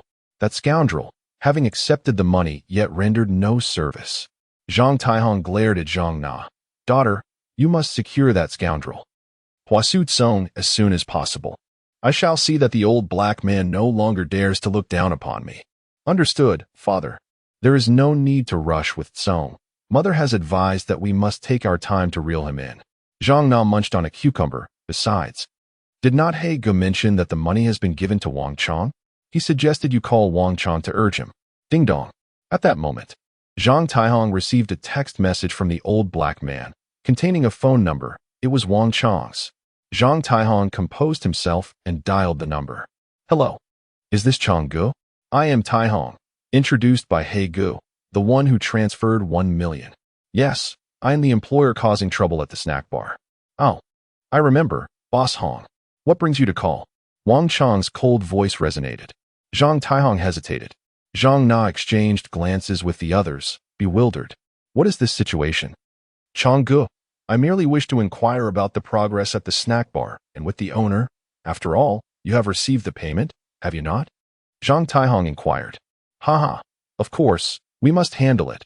Wang Chong's voice was engulfed in noise, as it seemed he was reveling in a nightclub. Wang Chang exhaled a plume of smoke, a cynical smile playing on his lips. Rest assured, Boss Hong, that scoundrel injured my brother and incurred a debt of 200,000. He will undoubtedly seek revenge. Once I have received my payment, I shall see to it. Surely, there must be a timely opportunity? Zhang Taijun queried, visibly troubled. Of course. Wang Chong replied. We are awaiting the right moment. When the time is opportune, we shall act decisively. It cannot be delayed until next year, can it? You have collected 1 million, Zhang Na interjected, annoyance evident in her tone. Ah, dear sister, have we not been searching for an opportunity? Wang Chong stated, puffing on his cigarette. We cannot recklessly charge in again and face failure. In our line of work, failure is not an option. Wang Chong wore an expression of defiance. Brother Chong, I need to confer with my associates here, Zhang Taijun said, ending the call with a grim expression. That scoundrel is stalling, demanding more money. More money? Zhang Li gasped. Are they truly that unscrupulous? How can they live with themselves? Zhang Na's expression darkened as well. With a sardonic smile, Zhang Taijun remarked. They all tread the dark path. Who would risk their life for free? After a moment of silence, Zhang Na gritted her teeth and declared, fine. As long as it's reasonable, I will pay him whatever he demands. I want to see that worthless Chen Feng's establishment shut down immediately. During their meals at other restaurants this week, they had still encountered the dishes from the life snack shop. If they delayed further, Chen Feng would truly become a formidable adversary. Zhang Na was determined to master all these traditional skills for herself. All right. Zhang Taijun promptly dialed again. Hello, Brother Chong. Just give me a clear answer. If I were to have you eliminate Chen Feng and demolish the life snack shop by tomorrow, how much would it cost? Wang Chong's hearty laughter echoed through the line. Boss Hong, I assure you, it's not that I'm reluctant. My younger brother recently returned home, which is why this matter has lingered. Since you are in such a hurry, I will have him fly back tomorrow, and we shall take care of this in the afternoon. You can witness a splendid spectacle nearby. The cost of the flight, since you are willing to cover it. Let us say 1 million. Adding it to the previous 1 million, it perfectly aligns. Hereas to our anticipated success, let us celebrate in advance. Wang Chong's words were eloquent and grandiose. However, Zhang Na and her companions fell utterly silent. Another 1 million. Why doesn't he just rob a bank? Even if their family had wealth, this was not a reasonable expenditure. Wang Chong was exceedingly unscrupulous. that some could buy a life in some remote areas. Zhang Taijun found himself at a loss. He glanced at his daughter, aware that her beauty salon was currently struggling with cash flow. Zhang Li had long ceased to voice her opinions on the matter. Zhang Na pondered for a moment, then quietly said, "All right, Brother Chong. I will send a deposit of 300,000 now and transfer the remainder once the task is completed." "Haha, splendid. You are straightforward." Wang Chang's laughter filled the air. He was audacious enough to cheat, but feared not the possibility of being cheated himself. Recently released from prison and in desperate need of funds, he relished this underworld transaction. The thrill of redistributing wealth from the affluent to the impoverished was intoxicating. "I shall break that scoundrel Chen Feng's legs," Zhang Taiheng roared, venting his frustrations upon Chen Feng. In his eyes, it was Chen Feng who had cost his family an additional 2 million. Had it not been for the desire to sabotage Chen Feng's business, to seize his skills and his daughter, would they have spent such money? This reasoning appeared undeniably sound. "Very well," Boss Hong declared, even if it meant compromising their integrity. Wang Chang jested, suggesting that in their line of work, the motto was often buy two, get one free. Soon after, Zhang Na transferred the funds, and the three of them lay feebly on the sofa, pondering how events had spiraled to this point. Chen Feng remained unscathed, while their 2 million had vanished into thin air. Bang! Zhang Taiheng violently smashed his newly acquired iPhone, his expression contorted in rage. "Tomorrow, I want to witness Chen Feng in utter disgrace," he vowed fiercely. Meanwhile, in the air-conditioned room, Tuan Tuan had just finished a delightful bath. Xin Yuchu had dried her long hair and lay beside Tuan Tuan in her pajamas. They were covered by a light blanket, with Tuan Tuan curled against Xin Yuchu's curvaceous figure. Ever since Xin Yuchu came to their home, Tuan Tuan had not shared a bed with Chen Feng. "Daddy, will you tell me a bedtime story tonight?" Tuan Tuan asked, clutching the blanket. "Sister Yuchu says you should sleep early tonight," Chen Feng replied. Xin Yuchu had already tucked herself under the blanket, mimicking Tuan Tuan by revealing only her glistening big eyes, gazing shyly yet intently at Chen Feng. "Daddy, is there a new product launching tomorrow? Are we moving to a new store?" Tuan Tuan inquired eagerly. "Yes," Chen Feng responded, turning to close the door. "What is the new product?" Tuan Tuan pressed curiously. Shen Hanhai also looked at Chen Feng with palpable interest. "It's a secret," he said, before shutting the door. With the seeds he had long prepared in hand, he entered the realm of dissuasion. Chapter 56. The tragic fate of landlord Zhang Hongwei upon entering dissuasion. The night sky was adorned with countless stars. "Xiao Yao, are you there?" Chen Feng called out several times, but received no response. Ever since Xiao Yao mysteriously vanished last week, it had yet to return. Was it beneath the dignity of a creature of its kind to allow a human to stroke it? Chen Feng pondered this and concluded that his previous attempt to pet Xiao Yao might have driven it away. A sulky and aloof feline. This only strengthened Chen Feng's resolve to win its affection, especially after the change in Xiao Yao's demeanor during their second encounter. This might have been a prerequisite for Chen Feng to become its master. Furthermore, with the absence of the tabby cat, Chen Feng had not acquired any new skills during his week of learning traditional crafts, unlike when he had obtained the old craft of dragon beard noodles alongside the Tai Chi palm technique. He speculated that the inheritance in the thatched cottage might be connected to Xiao Yao. The fields were lush with sprawling cucumber vines, flourishing abundantly. Chen Feng held watermelon seeds in his hand, standing beside the last remaining patch of land. With the weather warming, Tuan Tuan had mentioned several times that the watermelons were not sweet enough. Thus, he decided to plant some and see how the watermelons from dissuasion would taste. This realm still felt somewhat limited in size. He contemplated how wonderful it would be if it could be further expanded. In recent days, to meet the ever-increasing demand for cucumber dishes, the fields of dissuasion have become insufficient. Chen Feng, armed with tools placed beside the fields, began to cultivate watermelons. Throughout this week, as development in dissuasion progressed, he had already prepared a plethora of tools. The entire landscape of dissuasion underwent significant transformation. With a hoe, he turned the soil, and the spiritual essence within it began to rise. Chen Feng inhaled deeply, greedily absorbing the essence, gradually enhancing his physical strength in various aspects. Notably, With the continuous transmission of traditional craftsmanship and his daily practice of martial arts and dissuasion, Chen Feng felt that his physical attributes now rivaled those of world-class athletes. He possessed both explosive power and endurance, yet lacked suitable subjects for testing. After planting the watermelon seeds, he carried a bucket of water to irrigate them. In the near future, once his small eatery was fully operational and staffed, he envisioned leisurely fishing and dissuasion, cultivating his artistic sensibilities, perhaps even bringing his companion, Tuan Tuan, along. With a smile, he imagined the idyllic life that lay ahead. After tending to the watermelon field, he proceeded towards the thatched cottage, where 2 peach trees and jujube trees, planted days prior, thrived beside it. In just a few days, these trees would begin to bear fruit. If dissuasion were not influenced by seasonal changes, it would be June now, and he could expect peaches and jujubes 2 months early. Chen Feng gazed towards a distant small hill, where rows of towering trees flourished, their tops enveloped by dense white mist. He had previously attempted to traverse the mist. Yet no matter how far he ventured, he would always find himself back at the starting point.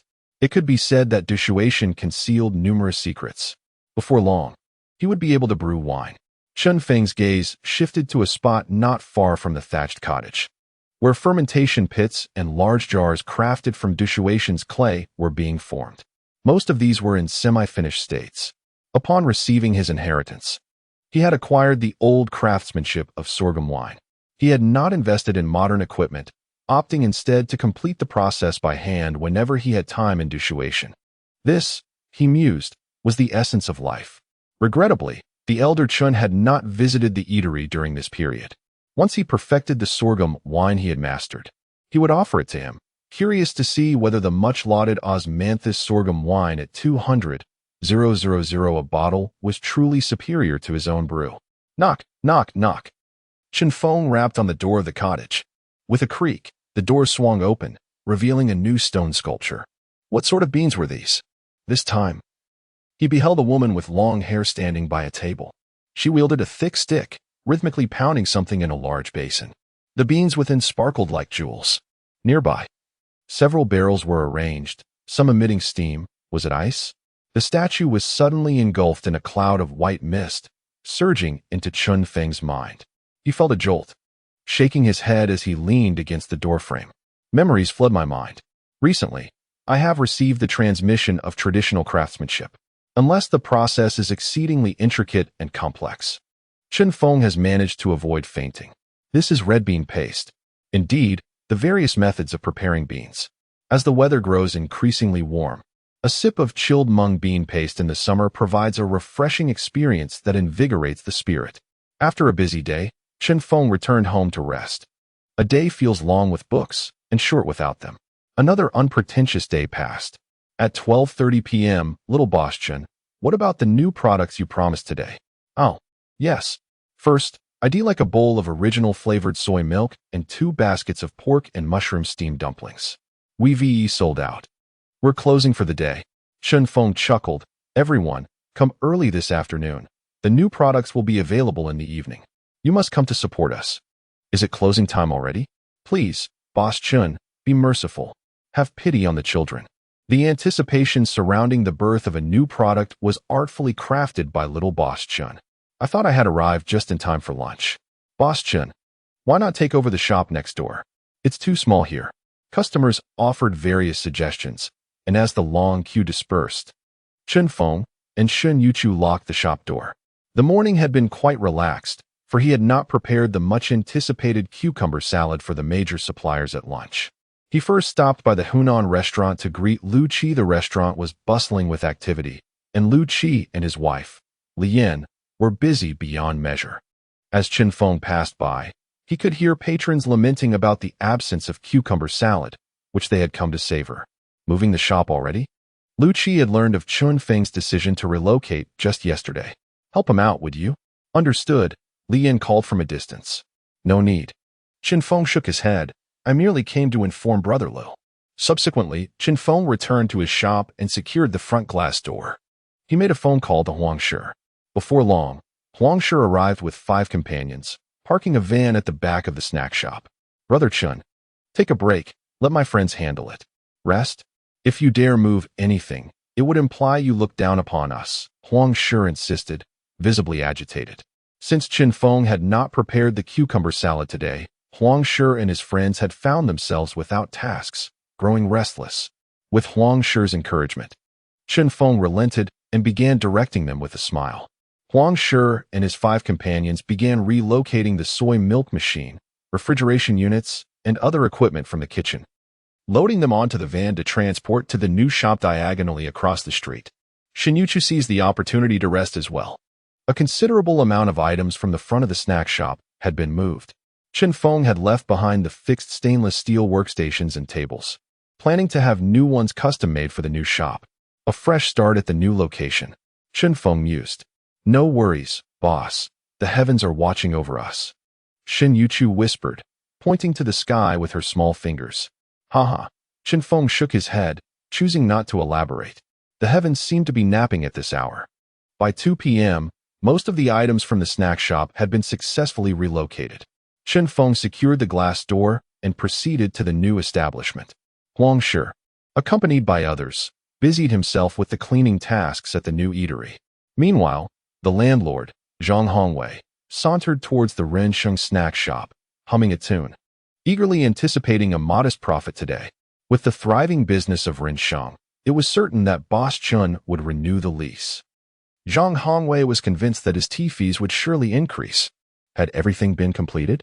Wang Chang, lounging in the lobby of a foot massage parlor, exhaled a puff of smoke while observing his subordinates emerge, invigorated and rosy-cheeked.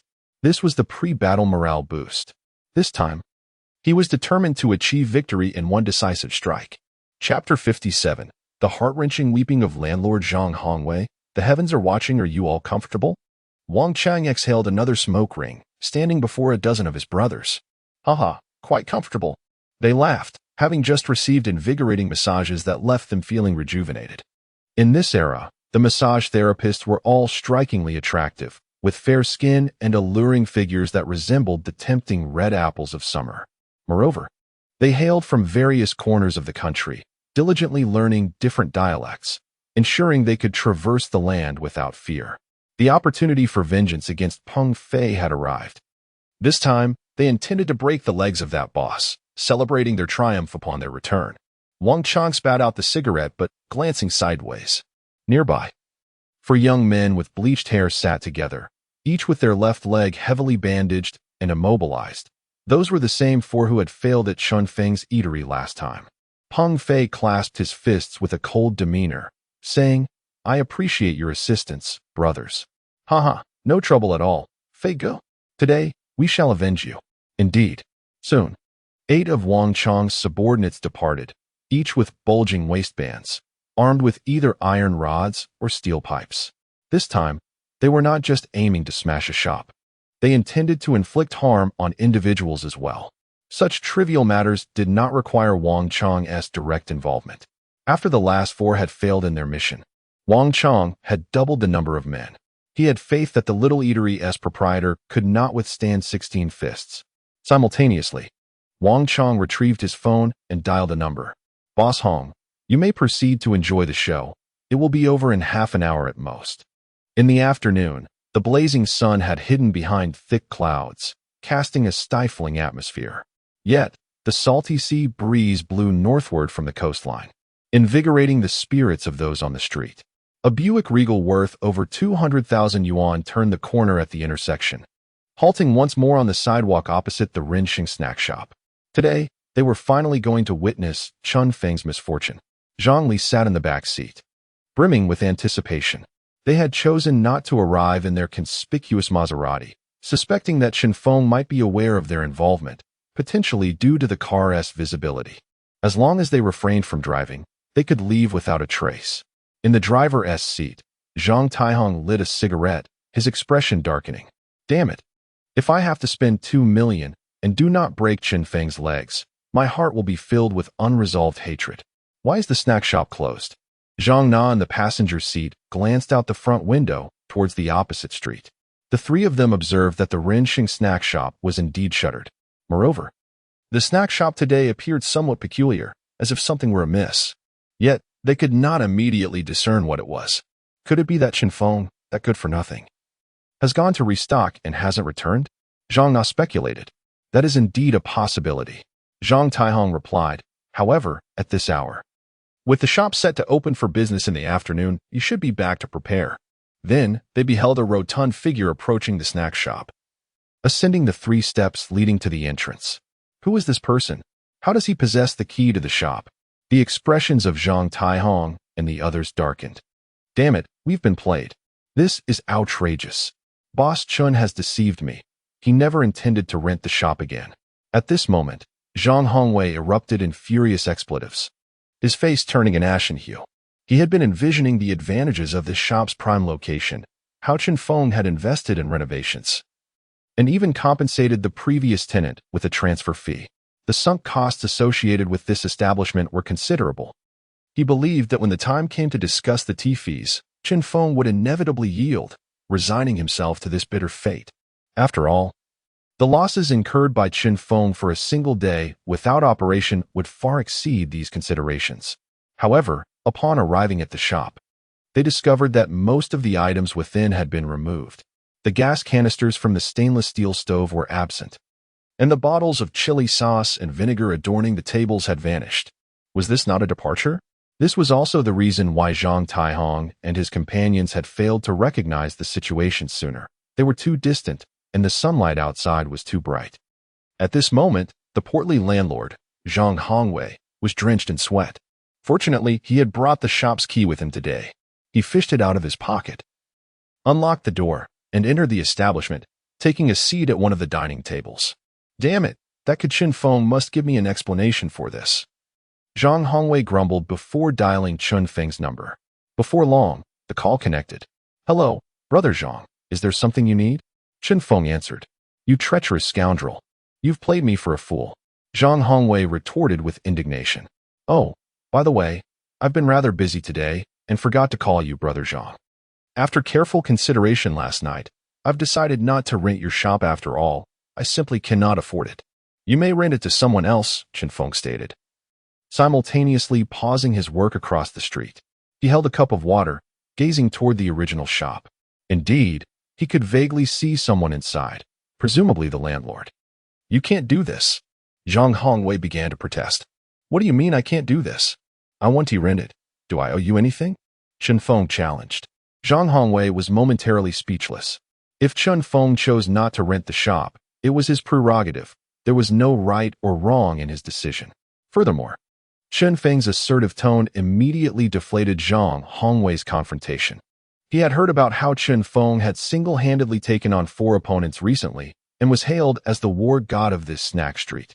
Typically, Chen Feng was amicable, allowing Zhang Hongwei to adopt a more assertive demeanor. But the moment Chen Feng's tone turned stern, Zhang Hongwei found himself at a disadvantage. In this world, there were far too many who preyed on the weak while fearing those who were strong. Boss Chen, this. Zhang Hongwei attempted to persist in his argument, but felt he had been outmaneuvered by Chen Feng. The several tens of thousands he had anticipated were now slipping away. He was left feeling quite disgruntled, unable to swallow this bitter pill. Thus, he sought to vent his frustrations on Chen Feng.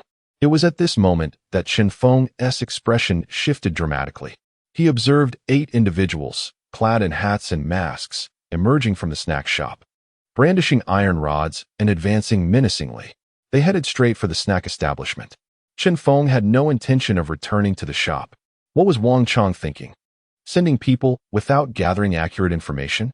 At this instant, Zhang Taihong, Zhang Na, and Zhang Li found their breaths quickening, their adrenaline surging. They widened their eyes, fixated on the scene across the street.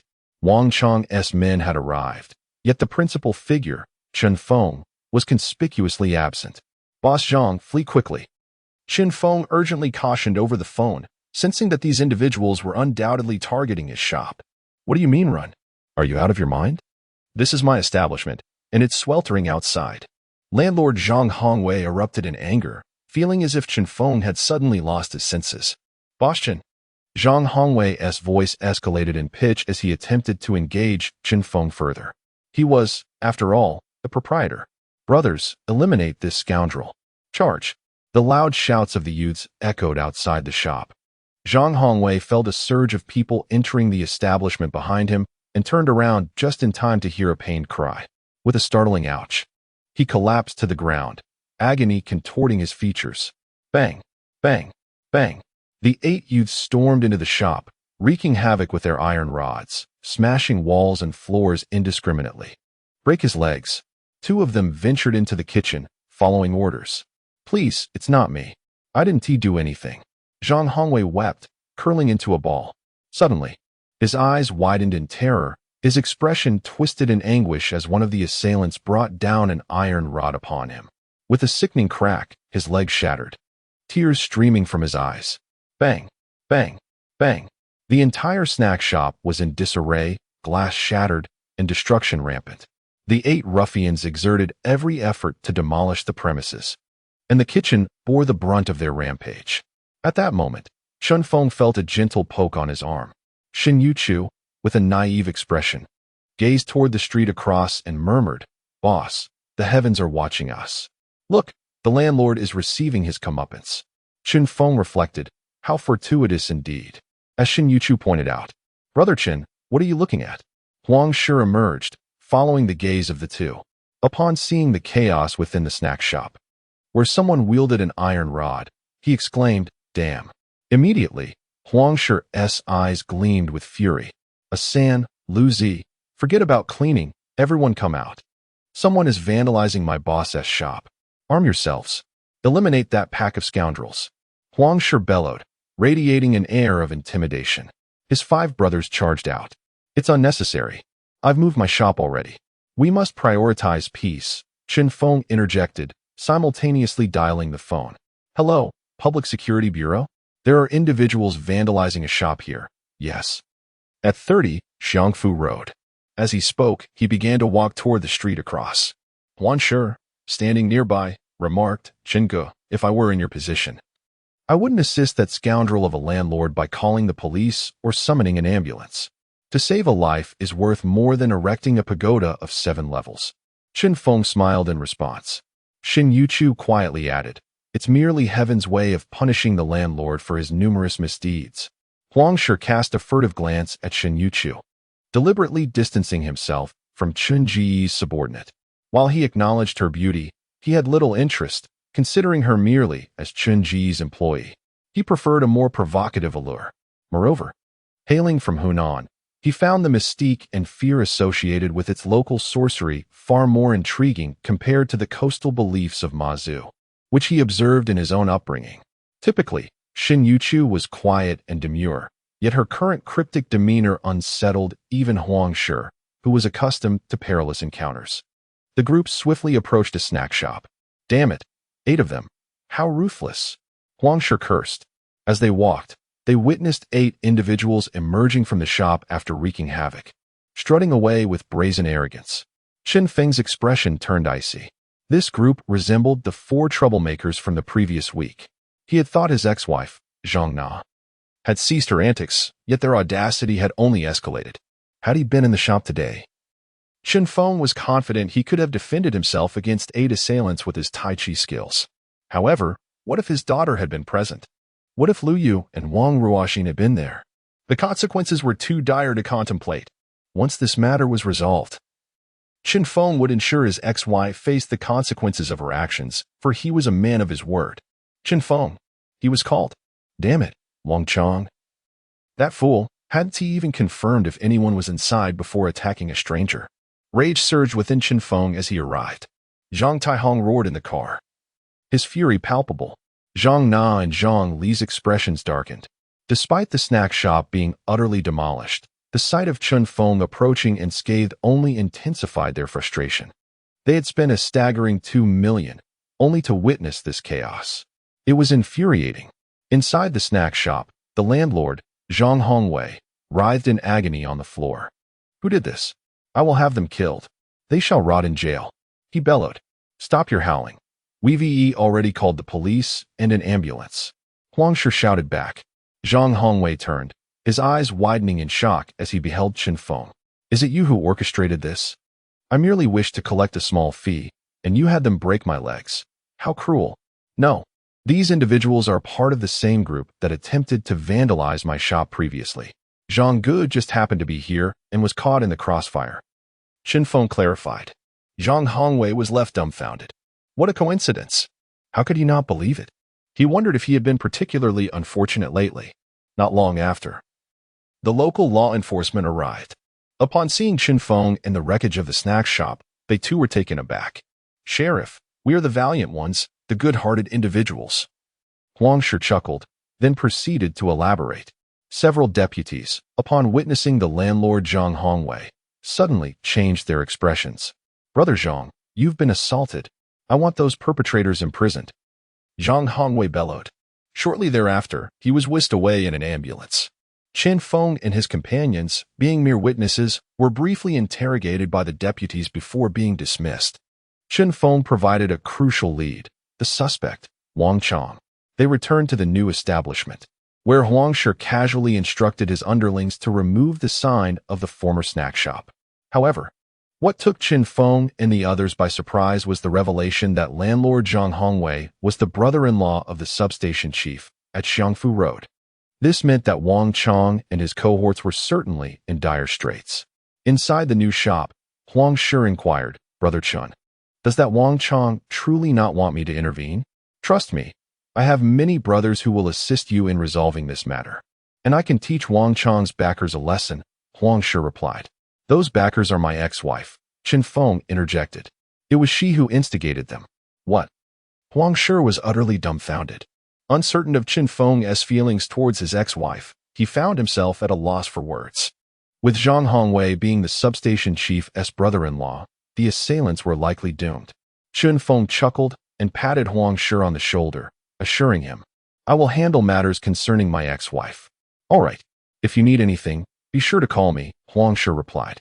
Subsequently, Chen Feng and the others busied themselves.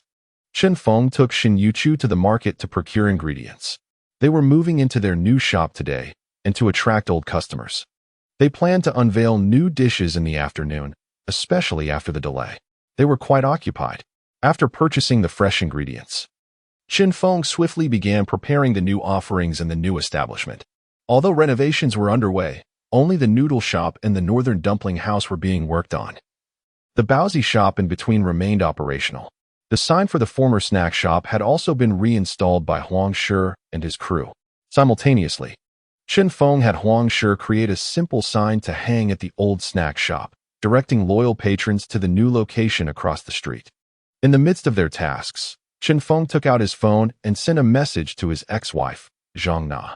He refrained from calling, weary of potential arguments. He was also disinterested in inquiries, knowing she would likely deny any involvement. Regardless, this matter was far from over. Time flew by. The new dishes were prepared, and 5 buckets of soy milk were cooked to perfection. At 5 p.m., the new life snack shop was enveloped in fragrant steam. Chen Feng noticed Lu Qi and Li Yan, the couple from the Hunan restaurant, had arrived early, waiting on the street, presumably to guide old customers to him. Brother Chun, is this new product the Baozi? Hurry and bring out a few steamer baskets. I can already smell the meat, Huang Shi exclaimed, sitting at an outdoor table with several underlings. The sea breeze blew gently, and the setting sun cast a comfortable glow. The area in front of the new shop was spacious. 3 shops can comfortably accommodate 8 square tables without crowding or encroaching upon the sidewalk. They eagerly gazed at the towering steamers within, as the tantalizing aroma of dumplings wafts through the air, irresistibly stirring appetites. All right, Chen Feng smiles, as he begins to serve the steaming baskets, filling plates with a variety of dumplings. Shin Yuchu brings over 12 bowls of soy milk alongside more than 50 palm-sized dumplings to place on the table. Wow, these dumplings are exquisitely petite, a profitable venture indeed. Huang Shi comments with a grin, as if envisioning a steady stream of wealth. Haha, Chen Feng chuckles. Oh, these dumplings are adorable. Wow, the boss is quite handsome. I'll take 2 meat dumplings, a flamboyantly dressed young lady approaches, gazing intently at the charming proprietor. Certainly, Chen Feng busies himself immediately. Thus, the new shop opened without fanfare. Chapter 59. The Shock of the Food Streamer Bubble Pig. These dumplings are simply extraordinary. In front of the new snack shop, Little Chen Have you stopped selling dumplings and switched to dumplings instead? Haha. I'll start with 2 carrot dumplings and a bowl of peanut soy milk. Finally, new products have arrived. I'll take 3 meat dumplings and 2 braised pork tofu dumplings. Chen, I'm here to see if they're any good. Old Liao, you've come to support us. Before long, the snack shop was bustling with guests, many of whom, intending to visit the snack street, were drawn to this place. The 3 shops were undergoing renovations, yet the middle one was still open for business, now renamed Life Snack Shop. New shop. Shall we try it? All right. I want to go to the snack street today. Let South taste this place's offerings. I'm not here just for the dumplings. It's the handsome boss that draws me in, enhancing the appeal of the food. In a short while, a long queue formed in front of the shop. Near the snack street, the foot traffic was significantly greater than before, primarily consisting of infatuated students. The 4 square tables in the adjacent empty space were filled with patrons, all eagerly awaiting their dumplings. Shen Yuchu was busy serving soy milk and arranging dumplings while Chen Feng greeted customers. Prominently displayed nearby was the new menu: plain soy milk, 4 yuan per bowl. Red date lotus seed soy milk, 5 yuan per bowl. Varieties of soy milk change randomly each meal. Sweet dumplings, 3 yuan each. Osmanthus red bean dumplings, 3 yuan each. Carrot dumplings, 3 yuan each. Meat dumplings, 4 yuan each. Sauerkraut pork dumplings, 4 yuan each. Braised pork tofu dumplings, 4 yuan each. Beef dumplings, 4 yuan each. Beef vermicelli dumplings, 4 yuan each. 8 different flavors of dumplings, accompanied by 2 types of soy milk. The product lineup of pan-fried dumplings and deep-fried dough sticks has been entirely scrapped by Chen Feng. He has greater ambitions and new ventures to pursue, aiming to transform his snack shop into an online sensation, spreading its delightful flavors across the nation. This will greatly benefit his forthcoming business endeavors. Although each dumpling does not exceed the price of a basket of dumplings from before, patrons truly relish them. The average transaction value has undoubtedly risen. Sister Yuchu, please bring another 30 buns. We find ourselves wanting more. Rest assured, we are not taking advantage of your generosity. We are prepared to pay. Huang Shi and his 5 brothers crowded around a table, loudly exclaiming their delight. They had already devoured 50 buns, averaging 8 each. Each brother wore a look of sheer amazement, their faces radiating satisfaction. The buns were simply exquisite. Although they lacked the playful appeal of dumplings, they surpassed them in flavor. Coupled with soybean milk, the combination of a bun followed by a sip of soy milk was utterly divine, leaving them yearning for more even after satiating their hunger. After a busy afternoon, they felt utterly drained. However, this meal provided a satisfaction that transcended even the most intimate of encounters. At another table, a young girl dressed in vocational school attire finished 1 sweet bun and 1 osmanthus red bean bun. Despite feeling quite full, she shyly gazed at the handsome owner and said, "Boss, may I have a bowl of original soybean milk and a carrot bun as well?" It looks like those brothers at that table are enjoying their meal immensely. Of course, Chen Feng promptly arranged for her request. Huang Shi whistled, reveling in the presence of such an outgoing young lady. "You have a lovely voice, little sister. Feel free to order whatever you like. Tonight's dinner is on me." "Thank you, big brother." The girl, adorned with a smoky eye makeup, boldly gazed at Huang Shi. She felt that the bun owner seemed so distant from someone like her. Yet, a handsome fellow like Huang Shi was precisely her type. She continued, "Brother, have you heard the story of Xiao Bei and Xiao Qian turning into Xiao Guai? Would you accompany me for drinks tonight?" "Xiao Bei and Xiao Qian?" Huang Shi queried, puzzled. Unbeknownst to him, one of the brothers excitedly patted Huang Shi on the shoulder, exclaiming, "My brother Huang has heard of it. Drinking is no problem at all. I'll speak on his behalf." "What does that mean?" Huang Shi was still trying to understand the joke. "Xiao Guai." The brother chuckled mischievously. Suddenly, a light bulb went off in Huang Shi's mind, and he slapped his thigh, saying to the girl, "No problem. Tonight we shall indulge until we are inebriated." Before long, Shen Yuchu returned with fresh buns for both tables. While Chen Feng assisted, he was also occupied with other tasks. The aroma of the meat buns was intoxicating, the fragrance of scallions and ginger mingling with soy sauce, mouth-watering. "How do you steam them so perfectly, boss?" The beef was incredibly tender. Some customers, having just received steaming hot buns, couldn't he wait, and took massive bites. Their mouths overflowing with juice, their faces alight with surprise at how delicious the buns were. "Boss, why are there no steamed dumplings left? I want lamb and scallion dumplings. I'm not particularly fond of buns." "Hey, try the buns, and you'll realize that your previous dumplings pale in comparison." "Boss, I'd like a portion of smashed cucumber." "Wait, you're not selling those anymore? Only buns. All right, then I'll take 10 buns. If I can't finish them, I'll pack them up. And 2 bowls of soybean milk, please." A notification of 30 yuan arrived. "Boss, please pack 20 more buns." An increasing number of customers arrived. A mix of familiar faces and newcomers, all eager to partake in the feast. Chen Feng had no choice but to pause his current tasks and swiftly assist Shin Yuchu, quickly shaping new buns. The filling was more substantial, far exceeding that of dumplings.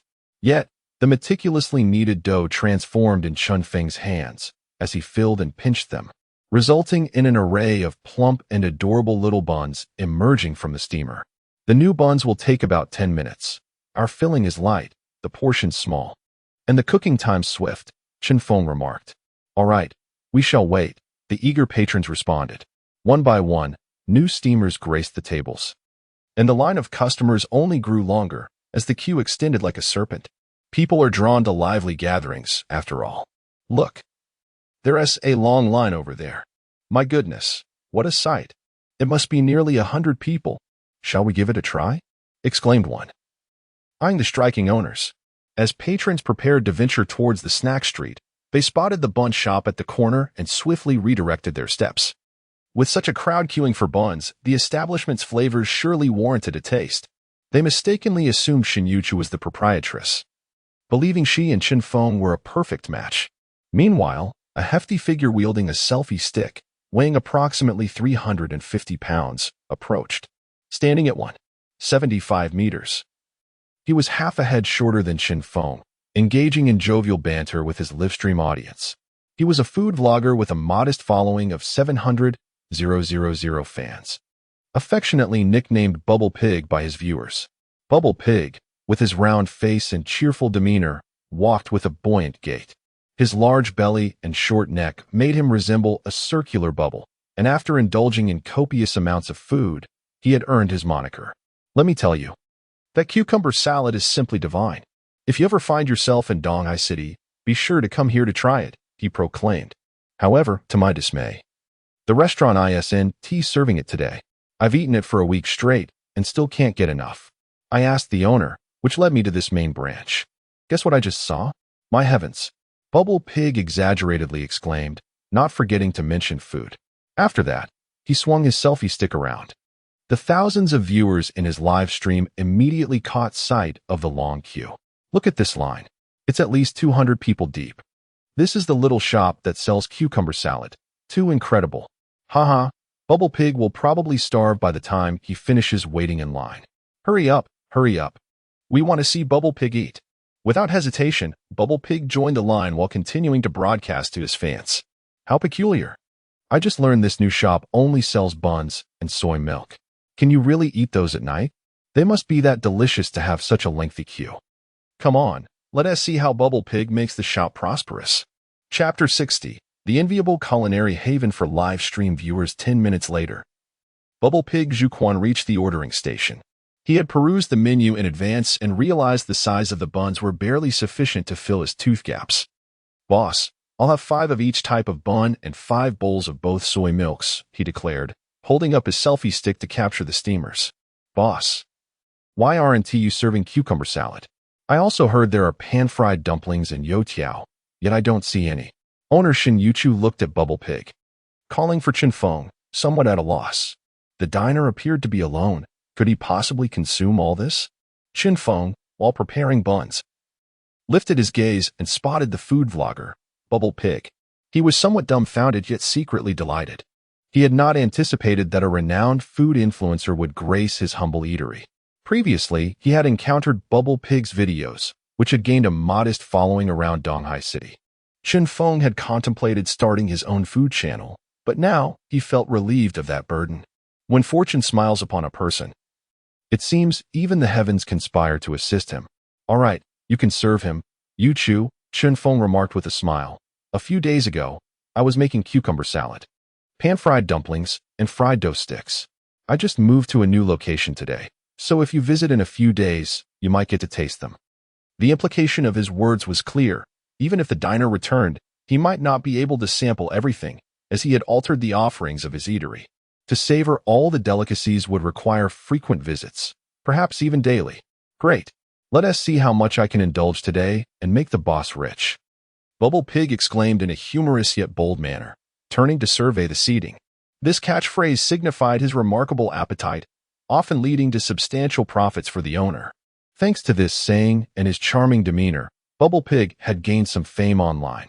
Fortunately, there was a newly available spot, and he settled in.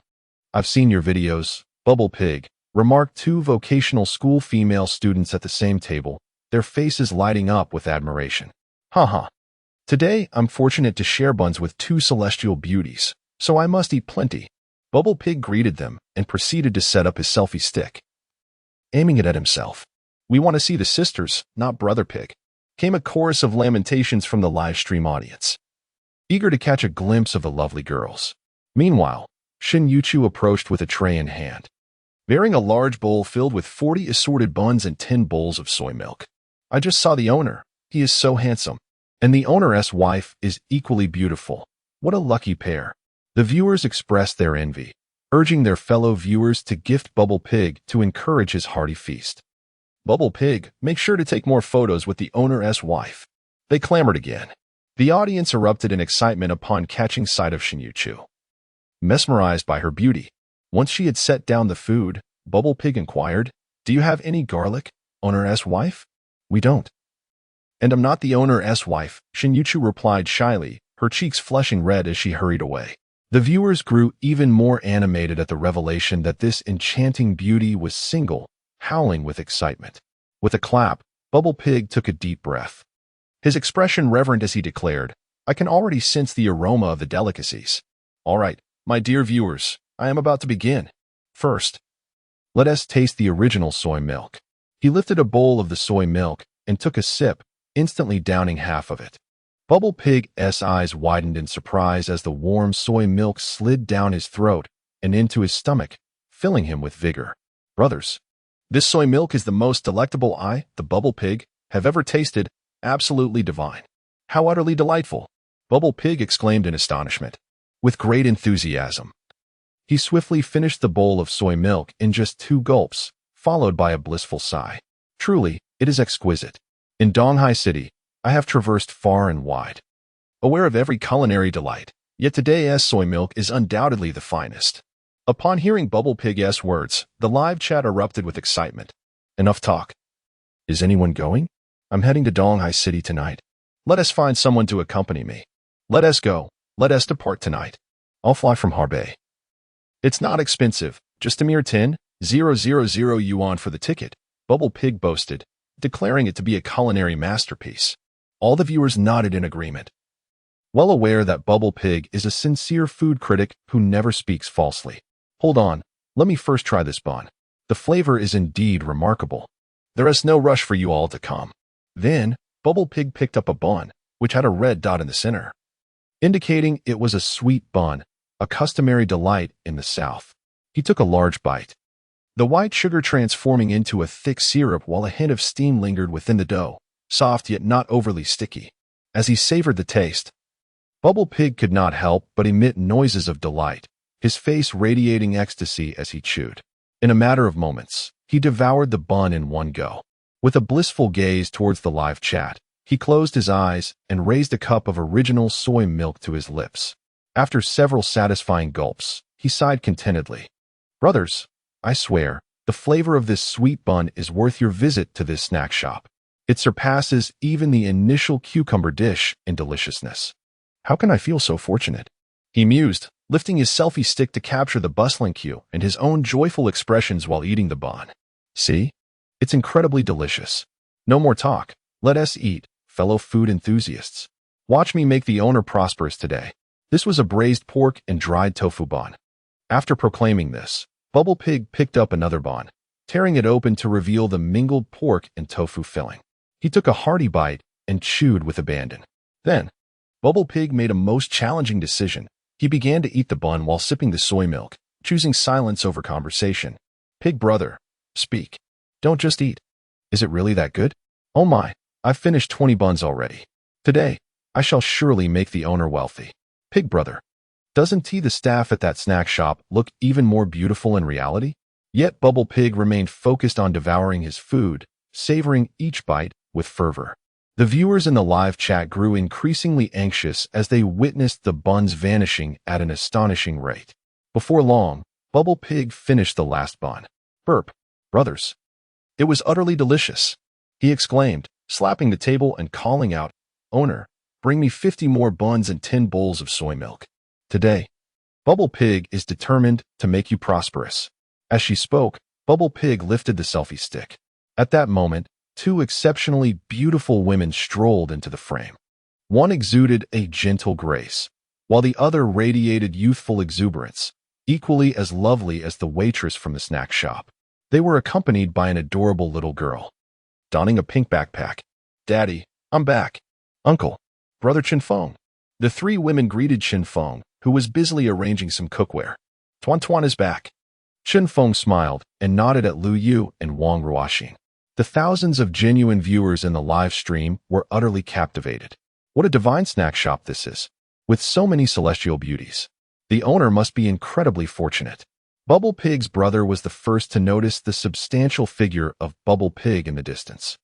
Waving his little hand and sweetly greeting him, she set down her backpack and dashed over. Hello, Bubble Pig brother. I am your fan. My name is Tuan, and I am delighted to meet you. Tuan blinked her large eyes and extended her tiny hand towards Juquan. Hello there, Tuan. Bubble Pig smiled, his eyes crinkling with joy, knowing that this little girl was the daughter of the shop owner. To his surprise, she was also his fan. Does this mean I can get a discount on meals in the future? They shook hands, and Tuan, with a playful sparkle in her eyes, politely asked, Brother Bubble Pig, are you live streaming? May I say hello to everyone?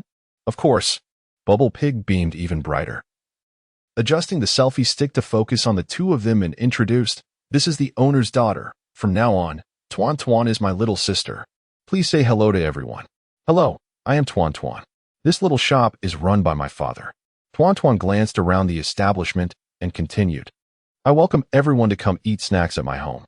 The grandpas and grandmas, uncles and aunts who have eaten here all say it's delicious. My father is exceptionally handsome and caring. He is still single. Tuan hopes that more beautiful sisters will come. Perhaps they might meet a husband while enjoying snacks. And I might even be included as a delightful bonus. With that, Tuan cupped her cheeks with her hands, showcasing her cuteness. The live stream was instantly overwhelmed by her adorableness. Wow, the charm of this little creature is immense. My goodness, Tuan is simply too cute and entertaining. I'm in love. Let us shower her with gifts, brothers. My heart, once again, has been overwhelmed. Bubble Pig, I envy you immensely. Tuan, would you like two mothers? My friend and I both have our eyes on your father. In an instant, the live chat was flooded with messages. Tuan's appearance had enchanted everyone, and they were all eager to support her. Some of the young women in the live stream grew excited, thinking, the owner is so handsome, and he has such a sweet daughter. Marrying him would be a windfall. Meanwhile, Chen Feng scratched his head in helplessness. His daughter was wonderful in every way, yet she had a penchant for playfully matchmaking him. Unfortunately, the audience seemed to revel in this notion. However, the astonishment of the viewers was far from over. Hello. Since Bubble Pig was live streaming, after the two vocational schoolgirls had left, no customers occupied that table. Teacher Lu, Sister Ruoxin, please sit down. Tuan warmly invited. Lu Yu and Wang Ruoxin took their seats. The Bubble Pig was mesmerized as the live stream captured the fleeting beauty of the two ladies. The audience was utterly enthralled. How fortunate they were to have celestial sisters at their table. Soon, Tuan discovered the new realm of live streaming, enthusiastically engaging with the viewers. This was an amusing endeavor, where the voices of the online elder brothers and sisters were melodious. She became wildly animated in the streaming room, deciding to take a brief respite from assisting her father. Shinyuchu once again brought 50 buns and 10 bowls of soybean milk to Bubble Pig. The two of them then commenced a delightful duet in the streaming chamber. causing the popularity to soar. The viewer count reached several million, with online spectators surpassing 200,000. Bubble Pig was ecstatic. Such soaring popularity was a harbinger of impending stardom. The Life snack shop was indeed his fortunate ground, and Tuan Tuan was his little lucky star. The entire establishment became even more vibrant, especially as passers-by noticed Bubble Pig broadcasting here. Those who had no intention of dining at the Life snack shop formed long queues. By 6:20 p.m., the business at the Life snack shop was booming, leaving some other vendors in the snack street puzzled as to why their customer numbers had dwindled. Meanwhile, Chen Feng had ceased making buns, allowing Shin Yuchu to manage on her own. He set up a long electric wire at the front of the shop, with a large pot in front, seemingly preparing a new snack. He had brought 200 cleaned eggs to place in the pot. "Little boss Chen, what are you up to?" inquired a curious old customer, Mr. Ping, a loyal fan of the snack shop who would chat with the elders after his meals, treating the shop as his base of operations. "I'm creating an intriguing snack, available only until noon tomorrow. Don't miss out if you wish to partake." Chen Feng replied with a smile. "Ah, little boss Chun, just stick to selling snacks. You're turning this into a spectacle." Mr. Peng shared his thoughts. "What if I have too many types of snacks to offer, each one delicious?" Chen Feng playfully countered. Mr. Peng was momentarily speechless. The Life snack shop was just a duo, making it implausible to offer a vast array of snacks, effort without reward. It dawned on him why little boss Chen had eliminated dumplings and fried dough sticks from the menu. This was also Chen Feng's strategic consideration. To truly make the snack shop thrive, it was essential to satisfy the customers' palates while creating a sense of longing for the delicacies and their preciousness. Now, with so many traditional recipes at hand, he could offer a different snack each day without repetition. Thus, as long as he had 500 seasoned culinary masters, the Life snack shop would undoubtedly flourish. "Just go ahead and do it," Mr. Peng proclaimed, thumping his chest. "Old man, I'll support you and come to cheer you on every day." "Thank you, Grandpa Peng." At this moment, Tuan Tuan approached with Bubble Pig in tow. "Boss Chen, are you pulling a prank? Would you mind if I filmed this?" Bubble Pig inquired curiously, holding a selfie stick and speaking in a local dialect. "Not at all. Feel free to shoot, but if any customers are uncomfortable, please refrain from filming," Chen Feng replied. "Great." Bubble Pig nodded eagerly, slapping his thigh with delight. "With your exceptional skills, Boss Chen, I could create a documentary on folk cuisine. What delicacies are you preparing?" he asked, directing the camera towards Chen Feng. With a smile, Chen Feng responded, "I am making tea eggs using traditional methods." "Impressive." Bubble Pig gave a thumbs up, marveling at how Chen's tea eggs conveyed an aura of sophistication, suggesting their worth might rival that of a villa. Laughter erupted from the onlookers. "Is this the rhythm of a comedic skit?" Chen Feng mused. "To make delicious snacks, quality ingredients are paramount, and my traditional tea eggs are no exception." As he collaborated with Bubble Pig, Chen Feng, with his slightly magnetic voice, began to elaborate on the process. "Dad, don't tea eggs need to be boiled with tea leaves first? Why are these eggs already yellow and black?" His daughter, Tuan Tuan, chimed in. "Indeed, but I first filter them through a special marinade to enhance the flavor. This is the essence of my traditional tea eggs," Chen Feng explained. "How do you prepare that marinade? Would you mind sharing?" Bubble Pig asked provocatively, aware that the marinade's recipe was the crux of this culinary art. Boss Chen would likely keep it secret, but Bubble Pig's question was aimed at creating engaging content for his live stream, making it easier to edit later. "Boss Chen's daughter, Tuan Tuan, is so adorable and clever. I trust Boss Chen will be just as forthcoming," Bubble Pig thought, relying on his instincts from years in the live streaming industry. "Sure. Feel free to scan the code. For just 1 million, you can obtain the marinade recipe." Chen Feng chuckled. Tuan Tuan leaned into the camera, adding, "We also offer free shipping. Just send one, Mom." Laughter filled the air once more outside the bustling snack shop. Chapter 62.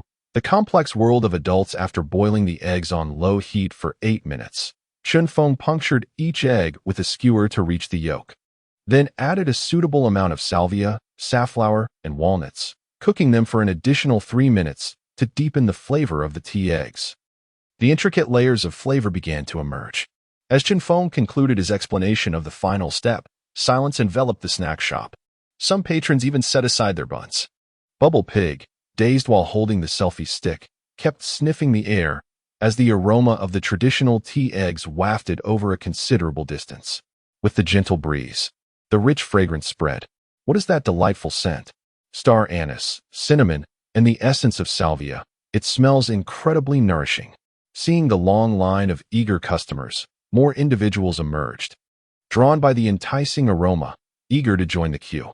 Even those who had initially intended to head straight to the snack street turned around, lured by the irresistible scent. Boss Chen, after all this talk, you haven't mentioned the price of these tea eggs. Yes, how much? I'll take 10. No way, if you order 10. What about me? What about everyone else? Hurry up, Boss Chen. Name your price. The patrons and attendants grew increasingly excited. The aroma of the so-called traditional tea eggs was utterly intoxicating. The fragrance wafted through the air, truly a delightful exaggeration. The enticing scent invaded the senses uncontrollably, making it irresistible. Boss Chen, I'll have 10 eggs, please. Pow Pow Long, now speechless, could only swallow repeatedly. He ceased his commentary and focused the camera on the eager diners. Each patron had succumbed to a frenzy, gazing longingly at the tea eggs, resembling a horde of ravenous zombies. At that moment, Chen Feng chuckled and announced, "Everyone, please remain calm. Each person is limited to purchasing 2 tea eggs. But you may queue again. They are 5 yuan each." Wow, 5 yuan for a tea egg. That is quite pricey. Yet, despite the cost, one must indulge. Notifications of 10 yuan arriving from Yu Qianbao and Lian Xian intertwined, creating an epic symphony dedicated to the tea eggs. Chen Feng diligently packaged 2 tea eggs in plastic bags, handing them to each customer as they approached. So hot, so fragrant. Each customer, clutching their tea eggs, was instantly tempted to take a bite, only to scald themselves in the process. Meanwhile, those further back in line counted the number of people ahead and sighed in relief when they realized their turn was approaching. Chen Feng also reserved 2 eggs each for his daughter Lu Yu, Wang Ruoxin, and Pao Pao Zhu. In the blink of an eye, the line surged forward. After 5 or 6 minutes, the 200 traditional tea eggs were sold out. A customer, next in line, went into a frenzy, gazing pitifully at Chen Feng. "Boss, does this mean I've fallen from heaven to hell? If it's not too much trouble, could I wait another 30 minutes? Chen Feng replied with a smile. "You might want to try the buns and soy milk in the meantime." "All right, thank you, handsome boss." The young woman beamed sweetly before stepping aside.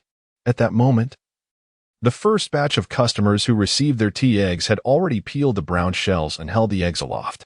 So fragrant, indescribably delicious. Pao Pao Zhu took a deep breath in front of the camera, delaying his first bite as he addressed the viewers. Those who couldn't make it to this humble eatery are truly missing out. With a triumphant awoo, he took a hearty bite, finishing off half the tea egg in one go. His eyes widened in delight, and he declared, "You must believe me. I am not an accomplice of Boss Chen. His buns, soy milk, and these tea eggs are simply divine." After another bite, Pao Pao Zhu quickly polished off the remaining egg before grabbing his selfie stick to capture the expressions of the satisfied patrons nearby. See, don't miss out. Passing by without trying Boss Chen's food is a loss. This quaint little shop is a hidden gem. Enough chit-chat. I'm heading back to the line.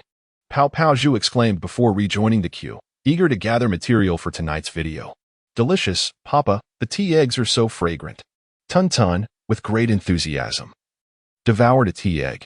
Noticing Chen Feng busily engaged, she peeled the remaining egg and approached him, exclaiming, "Papa, open your mouth."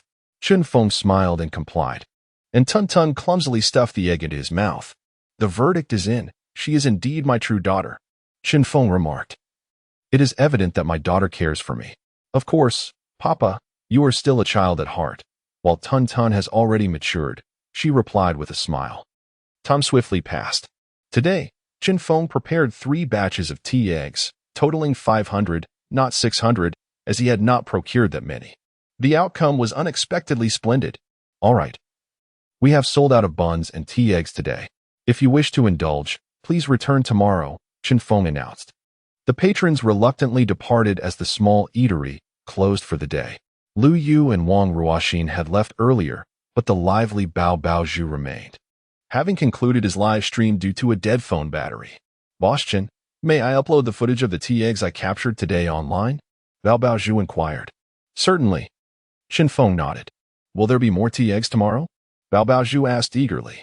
Yes, but in limited supply. They will be gone by evening. And another snack will be featured.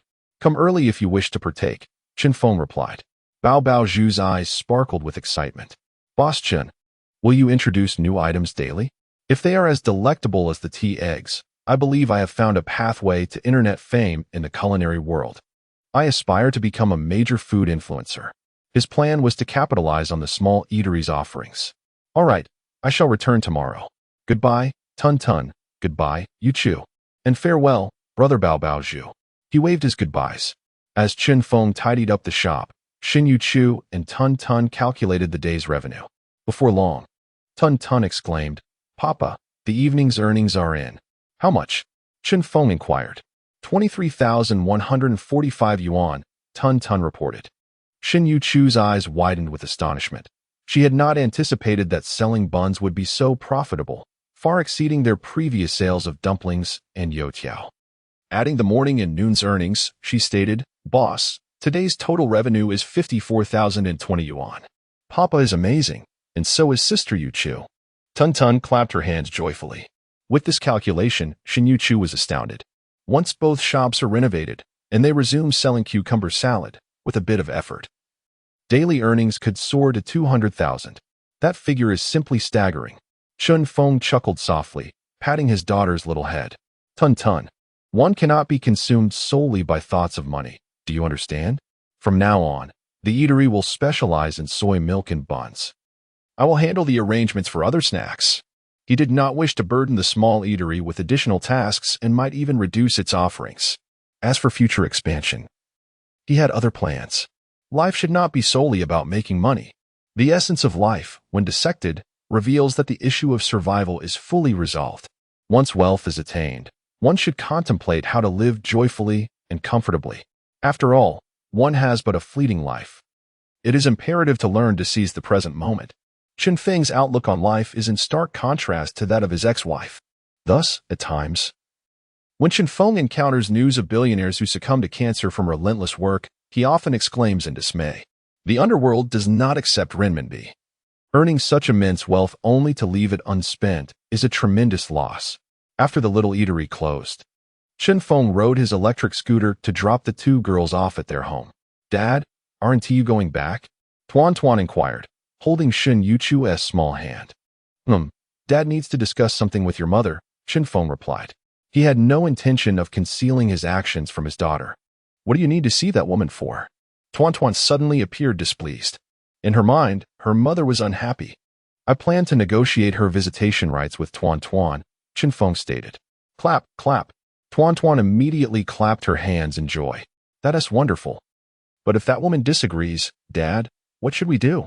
Chen Feng was taken aback by his daughter's response, which delighted him. I have not raised you in vain. He decided to inquire about her opinion. Dad, if that woman disagrees, just spank her until she gives in. Tuan Tuan exclaimed loudly. Hearing such fierce words, Xin Yu Chu's face turned crimson. Tuan Tuan's remarks were not unfounded. However, the adult world is far more intricate. Understood. Chen Feng set off on his electric scooter with great enthusiasm. Chapter 63, A Compendium of Medicinal Cuisine. Inheriting the Art of the Ghostly Healer. After riding for 30 minutes, Chen Feng arrived at Huayuqing Community, where he had lived for 7 years. This was an old neighborhood, with buildings towering 18 stories high, comprising a total of 16 blocks. It was situated 13 kilometers from Baitian Community. Chen Feng, you've come. How have you fared since the divorce? And how is Tuan Tuan? A security guard, an elderly gentleman, greeted Chen Feng at the security office. I've returned to collect some belongings from my ex-wife, Chen Feng replied. Mr. Wang, are you on night duty today? Can I plug my electric scooter in here for a while? Chen Feng chuckled as he parked his vehicle and handed over a bag filled with peanuts, sunflower seeds, and mangoes. Initially, he intended to consume them himself. But upon encountering an acquaintance and needing to impose, he decided to part with the snacks. Haha, since you're here, why bring gifts? The elderly guard accepted the offering with a smile. Rest assured, when you return, your scooter will be charged to the brim, like a rearing bull, as I promised. Thank you, Mr. Wang. Mr. Wang scanned Chen Feng's access card, and after exchanging a few pleasantries, Chen Feng headed to Block 10. Previously, when he played in the community with his daughter, thanks to Tuan's adorable nature and Chen Feng's handsome appearance, every household in the vicinity recognized the father-daughter duo. Chen Feng had earned a reputation as the heartthrob of the neighborhood, though he had always maintained his integrity. Arriving at the doorstep of room 802 on the 8th floor, he knew that all the grievances and entanglements with his ex-wife would be resolved tonight. He took a deep breath and knocked on the door, having relinquished the keys to Zhang Na after their divorce. Hence, he was left with no choice but to knock. Knock, knock, knock. After a brief wait, Chen Feng peered through the peephole. Finding no lights within, his ex-wife was not home. He had anticipated this scenario. Otherwise, he would not have brought sunflower seeds and peanuts to bide his time. In the past, they would not return before 11 o'clock. It was only around 9:20 now. Tonight, I wish to speak with you, Chen Feng murmured to himself. He pulled out his phone, glancing at the messages from earlier. His ex-wife had not responded to his text. After a moment's contemplation, he refrained from calling her. The commotion caused by Wang Chong and his associates at the shop earlier, coupled with the warning he had issued last week, likely led his ex-wife to speculate about the nature of his visit. Given that he was already at her doorstep to stir trouble, it would be ill-advised to announce his presence with a phone call. That would be akin to laying bare his intentions for all to see. With time on his hands, he decided to visit the Do Shui Tian. Chen Feng picked up a small card from the ground and slipped it into the crack of the door. He then silently intoned the incantation to enter Do Shui Tian. With a flicker of thought, a swirling white mist enveloped him, revealing the scene at his ex-wife's doorstep. This was a recent discovery he had made after mastering Do Shui Tian, allowing him to observe without abruptly materializing in reality, an action that could startle unsuspecting passersby and potentially induce a heart attack. With the card in hand, he could monitor whether his ex-wife returned. Excellent. As he gazed upon the landscape of Do Shui Tian, a smile graced his lips. The watermelon seeds he had sown the previous night had grown wildly over the course of a day, producing long, lush vines laden with 7 or 8 sizable watermelons, beautifully complemented by the cucumber vines. He could sell the cucumbers for a few more days to earn some hard-earned money before embarking on new ventures. Chen Feng walked into the watermelon patch and patted a watermelon, each weighing over 20 pounds, comparable in size to a pumpkin. He anticipated sharing one with his daughter tomorrow. Feeling a sense of excitement, he then approached the brewing area to continue constructing the wine vat, contributing to his winemaking endeavor. After toiling for a while, he remained vigilant, keeping an eye on his ex-wife's home.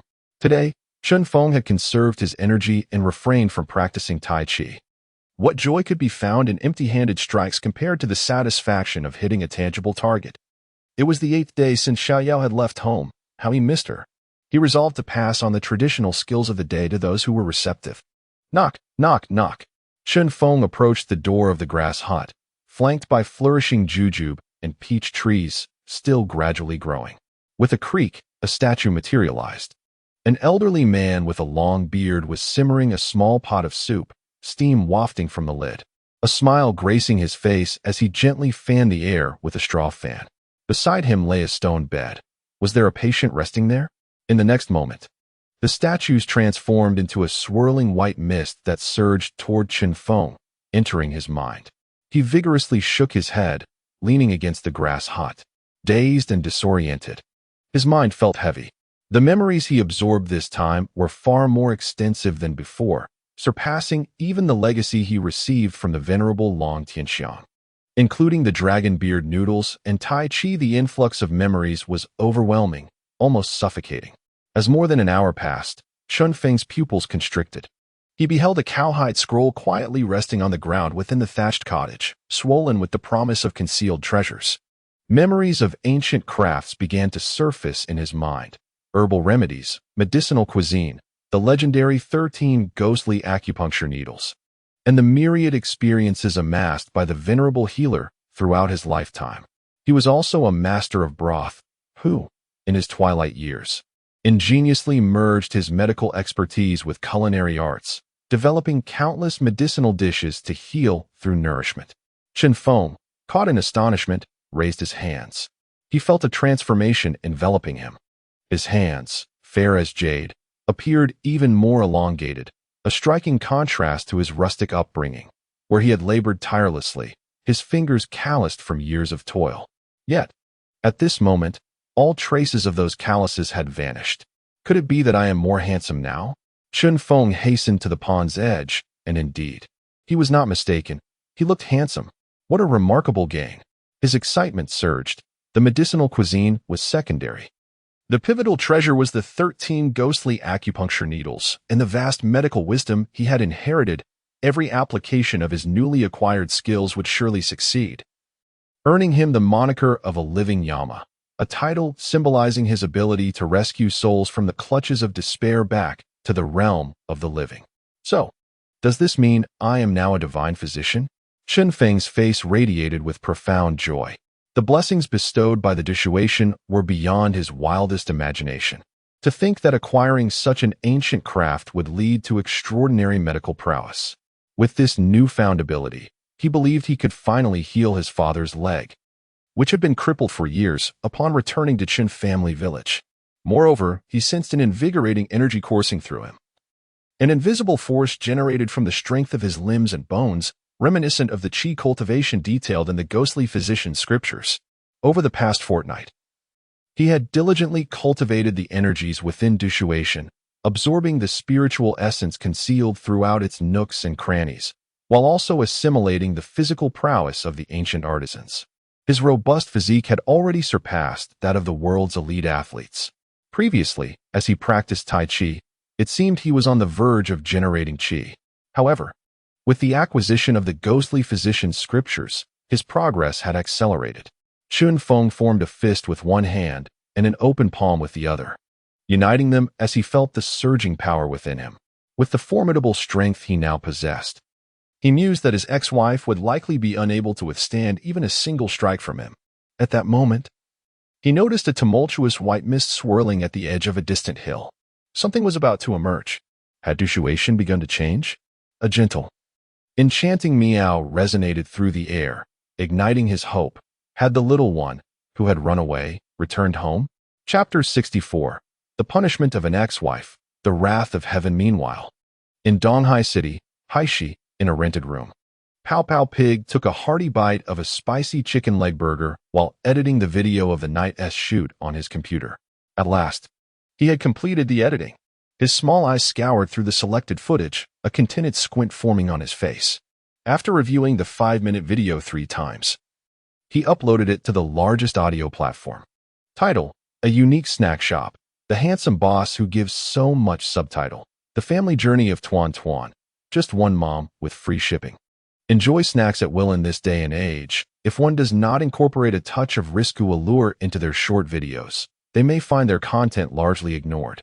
Bubble Pig vividly recalls his visit to a duck restaurant, renowned for its roast duck, where he crafted a title that read, "This man looks absolutely stunning while preparing duck." The view count skyrocketed, surpassing 1 million within an hour, eliciting a flurry of comments, predominantly from female viewers, who were quite critical of him. Ultimately, the video was taken down due to reports of vulgarity, a consequence he suspected was instigated by competitors. After uploading the video, it swiftly passed through the scrutiny of the audio platform and began to be disseminated to a select audience. He shared in the fan group, "The exploration video has been sent. I encourage everyone to savor it." Subsequently, Bubble Pig took a hearty bite of his final spicy chicken leg burger, washing it down with a generous gulp of cola. He lamented the inferiority of the food compared to the soybean milk and buns from Boss Chen's establishment, deeming it subpar foreign trash. He planned to venture across the sea for breakfast at the snack shop the following morning. Instantly, fans from several thousand member groups began to converse. After watching Pig Brothers' 3-hour live stream, not to be confused with the recently edited short video, one exclaimed, "I am utterly astonished. Is this snack shop truly that popular?" There wasn't even any fast-forwarding. The visual appeal was undeniable. "I missed an opportunity to make a fortune. Those young ladies are simply stunning. I crave the snacks. And I crave their beauty too. Indeed, Boss Chen from that snack shop is the epitome of success. I am envious beyond measure." with a mischievous smirk. Bubble Pig joyfully joined the conversation. Meanwhile, within a food broadcaster group he was part of, several peers sent him messages. Bubble Pig, is that snack shop genuinely thriving? Will the owner be creating more snacks? Come on, is your recorded live stream fabricated? How could it be so popular? These fellow food enthusiasts, similar to his fans, were spread across the country, with some boasting up to 14 million followers, while others had only 200 to 300,000. Bubble Pig's following was considered moderate. With a scornful chuckle, Bubble Pig replied, "Huh? I recently secured an investment. The snack shop owner, his daughter, and those beautiful ladies are all actors I hired, including the customers in line. So, what do you think? Am I a business genius or what? I'm on the verge of instant fame." The group erupted in a flurry of incredulous responses. Bubble Pig chuckled, amused. He knew that the opportunity for his meteoric rise lay within the realm of this snack shop, and he certainly would not allow these individuals to partake in his good fortune. While engaging in light-hearted banter with his fans, he simultaneously conversed with his peers in the group, all the while scrolling through his freshly uploaded short videos, watching their view counts, comment rates, and engagement steadily climb. As the numbers of the three major rates steadily soared from 100 to 1,000, then to 10,000, and finally 100,000, it had scarcely been half an hour. The heart rate of the Bubble Pig rose in tandem, his face flushed with excitement. Riding the favorable winds brought by Boss Chun and Tuan, he was poised for a breakthrough. On an elevated highway from Haishi to Haidong, a Maserati Quattroporte sped along. Zhang Taihang was at the wheel while Zhang Na attended to company matters on her phone, and Zhang Li idly scrolled through videos in the back seat. "Dad, can you try calling Wang Chang again? His phone has been off since this afternoon. What is going on?" Zhang Na's irritation was palpable. After witnessing a farcical play at the life snack shop that afternoon, she had rushed to address a medical incident at her beauty clinic in Haidong. One client had suffered renal failure and respiratory distress due to an overdose of Botox administered by an inadequately trained beautician who had only been in the profession for a month and lacked certification. Although the client was ultimately stabilized, both parties engaged in a protracted dispute over compensation, leading to a lawsuit. In the end, Zhang Na had reluctantly paid over 300,000 to silence the client, given her connections within a circle of affluent women in Donghai City, many of whom frequented beauty establishments. Frustrated by her recent financial losses, Zhang Na attempted to reach Wang Chang to confront him regarding the afternoon's events, only to find his number unreachable. Furthermore, he had not called to inquire about the 700,000 final payment. What could have possibly happened? Zhang Na's anger intensified. It seemed as though fate conspired against her. "I'll call," Zhang Taihang said with a forced smile. "Dear, don't be upset. It's not good for your health. What if you marry into the Hua family and can't bear children?" After a moment of waiting, he encountered a busy signal. Heavens! That good-for-nothing Chen Feng and Tuan have made a name for themselves. Zhang Li suddenly exclaimed, having just seen a viral video. "What do you mean? Made a name for themselves? That loser?" Zhang Na snatched the phone to see for herself. Over 1 million views, heart rates exceeding 100,000, and nearly tens of thousands of comments. She then witnessed the bustling queues outside the life snack shop, featuring her ex-husband, her daughter Tuan, and the lovely teacher Lu, along with a short-haired beauty and a shy female employee assisting at the shop. Zhang Na felt a surge of anger and shortness of breath, particularly at the sight of her daughter and teacher Lu joyfully enjoying tea eggs. Her frustration boiled over. How can they take such pleasure in this garbage? She thought, before picking up her phone again to glance at a text from her ex-husband, Chen Feng, which had been read but unanswered. "I'd like to talk to you tonight." Slam. In her fury, Zhang Na hurled her phone. "Talk? About what? Showing off your burgeoning business?" Her face darkened as she shouted at Zhang Taihang to keep trying Wang Chang. Zhang Li chimed in with her own tirade. This good-for-nothing has really become a force to be reckoned with. Letting him escape today, how blind can fate be? As Zhang Li gazed upon the long line of snack stalls in the video, her envy surged, particularly as she reflected on the struggles of her family's beauty salon. These opportunities should have belonged to the Zhang family. A soft meow echoed through the misty air of the Do Shuatian. Chen Feng immediately turned his gaze in that direction, where he beheld a regal and aloof tabby cat gracefully emerging from the dense fog. To his astonishment, trailing behind the cat were 4 lively golden monkeys, their eyes sparkling with curiosity as they inhaled the thin spiritual aura surrounding them. Upon spotting Chen Feng, the monkeys huddled together in fear, visibly intimidated. The moment Xiao Yao saw Chen Feng, her previous haughtiness evaporated, replaced by a look of sheer terror in her feline eyes. "Hello," Chen Feng greeted them with a warm smile and a wave. "Xiao Yao," he called, approaching the tabby cat with great enthusiasm. "Where have you been these past few days?" The more she resisted his approach, the more he felt compelled to draw closer. "Don't come any closer," Xiao Yao protested, retreating a couple of steps, causing the 4 golden monkeys to cling together in fright. "Why shouldn't I come closer?" Chen Feng inquired, gesturing towards the sky as dusk settled in.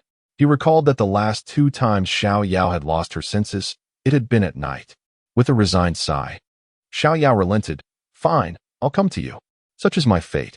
She then communicated briefly with the golden monkeys, who responded with lively gestures, obediently remaining in place.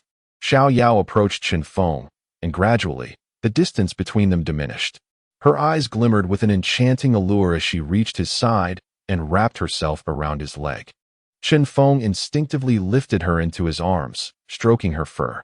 "This must be the way it's done," he mused, perplexed by the mysterious nature of Xiao Yao's behavior.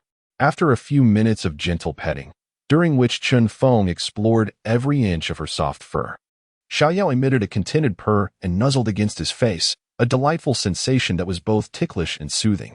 Suddenly, the purring ceased.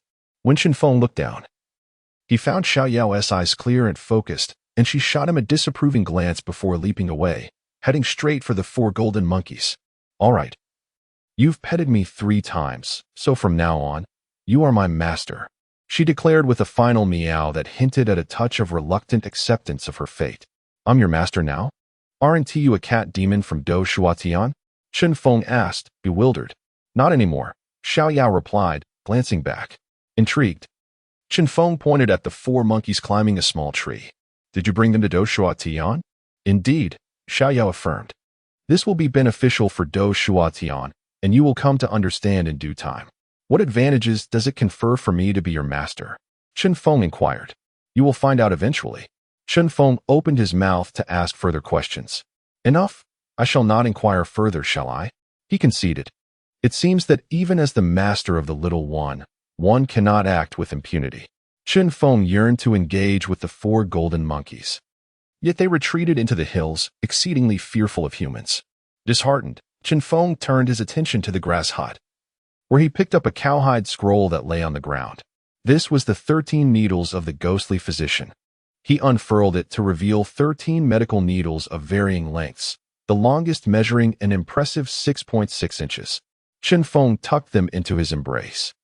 Noticing that the little one, now his pet, lay despondently by the pond, Chen Feng spoke. "Little one, do not dwell in despair." "Meow," the little one lazily replied, for it still had an abundance of delectable treats yet to savor. How could it contemplate such dark thoughts? At that moment, a thought crossed Chen Feng's mind, and he suddenly noticed a small card that had fallen to the ground at his ex-wife's door. They had returned home. "If there is nothing amiss, I shall take my leave," he announced. "Meow," the little one responded with a hint of indifference.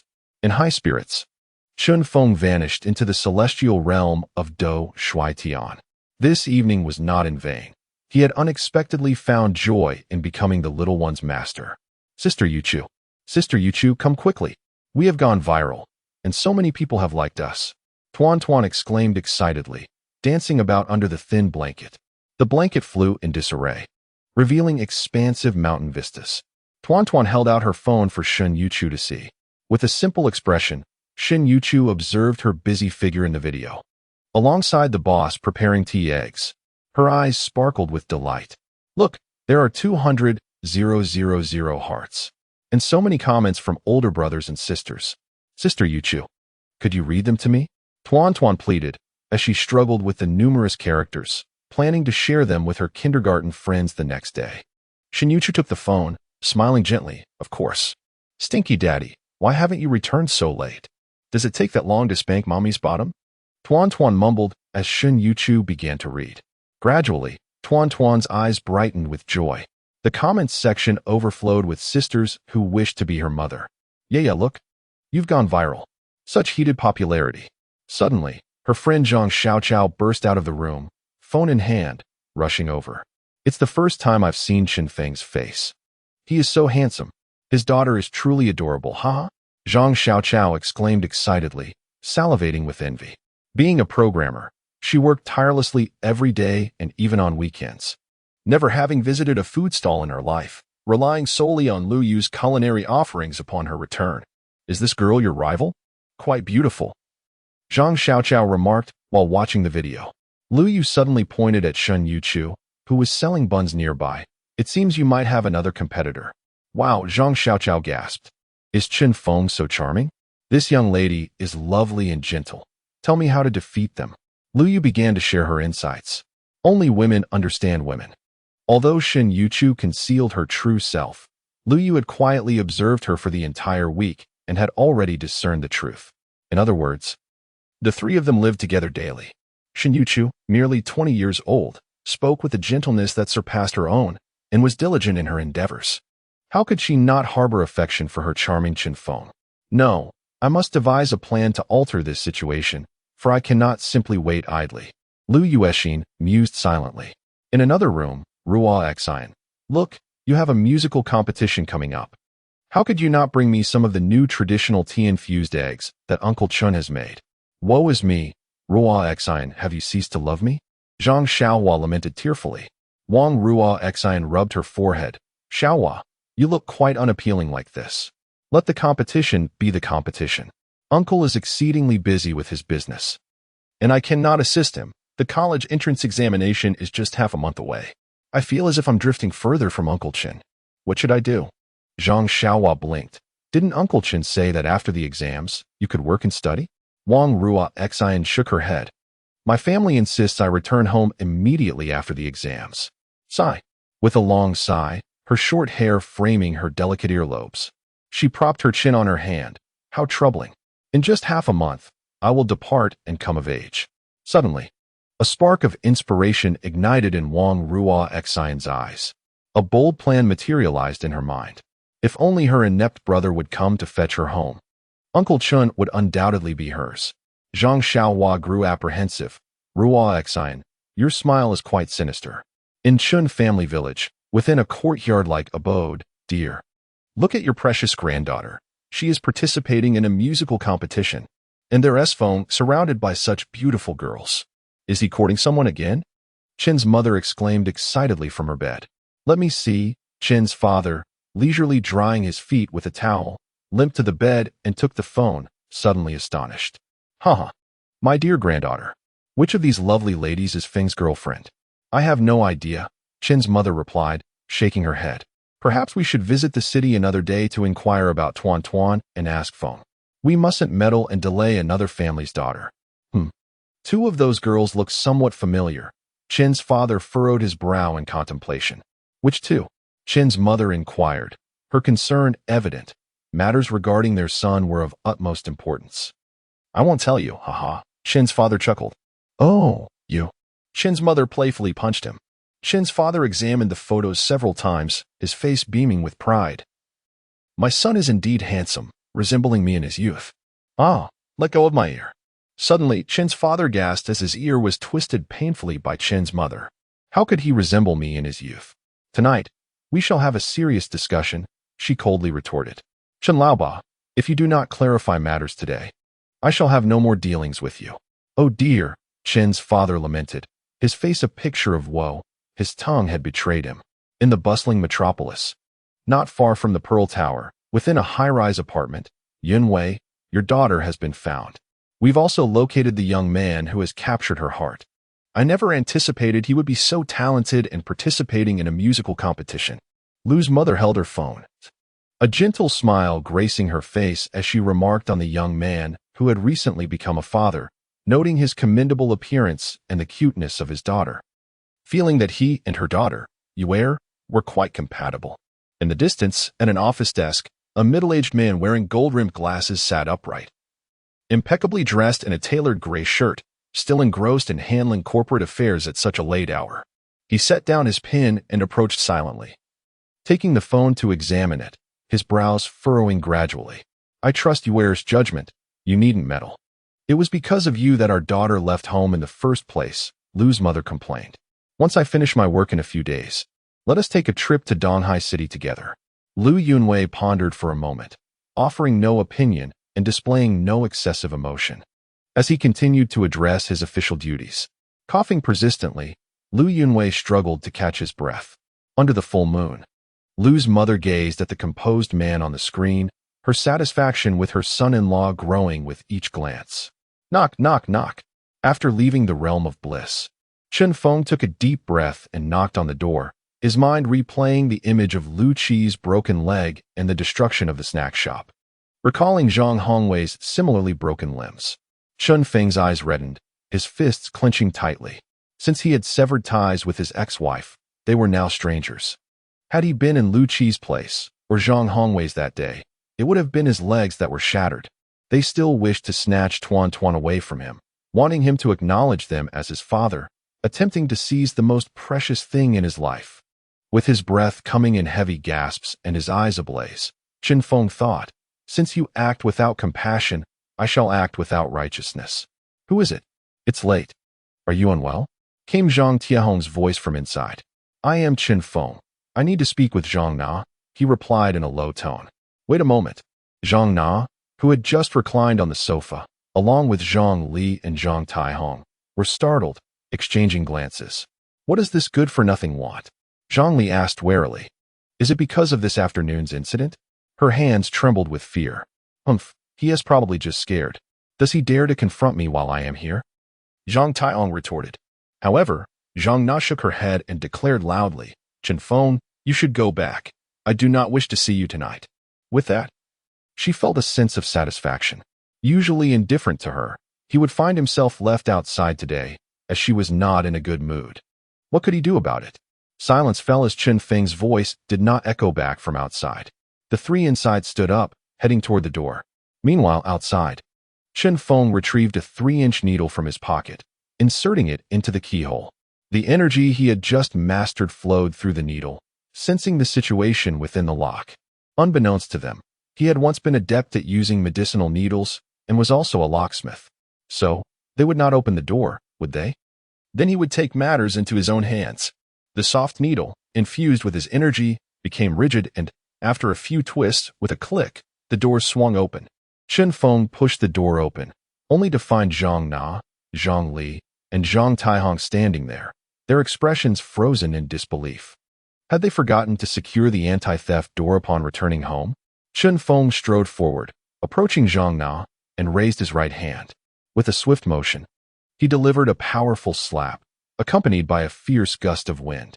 The sharp sound of the slap echoed, and Zhang Na's mind momentarily blanked, her right cheek swelling visibly, marked by a vivid 5-finger imprint, as if stamped with a seal. The room fell into an oppressive silence, so quiet that the drop of a pin could be heard.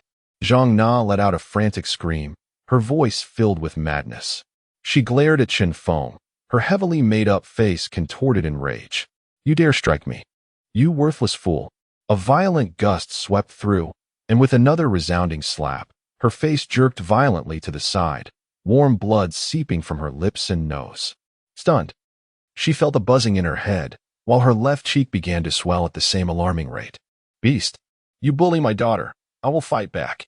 Zhang Li shouted, her hands curling into claws as she lunged at Chen Feng. With a swift movement, Chen Feng ducked and thrust himself forward, landing a punch squarely in her abdomen. The sound of a muffled groan filled the air as Zhang Li cried out in agony, collapsing to the ground.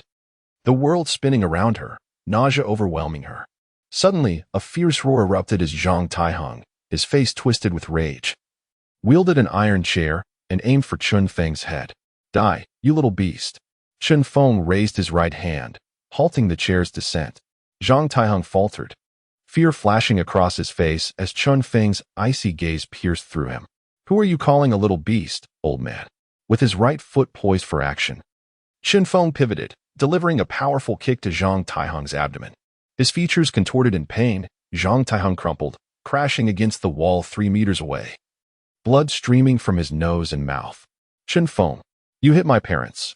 I will kill you. Zhang Na screamed, her fury boiling over as she lunged at him. Chen Feng shaped his palm into a blade and pressed it against his ex-wife's chin, exerting force as he swung his arm. Weighing over 100 pounds. She was sent soaring, crashing violently onto the nearby sofa. The scene fell into a heavy silence. Zhang Li, on the ground, began to vomit. A stream of yellow bile spilling forth, filling the air with the acrid stench of gastric acid and undigested food. Zhang Taihong leaned against the wall, wiping blood from his nose, his body feeling as though it were falling apart. Zhang Na stared wide-eyed at Chen Feng, fixated on the ferocity she had never witnessed in her ex-husband before. He regarded her, along with her parents, with cold indifference. Having decided to act, Chen Feng showed no mercy. He was not one to engage in idle chatter when action was required. By the time his ex-wife had summoned her family against him, any lingering sentiment had vanished, leaving them mere strangers. I warned you, should you conspire against me, I might not be able to confront them. But I can certainly deal with you first, Chen Feng declared coldly. You won't get away with this, Chen Feng. Zhang Li continued to threaten. At that moment, a haughty cat-like sound pierced the tension in the air. Suddenly, a vividly colored tabby cat burst into view outside the door. Chen Feng's eyes widened in disbelief. Wasn't this Xiaoyao? How could it manifest in reality? The cat darted swiftly, transforming into a shadow, and leapt right in front of Zhang Li. Meow. It extended its sharp claws and swiped at Zhang Li's exposed arm. Ah, get away, you damn cat! Zhang Li shrieked in horror. The tabby, disdainfully jumping away from Zhang Li's vomit, approached Zhang Taihong and, with a similar swipe, clawed at his face. Ah! Fresh crimson claw marks appeared on Zhang Taihong's face, flesh torn and blood gushing. Almost immediately, Zhang Na let out a piercing scream as a deep red claw mark marred her chin. Meow. The tabby cat hastily returned, its head lowered as if it had committed a misdeed. It seemed to glance at Chen Feng before hastily exiting the room. Chen Feng was utterly astonished. This was the advantage of being Xiaoyao's master. However, the matter was far from over. He coldly regarded his ex-wife and the others, adding, and Zhang Na, you shall never visit Tuan Tuan again. The visitation rights are revoked. If you wish to pursue legal action, feel free. I am more than willing to engage at any time. You may even report me to the authorities right now. Remember my words. If you play openly, I shall join you. If you play covertly, I shall relish that as well. Let us see who outlasts whom. Should you dare to forcibly take Tuan Tuan away again, I will be the first to ensure your demise. Chen Feng glared viciously at Zhang Na. Meeting Chen Fan's icy gaze, Zhang Na trembled inwardly. Heaven does not spare those who court death. Be cautious, Chen Feng concluded, casting one last cold glance at Zhang Li and Zhang Taihong before turning to leave the house. Chen Feng, I will call Wang Chang to take your life. Zhang Taihong bellowed fiercely, glaring at his former son-in-law. Chen Feng turned back with a smile. Are you referring to Wang Chang? He may have already met his end before you. In the afternoon, Wang Chang had sent someone to deal with Zhang Hongwei, who had connections. Chen Feng doubted Wang Chang could escape. The three of them were visibly shaken, disbelief etched on their faces. Having said that, Chen Feng had no desire to engage in further banter with this troublesome family. He elegantly turned, smiling politely as he closed the door behind him, hoping not to disturb the neighbors at such a late hour. Upon stepping outside, Chen Feng wiped his face with his hands and inhaled deeply the tranquil night air. He chuckled joyfully, even humming a long-forgotten tune. This confrontation had been thoroughly satisfying. It was time to go home. Chen Feng did not enter the Do Shuetian to inquire why Xiaoyao had emerged from there. He would ask later when he had the chance. He was eager to return and share the good news with Tuan Tuan that her mother would no longer pester her. Regrettably, he had been unable to fulfill his daughter's wish to spank her mother. Moreover, it was time for him to find a new mother for his daughter. A childhood devoid of maternal affection could lead to character flaws in adulthood. Contemplating this, Chen Feng felt a wave of melancholy wash over him. Inside the room, the voice echoed, I will kill this useless wretch. I will kill him. Zhang Li cried out in a frenzy, directing her frantic gaze towards her husband. Did you not promise to confront him? Did you not say you would not dare to act? What is this? What is this? Our daughter's face is ruined. Zhang Li gesticulated wildly, her madness palpable, venting her frustrations within the confines of their home. Mom, please stop. Call Wang Chong. I will pay whatever it takes. I want to kill Chen Feng. Zhang Na's eyes brimmed with intense malice. Today, they had been humiliated by this worthless Chen Feng, who thought that his actions and words would instill fear in them. No, they would not rest until he was destroyed. Zhang Na could not swallow her rage. She was determined to seize everything from Chen Feng. This impending battle must yield a loser, but that loser would certainly not be her. This was also the reason Chen Feng chose not to elaborate further. He understood that his ex-wife was perpetually headstrong, never comprehending the wisdom of retreat. Moreover, Zhang Na and her family would not report to the authorities for such matters, given their past as a married couple would merely be classified as civil disputes, never escalating to criminal levels. Without criminal charges, the worst they could expect was bickering, arguing, and compensation. Zhang Taijun silently retrieved his phone and dialed Wang Chong. The line rang. I want to kill Chen Feng. Zhang Li continued to vent her emotions, yelling loudly. Who do you want to kill? A strange voice crackled from the other end of the line. Is Wang Chong there? Is he available? Zhang Taijun inquired. Hello. I am Liao Feng from the Red Star Road Police Station. The security number is 75. This call is being recorded. Who do you intend to kill? Coincidentally, the owner of this phone, Wang Chong, was implicated in a serious criminal case. You're mistaken. You must have dialed the wrong number. A sudden click echoed as Zhang Tiejuan's expression shifted, abruptly ending the call. Zhang Na, Zhang Taijun, and Zhang Li exchanged glances. Had Wang Chong truly been arrested? Could it possibly be due to her ex-husband? An unsettling fear began to envelop the three of them. The vast expanse of the horizon is my love. The endless green mountains are blossoming. What rhythm is the most swayable? Dingling. The phone rang again, resonating like a haunting bell. Chapter 67. The unfortunate ex-wife's family. The ringing continued for an extended period, yet Zhang Taijun refrained from answering. They now realized that Wang Chong had undoubtedly been apprehended, and they may have inadvertently revealed their intent to hire a hitman. What should we do? Zhang Li gasped, covering her mouth in terror. While she could handle her domestic disputes, she quaked at the thought of such grave matters. Ugh! Zhang Li retched again.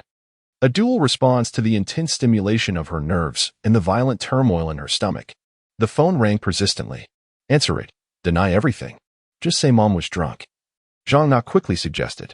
Zhang Taijun answered the call, forcing a smile as he spoke. Hello, officer, my wife was just drunk and said some nonsensical things. It wasn't serious. I am Liao Feng. Due to evidence linking you to another serious criminal case, please report to the Red Star Road Police Station within an hour to cooperate with our investigation, or we shall come to arrest you. The microphone transmitted Liao Feng's serious and succinct voice. All right, I guarantee it. After hanging up the phone, Zhang Tiexiong clutched his stomach and rose, retrieving a bottle of white liquor from the wine cellar. He cast a displeased glance at Zhang Li, saying, Drink. Zhang Li, no longer fierce, meekly pleaded. I would like red wine. The father and daughter exchanged silent glances. After uncorking a bottle of red wine, Zhang Li took a sip, only to spit it out immediately. Already feeling nauseous from a punch dealt by her ex-husband, her stomach was in turmoil. Now, with the added stimulus of alcohol, her gastric mucosa was painfully irritated. Yet, she continued to gulp it down, only to regurgitate it again. This cycle nearly cost her dearly. After repeating this ordeal, she finally managed to intoxicate herself. Had she known earlier, she would have refrained from excessive drinking in the past. On the road, Zhang Tiexiong drove, while Zhang Li reclined in her seat, a plastic bag under her chin as she continued to vomit. Zhang Na, her head wrapped in a scarf, tended to the family's injuries. Each time they inadvertently brushed against their wounds, the pain intensified, deepening their resentment towards Chen Feng. Zhang Na incessantly made calls, reaching out to acquaintances. Upon arriving at the local police station, they underwent questioning, adamantly denying any involvement with Wang Chong, merely stating they had coincidentally spoken over the phone and had met briefly before. Fortunately, It seemed Wang Chang's illicit financial dealings were either swift or not conducted through his own accounts. He stubbornly maintained that he had hired someone else, scrubbing the nature of the incident clean, possibly backed by the influential Hang Xian. By 5 in the morning, after several rounds of interrogation and documentation, the Zhang family was released, temporarily free from trouble. Zhang Na received a call, nodding repeatedly before saying with irritation, Wang Chang has someone backing him. It's that black lord who acted as an intermediary. They negotiated privately, compensating the injured party with 1.2 million yuan.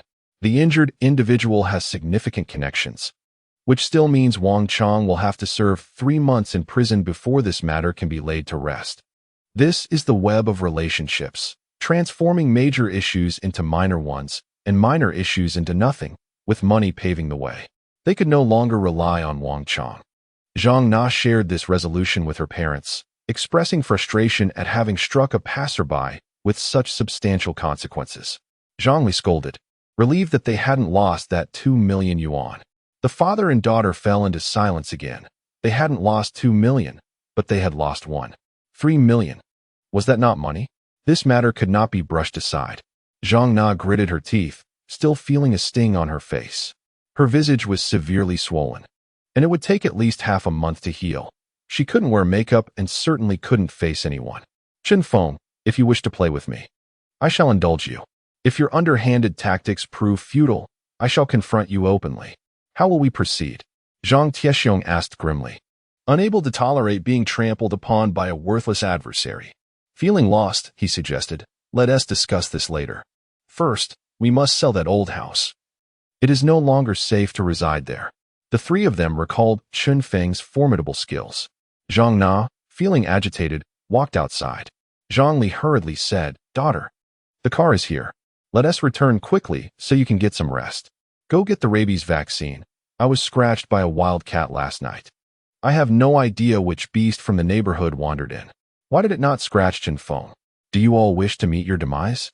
Zhang Na cast an irritated glance at her parents. Zhang Taihong and Zhang Li shuddered, one with a scratched arm, the other with a face marred by wounds, and the third with a lacerated chin. Not a single member of the family was unscathed. That accursed wild cat. After a long wait, the hospital finally opened at 9 a.m., and they received the domestically produced lyophilized rabies vaccine. In the following days, on the 3rd, 7th, 14th, and 28th, they must endure 4 more vaccinations. It was as if misfortune had opened the door to their household, especially after a day of running around yesterday, followed by a beating from Chen Feng in the evening and a night spent at the police station. The three of them were left in a hazy state of confusion. While driving, suddenly, bang! A violent collision echoed through the air. Zhang Li in the back seat had not fastened her seatbelt and struck her head, blood streaming down. How could one drive carelessly, tailing my car with such an expensive vehicle? The driver in front cursed as he exited his car, sporting a scar on his forehead and a fierce expression, ready to extort money. Zhang Taihong had no interest in arguing, paying nearly 3,000 yuan and continued driving home. The front bumper of the Maserati was completely destroyed. Repairing the car would be yet another hefty expense. Damn it, what bad luck. As noon approached, they returned home, too exhausted to wash up, heading straight to bed. Zhang Taihong inquired, Nana, should we mention this to Hua Shuizong? He has been pursuing you quite diligently. He must have developed feelings for you. A flicker of resentment flashed in Zhang Na's eyes. Let him come to me first. If he sees me as his woman, the more wretched my situation, the harder it will be for a man of his stature to swallow his pride. Chen Feng bullying me is a blow to his face. Zhang Taihong nodded gravely. Mom, I'm back. Did Grandpa Chen come by today? Tuan Tuan cheerfully ran over, followed by Wang Ruoxin and Zhang Xiaohua, 2 guardians of the nation's flowers. At that moment, the small eatery bustled with patrons. Even the scorching summer heat could not dampen the enthusiasm of the diners. Xin Yuchu was busy at the bun stall, while Chen Feng sold tea eggs nearby. Naturally, there were more customers in line for Chen Feng's side. Many knew that once the tea eggs were sold out at noon, Boss Chen would not be selling them in the afternoon. Drawn by the tantalizing aroma, they hurried to indulge, unwilling to leave any regrets. Many were food enthusiasts who had come after watching the video from Donghai City yesterday. Where has Grandpa Chen gone? It's been over a week since he last visited. Tuan Tuan raised her wrist, showcasing her children's watch, hoping to save Grandpa Chen's number. He wouldn't have gone north to find his comrade, would he? That's a possibility. Chen Feng replied. Uncle, I've come to help. The bright-eyed Wang Ruoxin boldly looked at Chen Feng. Uncle, I'll be an adult in half a month. Just in time for the college entrance examination. You can come to my shop for some work study, Chen Feng replied, busy and not lifting his gaze. Wang Ruoxin stomped her foot in frustration and took the initiative to assist Shen Yuchu with selling buns. Zhang Shaowa gazed longingly at the tea-infused eggs and steamed buns, her mouth watering unabashedly. At that moment, Tuanshuan's eyes drifted towards the crowd at the table, searching for amusement and intrigue. A hefty figure, weighing several hundred pounds, was joyfully devouring food while live-streaming, exclaiming, "Haha, look at you, pig brother, continuing to bring prosperity to Boss Chen's little eatery. Did the video go viral, Brother Bubble Pig?" Tuanshuan gleefully rushed over. Chapter 68. The treasure of the shop arrives, Uncle Jia. My little lucky star has come. Brother Bubble Pig turned upon seeing Tuanshuan and beckoned. Tuanshuan, come sit. Have you eaten lunch? If not, let us eat together. Brother Pig will make sure you grow plump. Sounds great. Tuanshuan's eyes sparkled as she took a seat, waving her tiny hand to greet the live stream with delightful enthusiasm. Hello, brothers and sisters. Do you remember Tuanshuan? The one who was looking for a mother for daddy. Now, if there are any sisters who wish to be Tuanshuan's mother, feel free to ask any questions. Brother Bubble Pig chuckled. Tuanshuan, you continue to be mischievous. I'll treat you to stir-fried pork skin with chicken feathers tonight. Chen Feng's voice echoed from afar. Oh, Tuanshuan immediately sat up straight, turning to Brother Bubble Pig, her big eyes blinking. Did the video go viral yesterday? Indeed, it did. It went viral. Brother Bubble Pig swiftly produced another phone, brimming with excitement. Look, the view count surpassed 15 million, with 189 million likes and over 330,000 comments. Your Brother Bubble Pig's followers have increased by over 1 million, all praising you. Tuanshuan, with such impressive statistics, if this trend continues, it would surely become a nationwide sensation in a matter of days. Brother Bubble Pig resolved to maintain the momentum, producing several more viral videos. He envisioned his dreams materializing into reality, his excitement akin to that of a child weighing 700 pounds. Then more sisters will see daddy, right? Tuanshuan's eyes sparkled with hope. Absolutely. Brother Bubble Pig took a bite of the marinated meat bun and savored the spicy sauce from the little eatery. Before him lay a mountain of over 60 buns. He had initially intended to arrive in the morning, but due to a late night spent analyzing data, he missed breakfast and only had lunch. Come on, Tuanshuan, please eat without reservation. He urged, his mouth full of grease, his jolly round face shining. Brother Bubble Pig felt that he should move from Haishi to Haidong that very afternoon. He could never eat enough. Then Tuanshuan one tea hold back. The duo engaged in a lively banter on the live stream. Haha, Tuanshuan, quickly disclose your father's measurements. The sisters are considering. You can never be too poor from eating or dressing, Brother Bubble Pig quipped, to keep daddy from climbing trees. Buy Tuanshuan some diapers. This adorable little girl was simply irresistible. Pig brother, this gift is a tip for Tuanshuan. Let the little darling earn some pocket money. Don't snatch it away. Since Tuanshuan's appearance, the live stream's popularity had soared, with the audience reveling in ecstatic delight. This little creature is simply adorable. A heavenly daughter who truly cares for her father. Meanwhile, on the other side, no way, Boss Chen, you're not selling tea eggs anymore? Are they not being boiled? I haven't had a chance to taste them yet. I'm sorry, but we've run out for today, Chen Feng replied with a smile to the waiting customers. By noon, he had already sold 1,000 tea eggs. Oh no, I didn't get to eat any. Please, little Boss Chen, a customer lamented. The aroma was irresistible, and many swallowed hard in anticipation. I want to leave until I have my tea eggs. Chen Feng chuckled, come early tonight. I have even more delicious snacks prepared for everyone. No, I just want the tea eggs, pleaded another. Boss, could you cook a few more? Handsome boss. I just want to eat the eggs, chimed in a little beauty with a pout. Chen Feng sighed, but I have already bought up all the eggs from the market. There is nothing left to cook. All right then, Some patrons lost their tempers. The little beauty's wish for eggs was dashed. The line for tea eggs dispersed suddenly, and they turned to queue for buns instead. Without eggs, they would settle for buns. The two ramen and dumpling shops nearby were bustling with workers energetically renovating the space. The two establishments had already opened up walls to connect with the bun shop. Painters were busy adorning the walls. Chen Feng helped Shin Yuchu sell buns. By around 1 o'clock, all the buns and soy milk were sold out. Customers who missed out were glum. Little boss Chen, what new items will you have in the afternoon? A secret, Chen Feng replied with a mysterious smile, and the customers left with hopeful anticipation. The life snack shop closed for the afternoon. The several renovation workers were enjoying their meal, devouring over 100 assorted buns and soy milk. They feasted heartily, looking blissful. Working on Chen Feng's shop was a joy. This meal was worth more than half of their daily wages.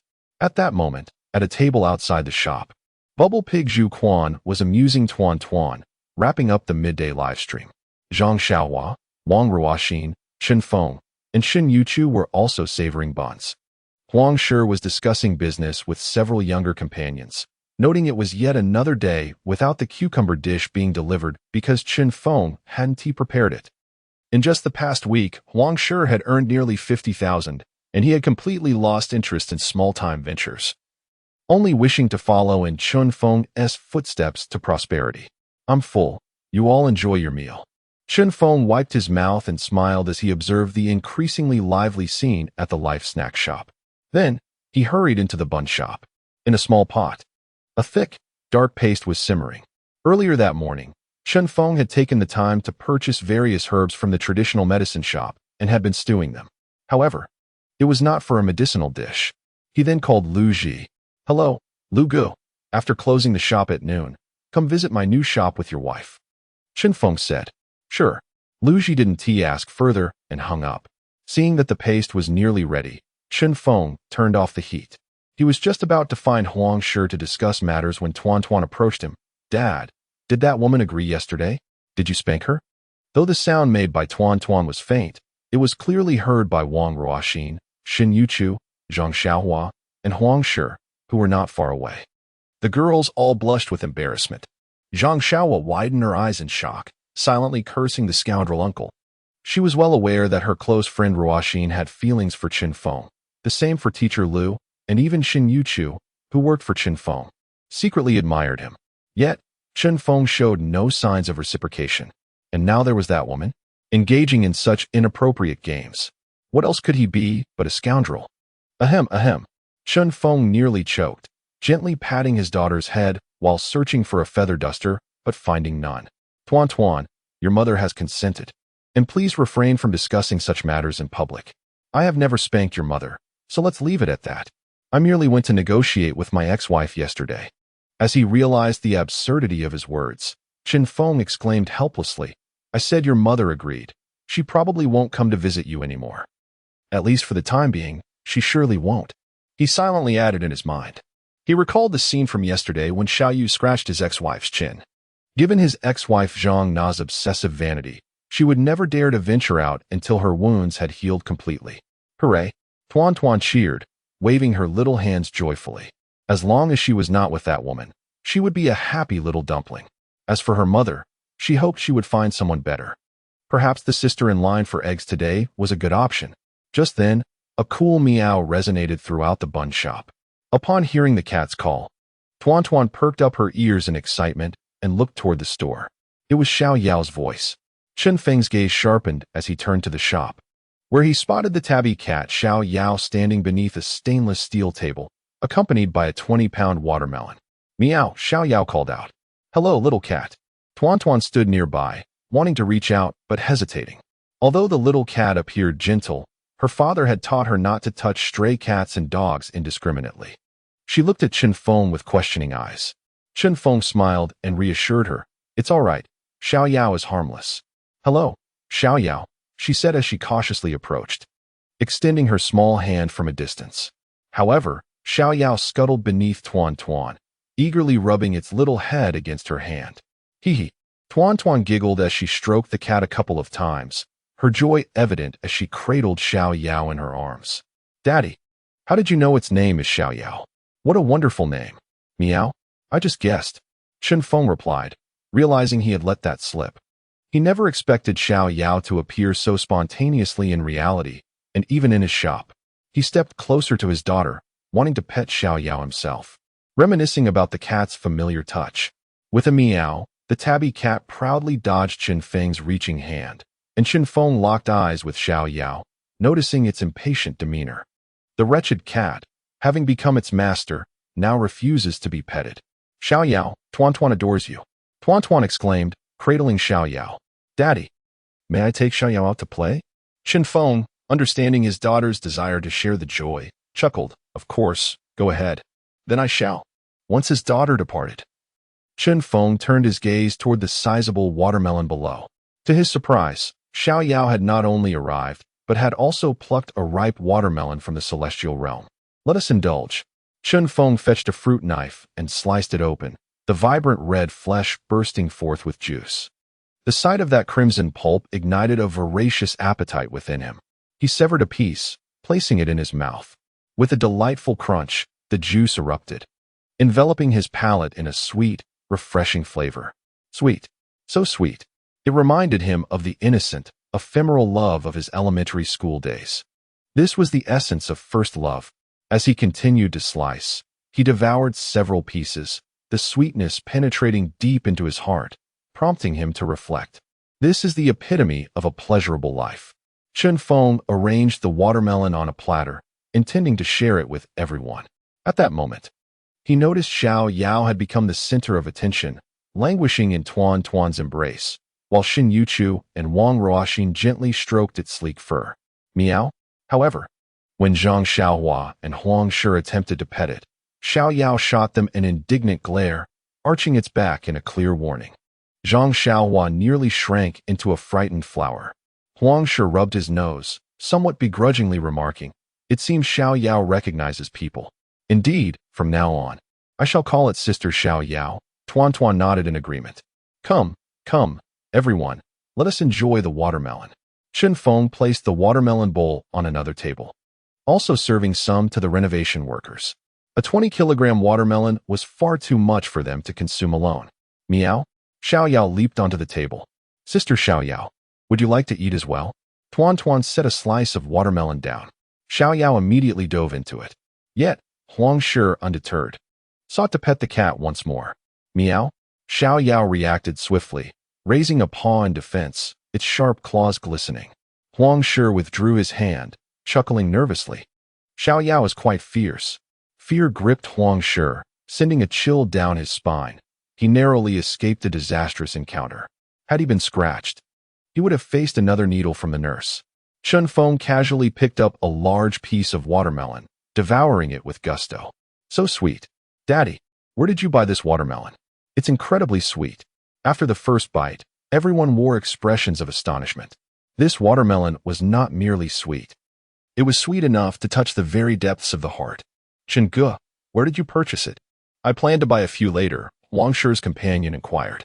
All eyes turned to Chen Feng, who, having finished one slice, reached for another.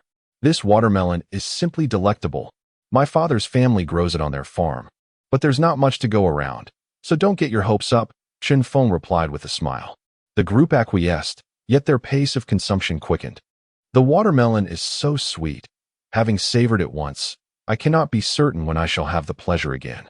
Therefore, I shall indulge as much as I can now. How delightful! The little piglet devours it with even greater fervor, clutching a slice in one hand while eagerly munching away. Father, Sister Xiao Yao's spontaneous appearance in our shop signifies a wonderful connection. Can Tuan Tuan care for it? Tuan Tuan nibbles on her watermelon and offers a slice to Xiao Yao. Her eyes filled with anticipation. Yes, Chen Feng agrees. Wonderful. Long live father. Tuan Tuan joyfully rushes over. Chen Feng, in a moment of affection, crouches down and, before his daughter can kiss him, he plants a kiss on her cheek and swiftly stands up. Watermelon juice glistens on her cherubic face. How naughty, father! Tuan Tuan pouts in mock disdain. As they observe the playful interaction between father and daughter, laughter resonates among the onlookers. They understand that Tuan Tuan likely intended to ask Chen Feng for a napkin, But the elder's cleverness prevailed. Tuan Tuan. At that moment, Lu Qi's voice echoes as he approaches, assisted by his wife, Li Yan. With one leg suspended and leaning on a cane, Lu Qi strides over. Uncle Lu, Aunt Li, come quickly and enjoy the watermelon. Tuan Tuan dashes toward them. Brother Lu, have some watermelon first, Chen Feng beckons. Brother Lu, enjoy this. Huang also chuckles, offering a cigarette. Thank you, Brother Huang. Lu Qi accepts the cigarette, taking a seat at the table with Li Yan as they relish the watermelon, their eyes sparkling with delight. This watermelon is incredibly sweet. Absolutely delicious, Li Yan exclaims. Meanwhile, Chen Feng has returned to the shop. The viscous ointment has solidified, and he begins to cut it into pieces. Wrapping about 10 portions in plastic, he steps outside. Chen Feng, you called for me. What is it? Lu Qi, having finished his watermelon, inquires. Brother Lu, it has been a week since your leg injury. How are you feeling? Chen Feng asks. The doctor said it will take a few more months before I can try walking again. I am still in a splint, Lu Qi replies. Chen Feng, straightforward and candid, says, Brother Lu, do you trust me? Lu Qi nods silently. They are brothers, after all. All right. Chen Feng retrieves a leather pouch, unfolding 13 sterilized silver needles on the table. After a week, the fractured bones should be able to withstand some pressure. I will help you heal. By next week, you should be able to walk again. Chen Feng casually fabricates a rationale for why he had not treated Lu Qi earlier. Having acquired the medical skills from the renowned physician yesterday, he had been preparing ointments and other materials for Lu Qi's treatment since morning. Apart from experimenting with the ghostly medical techniques, this was also Chen Feng's duty. Had it not been for Lu Qi that day, the little snack shop might have faced dire consequences. Father, you know medicine? Tuan Tuan gasps in disbelief, her eyes wide. The onlookers share her astonishment. The sight of the silver needles is indeed impressive. Could it be that Chen Feng is a hidden miraculous doctor? Meanwhile, the little piglet, unfazed, continues to munch on watermelon, droplets of juice adorning its feline face. Silly humans, it seems to think. My owner possesses many skills. Chapter 70. A business more profitable than cucumber dishes. These 13 silver needles are sterilized. Chen Feng first removes the gauze, takes off the splint, and the ointment from Lu Qi's leg. Do not be afraid. Chen Feng retrieved a needle measuring 2 inches and 8/10 in length. Lu Qi's lips twitched slightly. Though he had initially felt no fear, Chen Feng's words instilled a sense of trepidation in him, yet he refrained from intervening. The others felt similarly. Given Chen Feng's adeptness with silver needles, it was evident he possessed considerable skill. In the next moment, Chen Feng expertly pierced the acupoint on Lu Qi's knee, inserting the needle to a depth of 1 inch and 7/10. As the needle twisted back and forth, Chen Feng infused it with energy. A sharp pain surged through Lu Qi, akin to being punctured to the bone, causing him to furrow his brow. The ghostly physician's 13 needles from the inherited medical scriptures of the master of medicine required the infusion of energy for efficacy. It's all right. Bear with it, Chen Feng reassured, proceeding to insert 3 more needles while continuously channeling energy. The onlookers gradually became intrigued. Despite not witnessing any vigorous movements from Chen Feng, beads of sweat streamed down his forehead. Observing this, Wang Ruoxin took out a wet tissue and approached to wipe his brow, showing no signs of restraint. Her demeanor quite cheerful. Lu Qi, meanwhile, began to relax, his furrowed brow easing. This is somewhat mystical. Indeed, quite extraordinary. Haha. Given that Boss Chun can whip up such delectable dishes, isn't it only natural that he possesses medical skills? Who knows, perhaps he could even concoct medicinal meals, practice immortality, soar through the skies, pluck celestial pearls, and capture dragons from the sea, treating us to dragon meat. What's so surprising about that? Bubbling Pig remarked nonchalantly. The others responded, even invoking themes from fantasy tales? Truly absurd. Imagining dragon meat being roasted with cumin made their mouths water. They resolved to think no more on the subject. So comfortable, Lu Qi couldn't help but moan. This continued for approximately 10 minutes before Chen Feng withdrew 6 needles. He then picked up a block of sticky, congealed ointment from the table. Why has it melted? Someone blinked in disbelief. It was meant to be melted. Perhaps you were hallucinating? Chen Feng replied with a smile. Internally, he thought, that was close. He had simply used energy to melt the ointment for convenience. Fortunately, he was drenched in sweat, leaving no traces. But I clearly saw it was solid. The young man protested, scratching his head, yet no one paid him any heed. Chen Feng proceeded to apply the ointment to Lu Qi's left leg, securing it with a splint and wrapping it in gauze. He then took over 10 pieces of ointment and handed them to Li Yan. Sister-in-law, change one piece daily. Heat it gently. This ointment will solidify. In 7 days, Lu Gu can attempt to walk, but ensure the ointment is fully utilized. Thank you. Li Yan expressed her gratitude. Chen Feng had just catalyzed the vitality of Lu Qi's knee joint with energy, coupled with the catalytic properties of his specially formulated ointment. As long as Lu Qi maintained proper nutrition to support healing, he would undoubtedly be able to walk again in 7 days. The ghostly physician's scriptures along with the master of medicine's experience were invaluable treasures. Treating a comminuted fracture was akin to using a sledgehammer to crack a nut. Thank you, little brother, Lu Qi exclaimed with delight.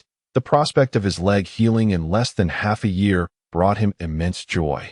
After all, this leg had been quite a hindrance lately, especially when he wanted to engage in some nighttime activities. Each day, he could only gaze at the goddess seated on a lotus, which felt like a profound injustice. Daddy is amazing.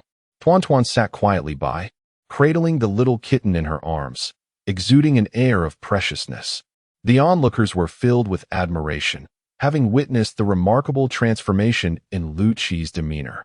Indeed, Boss Chen possessed considerable skill. Wang Ruoxin's gaze reflected mild astonishment, while Huang Shi interjected, Brother Chen, I know your comrades are making a living over at the harbor. I can't treat cancer, but for fractures and external injuries, feel free to seek my help. Chen Feng humbly downplayed his abilities, though, in truth, he was capable of curing cancer as well. Even if he were to assert this, no one would believe him. Brother Chen, thank you, Huang Shi replied with a grin. After exchanging a few more words with Lu Qi, Chen Feng realized it was already 1:30 p.m. He turned to his daughter and said, Tuan Tuan, it's time for school. Oh, Tuan Tuan protested, reluctant to rise, still holding onto the kitten. With a pitiful tone, she asked, Daddy, can I take the little kitten to kindergarten? I'm sure my friends would love it. Meow. The kitten looked disdainfully, clearly uninterested in playing with a small child. Tuan Tuan, how about if Daddy offers you a couple of slaps instead? I know you would enjoy that. Chen Feng jested, amused by the little rascal's antics of wanting to show off at school. Humph, silly little one. Tuan Tuan made a face at Chen Feng, eliciting laughter from those around them. Reluctantly, Tuan Tuan set the kitten down and said, Little sister, you stay home and behave. I will return this afternoon and bring you a little mouse to eat. Meow. The kitten seemed utterly uninterested in the prospect. Goodbye, Daddy. Goodbye, Sister Yuchu. Goodbye, little sister. Goodbye, Uncle Lu. Goodbye, Aunt Li. Goodbye, Uncle Huang. Goodbye, Brother Bubble Pig.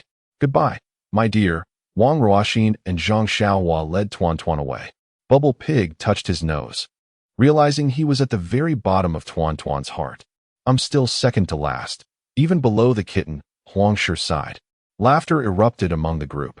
It appeared that Tuan Tuan indeed called out names based on their closeness.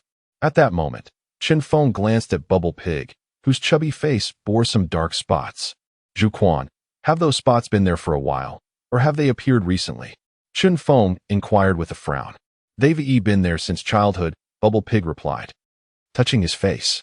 Well, if you have the time, it would be wise to visit the hospital for a checkup, Chen Feng advised. Or shall I feel your pulse? Haha. Boss Chen, that won't be necessary. I'm currently in robust health, eating heartily, and feeling as strong as an ox, Bubble Pig boasted, thumping his chest.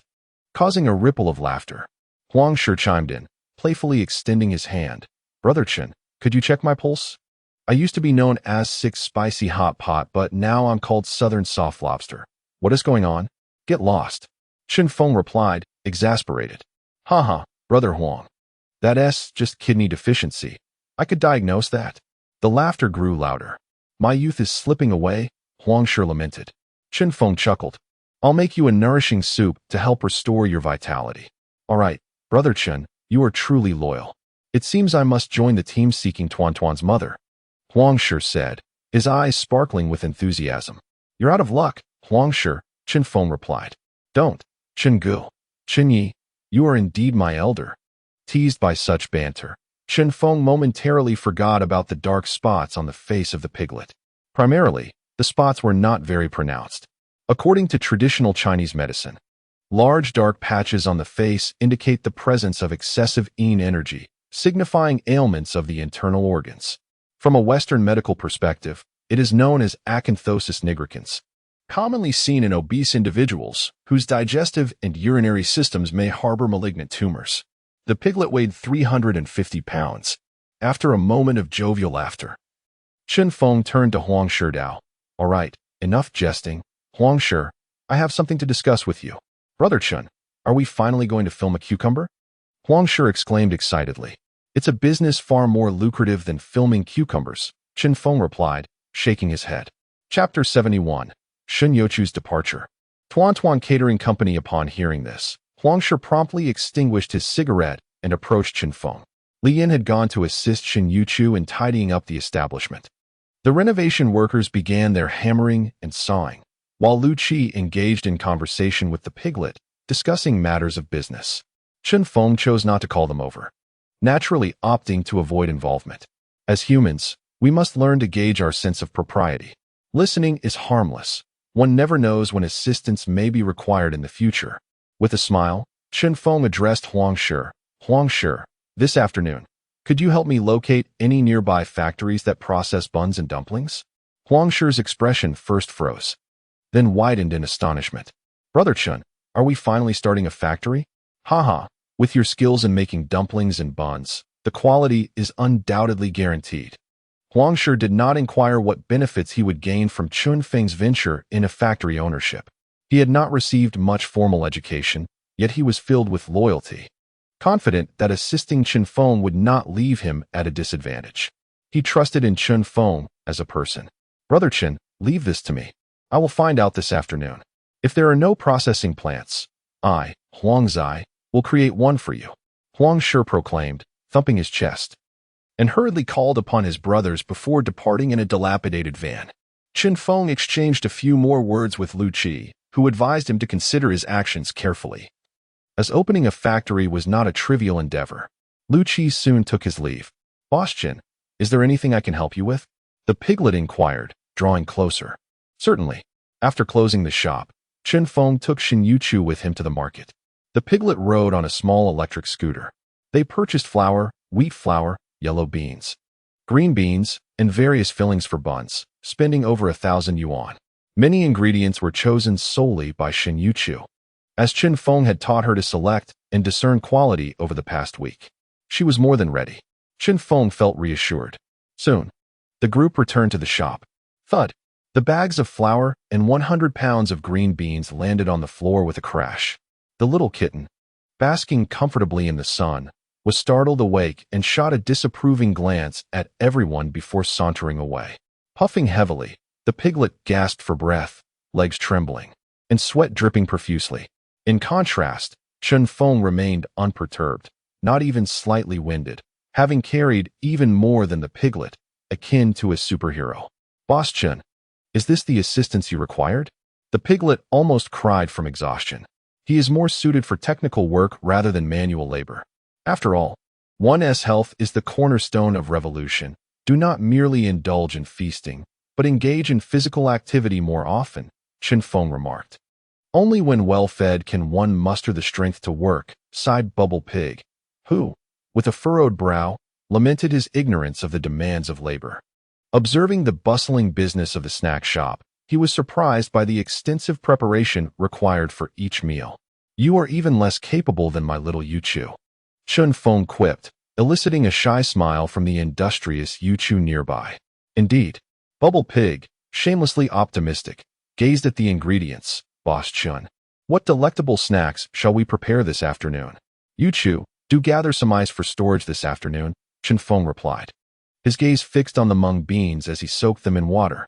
All right, boss, Youchu responded earnestly. Bubble Pig watched eagerly, then plopped down onto a chair, declaring that no one was to disturb him before the afternoon's live broadcast. After giving a few instructions, Chen Feng departed on his electric scooter. A lazy meow emanated from Xiao Yao, who lounged at the shop's entrance, seemingly assuring Chen Feng, "Go ahead, I will watch the store for you. Upon your return, I shall prepare a treat for our feline lord." Leaving Yuchu alone to make dumplings, Chen Feng felt at ease. Within a week, the resourceful Yuchu had already gained her independence. Though she had learned under his guidance, Chen Feng found it perplexing that their dumplings and soy milk differed in taste. Her creations always fell slightly short in flavor, perhaps due to the variations in dough handling and strength, or possibly the inherent differences between genders. Nonetheless, for the patrons, her offerings remained a rare delight. Chen Feng felt reassured. As he rode his electric scooter, Chen Feng ventured into the Donghai City Administration office, where he dialed a number. "Hello, General Manager Zhang. This is Chen Feng. I have arrived." "Ah, Boss Chen is here. Everything is ready for you," came the prompt reply. Shortly thereafter, a slender man emerged from a nearby office building, carrying a large bag filled with materials and documents. "Boss Chen, your restaurant company has been successfully registered under the name Tuan Tuan Catering, with an initial capital of 10 million. Everything you need is inside. Please check," the man grinned. "Excellent," Chen Feng confirmed, finding all his requirements met. "General Manager Zhang, may I transfer the remaining funds to your account?" "Certainly, Boss Chen. Should you need to manage the company's finances, I have a dedicated accountant here. We shall keep in touch," he replied. With that, Chen Feng completed the transfer, and the man took his leave. Last week, Chen Feng had engaged an agent to register his catering business. Due to the cumbersome procedures and issues related to capital verification, he had to seek assistance, as he did not possess sufficient funds himself. He recognized that with the booming business of his snack shop, this step was inevitable, albeit sooner than anticipated. Selling smashed cucumbers daily had proven profitable, yet the workload was exhausting. He had not taken a single day off, spending all his time in the shop, leaving little opportunity to bond with his daughter. This situation starkly contrasted with Chen Feng's initial understanding of wealth. He believed that earning money was meant for spending. One should not hoard wealth to the detriment of enjoying life, lest it be taken to the grave. Certainly, he is eager to swiftly amass a substantial goal of 100 million, far surpassing his ex-wife's fortune of 60 million. Yesterday, in a fit of rage, Chen Feng confronted his ex-wife's family, severing all ties. He is unaware if his ex-wife might resort to vengeful tactics. Human nature is treacherous. Thus, Chen Feng must remain vigilant. Meanwhile, his immediate target is set at 1 million, with a remaining deficit of 37,000. However, he remains optimistic about reaching his goal soon. The purchase of a vehicle will have to be postponed. A smile graced Chen Feng's face as he noted that everything is progressing favorably. As for the recently departed General Manager Zhang, he mentioned that their company has an accountant. Chen Feng understood the implication, the unavoidable practice of cooking the books. "Cook the books? I take pride in honestly contributing taxes to my country and running a legitimate business." Subsequently, Chen Feng rode his electric scooter back to the snack shop. Upon arriving at the entrance, the sun was retreating behind thick clouds, casting a cool shade. It was around 4:20 p.m., but Chen Feng was taken aback. It was not yet mealtime, yet a long queue of nearly 300 people formed both inside and outside the shop. Steam billowed from the steamer, and the buns were already cooking, filling the air with an enticing aroma. The waiting patrons engaged in animated conversations, saliva pooling in anticipation. Bubbling Pig had begun a live stream, surrounded by a throng of fans, making it impossible to catch a glimpse of him. "Boss Chen has returned. Chen Boss, hurry and start preparing today's new snacks." Upon Chen Feng's arrival, someone called out, igniting a frenzy among the crowd. Chapter 72, Daughter. Father has found new love and forgotten old affections. He has arrived. Seeing the throngs of eager diners, Chen Feng beamed with a sunny smile, a testament to his culinary prowess. "I'm starving, Chen Boss. Why haven't you supplied the nearby restaurants with your cucumber salad? It's been 3 days, and it feels like an eternity. Do you know how I've endured these past 3 days? Thankfully, I finally found your shop. Without that cucumber, I haven't slept a wink." "What a coincidence. This is my first visit too. I came after watching Bubbling Pig's video yesterday. It's gone viral." As a local from Donghai, I simply must taste your delicacies. Chen boss, what delicious offerings do you have in store for us today? The patrons craned their necks in eager curiosity. You'll find out soon, Chen Feng teased as he made his way toward Shin Yuchu. Make way. Make way for Pig Brother.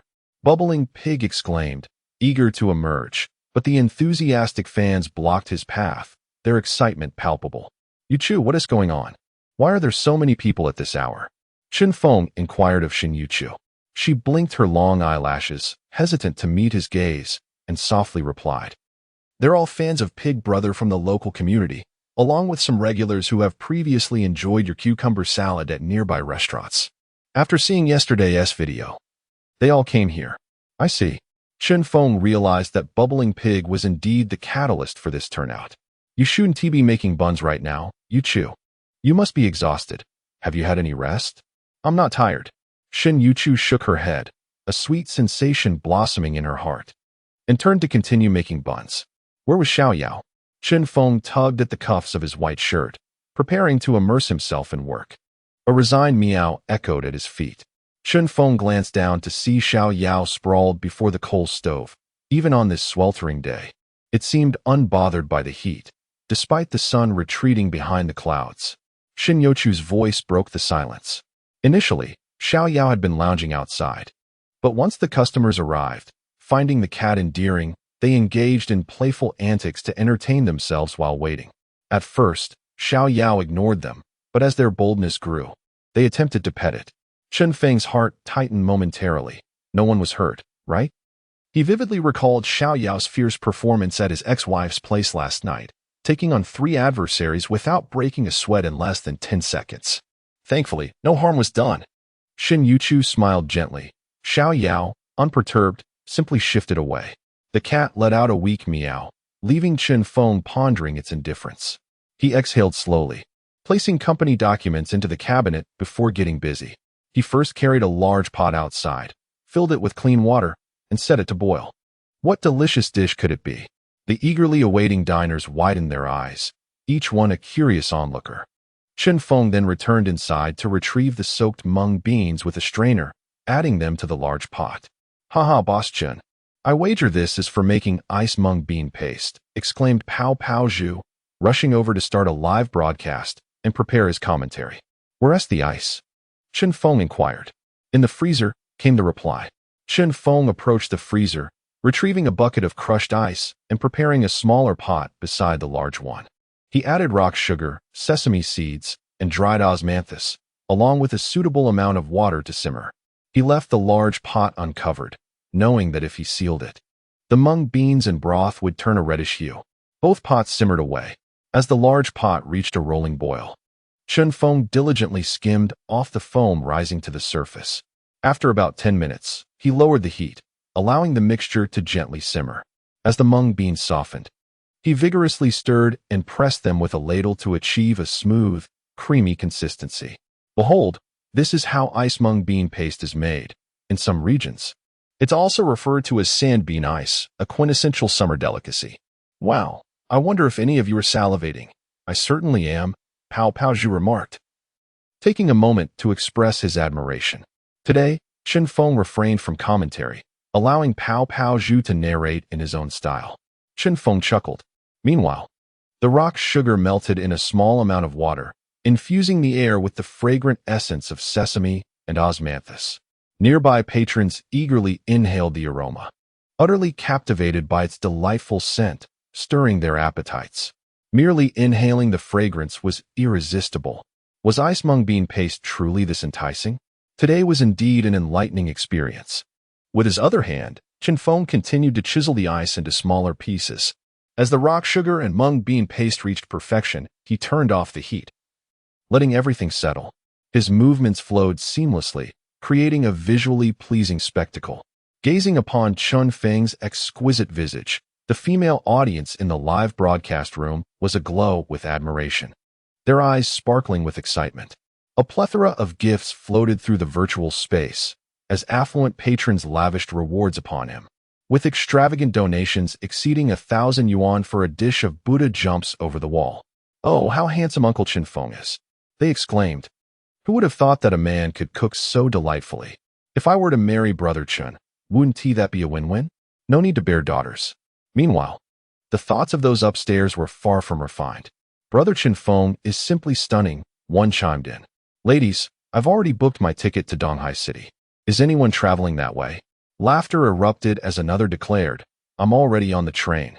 I wish to learn cooking from Brother Chen. It's my favorite pastime. The atmosphere in the live room turned wild as seasoned female viewers began sharing risque jokes, captivated by Chen Feng's charm and the refined aura of maturity he exuded, all while displaying culinary prowess. Little Tuan Tuan is simply adorable. Marrying him would be a treasure. Chen Feng scooped steaming red bean paste into a bowl, topped it with crushed ice, and drizzled it with a sweet syrup. 15 yuan a serving. Please scan here. Thank you, he said, handing the first bowl to a waiting female customer. As a notification of 30 yuan arrived, the customer, while accepting the bowl, playfully brushed her fingers against Chen Feng's hand and winked, saying, No need for change. I'll treat you to another one. Thank you. Just give it a stir and enjoy, Chen Feng replied with a wry smile. Was he being flirted with? It seemed that handsome men often attracted the tribulations of unanticipated affections. Despite his musings, he continued to serve, scooping out a second serving of ice-cold red bean paste. Another 30 yuan received. Boss, I'd like 2 servings. Came the request.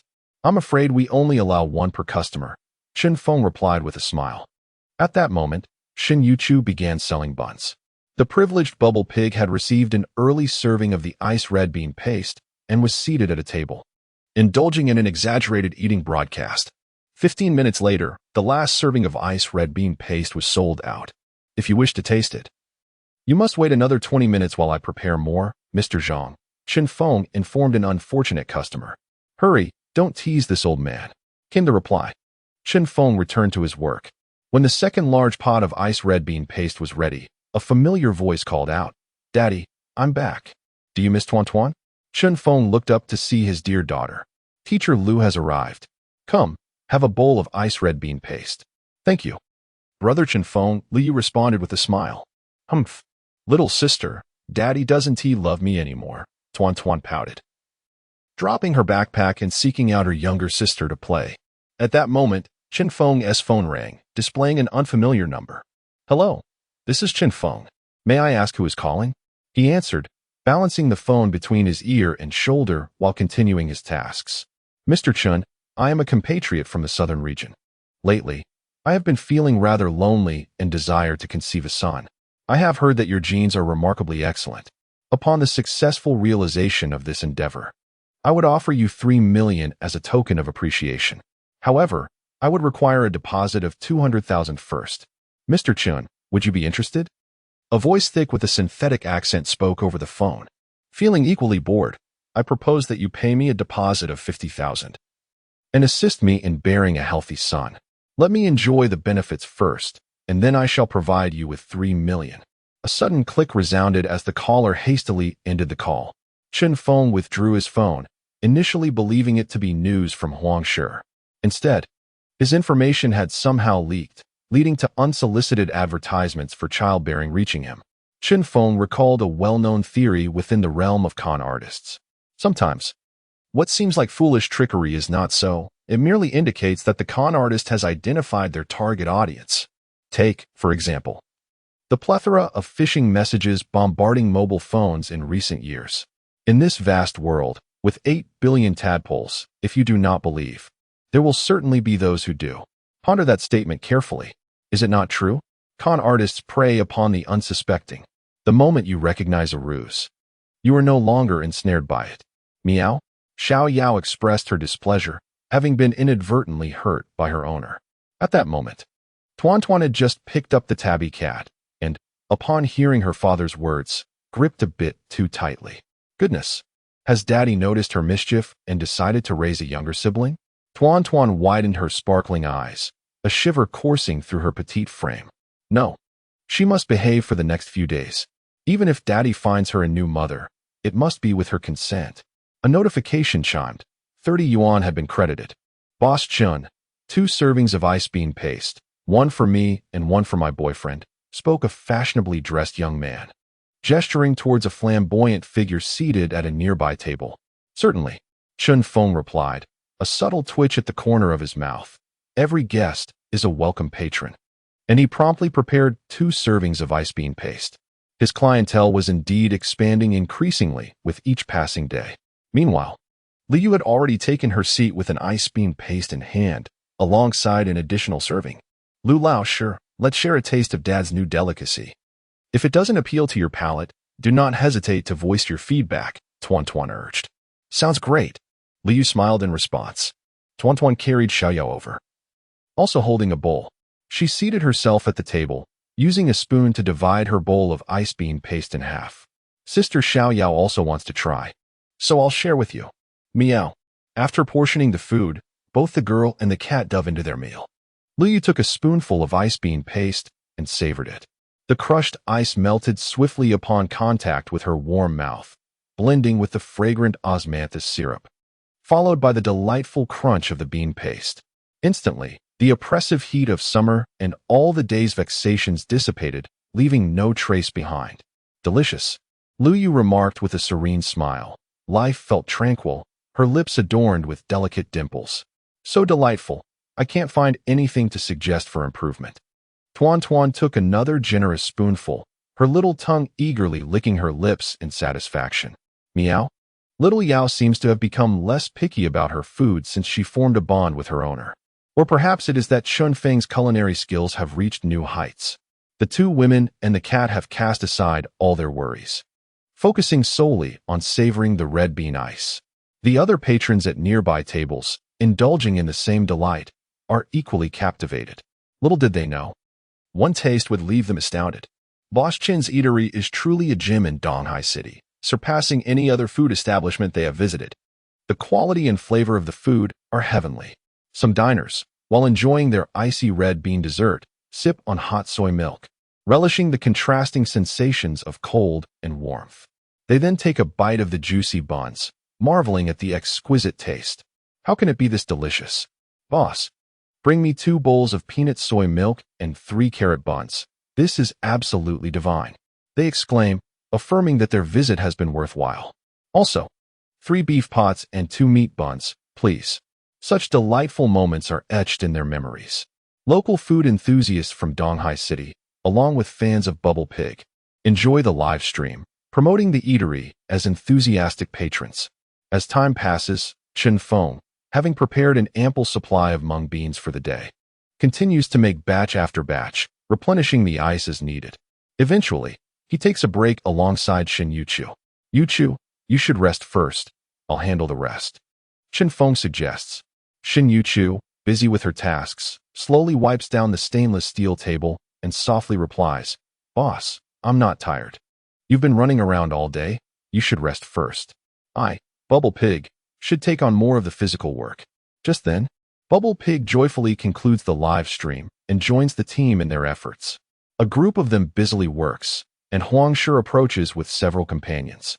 "Brother Chun, today I inquired through contacts and checked with all the local food processing factories." "Oh?" Chen Feng washes his hands, and the 2 gather at the table. Huang Shi divulges. "There are 3 suitable establishments in total," he reveals without hesitation. First, there's a frozen bun and dumpling processing plant within 10 kilometers, employing a dozen people. I spoke with the owner, and they are open to selling for a transfer fee of 3 million, including the land. The second is a smaller family-run dumpling and meatball factory, located 30 kilometers away on Nanmenka Street, with 9 employees. They are definitely willing to sell for 400,000, which only includes the equipment and workers. The third is a large-scale operation. Huang Shi begins, but Chen Feng interrupts, saying, "That's enough. Let us check the first one tomorrow." "All right." They exchange a few more words, and Huang Shi makes a phone call to arrange a meeting for the following morning. The reason for the first establishment sale is due to increased competition. A large processing plant has opened in Haishi, Donghai City, threatening to take away its business. This was the information Huang Shi gathered. However, the factory owner mentioned that the annual profit is 600,000, and one could recoup their investment in 3 years. After earning for over a decade, he no longer wishes to continue, hence the sale. Chen Feng ponders the situation, with only 660,000 in savings. Acquiring that processing plant seems quite challenging. Nevertheless, where there's a will, there's a way. Have you eaten yet? Chen Feng inquires of Huang Shi. Huang Shi chuckled, shaking his head. No need to prepare anything for us, Brother Chen. We'll grab a late-night snack later. It won't interfere with our plans for tomorrow morning. Chen Feng nodded in agreement. Indeed, I had no intention of cooking. Huang Shi's expression stiffened slightly. I was planning to fetch something for you. Since you're having a late-night snack, I shan't delay you any further, Chen Feng replied. Soon, the bun shop closed, and the group parted ways. Chen Feng rode his electric scooter, with Tuan Tuan in front, and Shen Yuchu seated behind, as they returned home. Tuan Tuan, however, began to cry, her face becoming a picture of distress. Daddy, you always bully Sister Yuchu, you big bad guy, you evil monster. She sobbed, tears streaming down like a broken string of pearls. Daddy, did Sister Xiao Yao get lost? Please go find her. Shen Yuchu crouched down, gently wiping Tuan Tuan's tears with a tissue. Chen Feng continued on his way upstairs, unfazed. Tuan Tuan cried even louder, resembling a helpless child. Shen Yuchu comforted her softly. Tuan Tuan, the shopkeeper said Xiao Yao has gone home and will return tomorrow. In just one day, Tuan Tuan had grown quite attached to Xiao Yao, almost as if they were sworn sisters. When Tuan Tuan was momentarily distracted, Xiao Yao likely returned to her celestial abode. Chen Feng had explained several times that Xiao Yao had gone home and would come back the next day, but Tuan Tuan remained unconvinced, insisting that Chen Feng search for her. Her usual cleverness seemed to vanish. It was commendable that Tuan Tuan cared for small animals, but as she grew, it was essential to impart some lessons. Although a father should dote on his daughter, he must also set boundaries. Chen Feng stood in the corridor, gazing down at his daughter. If you keep crying, I assure you that if Xiao Yao appears tomorrow, I will send her away. Tuan Tuan ceased her tears, sniffling. She blinked her big, watery eyes and asked, will Sister Xiao Yao really show up tomorrow? Yes, if you hand over those hidden lollipops to Daddy. I promise she will come. And if you behave a little better each day, I will bring Xiao Yao home with me. How does that sound? Chen Feng spoke in a negotiating tone, well practiced in this method of guidance. He pondered how his daughter's little treasure box contained so many candies, as if she had pilfered the entire class's sweets. It wouldn't be wise to take them by force, so he opted for a trade. At her tender age, consuming sweets daily would surely harm her teeth. The thought of her developing cavities made Chen Feng's heart ache. Furthermore, it was rumored that excessive sugar could dull a child's wits. All right, Daddy, it's a promise, Tuan Tuan exclaimed, rushing forward to hook her pinky with Chen Feng's. Her expression earnest. Pinky swear, no changing, or whoever does is a puppy. Wonderful. Chen Feng lifted his daughter into his arms and kissed her cheek. Shen Yuchu smiled from below, her face radiating joy. The way you handle children is remarkable. Soon after, the three returned home, and the little advertisement on the doorknob of room 302 was torn down as usual. Upon entering the room, the dim yellow light was switched on, casting a warm glow throughout the home, now filled with life. Sister Yuchu, let us take a bath, said Tuan Tuan. In the following days, Tuan Tuan refrained from eating sweets. She tugged at Shen Yuchu's hand, pulling her into the bedroom, and retrieved a small treasure chest. Sister Ruoxin, all the candies given to me by Xiao Ming, Xiao Hua, Xiao Bai, Xiao He, Xiao Tian, and Xiao Lu are inside. Daddy, you must keep them safe until I grow up to enjoy them. Goodness, such a collection. One must wonder how many heists were involved to amass this. Chen Feng chuckled, affectionately ruffling his daughter's hair. Shortly after, Shen Yuchu took Tuan Tuan for a bath. Chen Feng stretched lazily and settled comfortably on the sofa, surveying the living room, kitchen, and various counters. The household items were steadily accumulating, each piece meticulously arranged and categorized, a testament to Shen Yuchu's efforts. Even if Chen Feng attempted, he could scarcely achieve such order. Before long, the two women emerged from the bathroom, clad in their respective pajamas. Tuan Tuan, you should go to bed now, Chen Feng advised, turning to Shen Yuchu. Yuchu, come here, I wish to speak with you for a moment. Oh, Shen Yuchu replied dreamily, her damp hair cascading to one side, resting softly against her bosom.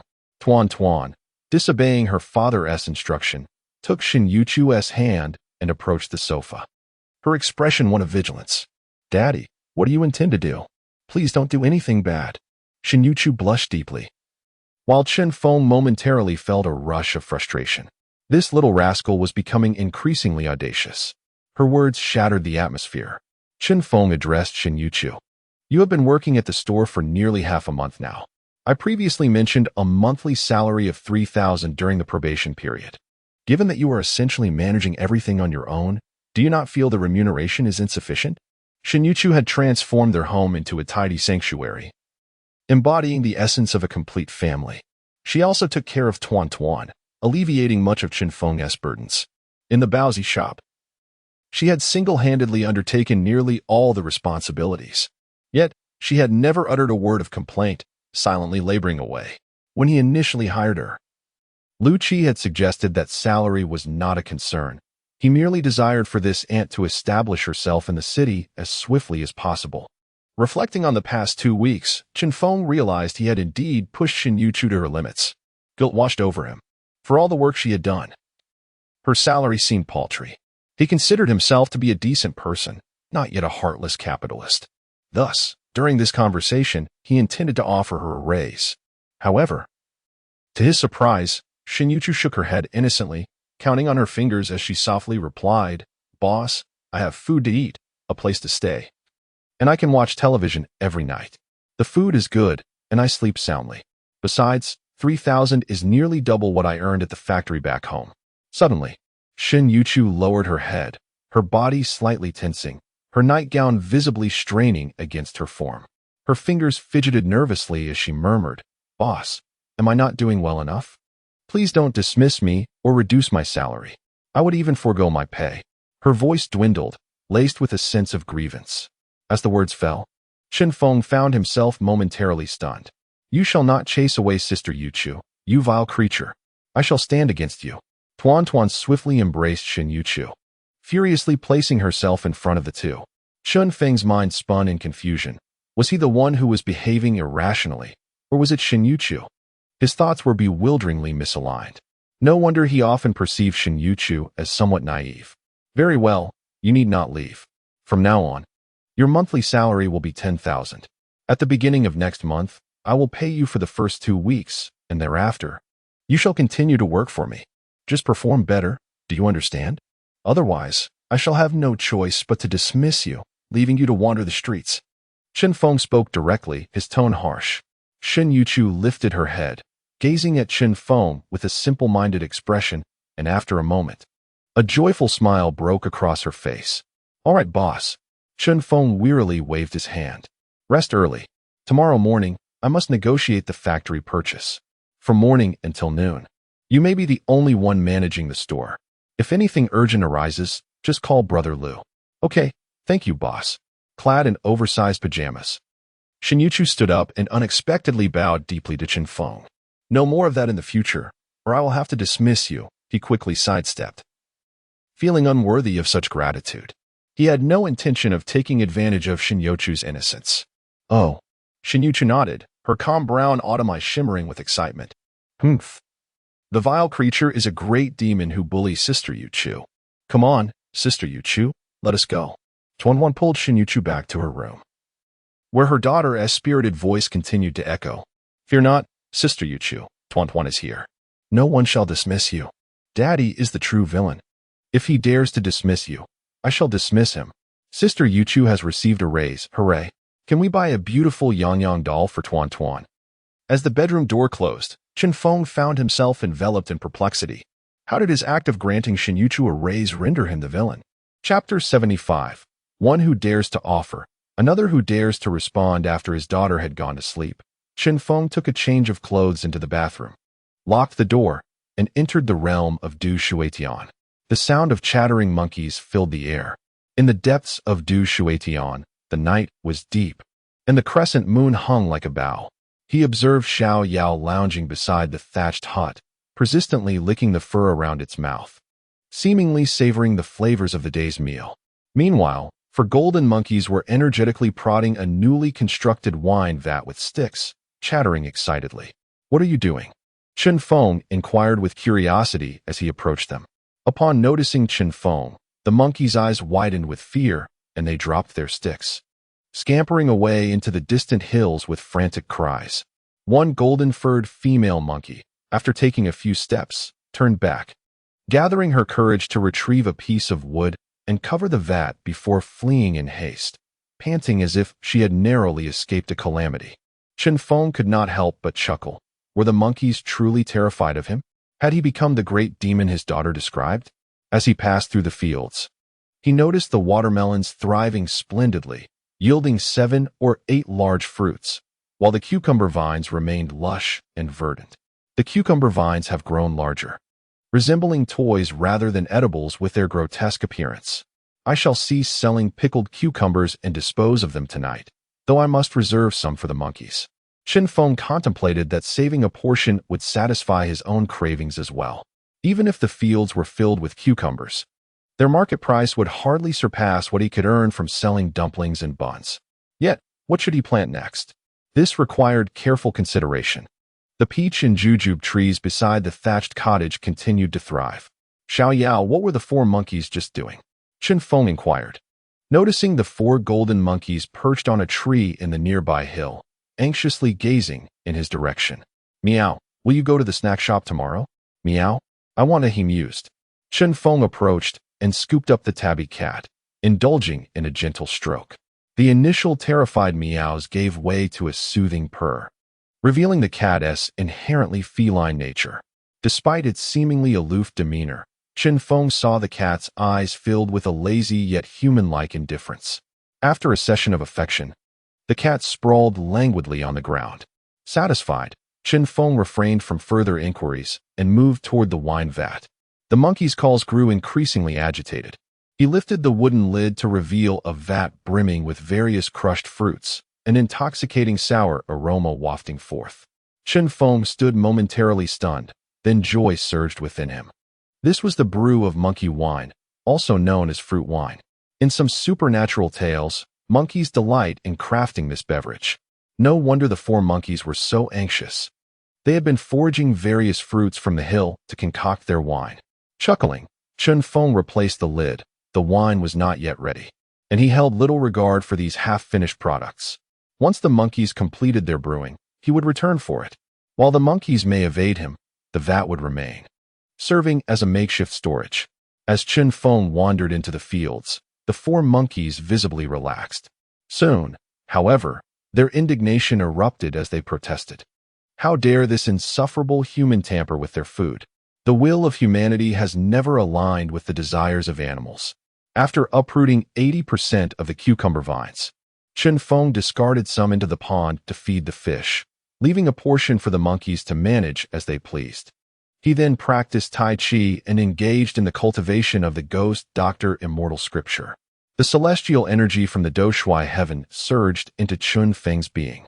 Xiao Yao stealthily nestled into his embrace, radiating a sense of comfort. Upon concluding his training and rising, a meow escaped the tabby as it leapt from his arms, now brimming with vitality. Having completed his tasks, Chen Feng felt no fatigue. The sensation of gradually growing stronger and more fulfilled day by day was truly delightful. He then made his way toward the thatched cottage, ready to receive the day's lessons in traditional craftsmanship. This time, the figure who opened the door was an elderly man adorned with a floral cap. Beside him stood a coarse wooden stick, its top wrapped in wild grass and adorned with an assortment of fruits. "Is this candied fruit?" Chen Feng remarked, just as he had advised against allowing his daughter sugar. Here chaos ensued once more. After receiving the inheritance while standing, Chen Feng returned to the bathroom, completed his grooming, and then drifted into slumber. The night passed in silence. On the following day, still in the early hours, he mused, "Father, little Yao's sister has not arrived. You are a great deceiver. She would come by noon, still enjoying her sleep. Humph, what a trickster. Grandfather Chen has not come either, and I miss him." Fortunately, yesterday's snack was icy mung bean paste. Chen Feng found himself quite leisurely in the morning, preparing buns and soy milk with Shin Yu Chu. He still craved the crispy fried dough sticks made by Boschen. The programmers, burdened by the pressures of capitalism, finished their meal and departed, their bellies full. When teacher Lu arrived, Chen Feng strolled with her, escorting Tuan Tuan to school. At the school gate the following day, they observed as Chen Feng and the two others walked hand in hand, portraying a picture of a blissful family of three. Wow, teacher Lu has arrived. Does she have a daughter now? Incredulously echoed the fathers who had long since sent their children to school. Could it be? Why is that man holding the little girl's hand while she clutches teacher Lu's? The sight evoked memories of their first loves in the arms of another, leaving them thunderstruck. Some mothers' hearts shattered at the realization that Tuan Tuan's father was no longer available. Returning to the shop, they busied themselves until 8 in the morning. Huang Shi and a younger associate finished breakfast. Chen Gu, it's time to leave, Huang Shi remarked. All right, Chen Feng replied. Huang Shi drove up in a van. And Chen Feng, taking the passenger seat, joked, Wuling Hong Wang. Huang Shi, are you the car god of Akina? Haha. Huang Shi lit a cigarette, his small eyes narrowing slightly. Becoming sharp, Chen Gu, I haven't been a car god for many years. Before Master Chen, I wouldn't dare call myself one. I'm merely a novice. At 8:30 a.m., the three arrived at the Tianhong frozen food processing factory. Greetings, you must be Boss Chen. A middle-aged man with a briefcase said as he answered a call and stepped out. Hello, Boss Liao. Chen Feng greeted him, shaking hands. Let's take a look at the processing factory, shall we? Of course, Boss Chen, Liao replied. I must tell you, my buns and dumplings are in high demand at major malls and hotels. Under Boss Liao's guidance, Chen Feng toured the entire facility. The factory was modest, spanning only a few thousand square meters, with simple brick-built structures situated between Donghai City and the surrounding counties. A medium-sized truck was parked outside. The land was small and of little value, belonging to nearby counties. As long as one was willing to establish a factory, it was essentially given away to attract investment. Inside the factory, there were only 2 production lines, one for buns and the other for dumplings. Various production equipment was present, and the environment was satisfactory. However, it was evident that the enthusiasm of the workers, mostly middle-aged women, was not particularly high. This suggested that either the factory's economic performance was poor, or the wages and benefits were lacking. After the tour, Boss Liao invited Chen Feng to the office for tea. Huang Shi, with a cheerful demeanor, sipped his tea, knowing he had little to contribute to the conversation. Boss Chen, regarding my store, we have 3 delivery trucks, 2 of which are currently on the road. And I have friends interested in taking over the factory. If you're interested, I'll let it go for a flat price of 2 million. Throughout their discussion, Boss Liao discreetly observed that this group genuinely intended to take over his establishment. Boss Chen appeared youthful and handsome, hardly resembling a typical businessman. Thus, he slightly inflated the price, hoping to take advantage of an unsuspecting buyer. Huang Shi widened his eyes, exclaiming, Boss Liao, we agreed on a maximum of 3 million yesterday. Yet you are raising the price. Boss Liao chuckled. My dear Huang, that was yesterday. My friends are also eager to acquire it. If I sell it cheaply, they will feel aggrieved. Business is never easy. Chen Feng rose with a smile, stating, 2 million, no negotiation. If you utter another word, I shall depart. Huang Shi's hands trembled. Buying a factory felt akin to purchasing vegetables. With such fierce bargaining, it seemed the deal was on the verge of collapse. Very well. Boss Liao pondered before gritting his teeth. Huang Shi spluttered as water sprayed from his mouth. Indeed, Boss Chen was formidable, one daring to raise the price while the other unflinchingly slashed it. 2 million. Boss Liao, why not sell it for 1,500,000? Huang Shi pressed, his urgency palpable. Brother Chen has already reduced it by 1 million. Is it unreasonable for me to cut it by an additional 50,000? Absolutely not. 2 million is my final offer. Boss Liao shook his head vigorously. This figure represented his lowest limit. Selling the factory would still yield some profit. But if the price dropped further, he would prefer to retain it, as operating it annually either garnered or cost around 200,000. Chen Feng's offer of 2 million precisely struck the chord of his expectations. Reluctance to sell battled with the necessity to adapt in the increasingly competitive Donghai City. 175,000. Huang Shi ventured, unwilling to concede. Boss Liao replied with a wry smile. Boss Chen has proposed 2 million. Should I lower it further? I shall withdraw from the deal entirely. I invested considerable resources to acquire this land and establish the factory. My connections have eased many regulatory hurdles. Should Boss Chen wish to expand the factory in the future, it will be much simpler. All right, Boss Liao, let us draft the contract and finalize it today. Chen Feng replied with a grin. Excellent. Boss Liao exclaimed joyfully, promptly calling his nephew to enter. Opening his computer to retrieve and modify the contract template downloaded the previous day. In such bundled factory transactions, parties typically reach a preliminary agreement and then arrange a time for the actual exchange. Chen Feng and Huang Shi sipped nearby. Huang Shi leaned closer to Chen Feng, nervously whispering, Brother Chen, are we being overly ambitious? Perhaps we should wait a few days, even if I gather my funds. There will only be less than 800,000. Prior to arriving, Huang Shi had been aware that Chen Feng had around 700,000 on hand. Not to worry. Chen Feng reassured with a smile, Boss Liao will agree. All right then, I shall observe how Brother Chen performs. Huang Shi was curious to see how Chen Feng would secure the 2 million factory with merely 700,000. Did he truly think Boss Liao could be deceived? Soon, a sample contract was printed. Boss Chen, please review this. If it's not satisfactory, we can amend it. Boss Liao handed over the document. Chen Feng examined it intently. In truth, acquiring the factory was Chen Feng's first venture into such an endeavor. However, the contract was articulated with utmost clarity, devoid of any convoluted language. It was straightforward enough to comprehend. There was no fear of falling into traps set by the other party. Chen Feng proposed numerous suggestions, engaging in an extensive discussion with Boss Liao, amending several details. This protracted negotiation lasted an hour. Boss Liao was on the verge of conceding, yet the prospect of success made him reluctant to abandon the endeavor. Now, are you satisfied, Brother Chen? Boss Liao inquired, attempting to cultivate a closer rapport as he presented the final revised contract. After a brief review, Chen Feng nodded in approval, but added, I have one last suggestion. Very well, my brother, please voice your concerns. I welcome your input. Boss Liao's spirit lifted, sensing that they were on the brink of resolution. 2 million will be paid in 4 installments. Initially, I will provide you with 500,000, followed by subsequent payments every 2 months, completing the total over 6 months, with interest calculated at the current bank rate. How does that sound? Early settlement is also an option, Chen Feng articulated. Brother, you can't play tricks with me. Boss Liao replied, his expression darkening as he shook his head repeatedly, nearly accusing Chen Feng of toying with him. What could he sell if the money was not received all at once? If the other party defaulted later, what would he do?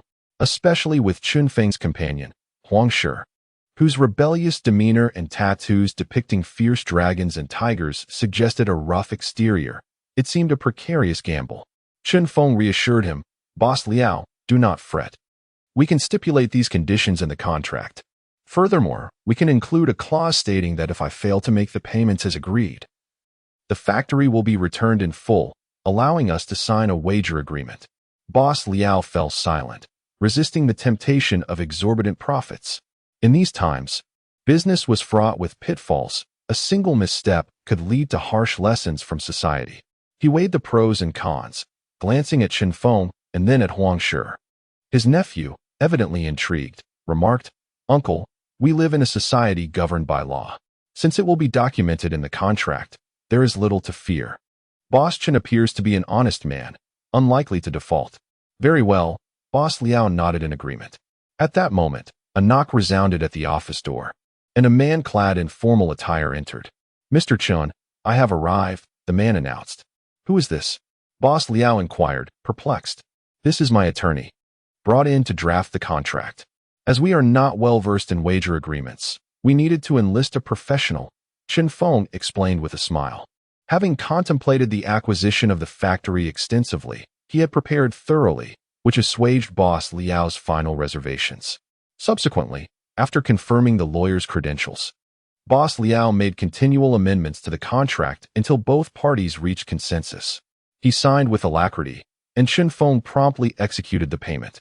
The two men shook hands, and Boss Liao remarked with a wry smile, Brother Chen, had I known from the outset that you intended to pay in installments, even with the hidden substantial profits. I would have hesitated to take the risk, knowing the factory could still be reclaimed. With a toothpick in his mouth, Huang Shi chuckled. Then why did you agree?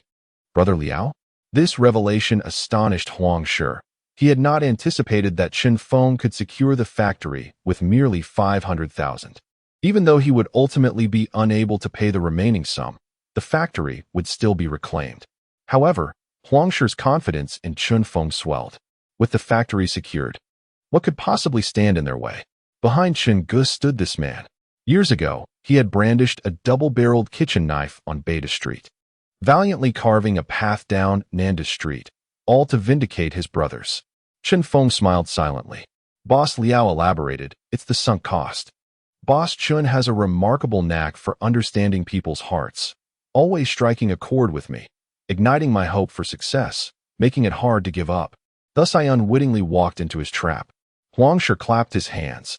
Isn't this akin to how I used to set traps in the mountains to catch game? Very well, Boss Liao, let us forge ahead with our collaboration. As their partnership progressed, Boss Liao continued to elucidate all aspects of the processing factory, including past client relationships and introducing the new boss to the factory's female workers. By the time the morning came to a close, Boss Liao had hoped to treat Chen Feng to a meal, but Chen Feng politely declined and took his leave. The factory was finally in hand. Huang Shi, with a toothpick in his mouth, exclaimed excitedly, Chen Ge, what is the plan now? The whole factory will halt operations for a new training regimen, covering everything from ingredient selection to the final products of buns and dumplings. A comprehensive retraining. Chen Feng replied. What will I do in the meantime? Huang Shi inquired. What you mentioned, I can't possibly manage that. Once we produce the buns and dumplings, you will penetrate the market, supplying the previous restaurants, and then venture into malls, supermarkets, and hotels to explore new sales channels. Chen Feng reassured him, patting Huang Shi on the shoulder. Work diligently, and you shall not be neglected. I understand, Chen Ge. Huang Shi furrowed his brow. If Boss Liao's factory wasn't barely surviving, he would never sell. Chen Ge, without your oversight, can you guarantee that the dumplings and buns made by those ladies will taste as exquisite as those crafted by your own hands?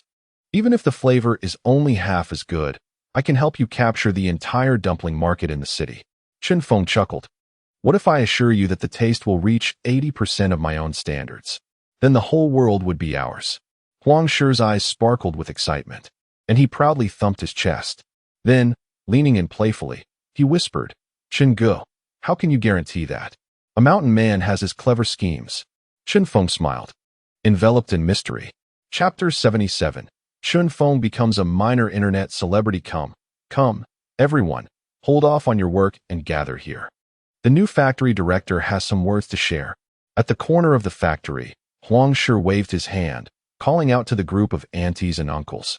A total of 9 individuals, 4 uncles and 5 aunties. Boss Liao's factory could be considered a family business, with half of the workforce being relatives. All production roles were hired out, while transportation and sales were managed by family members. Once the factory was sold, everyone would leave. Among them, 2 of the aunties also served as part-time chefs for the factory. This constituted the entire staff of the factory. Chen Feng held a roster. Zhang Jianwei, Uncle Zhang.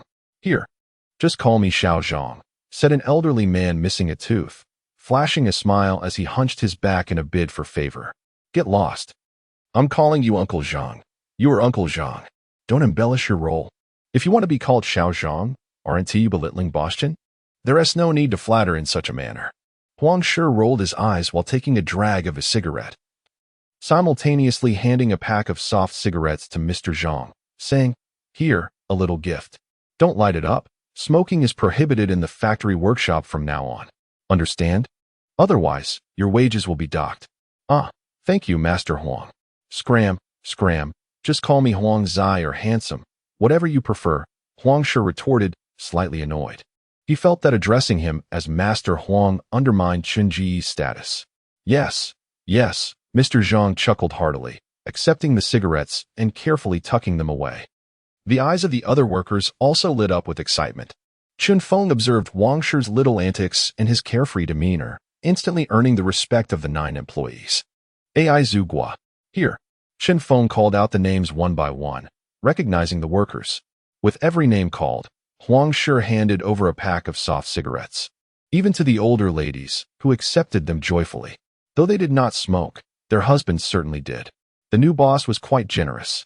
All right, for the next 3 days, I will refine the production processes for buns and dumplings, Chen Feng announced. Your monthly salary is 300, which will remain unchanged under my management. Furthermore, you will receive a weekly production performance bonus linked to the quantity of buns and dumplings you produce. If you aspire to earn more, work diligently, with bonuses included. I guarantee your monthly earnings will not fall below 7,000. AI Zug was 2 older ladies would continue their part-time chef roles, with pay remaining the same.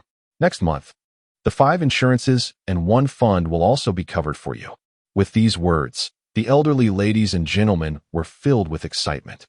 A change of boss signified a new dawn. Now, having discussed the benefits, let's address the new rules.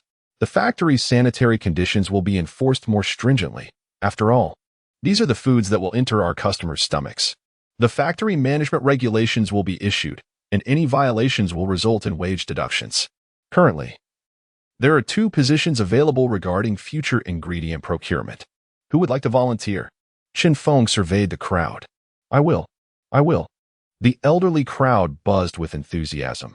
Everyone knew procurement was a lucrative position. You 4, come with me. The others were instructed to momentarily halt production activities and tidy up the workshop while waiting in the factory. Having selected these 4 individuals, they all boarded Huang Shi's van. Chen Feng relentlessly inquired about the factory details, and the 4 workers shared their knowledge openly. On the way, they crossed paths with a van belonging to Huang Shi's younger brothers, heading towards the largest vegetable market nearby. After disembarking, Huang Shi took out his phone to record the moment. Chen Feng guided the 4 workers, and the 2 younger brothers Huang Shi had summoned on how to select the raw materials for dumplings and buns. He meticulously explained the quality and identification of each ingredient. After a thorough tour detailing the raw materials, the 6 individuals began to regard Chen Feng with newfound respect. They had not anticipated the intricacies involved in purchasing meat. The quality and flavor of ingredients like mushrooms and carrots were intricately linked to their appearance. This new boss truly possessed remarkable skills. After procuring 2 substantial loads of materials, the 2 vans made their way back to the factory. In the future, when purchasing ingredients, follow my instructions. If you forget, Huang Shi will send you the video. The more you watch and remember, the more adept you will become. Old Master Wang, Aunt Lu, Ah-san, and Lu Zi, from now on, you 4 shall be responsible for the procurement of the factory, while the remaining 2 will serve as substitutes. The daily procurement list will be posted at the factory. Should any purchased ingredients fail to meet quality standards, or if any misconduct is detected, the responsible party shall be reported and subsequently replaced from the factory. Understood, boss. A chill ran through everyone's hearts. As soon as Boss Chen spoke, he effectively sealed off all avenues for corruption. This would also prevent any substandard goods from being passed off as acceptable in the future. At that moment, Lu Zi quietly spoke up. Brother Chen, I have a question. Huang Shi playfully tapped him on the back of the head, exclaiming, Boss, from now on, you are part of the factory and will receive a salary. Yes, boss, Brother Huang, Yang Lu chuckled. What do you want to ask? Chen Feng inquired. Yang Lu continued. Boss, I heard from air that the factory's daily output is limited. Wouldn't T2 people be sufficient for procurement? Huang Shi again tapped the back of his head, saying, Just follow what Brother Chen said. Is it your place to worry about this? Chen Feng intervened with a smile. The factory's output will increase in the future. Huang Shi is hiring. Understood, boss, Yang Lu replied. Let us head to the workshop. The group proceeded to the workshop, each carrying ingredients. The 4 of them demonstrated the production process for dumplings and buns. Yes, boss. Throughout the afternoon, Chen Feng contemplated how to integrate his traditional skills with machine production. He also aimed to gather more information on equipment for producing buns and dumplings. Once ideas formed in his mind, Chen Feng conducted experiments while simultaneously teaching the workers on the production line. This continued until 4 o'clock in the afternoon. All right, that's enough for today. Let us call it a day and continue tomorrow. After leaving work early, Chen Feng took Huangshi's van back to the snack shop. Along the way, Huangshi asked in confusion, Brother Chen, aside from improving the production techniques for buns and dumplings, the food quality surely cannot match what you personally make. Will we need to add preservatives? Can you truly guarantee 80 of the flavor? Why rush when we haven't even begun? Chen Feng replied with a smile. At 4:30 p.m., a van parked on the street outside the snack shop. Chen Feng got out and advised, Huangshi, you need to keep a close eye on things for the next couple of days. We'll officially start production in 2 days, then you will understand. Remember to begin hiring. All right, I'll handle it. Don't worry, Brother Chen, Huangshi assured, patting his chest. Only then did Chen Feng take his leave. Boss Chen is back. At that moment, the crowd lining the sidewalk spotted Chen Feng and erupted in excitement. With the Bubble Pig channel releasing yet another food video, the buzz surrounding them surged even higher. Chen Feng was on the verge of becoming a genuine online sensation. Occasionally, he took a moment to glance at the comments on the videos. It turned out that his newfound fame was not due to his culinary skills, but rather his handsome appearance. And not to mention, he had an adorable daughter. Truly, in this world that values looks, one can't help but be astonished. As the excitement continued to build, an increasing number of visitors from surrounding cities and local food enthusiasts flocked to partake in the snacks crafted by Chen Feng each day. Considering it a privilege, sharing their experiences on social media became mandatory. Boss, what delicious treat are we making today? A multitude of eager diners flocked to the scene, their expressions brimming with excitement. Uncle Chen, let us capture a photograph, some young ladies exclaimed as they activated their beauty filters on their phones, eager to include Chen Feng in the group shot. A secret, which you shall soon discover, Chen Feng remarked as he made his way into the snack shop.